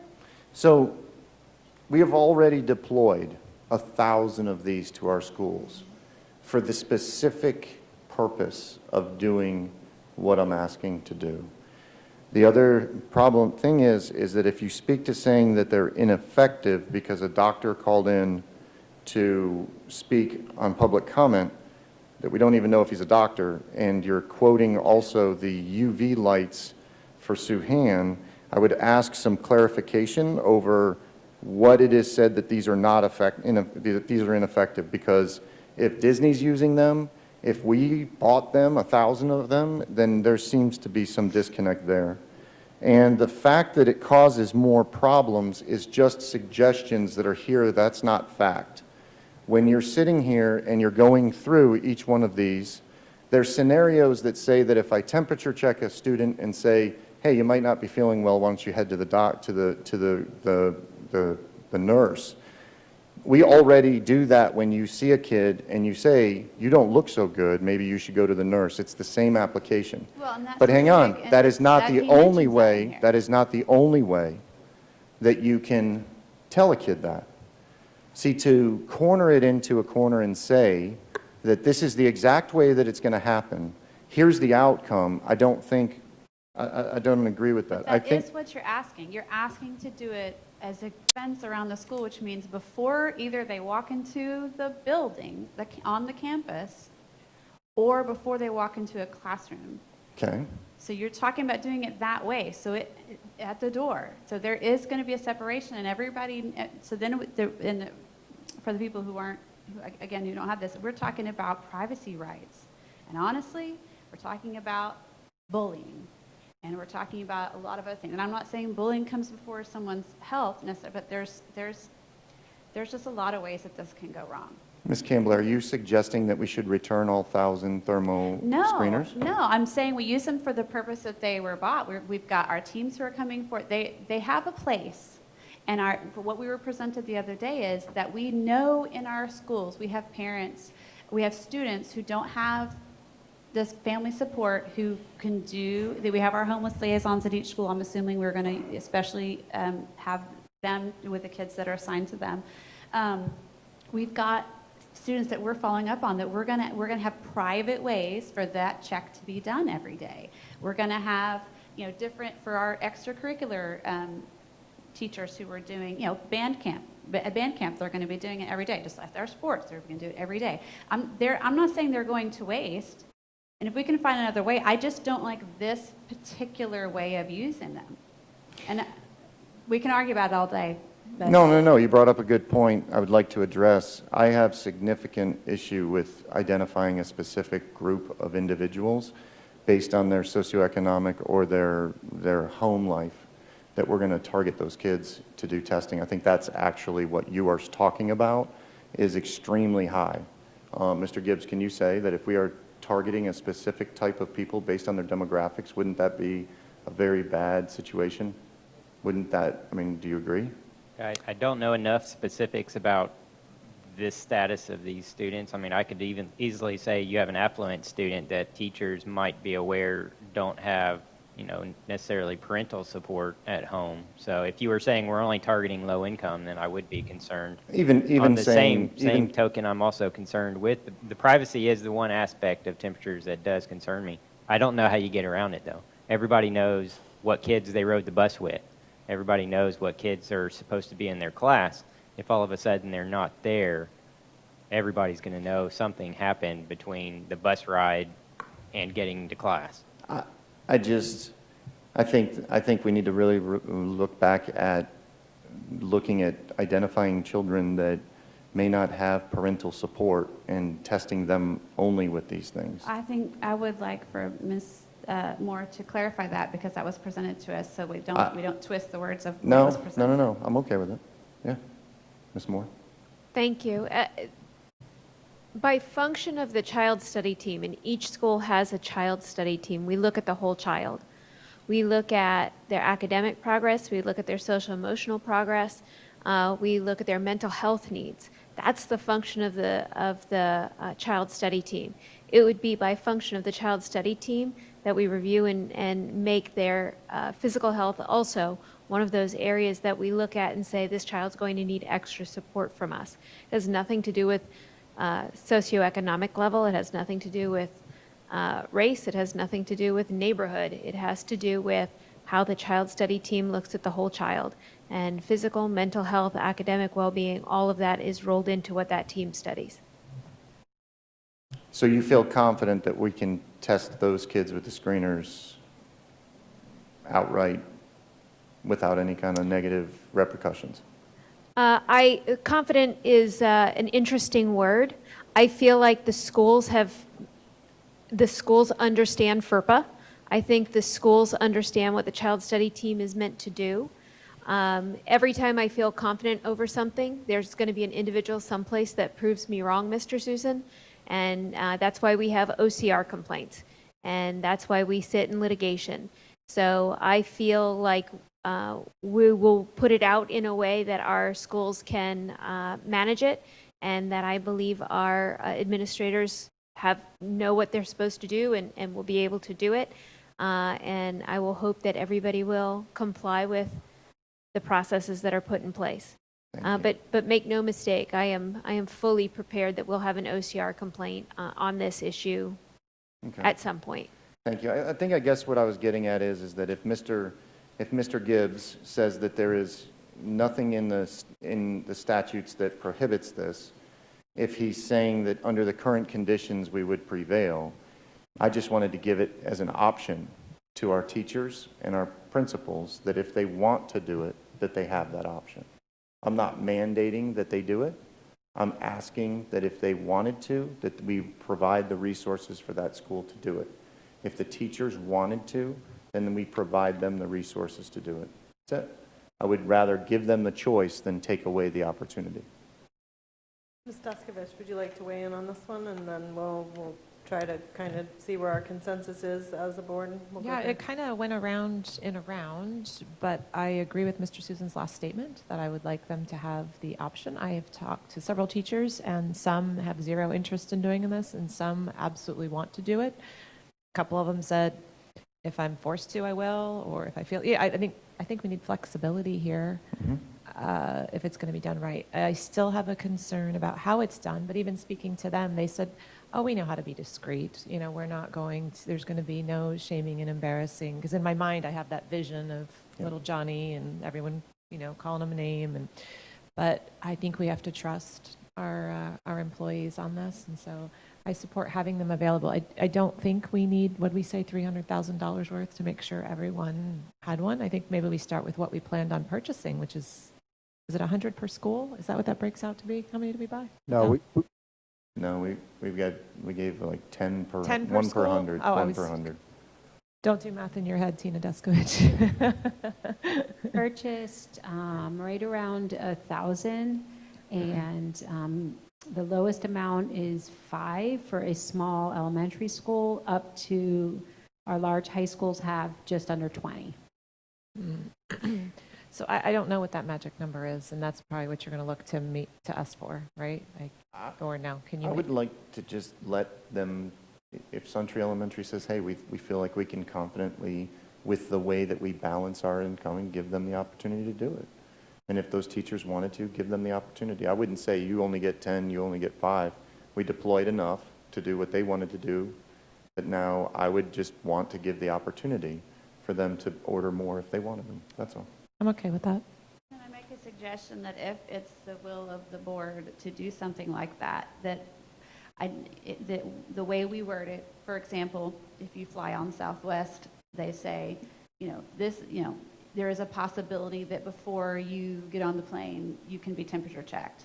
But that doesn't mean they're necessarily going to do it, right? But they're saying it out front so that you know, because I think if we're going to, in other words, what I'm saying is we add it in there so that if we get to a day and then somebody slips through the cracks, that we're not saying every child will be temperature checked on their way into the door. But then we get flexible for schools to work out their own plan for teachers. I'm still kind of iffy about this because I think it comes back to privacy rights and what we can and cannot do. But that's one way to write it in. Thank you, Ms. Campbell. Ms. McDougall? I just want to clarify something. Ms. Campbell, you're not saying that they can't send somebody to the clinic. That's not what I'm hearing at all. No, Okay. no, I and just that's they can send people to the clinic Right. the way they've always sent it to the clinic. Okay. Kids got their head on the desk. They look, that they don't even have to have a 100-degree temperature to get sent to the clinic or sent home. Is my understanding of the way it's been presented, because there's so many other symptoms besides fever. Right. So I support what Mr. Susan's saying. I think we leave it up to the school. They have the ability to test who they think is possible. I'm not sure I can see one of our big high schools testing everybody as they come through the door. Right. It would be a miracle. But I also just want to point out for people the information we got from Mr. Gibbs. And he reached out to other districts, and I'm very surprised about some of this. Miami-Dade superintendent has reported that they're not doing temperature checks, but he talks about masks and distance are the effective way to slow the spread. Now remember, these are two of the highest areas, and Broward has also confirmed they're not checking temperatures and they say due to too many students. And their Department of Health advised them against it because it's only 30% effective. So I'm surprised that large counties are not doing them, but I feel that we can leave it up to our teachers and our staff, the admin staff, to say, okay, if we need to do it, we do it, and let it up to them. They're the ones who are on the school. And Osceola is doing it, and Osceola is doing it on a random through the week. So that's all. So I agree with much of what's been said. When I look at the AAP recommendation, there are three things that they address with regard to safety in the classroom. And as I referenced earlier, they say that 3-foot spacing is shown to be likely as effective as 6-foot spacing in the event that everyone's wearing masks and they are asymptomatic. And so that asymptomatic piece, I think, is a big piece. And obviously, there are lots of different symptoms that we could look at. But I feel, as I expressed at our last meeting, I am incredibly concerned that we are sending teachers back into a classroom, many of who are in high-risk categories or have people that they care about that are in high-risk categories. And so I am absolutely not in favor of mandating that every student be temp checked on the way into school. But if it's going to make one of our teachers feel better to be able to temp check her students as they come into the classroom in the morning, or his students as they come into the classroom in the morning, if that's going to help them feel a little bit better about being in the classroom with their students as one piece of, multiple layers of protection, then I would suggest that we give them that peace of mind. Even, we've thrown it out there, 50% of, it only catches 50% of cases. The health department said only 30% of cases. It's not a be-all, end-all. It's not an absolute definite, but I feel like if we can make them feel a little bit better about the situation, then we should do that. So I would not support mandating that all students get temp checked. I would suggest, notifying people that there's a possibility that their child is going to have their temperature taken if they're going back into brick and mortar school. and then, do what we can to accommodate the wishes of the teachers who maybe each of our schools can kind of ask their teachers to let them know if they would like to have a thermometer, and then we can look at trying to get some more order to accommodate. I don't think we need to order one, for every teacher, but maybe if there's some way that we could get a consensus there, that would be my recommendation. Yeah, I need a point of clarification with Mr. Gibbs. Right now, we do have a Florida statute about health screenings and what health screenings, specifically what health screenings we're allowed to do. And then including in our registration packet is an opt-out form. It's a permissive form, so if it's not returned, we assume that the parents are opting in. So I just need to know if we're going to have to redo that registration form to include the daily temperature check if a teacher decides to take that option. I don't know that you have to redo that form. You're talking about 100322, correct? I'm talking about Florida Statute 381.0056 mandates the Florida Department of Health in cooperation with the Department of Education provide student health screenings for possible identification of unknown or unrecognized diseases or defects. They include vision, hearing, scoliosis, height, and weight, and parents are allowed to opt out of those screenings based on a form we include in our registration packet. Do we? Right. Those are not necessarily school health checks, but again, I don't know that you have to redo your form. I would certainly put a notice in there, and if they opt out, if you want to screen them and opt out, you might want to provide that to the parents, because if their parents are saying, I want out for some reason, then that's a sure sign if you screen them, you might get whacked with a lawsuit. So each school will have to, because registration forms have already been done and out and returned, so each school will have to provide each student with a permission form or at least notification that that's what the option, that teachers have that option. What I'm hearing is they're leaving it up to the school, so it would be possible, and it's not a guarantee. So I would certainly include it in all the forms that get sent home at the beginning of the year, that this is a possibility. There is legal recommendations from some of the bigger firms that say get parental permission prior to testing. But the question then is going to be, what happens if a parent says no? It's the same thing if they opt out. Are you going to force them to one of your virtual platforms?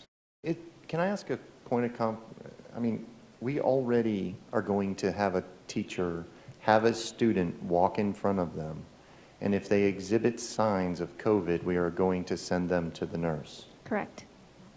Is that considered a health screen? No, what they're doing is through observation, making the decision to send them to a health professional to be evaluated. So, and I'm basing that just on the information that Mr. Gibbs provided, because I was looking at that difference as well. Yeah, I looked at that too, and Yeah. if you look at it being a health observation, the teacher is not making a ruling that you have COVID or anything. They're saying, hey, Correct. you've exhibited the same respect or the same issues that we see in the non-temperature checking.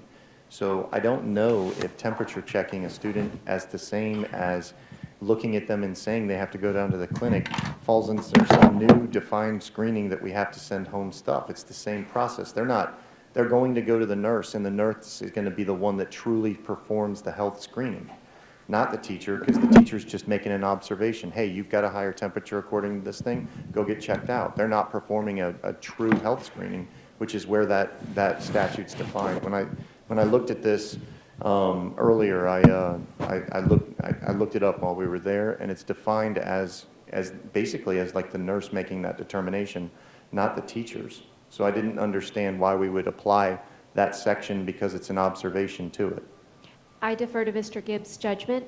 My question was, we allow parents to opt out of the health screenings that we mandate as a district and as a health department, and I defer to Mr. Gibbs' judgment. And the same would be true for the vaccinations. They get the right to opt out for religious purposes, so they can come to school if they object. At the same time, the clinic nurse or teacher that's serving in that position is performing. The CDC calls temperature checks health checks. That's what they call them. So if you're going to say health screening is the same thing, it's going to be there. I still would say if you get sued, Not that we want to get sued, but I think in the current climate, you would prevail. Again, you're prevailing in a lawsuit. So you take it on knowing that it's a lawsuit. I would also caution against just leaving it up to every school to implement this without any guidance. What does a positive or a high temperature from a teacher mean? Do they go to the nurse? I mean, you might want some guidance for your principals and administration as to what this means. Is a high temperature a presumptive COVID? If it's confirmed by the nurse, are they going home for 14 days? In which case, it's going to trigger your COVID response at the district level for that school. Or is it just going to be, hey, you got a high temperature, we're going to call your parents and see if you can go home for the day and then come back in the morning when they check you out in the morning. You're probably going to get a bunch of students with Tylenol in the morning that pass the morning check. I think when I look at it, and this is something to workshop too, is that the nurse is making all those calls. If the nurse is performing those screenings and the people have opted out, but it's just like an observation like anything else, please go see the nurse. That's the way that I saw it. And you're right, I think that guidance needs to be given so that there's not a misconception, because I don't even think that we would want our teachers to be sitting here saying, you have COVID or anything like that. Just go to the nurse, because that's the professional. I agree with you. I would second that. Mr. Gibbs, do we, do our, I don't know how to word this. Or maybe Ms. Moore, do our families sign a waiver allowing our nurses in the clinics to take their temperature? They do not, no. So it's assumed that if they go to the clinic, the nurse can do whatever he or she feels needs to be done when they're there? That is correct. On the health card that they turn in, they know they turn that health card into to the school, but it's a Florida Department of, it goes right to the Florida Department of Health. I've never been asked that question before, quite frankly, Ms. Belford. Yes, it is the assumption that the nurse works for the Department of Health and she's there to treat students for illness.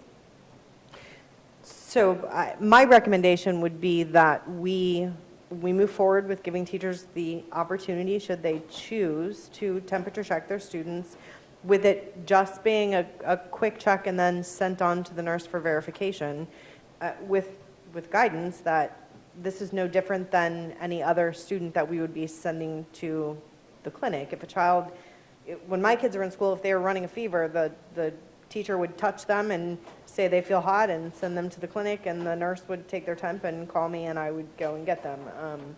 So that would be my recommendation as to how we move forward, and certainly you all can take into consideration, we don't want this to be a flag that this kid has COVID. It should just be, this particular child is running a fever and we need to do what we do with fevers, and then everything else be handled as we would without the temperature check, would be my recommendation. Mr. Gibbs, parent permission or no parent permission? That would be a district call. I mean, I don't know that you have to, but if you're going to do it, I mean, my question is, if a parent objects, what are you going to do? Are you going to kick them out of school, or are you going to let them sit there? If you're going to let them sit there, there's no point in doing a parent permission. Is he going to object to a teacher saying you look like you have COVID? Or if they're just sitting there pale and they're sweating and it's 70 degrees in the class and they say, hey, go to the nurse. Yeah, it's the same thing. I feel like it's the same. I feel like we're overcomplicating. If they have a fever, and whether it's COVID or strep throat, they don't need to be there. It's the Right. same. It's the same way we've sent them to the clinic all along, except they're the. Well, the difference, I guess, would be the data. The temperature is giving them data. So if I'm sitting there observing and somebody's sweating, maybe they just got too many layers of clothes on, but they're pale and they're sweating. I send them to the nurse. Nurse says, no, they're fine. And they come back to class. If, there could be, hey, I took his temperature, it's 101. Now there's data behind that at some level. So is that data a FERPA record? And, I kind of get into that. It's like there's no clear guidance here. Like I said, this is uncharted. We've never had mandatory school in the middle of a pandemic. And I would argue that, you know, the teacher touching my child's head and saying this child is warmer than they should be would also be, you know, a piece of data, a piece of information. Like, I get where you're coming from, and I appreciate that you're trying to protect us, Mr. Gibbs, and certainly there are lots of considerations. I understand that, but I feel like it's a simple enough thing for us to do. It's a risk I'm willing to take as a board member to provide that comfort for our teachers if they choose to tempt their students, but absolutely with no mandate that all of the students be temped. So Ms. Belford, may I attempt to clarify the direction of the board? Please. So if I understand correctly, we will add to the plan the notification of students possibly being temperature checked by staff throughout the day when in attendance at school. We will develop guidelines for staff if they choose to want to have a touchless thermometer and utilize it with their students. We'll run that through the Department of Health and Mr. Gibbs for, you know, clarity and, you know, approval for the guidelines. And then we will make available to staff at their request and willingness to follow the guidelines a touchless thermometer. And if a principal requests that he would like some, not just for the teachers, that they can get them for their school too. Yeah, I said Either way. staff. Yeah. So Okay. it's not limited to teachers. Yep. Board members good with that consensus direction? Is there any desire for an opt-out to parents? No. Same thing as An opt-out. Yeah, I don't know why they would opt out, because it would be just like before COVID. If somebody looked like they had a fever, we would send them to the nurses and then we would take the temperature. So no, I don't think it's that different, quite frankly. But we let them opt out of health screenings and hearing screenings and all other screenings. This isn't So we just defined this isn't a health screening. It's I just know. observation. You're going down. They make you temperature check to get medical care. They make you temperature check to go to Disney. They make you. It is not a. It's not a foreign object or something. It's becoming a norm. we're noticing though in the packet, right? Was that the? Oh no, the packets were. not. My recommendation would be to put something in there that goes home, letting everybody know that. Thank you. Yeah. So we'll add that it'll be included in the plan, notifying students and parents of the possibility of a temperature check while in attendance at school, and we'll include it in our registration packet information. It will not be included in the 2021 registration packet. That packet's out, done, turned in. It'll be included in the 21-22. We could make a separate page, which would just be the notification page, but that registration packet's it's already completed. We can put it in for new students to Brevard Public Schools. We'll be happy to do that. I just feel like there just needs to be notification. Yeah. It's in the plan, you know, can be sent out, you know, this is a possibility. We'll make every effort to reasonably notify through the advertisement of the plan and to our schools and students that this is going to be a practice applied in our schools. Even if we, you know, if we're sending home hand washing information with families in the beginning of the school year, maybe a little note, your child maybe, I mean, I don't think we have to, I don't think we have to recreate the wheel here and make it any more. I'm comfortable with that. That's fine. Okay. I smells good. I see that food has arrived. Do you all want to take a break to grab food before we go to face coverings? Do you want to just eat our way through it? What's the preference of the board? I'm okay to stop. Grab something. Mr. Susan, what'd you say? I'm okay to stop, take a break, grab something, come back, and then, or however you want to do it. You want to take like a 10-minute run to the restroom, get your plates, and then we'll resume the meeting? All right, we will take about a 10-minute recess then.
right, we are back in session and moving through our school reopening plan. Mr. Susan, I think we are back in session and moving through our school reopening plan. Mr. Susan, I think you requested a moment to show some appreciation for our dinner. Yeah, I just wanted to say we just had a fabulous dinner, the entire cabinet and school board and superintendent and staff from Jenna's Pizza. Charlie called and he said, hey, I know you guys are in the middle of the meeting. If I can send some food over there, sent over some amazing food. He's also a big supporter of our schools all the way through the Melbourne area. He's almost in every school offering up pizza for events and stuff like that. So a big shout out goes to Charlie at Jenna's Pizza.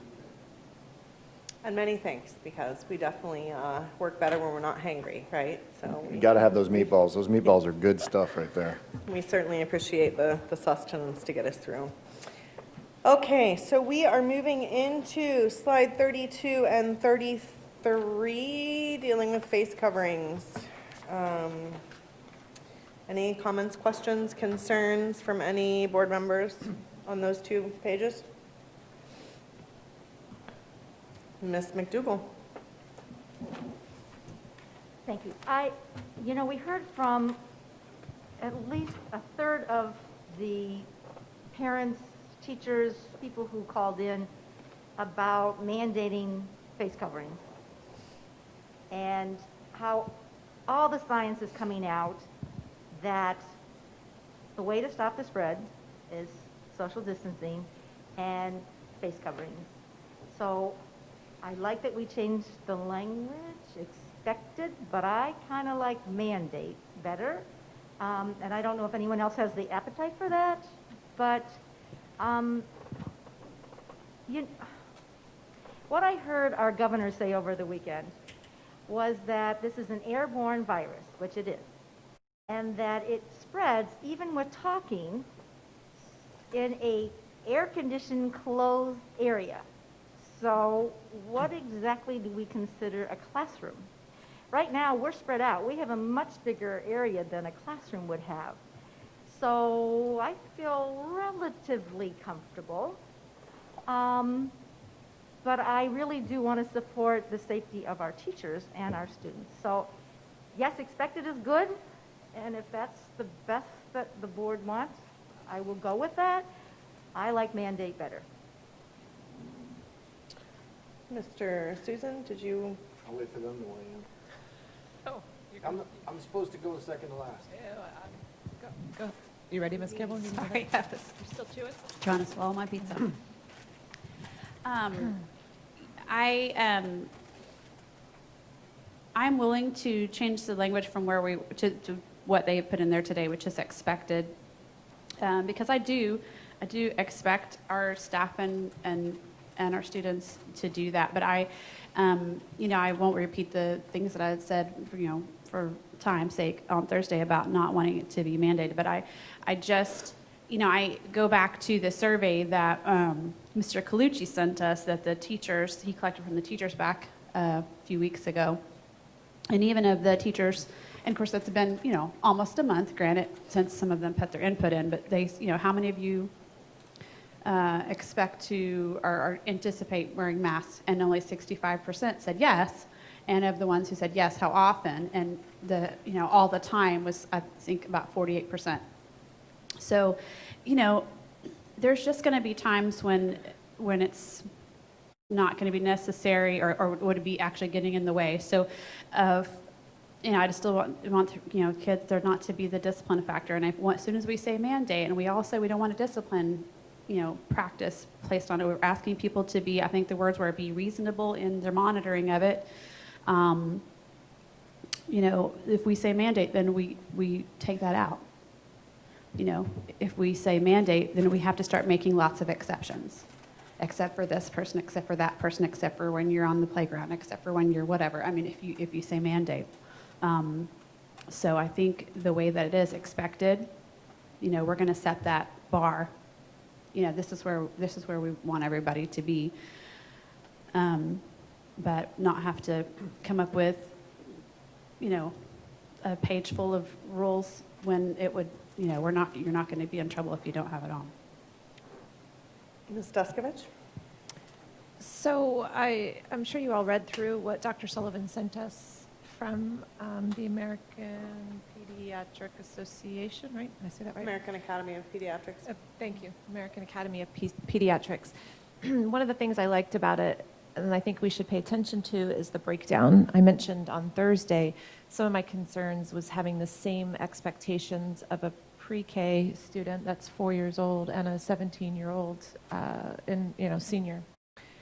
When you look at the pre-K recommendations on here, they have the higher priority strategies and lower priority strategies.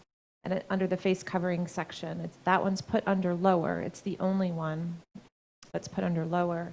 And it says for face coverings for children in pre-K setting may be difficult to implement. I tend to agree with them. Anybody that's ever had a 4-year-old or been around a 4-year-old. And when you move up into the elementary school, the face coverings is now in higher priority, but it also says children should wear face coverings when harms. For example, increasing hand, mouth, nose contact do not outweigh benefits, which would be the potential COVID-19 risk reduction. So I don't know that if we want to or we don't want to, but I almost feel like maybe we need different language for different age groups. And maybe Dr. Mullins, you want to weigh in on that, what you think, if our staff can interpret this, can they assume if we use the language expected that maybe 4-year-olds, it's not as expected as it would be from a 17-year-old, if that's even that the board agrees with me. But I have a really hard time with pre-K, even kindergarten. I don't know what to do with them. They're so little. It seems more dangerous to have all the touching and the dropping and putting back on and wiping, and it seems worse. So, thoughts, anybody? In presenting it, I defer to, we will continue to use the American Academy of Pediatrics as the reference and the go-to when making those discretionary decisions of ages and that sort of thing. I realize that brings in some discretion, but if we're not going to mandate, I think we need the ability to have some discretion for our staff, for those youngest learners, the pre-K and that sort of thing, like you've suggested. I guess what I'm saying is, do we need different language for pre-K than we do secondary students? Do we need expected, assuming, because I'm not willing to go all the way to mandate. I don't know if 3 are yet, Cheryl, because the other 2 haven't weighed in, but I'm not willing to go to mandate, but I am flexible in this language, especially if we want to. Do we need to differentiate? Do we need to have expected for older? Is it helpful to be highly recommended for 4-year-olds? Or do you think the word expected can be translated correctly? If I could make a suggestion? Yes, ma'am. We have individual teams that are right now working on this plan. So, for example, my resource teachers for ASD and our supported and participatory level are reviewing the guidelines and making specific guidelines for their group. I think we have people in pre-K. I think we're going to have people all over this district, up here in leading and learning and student services and HR, that are going to be looking at how this specifically relates to specific subgroups and are going to be creating guidelines around it. I don't think that needs to be included in the plan. I think we're going to have resource teachers working on it. I know we're going to have resource teachers working on it.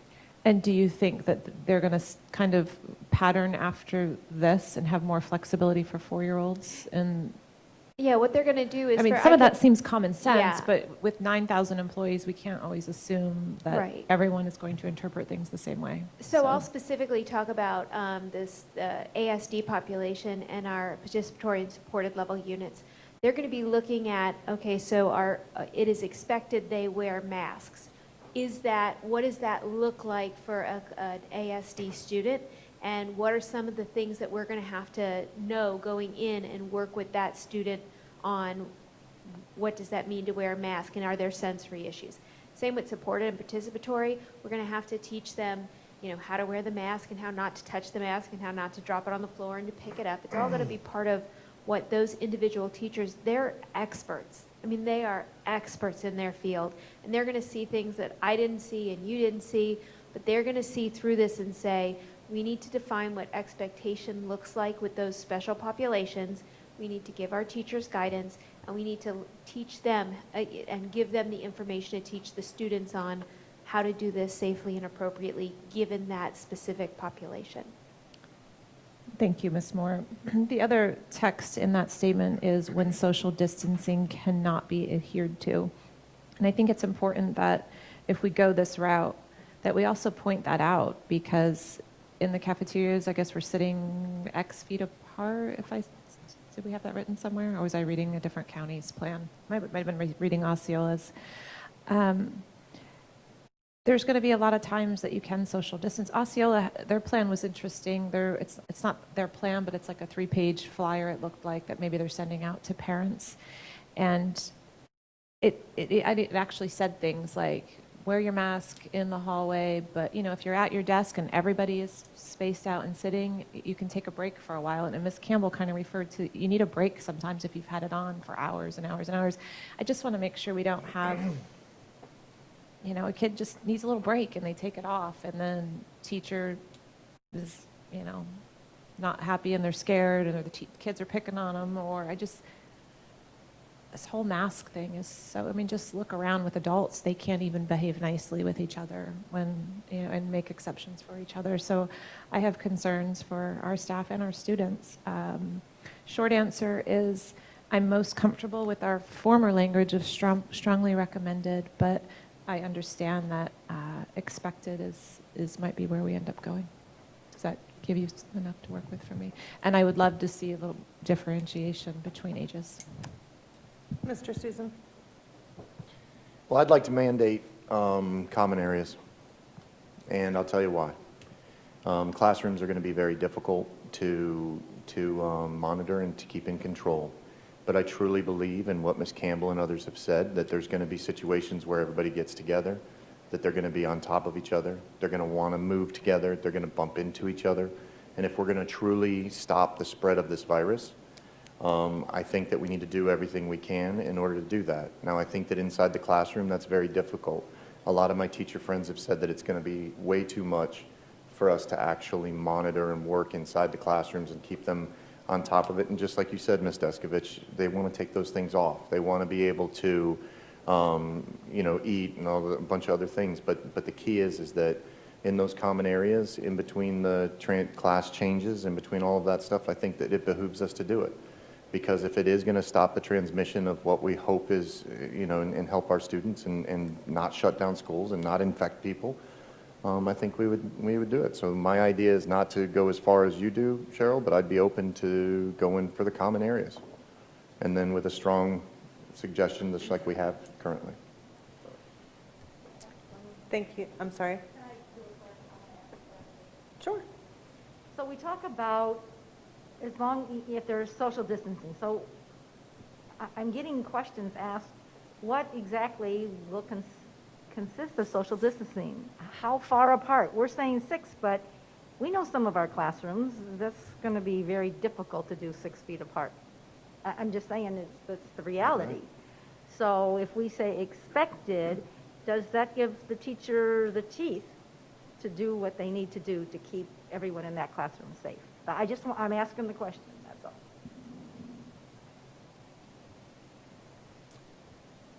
So, anyone want to, I think we discussed that we're basically utilizing the AAP 3-foot in our classrooms, correct, Ms. Moore? No, when we were discussing social distancing, it is 6 feet. And please correct me if you have a different impression. I'm looking at Dr. Sullivan and Ms. Klein, but it is 12 feet. And when we said that, 6 feet, 6 feet, sorry. I was just adding. It is 6 feet. And when we said expectation that if that can't be met, that students wear a face covering, it was based on the 6-foot guidance. When we talk, the 3 feet number came out of some AAP information that we were given, but the fact of the matter is when we were talking about face coverings, we were talking about if we can't meet that 6 feet criteria, we would expect that our students and our teachers wear face coverings. To add to the confusion, The DOE reopening plan also referenced the 3 feet and the smaller distances. So after Thursday's board meeting, some different directions from the board and our discussion with Dr. Mullins, that's why we clarified the language on the social distancing, meaning the 6 foot. So in some cases that would mean in the classroom, some cases that would mean in the hallways. The campuses are so different. That's the tricky part. But our intention was what has been practiced in society in general is if you can't social distance, you wear the mask. So that if that's the definition, then we're going to have some kids that can sit their desks 6 feet apart and wouldn't have to wear the mask all day, and then we have some classrooms that can only be 3 feet apart and would have to sit in a mask all day. That seems very unfair. This, unfortunately, pandemic is not fair.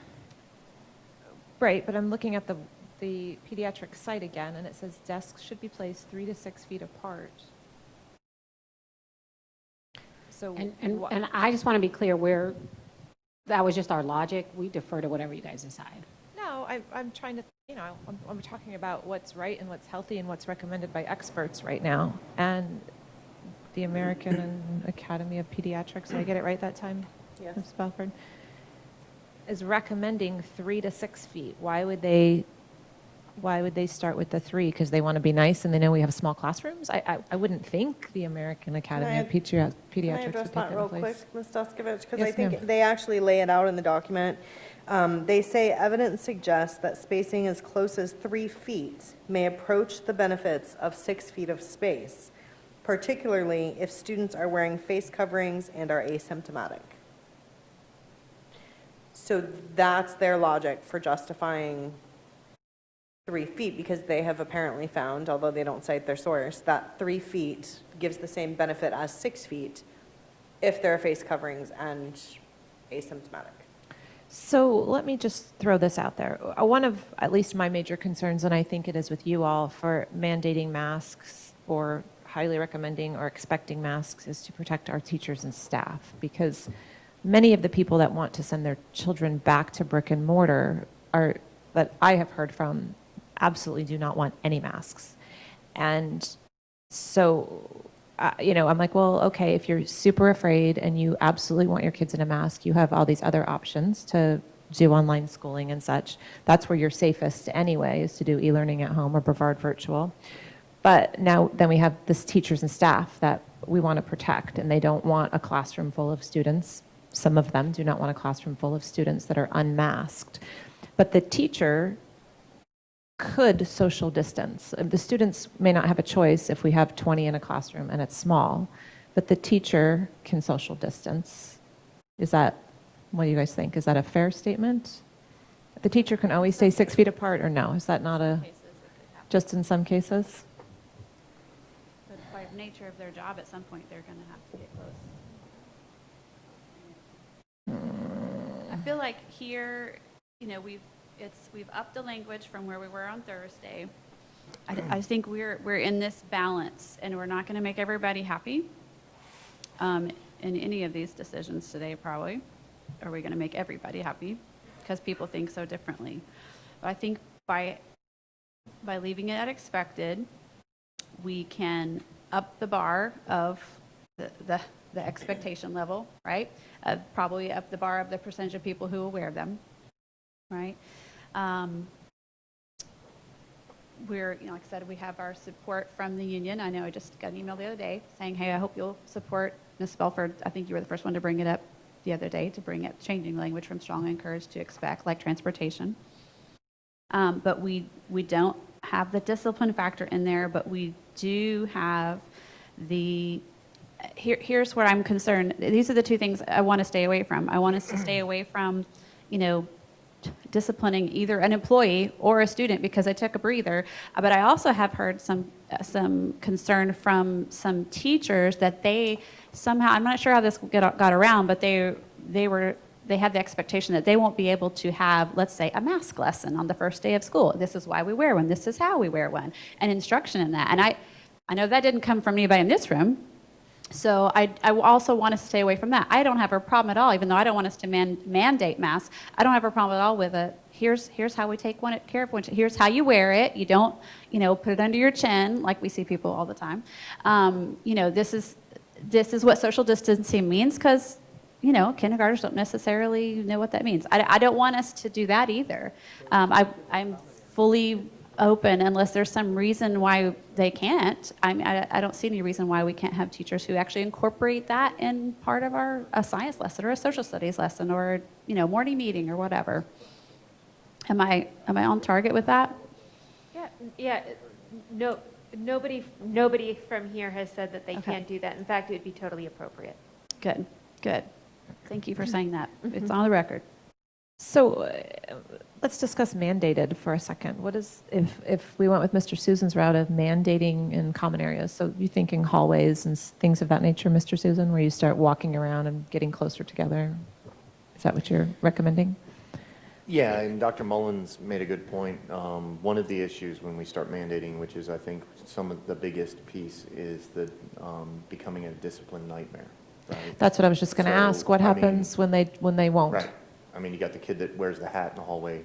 Take the hat off. I told you for the 5th time. Go down to the office, right? So I want to try to put as many controls in place because I want our teachers to feel safe, like Ms. Belford said. The reason that I wanted to do common areas is because I saw another school district did it, and that seems to me to be the place where they would spread it the most, right? But I don't want to bring a recommendation forward that's going to end up becoming a massive disciplinary issue for some of our admin. They're already going to be taxed. So I wanted to discuss it. I wanted to throw it on the table, say, hey, let's workshop this thing. Let's see what happens. And then if we can get it through, we do. If we don't, then I'll tell you right now, if I've got a bunch of people walking around that school saying, no, I'm not wearing a mask, I'm not doing this stuff, then I'm ready to mandate that point because I want to protect my teachers. If I've got kids that are going to go into classrooms and act inappropriately, I feel strongly that if we don't do something about it, that we need to protect our teachers and our other students. So that's all. So you want a punishment at that point if they don't No, wear we the just mask? got to find a way. We have to find a way to make sure that individuals take this serious and wear masks, period. Because if we mandate and they refuse, if we mandate and they refuse, it's going to be a discipline issue. So then you'll have kids being sent down. And so if there's no meat, the kids are going to be like, you're not going to do anything to me. I'll keep walking down there and keep going back to the class. Is there a punishment? At that point, we look at it and say, are we going to create punishments? Because it's the other end of that is that we're shutting down schools and kids are sick and teachers are sick and we have to go that route. My daughter is going to get on a bus, whether it's August 17th or 24th. She's going to sit next to a kid, right next to her, whether that person has a mask on or not. I would like to think that, that the individuals that are around her are going to be wearing a mask. And that's just how I feel. I think the same thing for my 17-year-old when she goes to Vieira High School. She's going to be walking through that courtyard. And I would like to think that if the bottleneck's at one of the gates, that she's protected, that she's not going to walk through what would be some other things. That's just my personal view. But I don't want it to create a nightmare, but I still don't want what are we saying that we wouldn't want it to become a discipline issue? But at the same time, if we're not going to protect our teachers and our students from shutting down schools, that's all. So there's got to be a window, and this might be it, but I wanted to discuss. I wanted to make it a discussion. I just don't think I'm clear on you. Is you want to mandate it, but without punishment or without repercussions, without discipline. How are you going to make that happen? We all would like to think that everyone's going to be wearing one and protecting our children that are next to them. But how are we going to make sure that happens? Do we send them home? I mean, is that legal? If you don't wear a mask, you go home? I just want to understand where you stand on this. This can't be I wish everybody was. We have to make a decision today with actual, Could I haven't had an opportunity to weigh in yet, and I think that, I think maybe we should hear all of the thoughts before we try to whittle it down, if you guys are okay with that. So I have a couple of concerns. One, the statement that I read to you all a few minutes ago, and that is that the 3 feet is appropriate when students are wearing masks and are asymptomatic. And I have expressed throughout this process my extreme concern for our students and their families, but also especially for our faculty and our staff, because they don't have the option of distance learning or e-learning, virtual learning, not being exposed, right? We just don't have good options for them to not expose themselves, and secondarily, the people that they care about. And so that has weighed incredibly heavy on me throughout this process. And it didn't really hit me until we were a good ways through our meeting last Thursday that we're talking 3 feet, not 6 feet in our classrooms. And then when I read this AAP suggestion, I went, ooh, because I really was not aware when we were having the discussion that 3 feet from the AAP is with face coverings and asymptomatic. And so that is a serious, serious concern for me. Later in the document, it actually goes on to say that school staff working with students who are unable to wear a cloth face covering and who must be in close proximity to them should ideally wear N95 masks. When access to N95 masks is limited, a surgical mask in combination with a face shield should be used. Face shields or other forms of eye protection should also be used when working with students unable to manage secretions. And so basically what they have said is, if we are not going to make our students wear masks, then we should make our teachers wear masks to keep them safe. And both of those, I think are reasonable expectations to be able to keep our schools open, to be able to send our teachers and our staff home to their families at night with some level of comfort and safety, to give our teachers some level of comfort in coming back into the classroom as opposed to choosing to retire or changing careers altogether. I do think that we need to give exceptions. So if social distancing at the 6-foot level is doable, then I think they should have an opportunity to not wear a mask during that time frame when they are in fact 6 feet away from everyone. I think we need to give some exceptions for extenuating circumstances, for our kids that have sensory issues, for our our teachers that have asthma and can't wear a mask. I think there's some level of common sense that perhaps the working group can put in there. And I like that we have moved to expect, but my concern is, like when I asked earlier about how summer school is going and how mask wearing is going, we're not pushing masks, right? We're not enforcing, because we just say that we expect masks. And so I feel like we need to make it very clear that we expect everyone to have a mask on unless you are 6 feet away or you have some reason that you literally cannot wear a mask.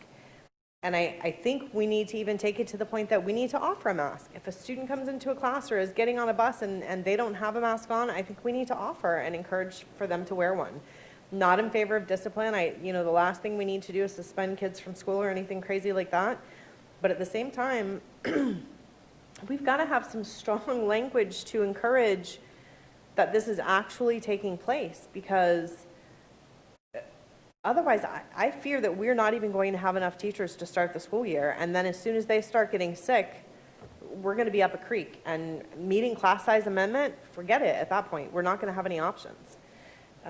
So I do feel strongly I would be happy to mandate with exceptions.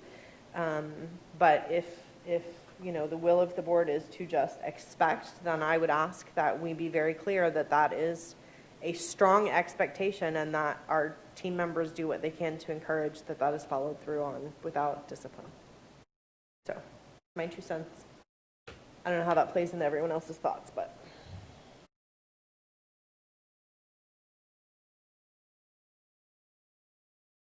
I do like, by the way, the differentiation, Ms. Descovich, like following the pre-K probably doesn't need to wear based on the recommendations in here. And secondary schools, they were very clear, there's no reason why the majority can't. And to support that, when you look at cases diagnosed, that age group is very minimal, very, very minimal. And maybe that's because most of them are home with their mom. I have no idea why that's minimal, or they just don't transmit it. I've read things about that. But between the the chance of them really keeping it on and not making it more of a disaster, and the fact that the cases are very minimal. So I guess we need to, because this is something we're voting on today, right? This is on the action agenda. We need to, if there was any changes that we're going to make today, do at least 3 of us feel like we need to change it from what it is right here today? Knowing this is a flexible, breathing document,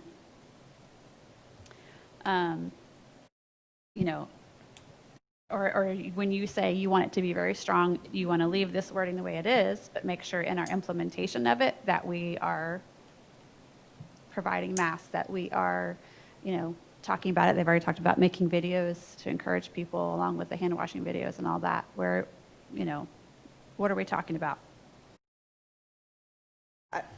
Personally, I would like to go to mandate, but that's just because I feel like we're not going to get response. But I understand that we need to find a happy medium that works for everyone. So the only thing that I would say is I think we need to define social distancing, because 3 feet is not social distancing. So when we cannot be 6 feet apart, when there are exceptions, you know what I mean? And whether that is done in this statement or done in implementation, I don't care. But I do think that we need to be very proactive about encouraging, supporting all students to wear masks if they are not 6 feet away. And staff as well, quite frankly.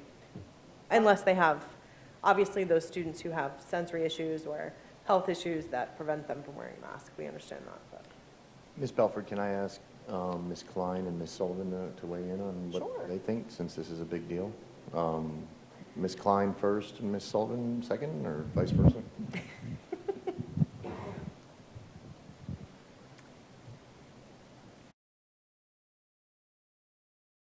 We will work to make whatever we can happen. I'm thinking about capacity in the classroom of 6 feet between each desk. On the state plan, I believe page 58, it talks about 6 feet is not always possible in a classroom. So we will make those adjustments.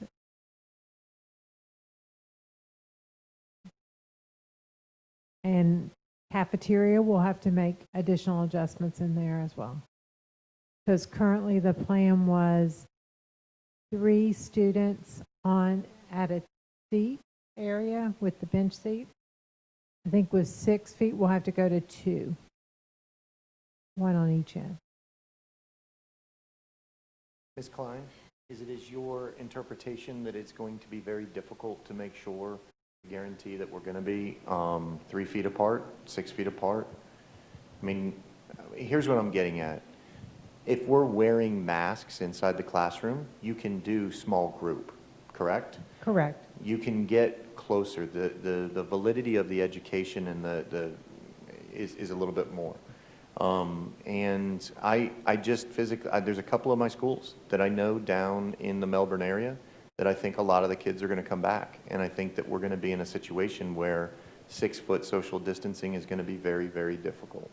And I know that right now we want to be able to say, oh, no, we're going to be 6 foot socially distanced. I can promise you there will be instances inside our school district that we're not going to be.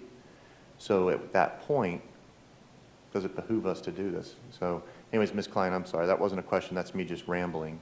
Do you have anything else to say on the topic? So I will say that currently in our summer gear program, we have struggled with keeping students 6 feet, not because we don't have space, because those class sizes are extremely small, but because children like to be near each other. And so that's been something that we've dealt with every day in the summer program.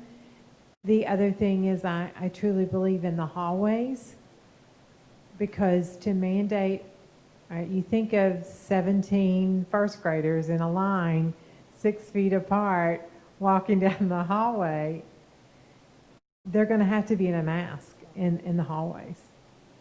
but I also know that we have to take into account children who cannot physically wear masks. Also adults, we have teachers who, because of a medical condition, cannot wear a mask. And I think we have to remember that as we plan this out. But I also believe that, as Ms. Moore said earlier, we have groups that are working on trying to work this down by specific grade level, by specific need.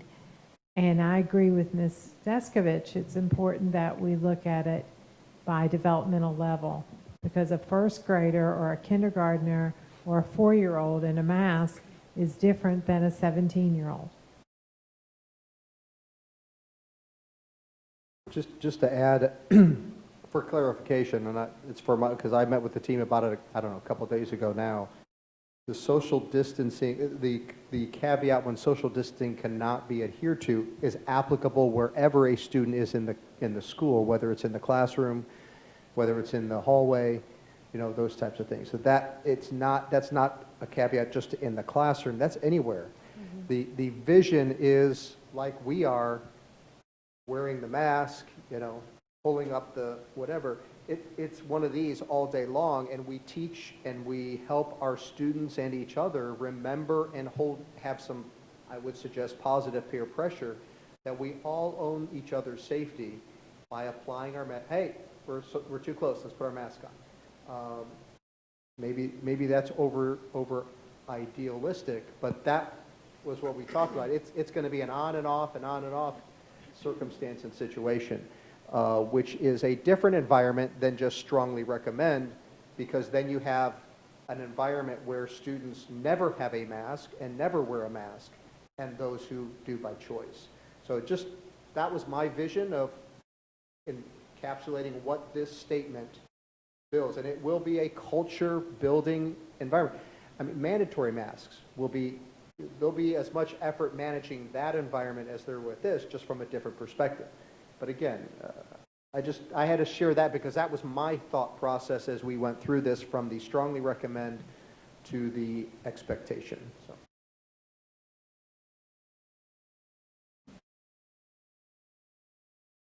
So I'm the one that read the 13,000 plus comments, and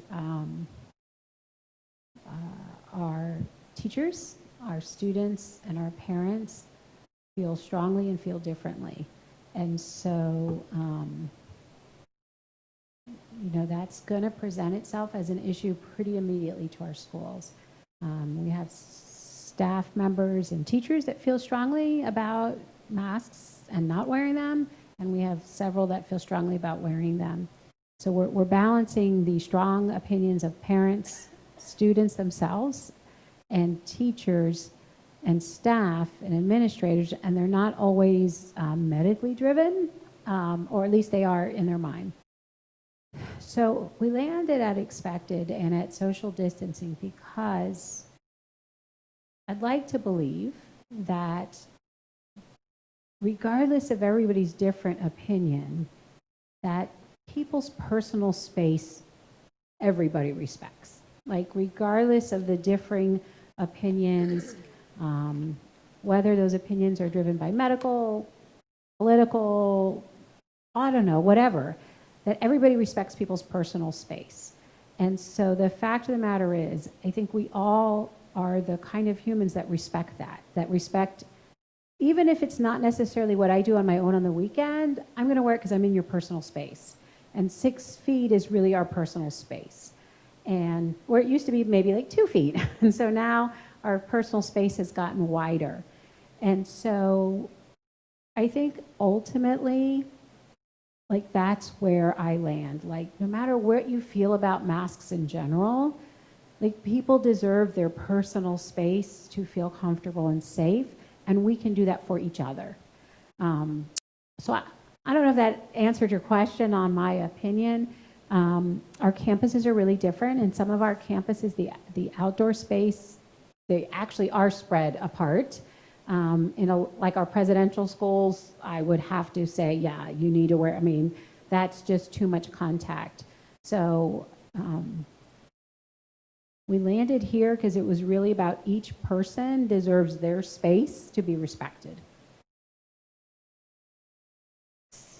That's all I got for you. Dr. Mullins, you want to weigh in? I just, we keep going with the narrative. Here's where I keep going back and forth. We keep going with the narrative that we're going to be socially distanced. We're going to do all of those things. And I agree with you, Ms. Sullivan, that people do respect each other. But I do know that on those buses, those kids are sitting next to each other. In those common areas, they're going to, like you said, line up those little first graders. They're going to bump into each other. There's a lot there that I think is really concern for me for spread. And if that's what we're literally going to move our entire secondary over to a new policy procedure to capture 50% reduction in the amount of travel and everything else, I think that this is something that we should really work on and have a conversation about. So that's all. Dr. Mullins? After we work through the comments and the feedback from the community and our board discussion last week, this is the language that we are bringing forward as a recommendation, but we certainly will follow the wishes of the board.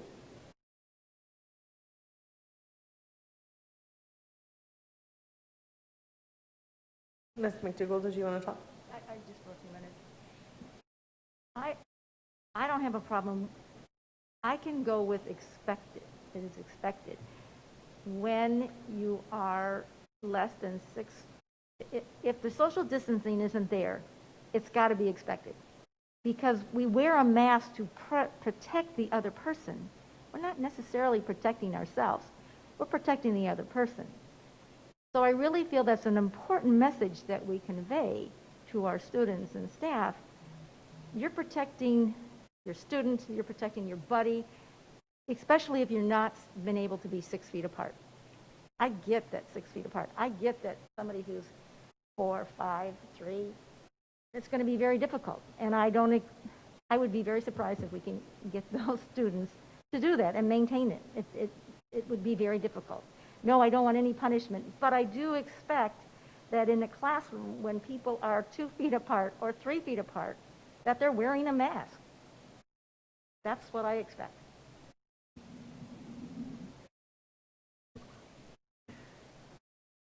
So as much as I would like to push toward mandate for all the reasons that I stated, I am fine going with the expected.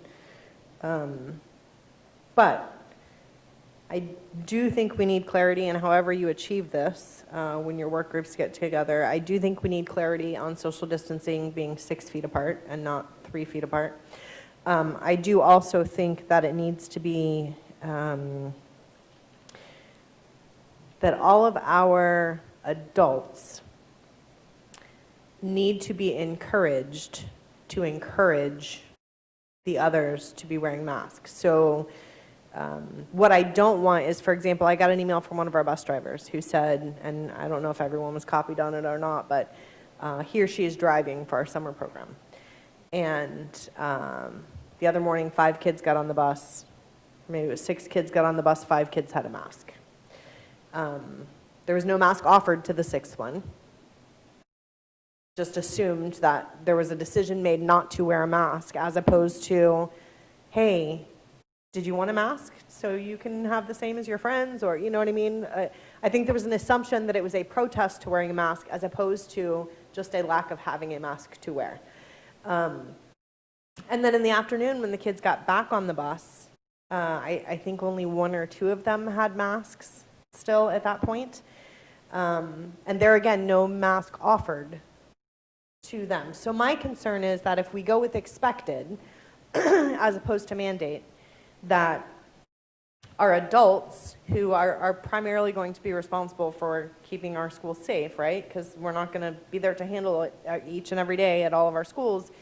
I think it's really important that they do the best that they can to encourage that students are participating. That doesn't mean you strong arm them and tell them, you know, you have to wear a mask or you're going to get in trouble. But I absolutely don't think there's anything wrong with saying, hey, Susie, I have an extra mask here. Did you want to wear it? Because I think apparently Siri thinks her name is Susie. I apologize. I think we need to do what we can to encourage as many people as possible and to be prepared to support those students in doing that. So that would be my request. Dr. Mullins, if you feel that appropriate. Can I ask the question to Ms. Descovich and Ms. Campbell? At what point would it be that you guys feel sufficient that we would move to something that would be mandatory at all? That's what I think that's what I'm wrestling with. Because in my mind, I see a sequence of events happening and coming back, and that's the reason I was willing to go there. But is there a will to say that, you know, if this is what we see, the kids aren't social distancing, we're seeing, you know, things are happening, would you guys move towards that then, or is that not something that you would do then? I would rather, Ms. Campbell, you want to go? Go ahead. I would rather see us work really hard to social distance. I would rather see us come up with funds so that we can bring down the class sizes. High school's one thing. I think those kids can put on a mask and manage it. But when I just picture being in the elementary school and social distancing, I think you can make that, especially in classrooms, if we had the funds, like that works. You're 6 feet from somebody. You're hopefully not gonna, what's the word for your tears and your sneezes and your fluids? Your body fluids are probably not going to go 6 feet. You know, masks, they just, especially with the little ones, like pull it up over your nose, pull it down, pull it here. It just seems so, I don't know that, it's super frustrating. I want us to be able to have smaller class sizes desperately. I want us to be 6 feet apart because I think that is the safest avenue. If we come back and there's 30 kids to a class and they're socially distanced 1 foot, different scenario, we come back to this? Which classes do we have 30 kids in? No, I was just throwing out a hypothetical. We're not socially distanced. Well, PE, I'm hoping they can be 6 feet apart if there's 30, right? They should be outside. You know, in the same document that we're pulling from, it says, this is for the elementary school kids again. Similarly, reducing classmate interaction or play in elementary school age children may not provide enough COVID risk reduction to justify potential harms. I was listening to this, trying to do 6 feet at the tables, and you know, you've seen some of those images online of 2 little guys at opposite ends of the table in a cafeteria, and then a whole other table and 2 little guys, and those images are sad. Like, and I think that's what they're trying to capture in here, that some of these decisions we're making, where's the cost? There's other harms. There's other harms, and that's what they're trying to say. There's emotional harms, there's mental harms, and so I'm just trying to get my head around where that line is, and I think it's different for age groups. I think 2 teenagers having to sit like that, they may be irritated with you, but they can do it, and I don't think there's emotional harm. 5-year-olds, 6-year-olds doing that week after week after week, you know, don't touch, stay apart, put your mask on. I understand we want to do it for health reasons, but with their numbers being so low, them being the carriers so low of all the research, how much do we want to put on them and cause these problems that I think the American Pediatric Association. Thank you. I think that's what they're trying to get at with this document, that we need to watch their mental health. And so I know I just muddied the water a little bit with some other things, but this whole plan, this whole document is a big picture, and I want to make sure we're capturing the whole picture and we don't get mired down with making it so scary and miserable for the littlest learners. Does that make sense? Thank you, Ms. Belford. Anyway, I mean, I want to keep the guidelines as we have them listed here. The team's done a lot of work. To your point a little while ago about mandating in common areas, I think that would be really difficult for us to do because so many, like I'm picturing Vieira and Bayside and Heritage, which their common areas are this huge outdoor courtyard. That might be one of the places where it's a good time to take it off and take a breather because you're out in the sunshine and you're out in the big wide open spaces. So it would be difficult knowing how different all our buildings were to say this. So, and obviously we can't do it in the cafeteria because that's when they're eating. So would like to leave it here as is. I'm not sure if I put my 2 cents in, but yes, I can go with the words expected on there. So is there anyone opposed to keeping the language the way it is and just ensuring that the team understands our areas of concern and can move forward and address those in appropriate ways? Ms. McDougall, you good with that? Mr. Susan, you good with that? If under the guidelines that everybody in here just made this decision are true when we start to come back, but if we start finding out that there's classrooms of 30 that our teachers aren't coming back because they're afraid, there's all of those things, I would like to revisit this. And I'll tell you why, is because I'm looking at this process and I think that there might be some areas that that's going to happen. And we may have to make some decisions to protect our people. I wrestle with the discipline policy, just like you said. It's a great point. But I really want people to wear masks. I really do. And I really want our people to be taken care of. And I want our students to be, because what we're about to get into is all of the scenarios where we're shutting down schools, where we're taking teachers out, where we have deaths, where we have, all of that. And we will have asked ourselves at that point, should we have? And that's what I'm afraid of. I don't want to look back and say that I should have. I want to look back and say I did everything that I could at the beginning to minimize the risk.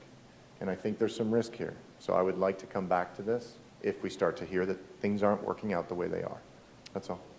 And I would suggest, for all of us and for our public, this is where we are at this moment, but right. I would fully anticipate that we are going to see many iterations of this plan as we move forward. Ms. Descovich? With the face coverings and with a few other things in this plan, I was hoping that maybe we could set a date to review for potential of needing more done or the potential of rolling it back. Like right now, I feel like if we vote on this tonight, that technically means face coverings forever, right? Until we say no more. So, but I would like a hard date for us to sit down. I'm hoping we can leave tonight with a hard date that we're going to review it again in so many days, whatever we think that is a fair date.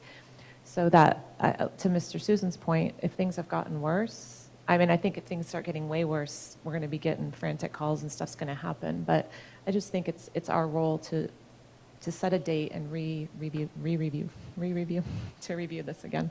And I think that. No, you go. I might suggest that we do that at next week's special meeting because our drop dead date that we want to revisit may change depending on our school start date. That's fine. Is that? Yeah. Okay. And I just want to remind everybody that on the bottom of almost every page of this, it says these guidelines may change depending on local, state, or federal guidelines. So at such a point, if there was a statewide mandate or something like that, that we obviously have built in the flexibility to make those changes. So, Dr. Mullins, are you good with? Yes, so the board is providing their direction that will remain with the language that's provided. I just want to add that this language is with every expectation from the staff that we honor, adhere, and encourage this utilization. This is not attempting to take a soft position. It is setting clearly a clear expectation of what is going to be the practice in our schools and across our workplaces, because that will be the expectation for our staff as well. I don't go anywhere without my mask. I want to be sure I am modeling and living up to the expectations of the organization. So please know that absolutely is the position of staff and the position of this superintendent, and that will be the communication that goes out to our staff across the schools. We will build some public service announcement-like videos, and we will ensure that we have masks available in those scenarios where students may not have them, and we will be moving towards the full implementation of this expectation. Thank you. All right, how about 34 and 35, hand washing and hand sanitizer and transportation?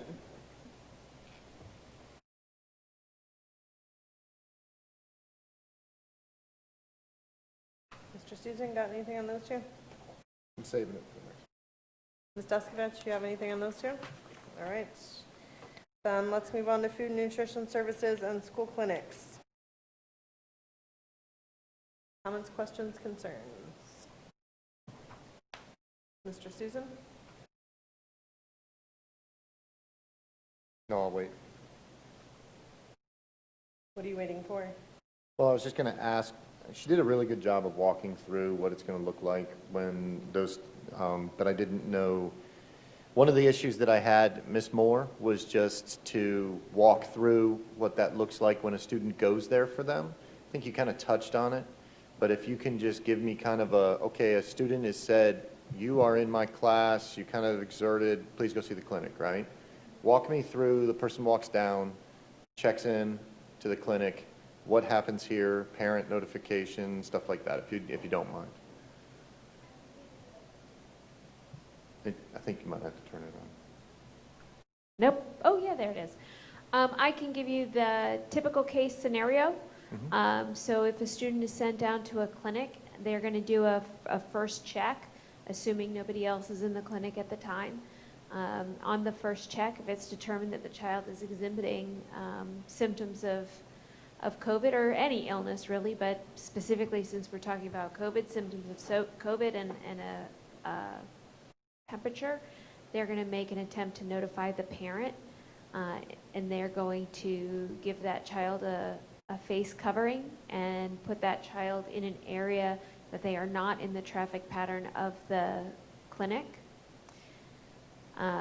with the hope that that parent is going to show up in a relatively short amount of time to pick that child up. The nurse will also give, the nurse or health tech will also give that parent the Department of Health information, which will give you the signs and symptoms, and will make a recommendation that that child see a healthcare provider and send them on their way. Is that student then supposed to, because they exhibited signs, told not to come back for a specific amount of time, or told to stay away? Are they allowed to come the next day? That's the question. So the health tech or nurse will, in all likelihood, tell them they can't come back until they are symptom-free. She cannot diagnose COVID-19. Right. And we cannot deny a child FAPE based on anything less than a case, a presumptive case, or a contact to a close case. So I think you have mentioned it, or somebody here mentioned it, that there is a chance that the parent might say, my child's fine the next day, fever-free, no symptoms, and bring the child back into school. And I think that we can have an expectation that that child be checked in through the clinic to be evaluated again. But I don't think we can have an expectation that children stay out for 10 to 14 days based on nothing more than a one-day cough or temp. Okay. And then that student comes back in. What about, and I'm sorry to go through this with you, it's just that area. So I'm a student that is just traveled out of state, or I'm a student that's been gone for 3 or 4 days. How does that look coming back? Are we going to then pull them in, question them, stuff like that? Or are we just going to allow them to go to class, and then how does that work? Is there any stopgap there? Because I know that I was driving back from North Carolina this last weekend to pick up my daughter, and when I was driving back, Florida had checks right there at the state line. So what are we doing when people come back?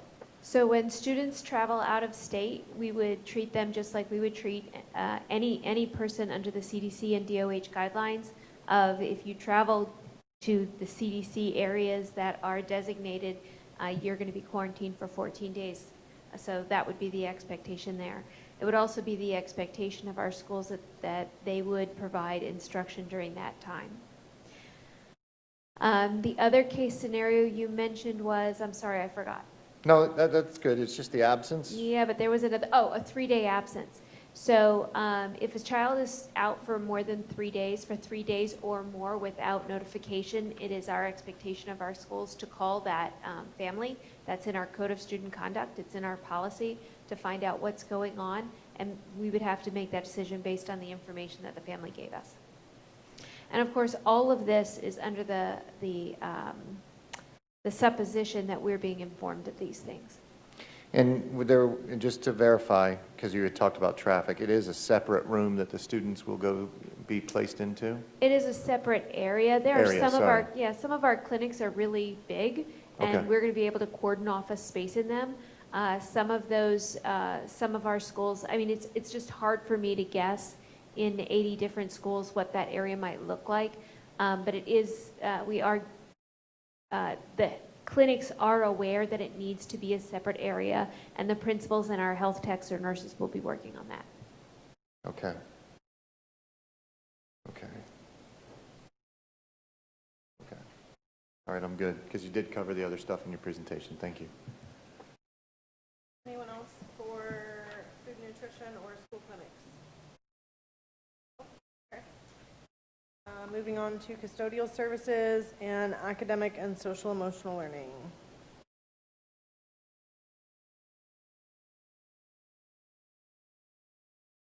Anything, Mr. Susan? Nope. All right.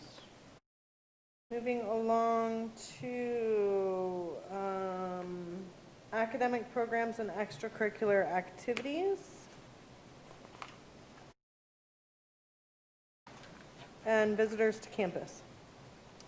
I've got one quick one on page 41.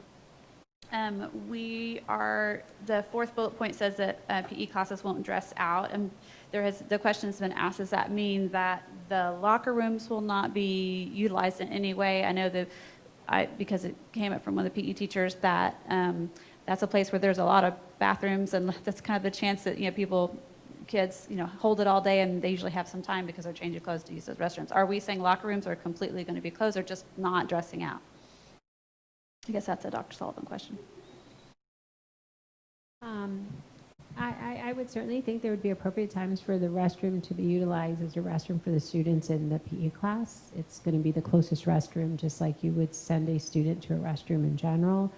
But obviously, we don't want a large group of students gathering, changing clothes, and doing all those things that happen in a locker room. Because it wouldn't even be close to 3 feet. Right. So we want to minimize that. But certainly, I could see it very appropriate for students to use the restroom. Okay, thank you. Anyone else have anything on 41 or 42, visitors to campus? Are we going to actively go and try to get our volunteers to turn around and become substitutes? There was a lot of positiveness from my volunteers from my Manatee, Ralph Williams, and those areas that they would like to start substituting. Is there a way that we can send that information to volunteers who have registered? Absolutely. I mean, I think we would welcome the opportunity to talk to moms, community members about being substitutes. We're definitely interested in that. We can put together a campaign and give them an opportunity to come in. Could a substitute also perform like IAs and everything, right? So they could act in there as... We bring in substitutes for IAs when all the time. Yeah. Okay. And then besides us just saying here right now, because we have thousands of people watching this, hey, please, if you're a volunteer, become a substitute if you can, to be a part of the school, to support and everything else. Is there a way that we can identify and send something out?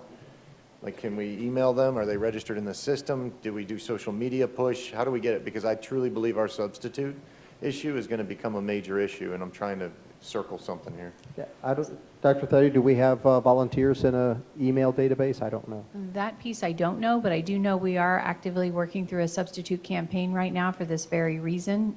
We've got some social media campaigns going on, working with GCR. We can certainly add volunteers to that list. I don't know if the database maintains in security email addresses, but we can certainly target that population of individuals. I do just need to caution you that they would have to go through the employment process to become employees as substitutes. Yeah, I mean, whatever the process is, going to the school, filling out the paperwork, I mean, I don't think a lot of them would have an issue with that, and I think we could capture them. I was amazed at how many of our volunteers were actually former teachers that then just raised their children, and while they're in elementary school, are sitting there. And I know that now, after we start circling the wagons and we start getting closer to school, I think there's going to be a big push for the community to rally around the schools and rally around our teachers. And I think that's a great opportunity for us to get a win there. That's We all. can reach out to our principals and ask them just to send us their I imagine some of them have their volunteers on a little email And distribution maybe that's what they list. do too. Maybe they send that out. We can request that and Okay. make an effort to contact them. And then the other thing is that we have our extracurricular activities. The Florida High School Sports Association our Athletics Association is meeting this week or next week to reset guidelines and reset everything. It's next Monday. It is, yeah, it's Monday. Wish they could have had that meeting about 2 weeks ago, right? But you know my main concern. We've got kids coming back, and then all of a sudden, literally, they're in pads, and then a week later, they're hitting and possibly injury. You know what I mean? Injury. Is there any opportunity that if the Florida High School sports athletics comes out and says it's okay to open those up a little bit earlier, that we would do something like that? Or are we still going to try to keep along our lines? Would we follow their guidelines, or are we still going to stay strict with ours? I have a lot of concerns over that. I have concerns of what takes precedence in protecting our kids and protecting our families. Mm-hmm. So we started the return to activity plan, I would say about 3 weeks ago now, 4 weeks ago.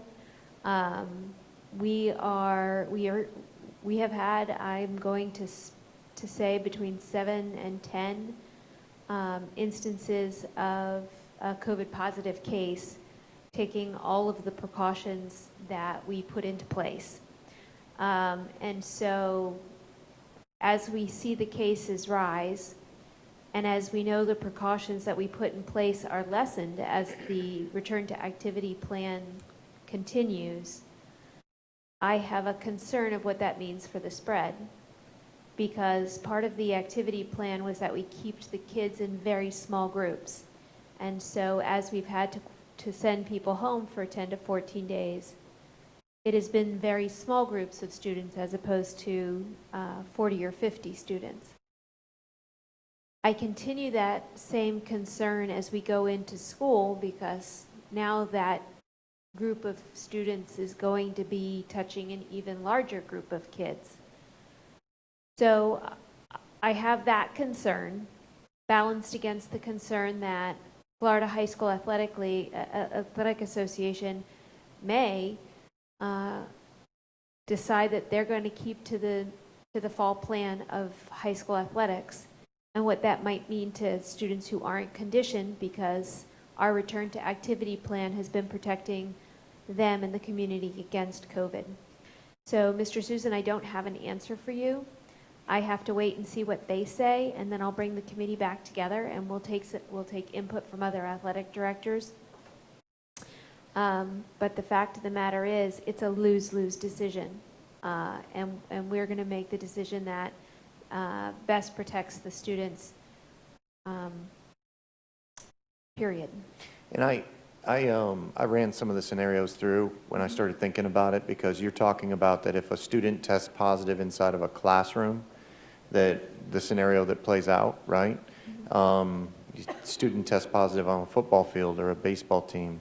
What's the proper process? Can you kind of talk to that right now, or would you rather wait until FHSAA comes out next Monday, and maybe we communicate that on Tuesday? Sure. I can tell you what's happening now, and I can tell you what would happen then. Okay. So now if a student comes in and they're the contact to a familial case, a presumptive case, or a case themselves, we would exclude them, the pot of people that they are currently practicing with, as well as the coaches that they worked with. So we have had to, on some occasions, collapse a whole program for 14 days because the coaches worked. They didn't have any coaches to work with the rest of the kids, and they were part of the small pod that got quarantined for 14 days.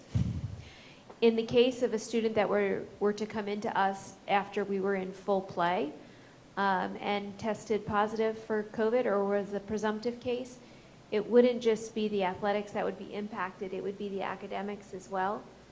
So we would track back to the last day that student was in school. We would do the contact tracing on that student and make the determination if that was going to shut down the football team for 14 days, if that would shut down the football team and certain specific classes for 14 days, or if that would shut down the building for 14 days, depending on what our contact tracing turned up in that case. Those aren't very good scenarios. Every scenario sucks is my motto now. Well, and I'll be honest, if we're going to sit here and have the discussion that we may need to have a different standard for masks when people are passing each other in the hallway, and yet we want to encourage kids to get up and to participate. And sorry, football fans, but to get up in a sport where part of the sport is getting up in each other's faces, I'm sorry, I have a problem with that. I mean, you know, I don't know what FHSAA will do next Monday, but I anticipate if they're dealing with the same kind of pressures that we are, that they'll put some major shifts into the season until we see some improvement across the state. So the other question is there an opportunity in there that if it's a baseball team or something like that and all the kids 2 days later go out and test and they come back negative, that there's any opportunity for them to return to play? Or are they automatically out for 14 days? No, the way, because at the very beginning of the return to activity plan, I had to work through each of those scenarios with the Department of Health. And the fact of the matter is the incubation period is 5 to 7 days. And so when we talk about being out for 14 days from the point of when we know there's a case, the incubation period of anybody that would be involved in that case is 5 to 7 days. And then we would have to wait till test results come back, which right now is 7 to 10 days. So we're looking beyond the 14 days when we'd have all the information to make that decision to begin with. So there's lots of different case scenarios. I have had a student drive over and take a rapid test in Orange County, and they were able to get their test results back. And when I went to the Department of Health, they determined that they were still in the incubation period, and so they had to wait out that time. At 5 to 7 days of incubation period is what you're saying? Correct. Okay. That's where I believe, I wasn't part of those high-level discussions, but I believe that's where that time period came from with the Department of Health, is that and I mean like the United States Department of Health. Right. I would like to come back on Tuesday after FHSAA because I think this is broad discussion. I think Ms. Campbell wants to weigh in. I think it's something that we should do. So if we can do that, that's it. And I'm okay. And that's it. Would you, if it sounds as if we're holding a special meeting, correct, next week? I don't know. If we're coming back already. We're moving toward a special board calendar. meeting on Tuesday, the 21st at 9:30 a.m. But we're not going to be here for 12 hours. I'm bringing 3 meals, I don't believe you. Ms. Belford, if I could just, I still have the same concerns that I had last week on this list. I won't, beat it to death, but I'm still really, especially talking about sports and people being near each other and sharing equipment, yet we're not going to let our smallest kids play on playground equipment when all the public parks are open. It still really bothers me.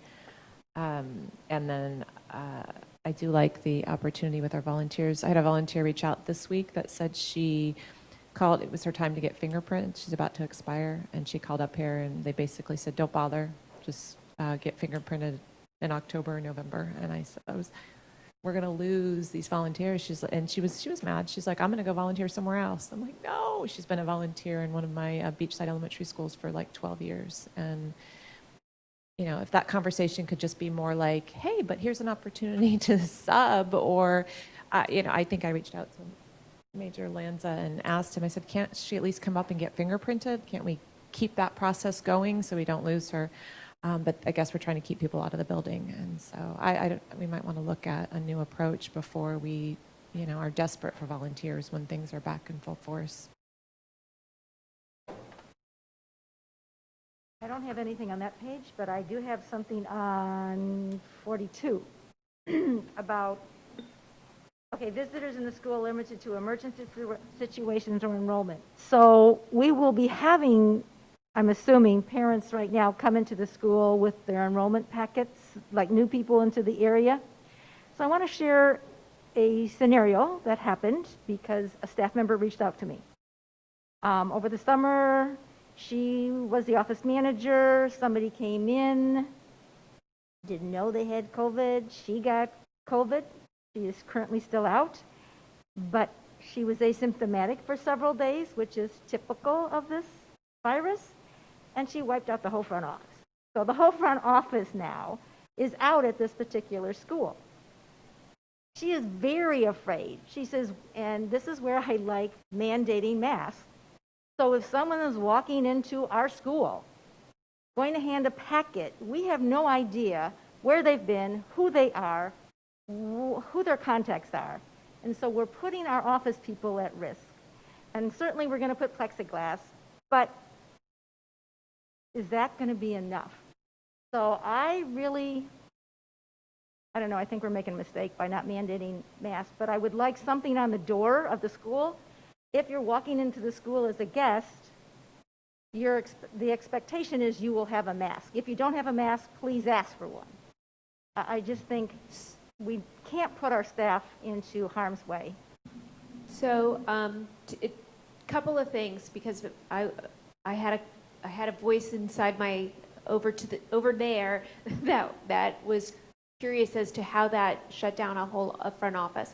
And I will tell you that was one of the first or maybe the second case we handled, and the guidelines were different at that point.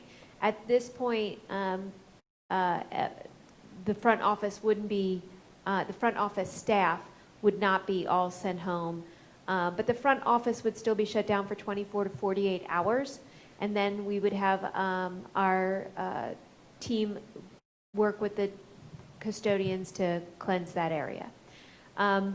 But to your point, yes, we are looking at having signs on all the schools saying this is what our expectation is as people come in.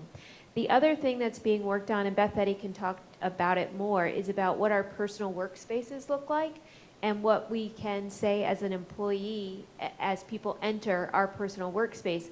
And I'm thinking in terms of like a school counselor in their office that's working with a parent registering classes. And our personnel should have the expectation that they can say, you know, if I'm working with you in this space, you have to wear a mask.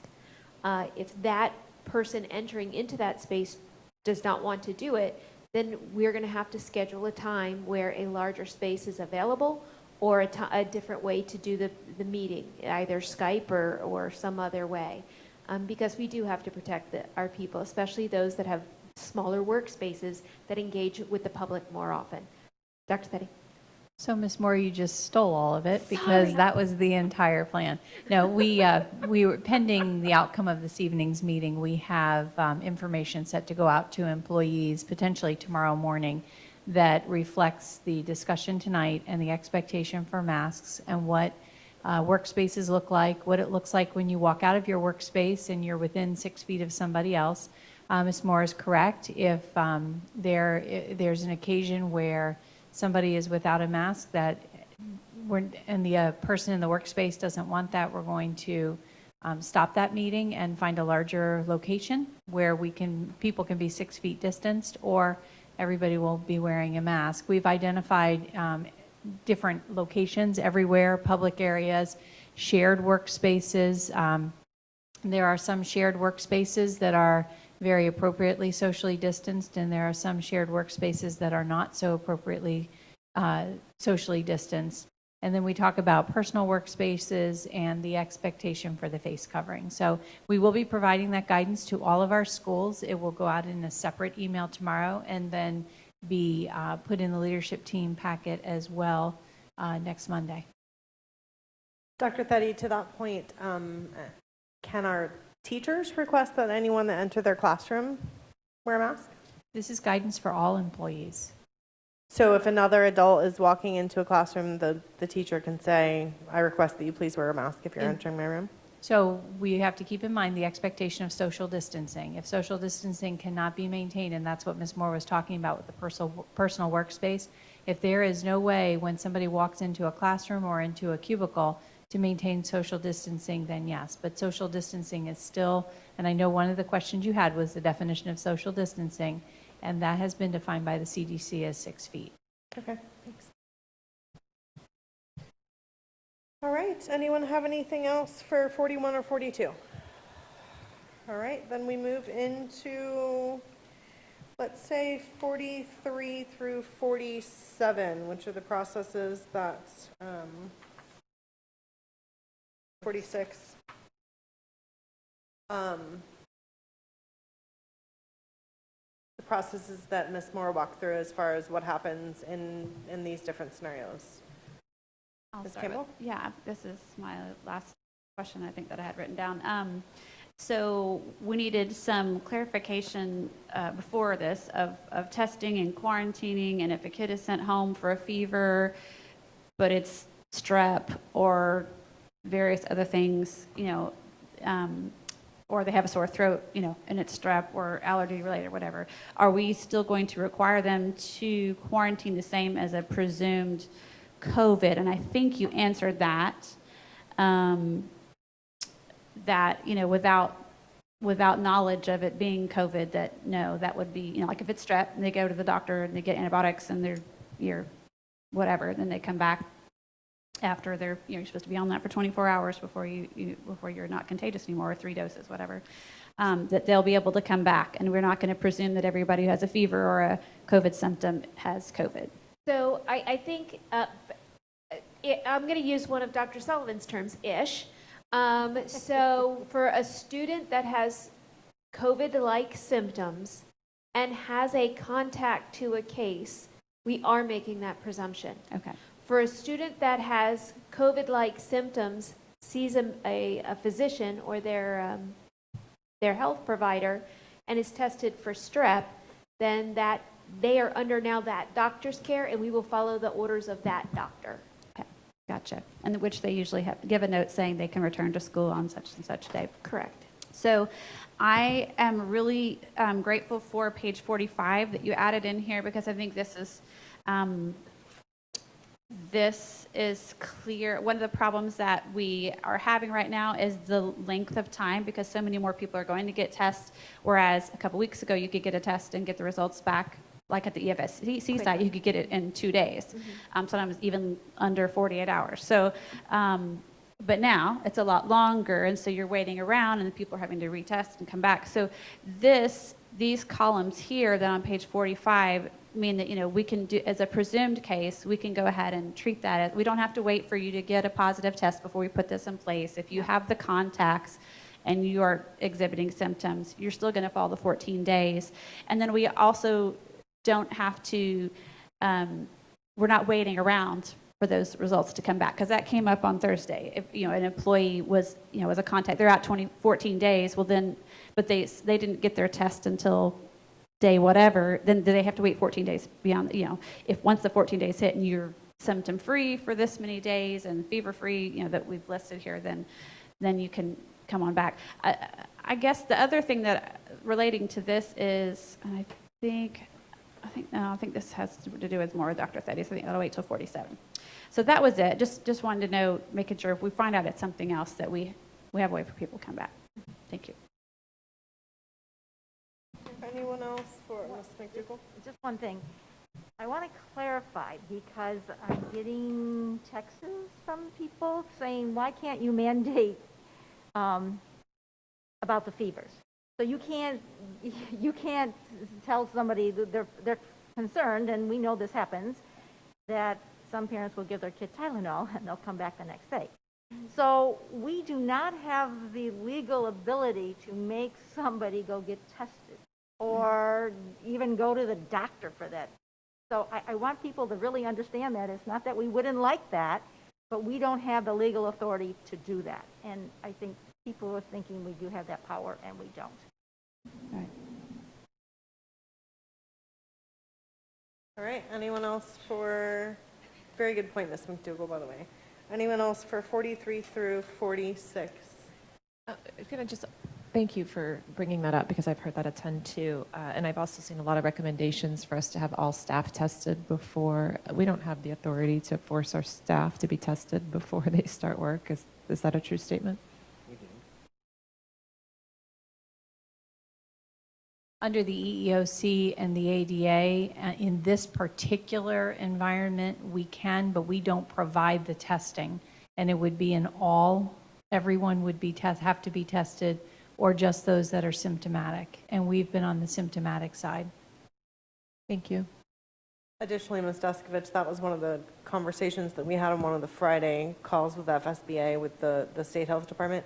And they said that they do not recommend, because that test is only a moment in time test. And so we could test all of our employees 2 weeks prior to school starting, and by the time school starts, It doesn't mean anything. they could all be positive. Right. So there's sense. there's little value there. And it related to what Mr. Susan was saying a little while ago, the sooner that you get a test after you're exposed, the much higher the possibility that it's a false negative. So, Right. you know, people who you find out, oh, I was with someone yesterday and they had COVID, and you go out that afternoon and get a test, it's probably going to be negative because it hasn't had a chance to do its thing yet. And that is also the guidance from EEOC and ADA. They say the same thing. The negative test doesn't necessarily mean that you are not going to develop the virus at some point in the future.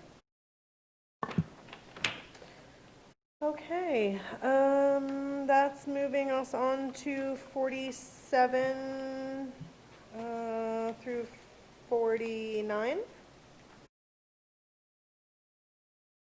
Any comments, questions, concerns there? This is great. Thank you for the extra clarification, but just for the people who may be joining us now and don't want to go back and watch the 12 hours. We're not 12 hours yet. Obviously, if someone is ill, right, they're symptomatic, they're ill, they're home, they're taking their leave. But if someone is quarantined because of whatever, because we have this, you know, our in and out plans, our what is it called? No. The blended. When we have to go, it's Continuity of instruction? But thank you, the continuity plan.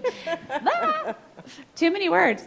The continuity plan, when people, if that, there's nothing necessarily to keep a teacher who's home, who's asymptomatic or just had to quarantine because there's someone contact or close contact, to continue to teach from home. If their class is from home, that's why we have that continuity plan in place, right? So if someone is, there are questions about, if I have to quarantine for all these days, I'm losing pay. No, if you're working from home, I know we have to renegotiate the MOU and all that because that ended at some point, the one that we had in the spring.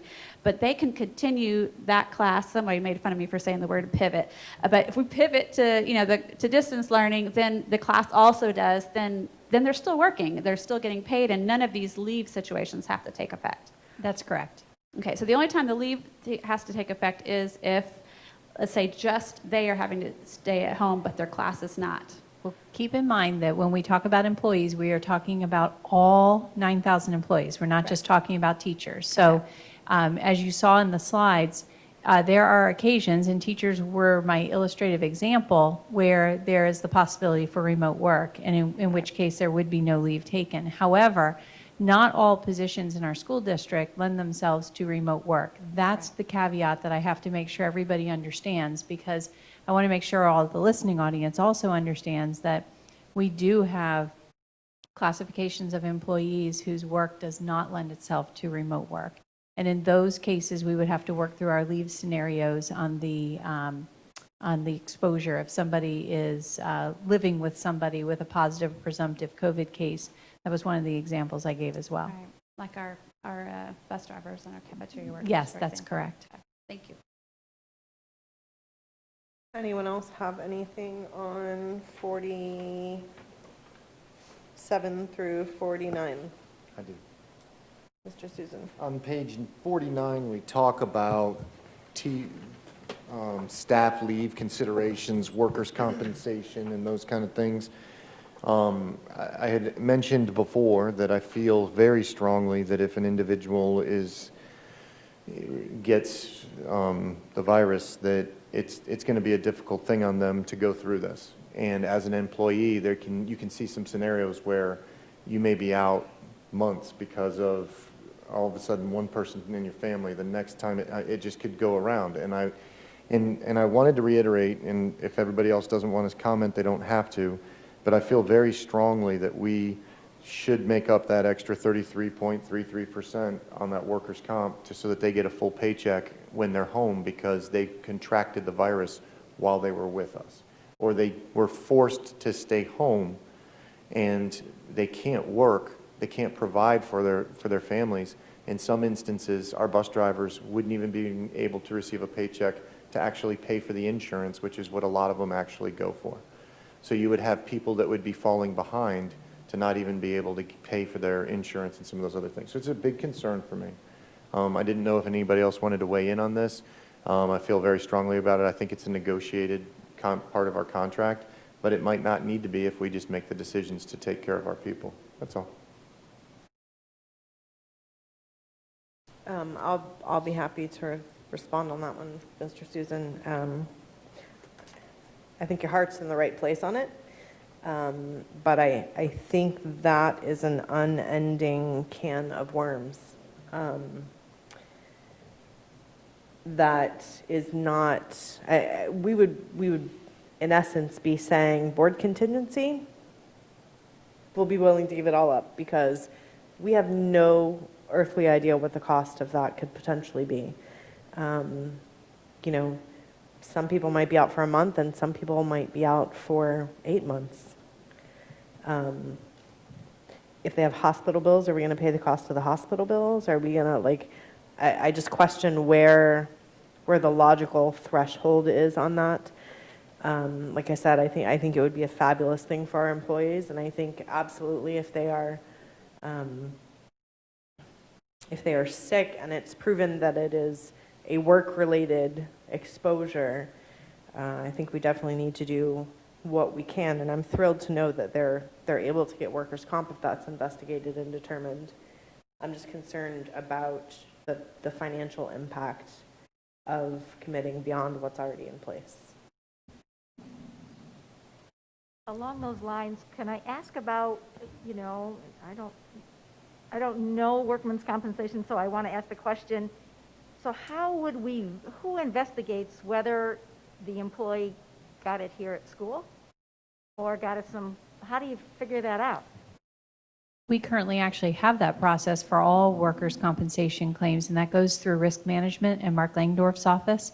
And he has 14 days to either pay or deny the claim. So there is a limited time frame in which it has to be investigated. And there will be some cases that won't be related to work, and there'll be other cases that may be related to work. And each one will have to be investigated individually. So one of the other things, because this is in my area of insurance, is workers' compensation. There's a return to work plan. A lot of times what we do is we take our workers, and there are some investigations that turn up that they're frivolous lawsuits. In order to continue to close the back end of that, what employers do, and we do a very good job of it in instances, is we offer people other employment so that they can capture that paycheck and they can continue to do that. Dr. Thetty, is there an opportunity that if a person is at home, forced to stay home, they're not able to perform the duties at school, that we would be able to capture, or not teach, that we would be able to capture them into another position, something online? Could they take professional development days? I mean, is there any opportunity to capture some days at work for them? Because we know that it happens in workers' comp. So if you get your leg hurt, then they say you can't be a delivery driver, but you can go in, you can do secretarial work on a computer, right? Do we have anything like that in place for these employees when they do this? So that's quite a loaded question because it's related to job classification of employee, what accommodations we can make under the Americans with Disabilities Act, ADA, and the contractual obligations we have with our unions as well. So I do know that under common workman's comp claims, Mr. Langdorf's office works through different scenarios with employees as they are appropriate, because we get involved in those in human resources quite frequently, trying to work with reasonable accommodations for employees. It's very difficult to give you one answer in a one-size-fits-all because I can tell you from experience, one size does not fit all in the workers' comp arena, and it won't in the COVID arena either. So I hesitate to answer with a yes or a no. I can tell you we'll investigate each one, and we'll work with our employees. I understand that, and I think it's going to be challenging because we're hearing that children are asymptomatic. So it's going to be, I don't envy that position. I'm just curious how that's all going to play out. You are correct. We've actually had those discussions because, we work very closely with Ms. Moore and the Department of Health and in risk management and HR. We do understand that there will be children or potential opportunities that somebody may be asymptomatic. It is an area where things are changing and evolving, and we rely on our guidance from the Equal Employment Opportunity Commission and from the Americans with Disabilities Act guidance that we get, and we do get quite a bit of guidance from them, along with the CDC and the Department of Health. And we're going to have to take those cases individually. And yes, I fully understand what that could potentially look like. Would there be a problem if they, say, for instance, could teach an online course while they were home? Is that legal under our workers' comp? Well, if you're talking about teachers, we've already talked about the potential to, famous word, pivot into a distance kind of learning environment. However, it depends on the health of the employee, because if you have somebody who is out sick, we have to make sure that we are not infringing on any family medical leave issues or any health issues. You don't want an employee who is actively very ill forced into a situation where they're trying to do something different. So that's why I say it's hard to give a one-size-fits-all, because it's going to depend on the individual employee and the condition of that employee. Here's the scenario I play out in my head. So we're going to send an investigator in to see if we're going to pay them workers' comp based upon if they got COVID in the workplace, right? But we can't test the kids to find out who has it. We don't know if there's an asymptomatic kid inside the class that maybe possibly gave it to the instructor. It becomes a nightmare. And I think Mr. Gibbs already alluded to the fact that it's very difficult to pinpoint when you actually got COVID earlier today. Do you see what I'm saying? I do understand what you're saying, and I agree with you. I agree it's going to be very difficult. In some cases, it'll be clear-cut and there won't be an issue, and in other cases, it will not nearly be as easy. But I do think we have processes in place to work through it. We have processes in place to accommodate to the best of our ability our employees, and I think we have to work through each one. Is there a certain time this workers' comp will run out? If I'm out and all of a sudden I'm told to go back out on leave, every time I go out on leave, I'm forced to go because somebody was in my classroom. So all of a sudden, my family member or somebody in the classroom, they said, nope, you were next to that person. You have to go and you have to stay home, right? Are they going to, is it just going to re-trigger another workers' comp claim every single time? Keep in mind that our employees, all of us, we're critical infrastructure workers. So under the scenarios that you've described, unless they are living with somebody who has a COVID positive case or a presumptive case, they would not necessarily be excluded from work if they're just exposed to COVID-19. No, I know, but I'm saying that they come back to work and they're going in another scenario, since it's set to where they have to go home. It resets another workers' comp claim every single time? If it is related to the workplace. You see where I'm going. It's going to be very difficult to identify if it, and I think that there's something we need to protect our people there. That's where this was about. I'm going to try to come up with some ideas for you for Tuesday. All right. Happy to talk with you about them. Okay. All right. Anything else on 48 and 49? How about 50 and 51?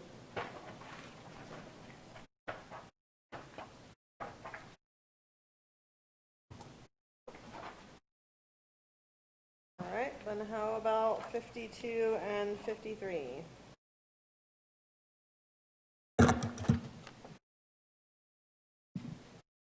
'54 and 55? I've got 53 if I can ask real quick. There's something that came up. So one, I apologize, you're moving pretty quick there.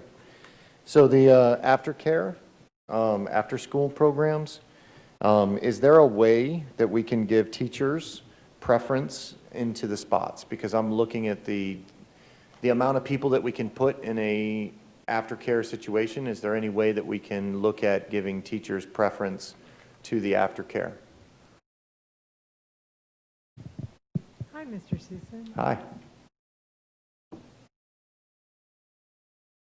I think we have to look at it case by case and school by school, depending on the slots that are available, the funding to operate the program. So, of course, we will, if the teacher will work with their principal, then the principal will work with us to try to make that happen. But I really don't know at this time how many slots we're going to have available. We're doing a survey as we speak on how many students can fit in the cafeteria with social distancing and what other spaces within the building can we use for aftercare. So I think that's up to we as a school board can make a decision on if we want to make preference for the teachers. So if I can walk through this scenario for you. At, say, Suntree Elementary, Manatee Elementary have some of the largest aftercare programs, right? And there's a lot of teachers' kids that are inside of there. From the guidelines that we have, we're looking at 50 people per cafeteria or wherever. It's kind of the massive amount of people that you can do. So if it was that, say, for instance, hypothetically, we were only having 50 that were allowed in there, I would like the opportunity, regardless of revenue, to allow the teachers to take precedence over having their kid there. That's what I would like to do, and I would fall back on.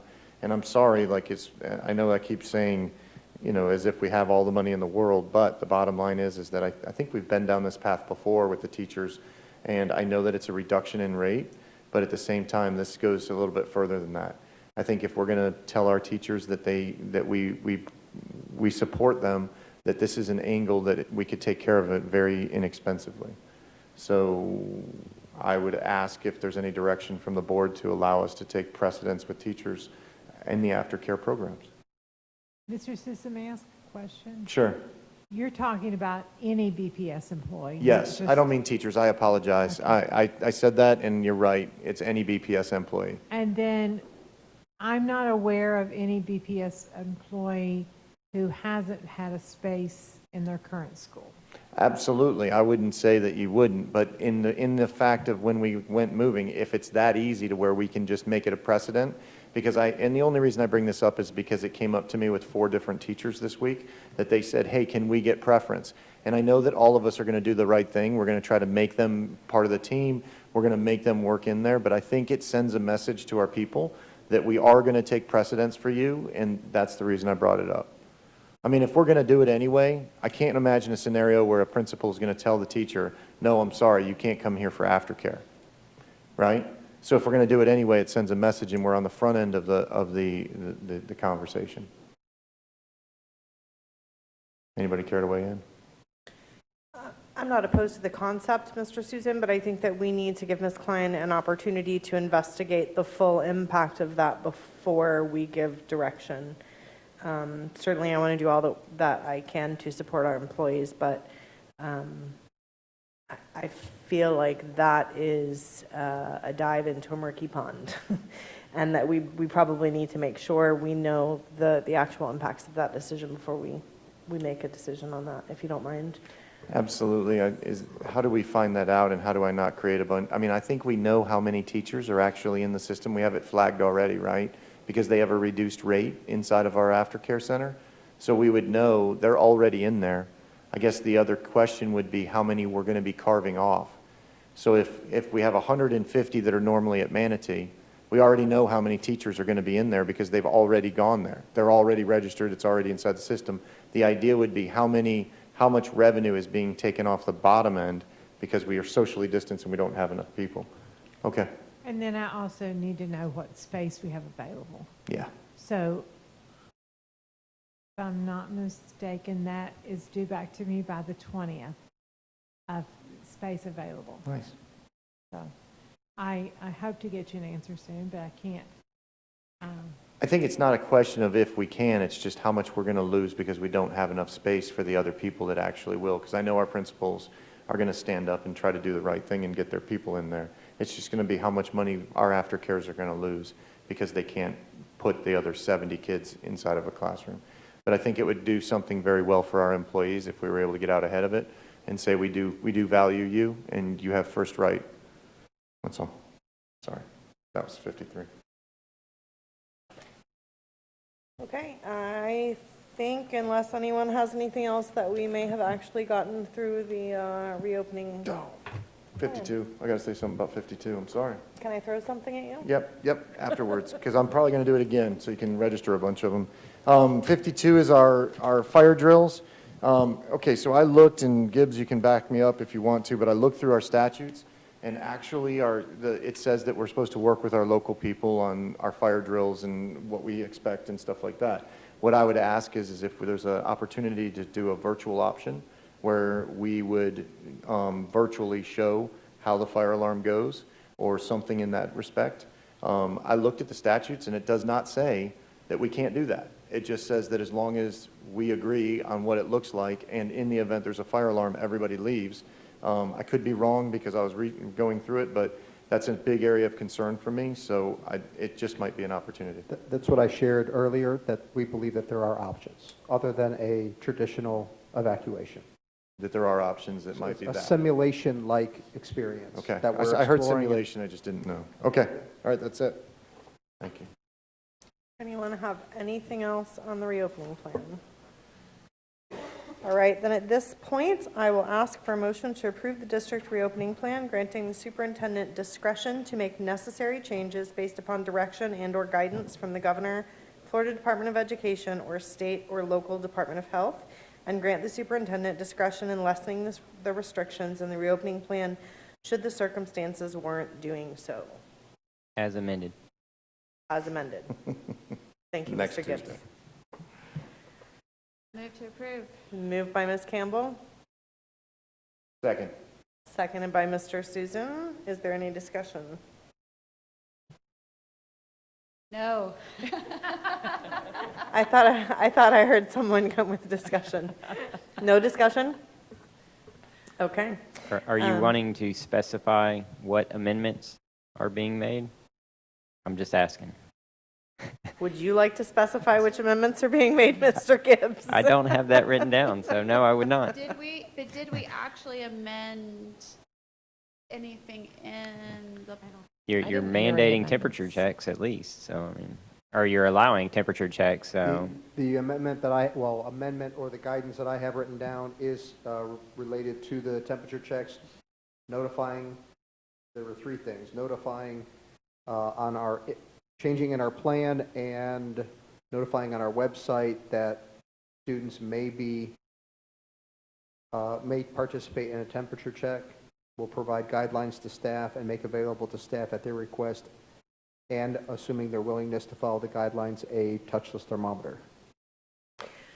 So, Move to approve with amendment. I have a motion from Ms. Campbell to approve with amendments as read previously. Do I have a second?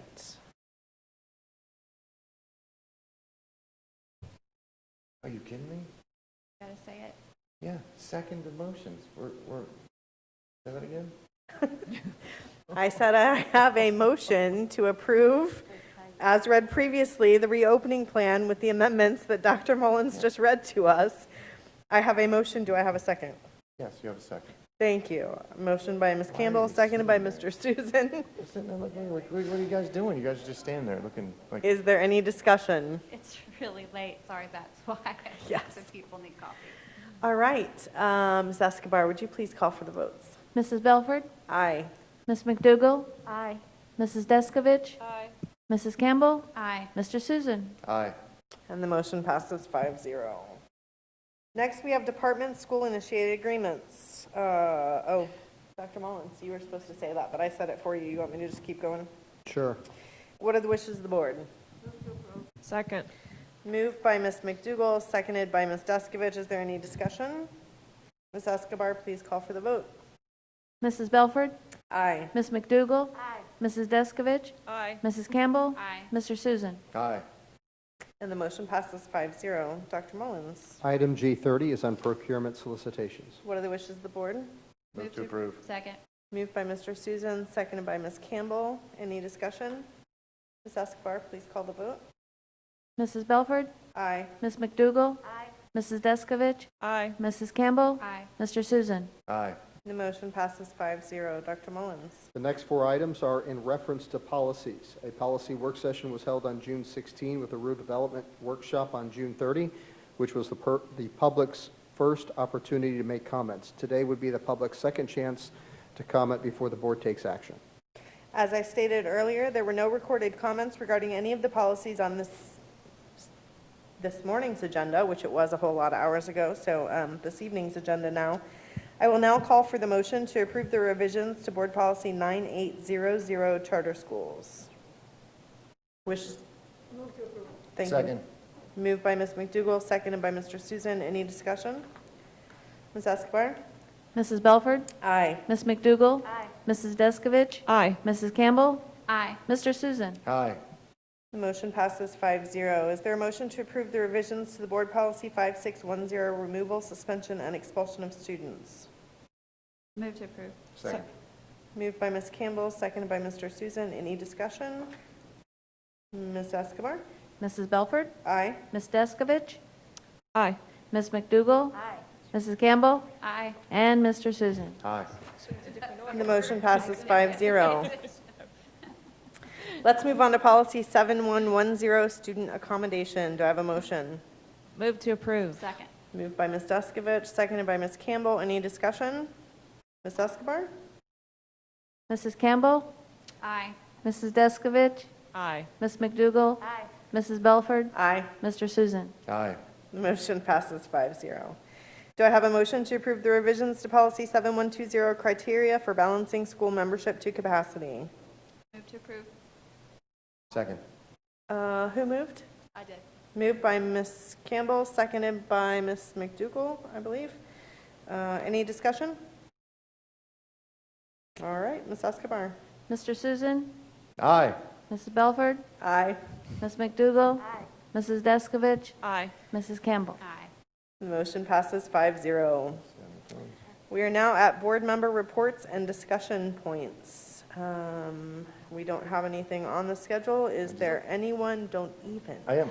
I got to say something. I'm sorry. So one of the things I wanted to say thank you to the ESOL. There's a Samantha Navarro who's working with me on ESOL. I went through the actual translations, everything else, and found that we have done an amazing job with making sure that people can be notified on our website if they go to it. All they have to do is click down. I put it in Hebrew. I put it in every single language that was out there. It was amazing. So I wanted to say thank you to that. The other thing is that I think one of the pieces that it wasn't part of the reopening, but I think it needs to be part of it, is our well care centers and what they do for us for this COVID response. And I think that we had mentioned before about possibly taking them to identify the individuals that need the well care when they test positive and stuff like that. That should be part of what they do. That it should be number one, along with the cancers and everything else that we have. The other thing that I was thinking about is that I had a yoga instructor and a couple other individuals come up and they said that they would be interested in providing services to our schools virtually. So there might be an opportunity for well-beings and welfare of the staff to take advantage of some of those things virtually, whether that's yoga after school or meditation or whatever it is in your group. And I think that we're missing, when we start looking at this, there's going to be some detoxing from the day. There's going to be some de-stressing, and I think we need to put some of that in place. That's all. But I think that our well care centers, and the main reason I brought this up was that our well care centers need to be working on this. This needs to be firing on all cylinders. That's it. Very good. Pretty good. Thank you. Dr. Mullins, do you have anything further to report? Nothing to report, except I have to take 1, maybe 2 minutes for some acknowledgments. And I know the board, I believe the board, again, has experienced a level of expertise and a level and depth of knowledge and understanding and preparation that far exceeds any expectations. The level of information and detail you are provided with what had to have been 100+ questions throughout today, whether it's from facilities or operations, elementary leading and learning, that we're collecting space information about Brevard and aftercare. I've never thought of that. To the level of detail that Dr. Sullivan has around Brevard Virtual School, it blows me away. Dr. Theddy has had workman's comp and risk management for 14 days. And to put the presentation together and be able to answer in-depth hypothetical scenarios and situations, not to mention, you can see why I punted the discussion around our scenarios of when different situations happen to Ms. Moore, to manage and understand that world, to the complexities of 80,000 devices across our district through ET. And Mr. Cheatham had the opportunity to pitch hard the budget cuts that were impacting his, and he's a team player. My admiration and respect for this team of professionals could never be higher, and I just had to take the opportunity to thank them for all of the amazing work they put in to prepare our district to move forward with this plan. Thank you. Thank you, Dr. Mullins, and I would absolutely second that and add that if I may speak on behalf of all of the board members, we're so appreciative that you all sat with us for 12 hours last week to work through the intricacies of the plan and took our concerns and our feedback and worked it into the plan to the best of your abilities. And I think you have shown, not only have you shown your phenomenal expertise in your areas of responsibility, but I think you have also shown our community how very much each and every one of you cares about our faculty and our staff and our students. And so we thank you, and unless anyone else would like to speak, then I will call this meeting adjourned. Mrs. Belford? Yes. The workshop, are we rescheduling it to another time? I would request Yes. we reschedule. Yes. So To be determined, send us an email. Yes, Mr. Susan, we have a workshop following this. 45 minutes, we go 12 hours. It was supposed to be at Yeah, we're 11 not. a.m. We could have it just at 11 p.m. at this point. I'm going to veto that. I don't know if I have that power as chair, but I'm invoking that power as chair to veto an 11 p.m. workshop this evening. No, perhaps we can work it in after our special meeting next Tuesday. So yeah, no workshop, and thank you again. I hope you can all go home and get some rest, especially Ms. Han, who handled all of our public comments last night. You are a warrior, and we appreciate you. So with that, meeting adjourned.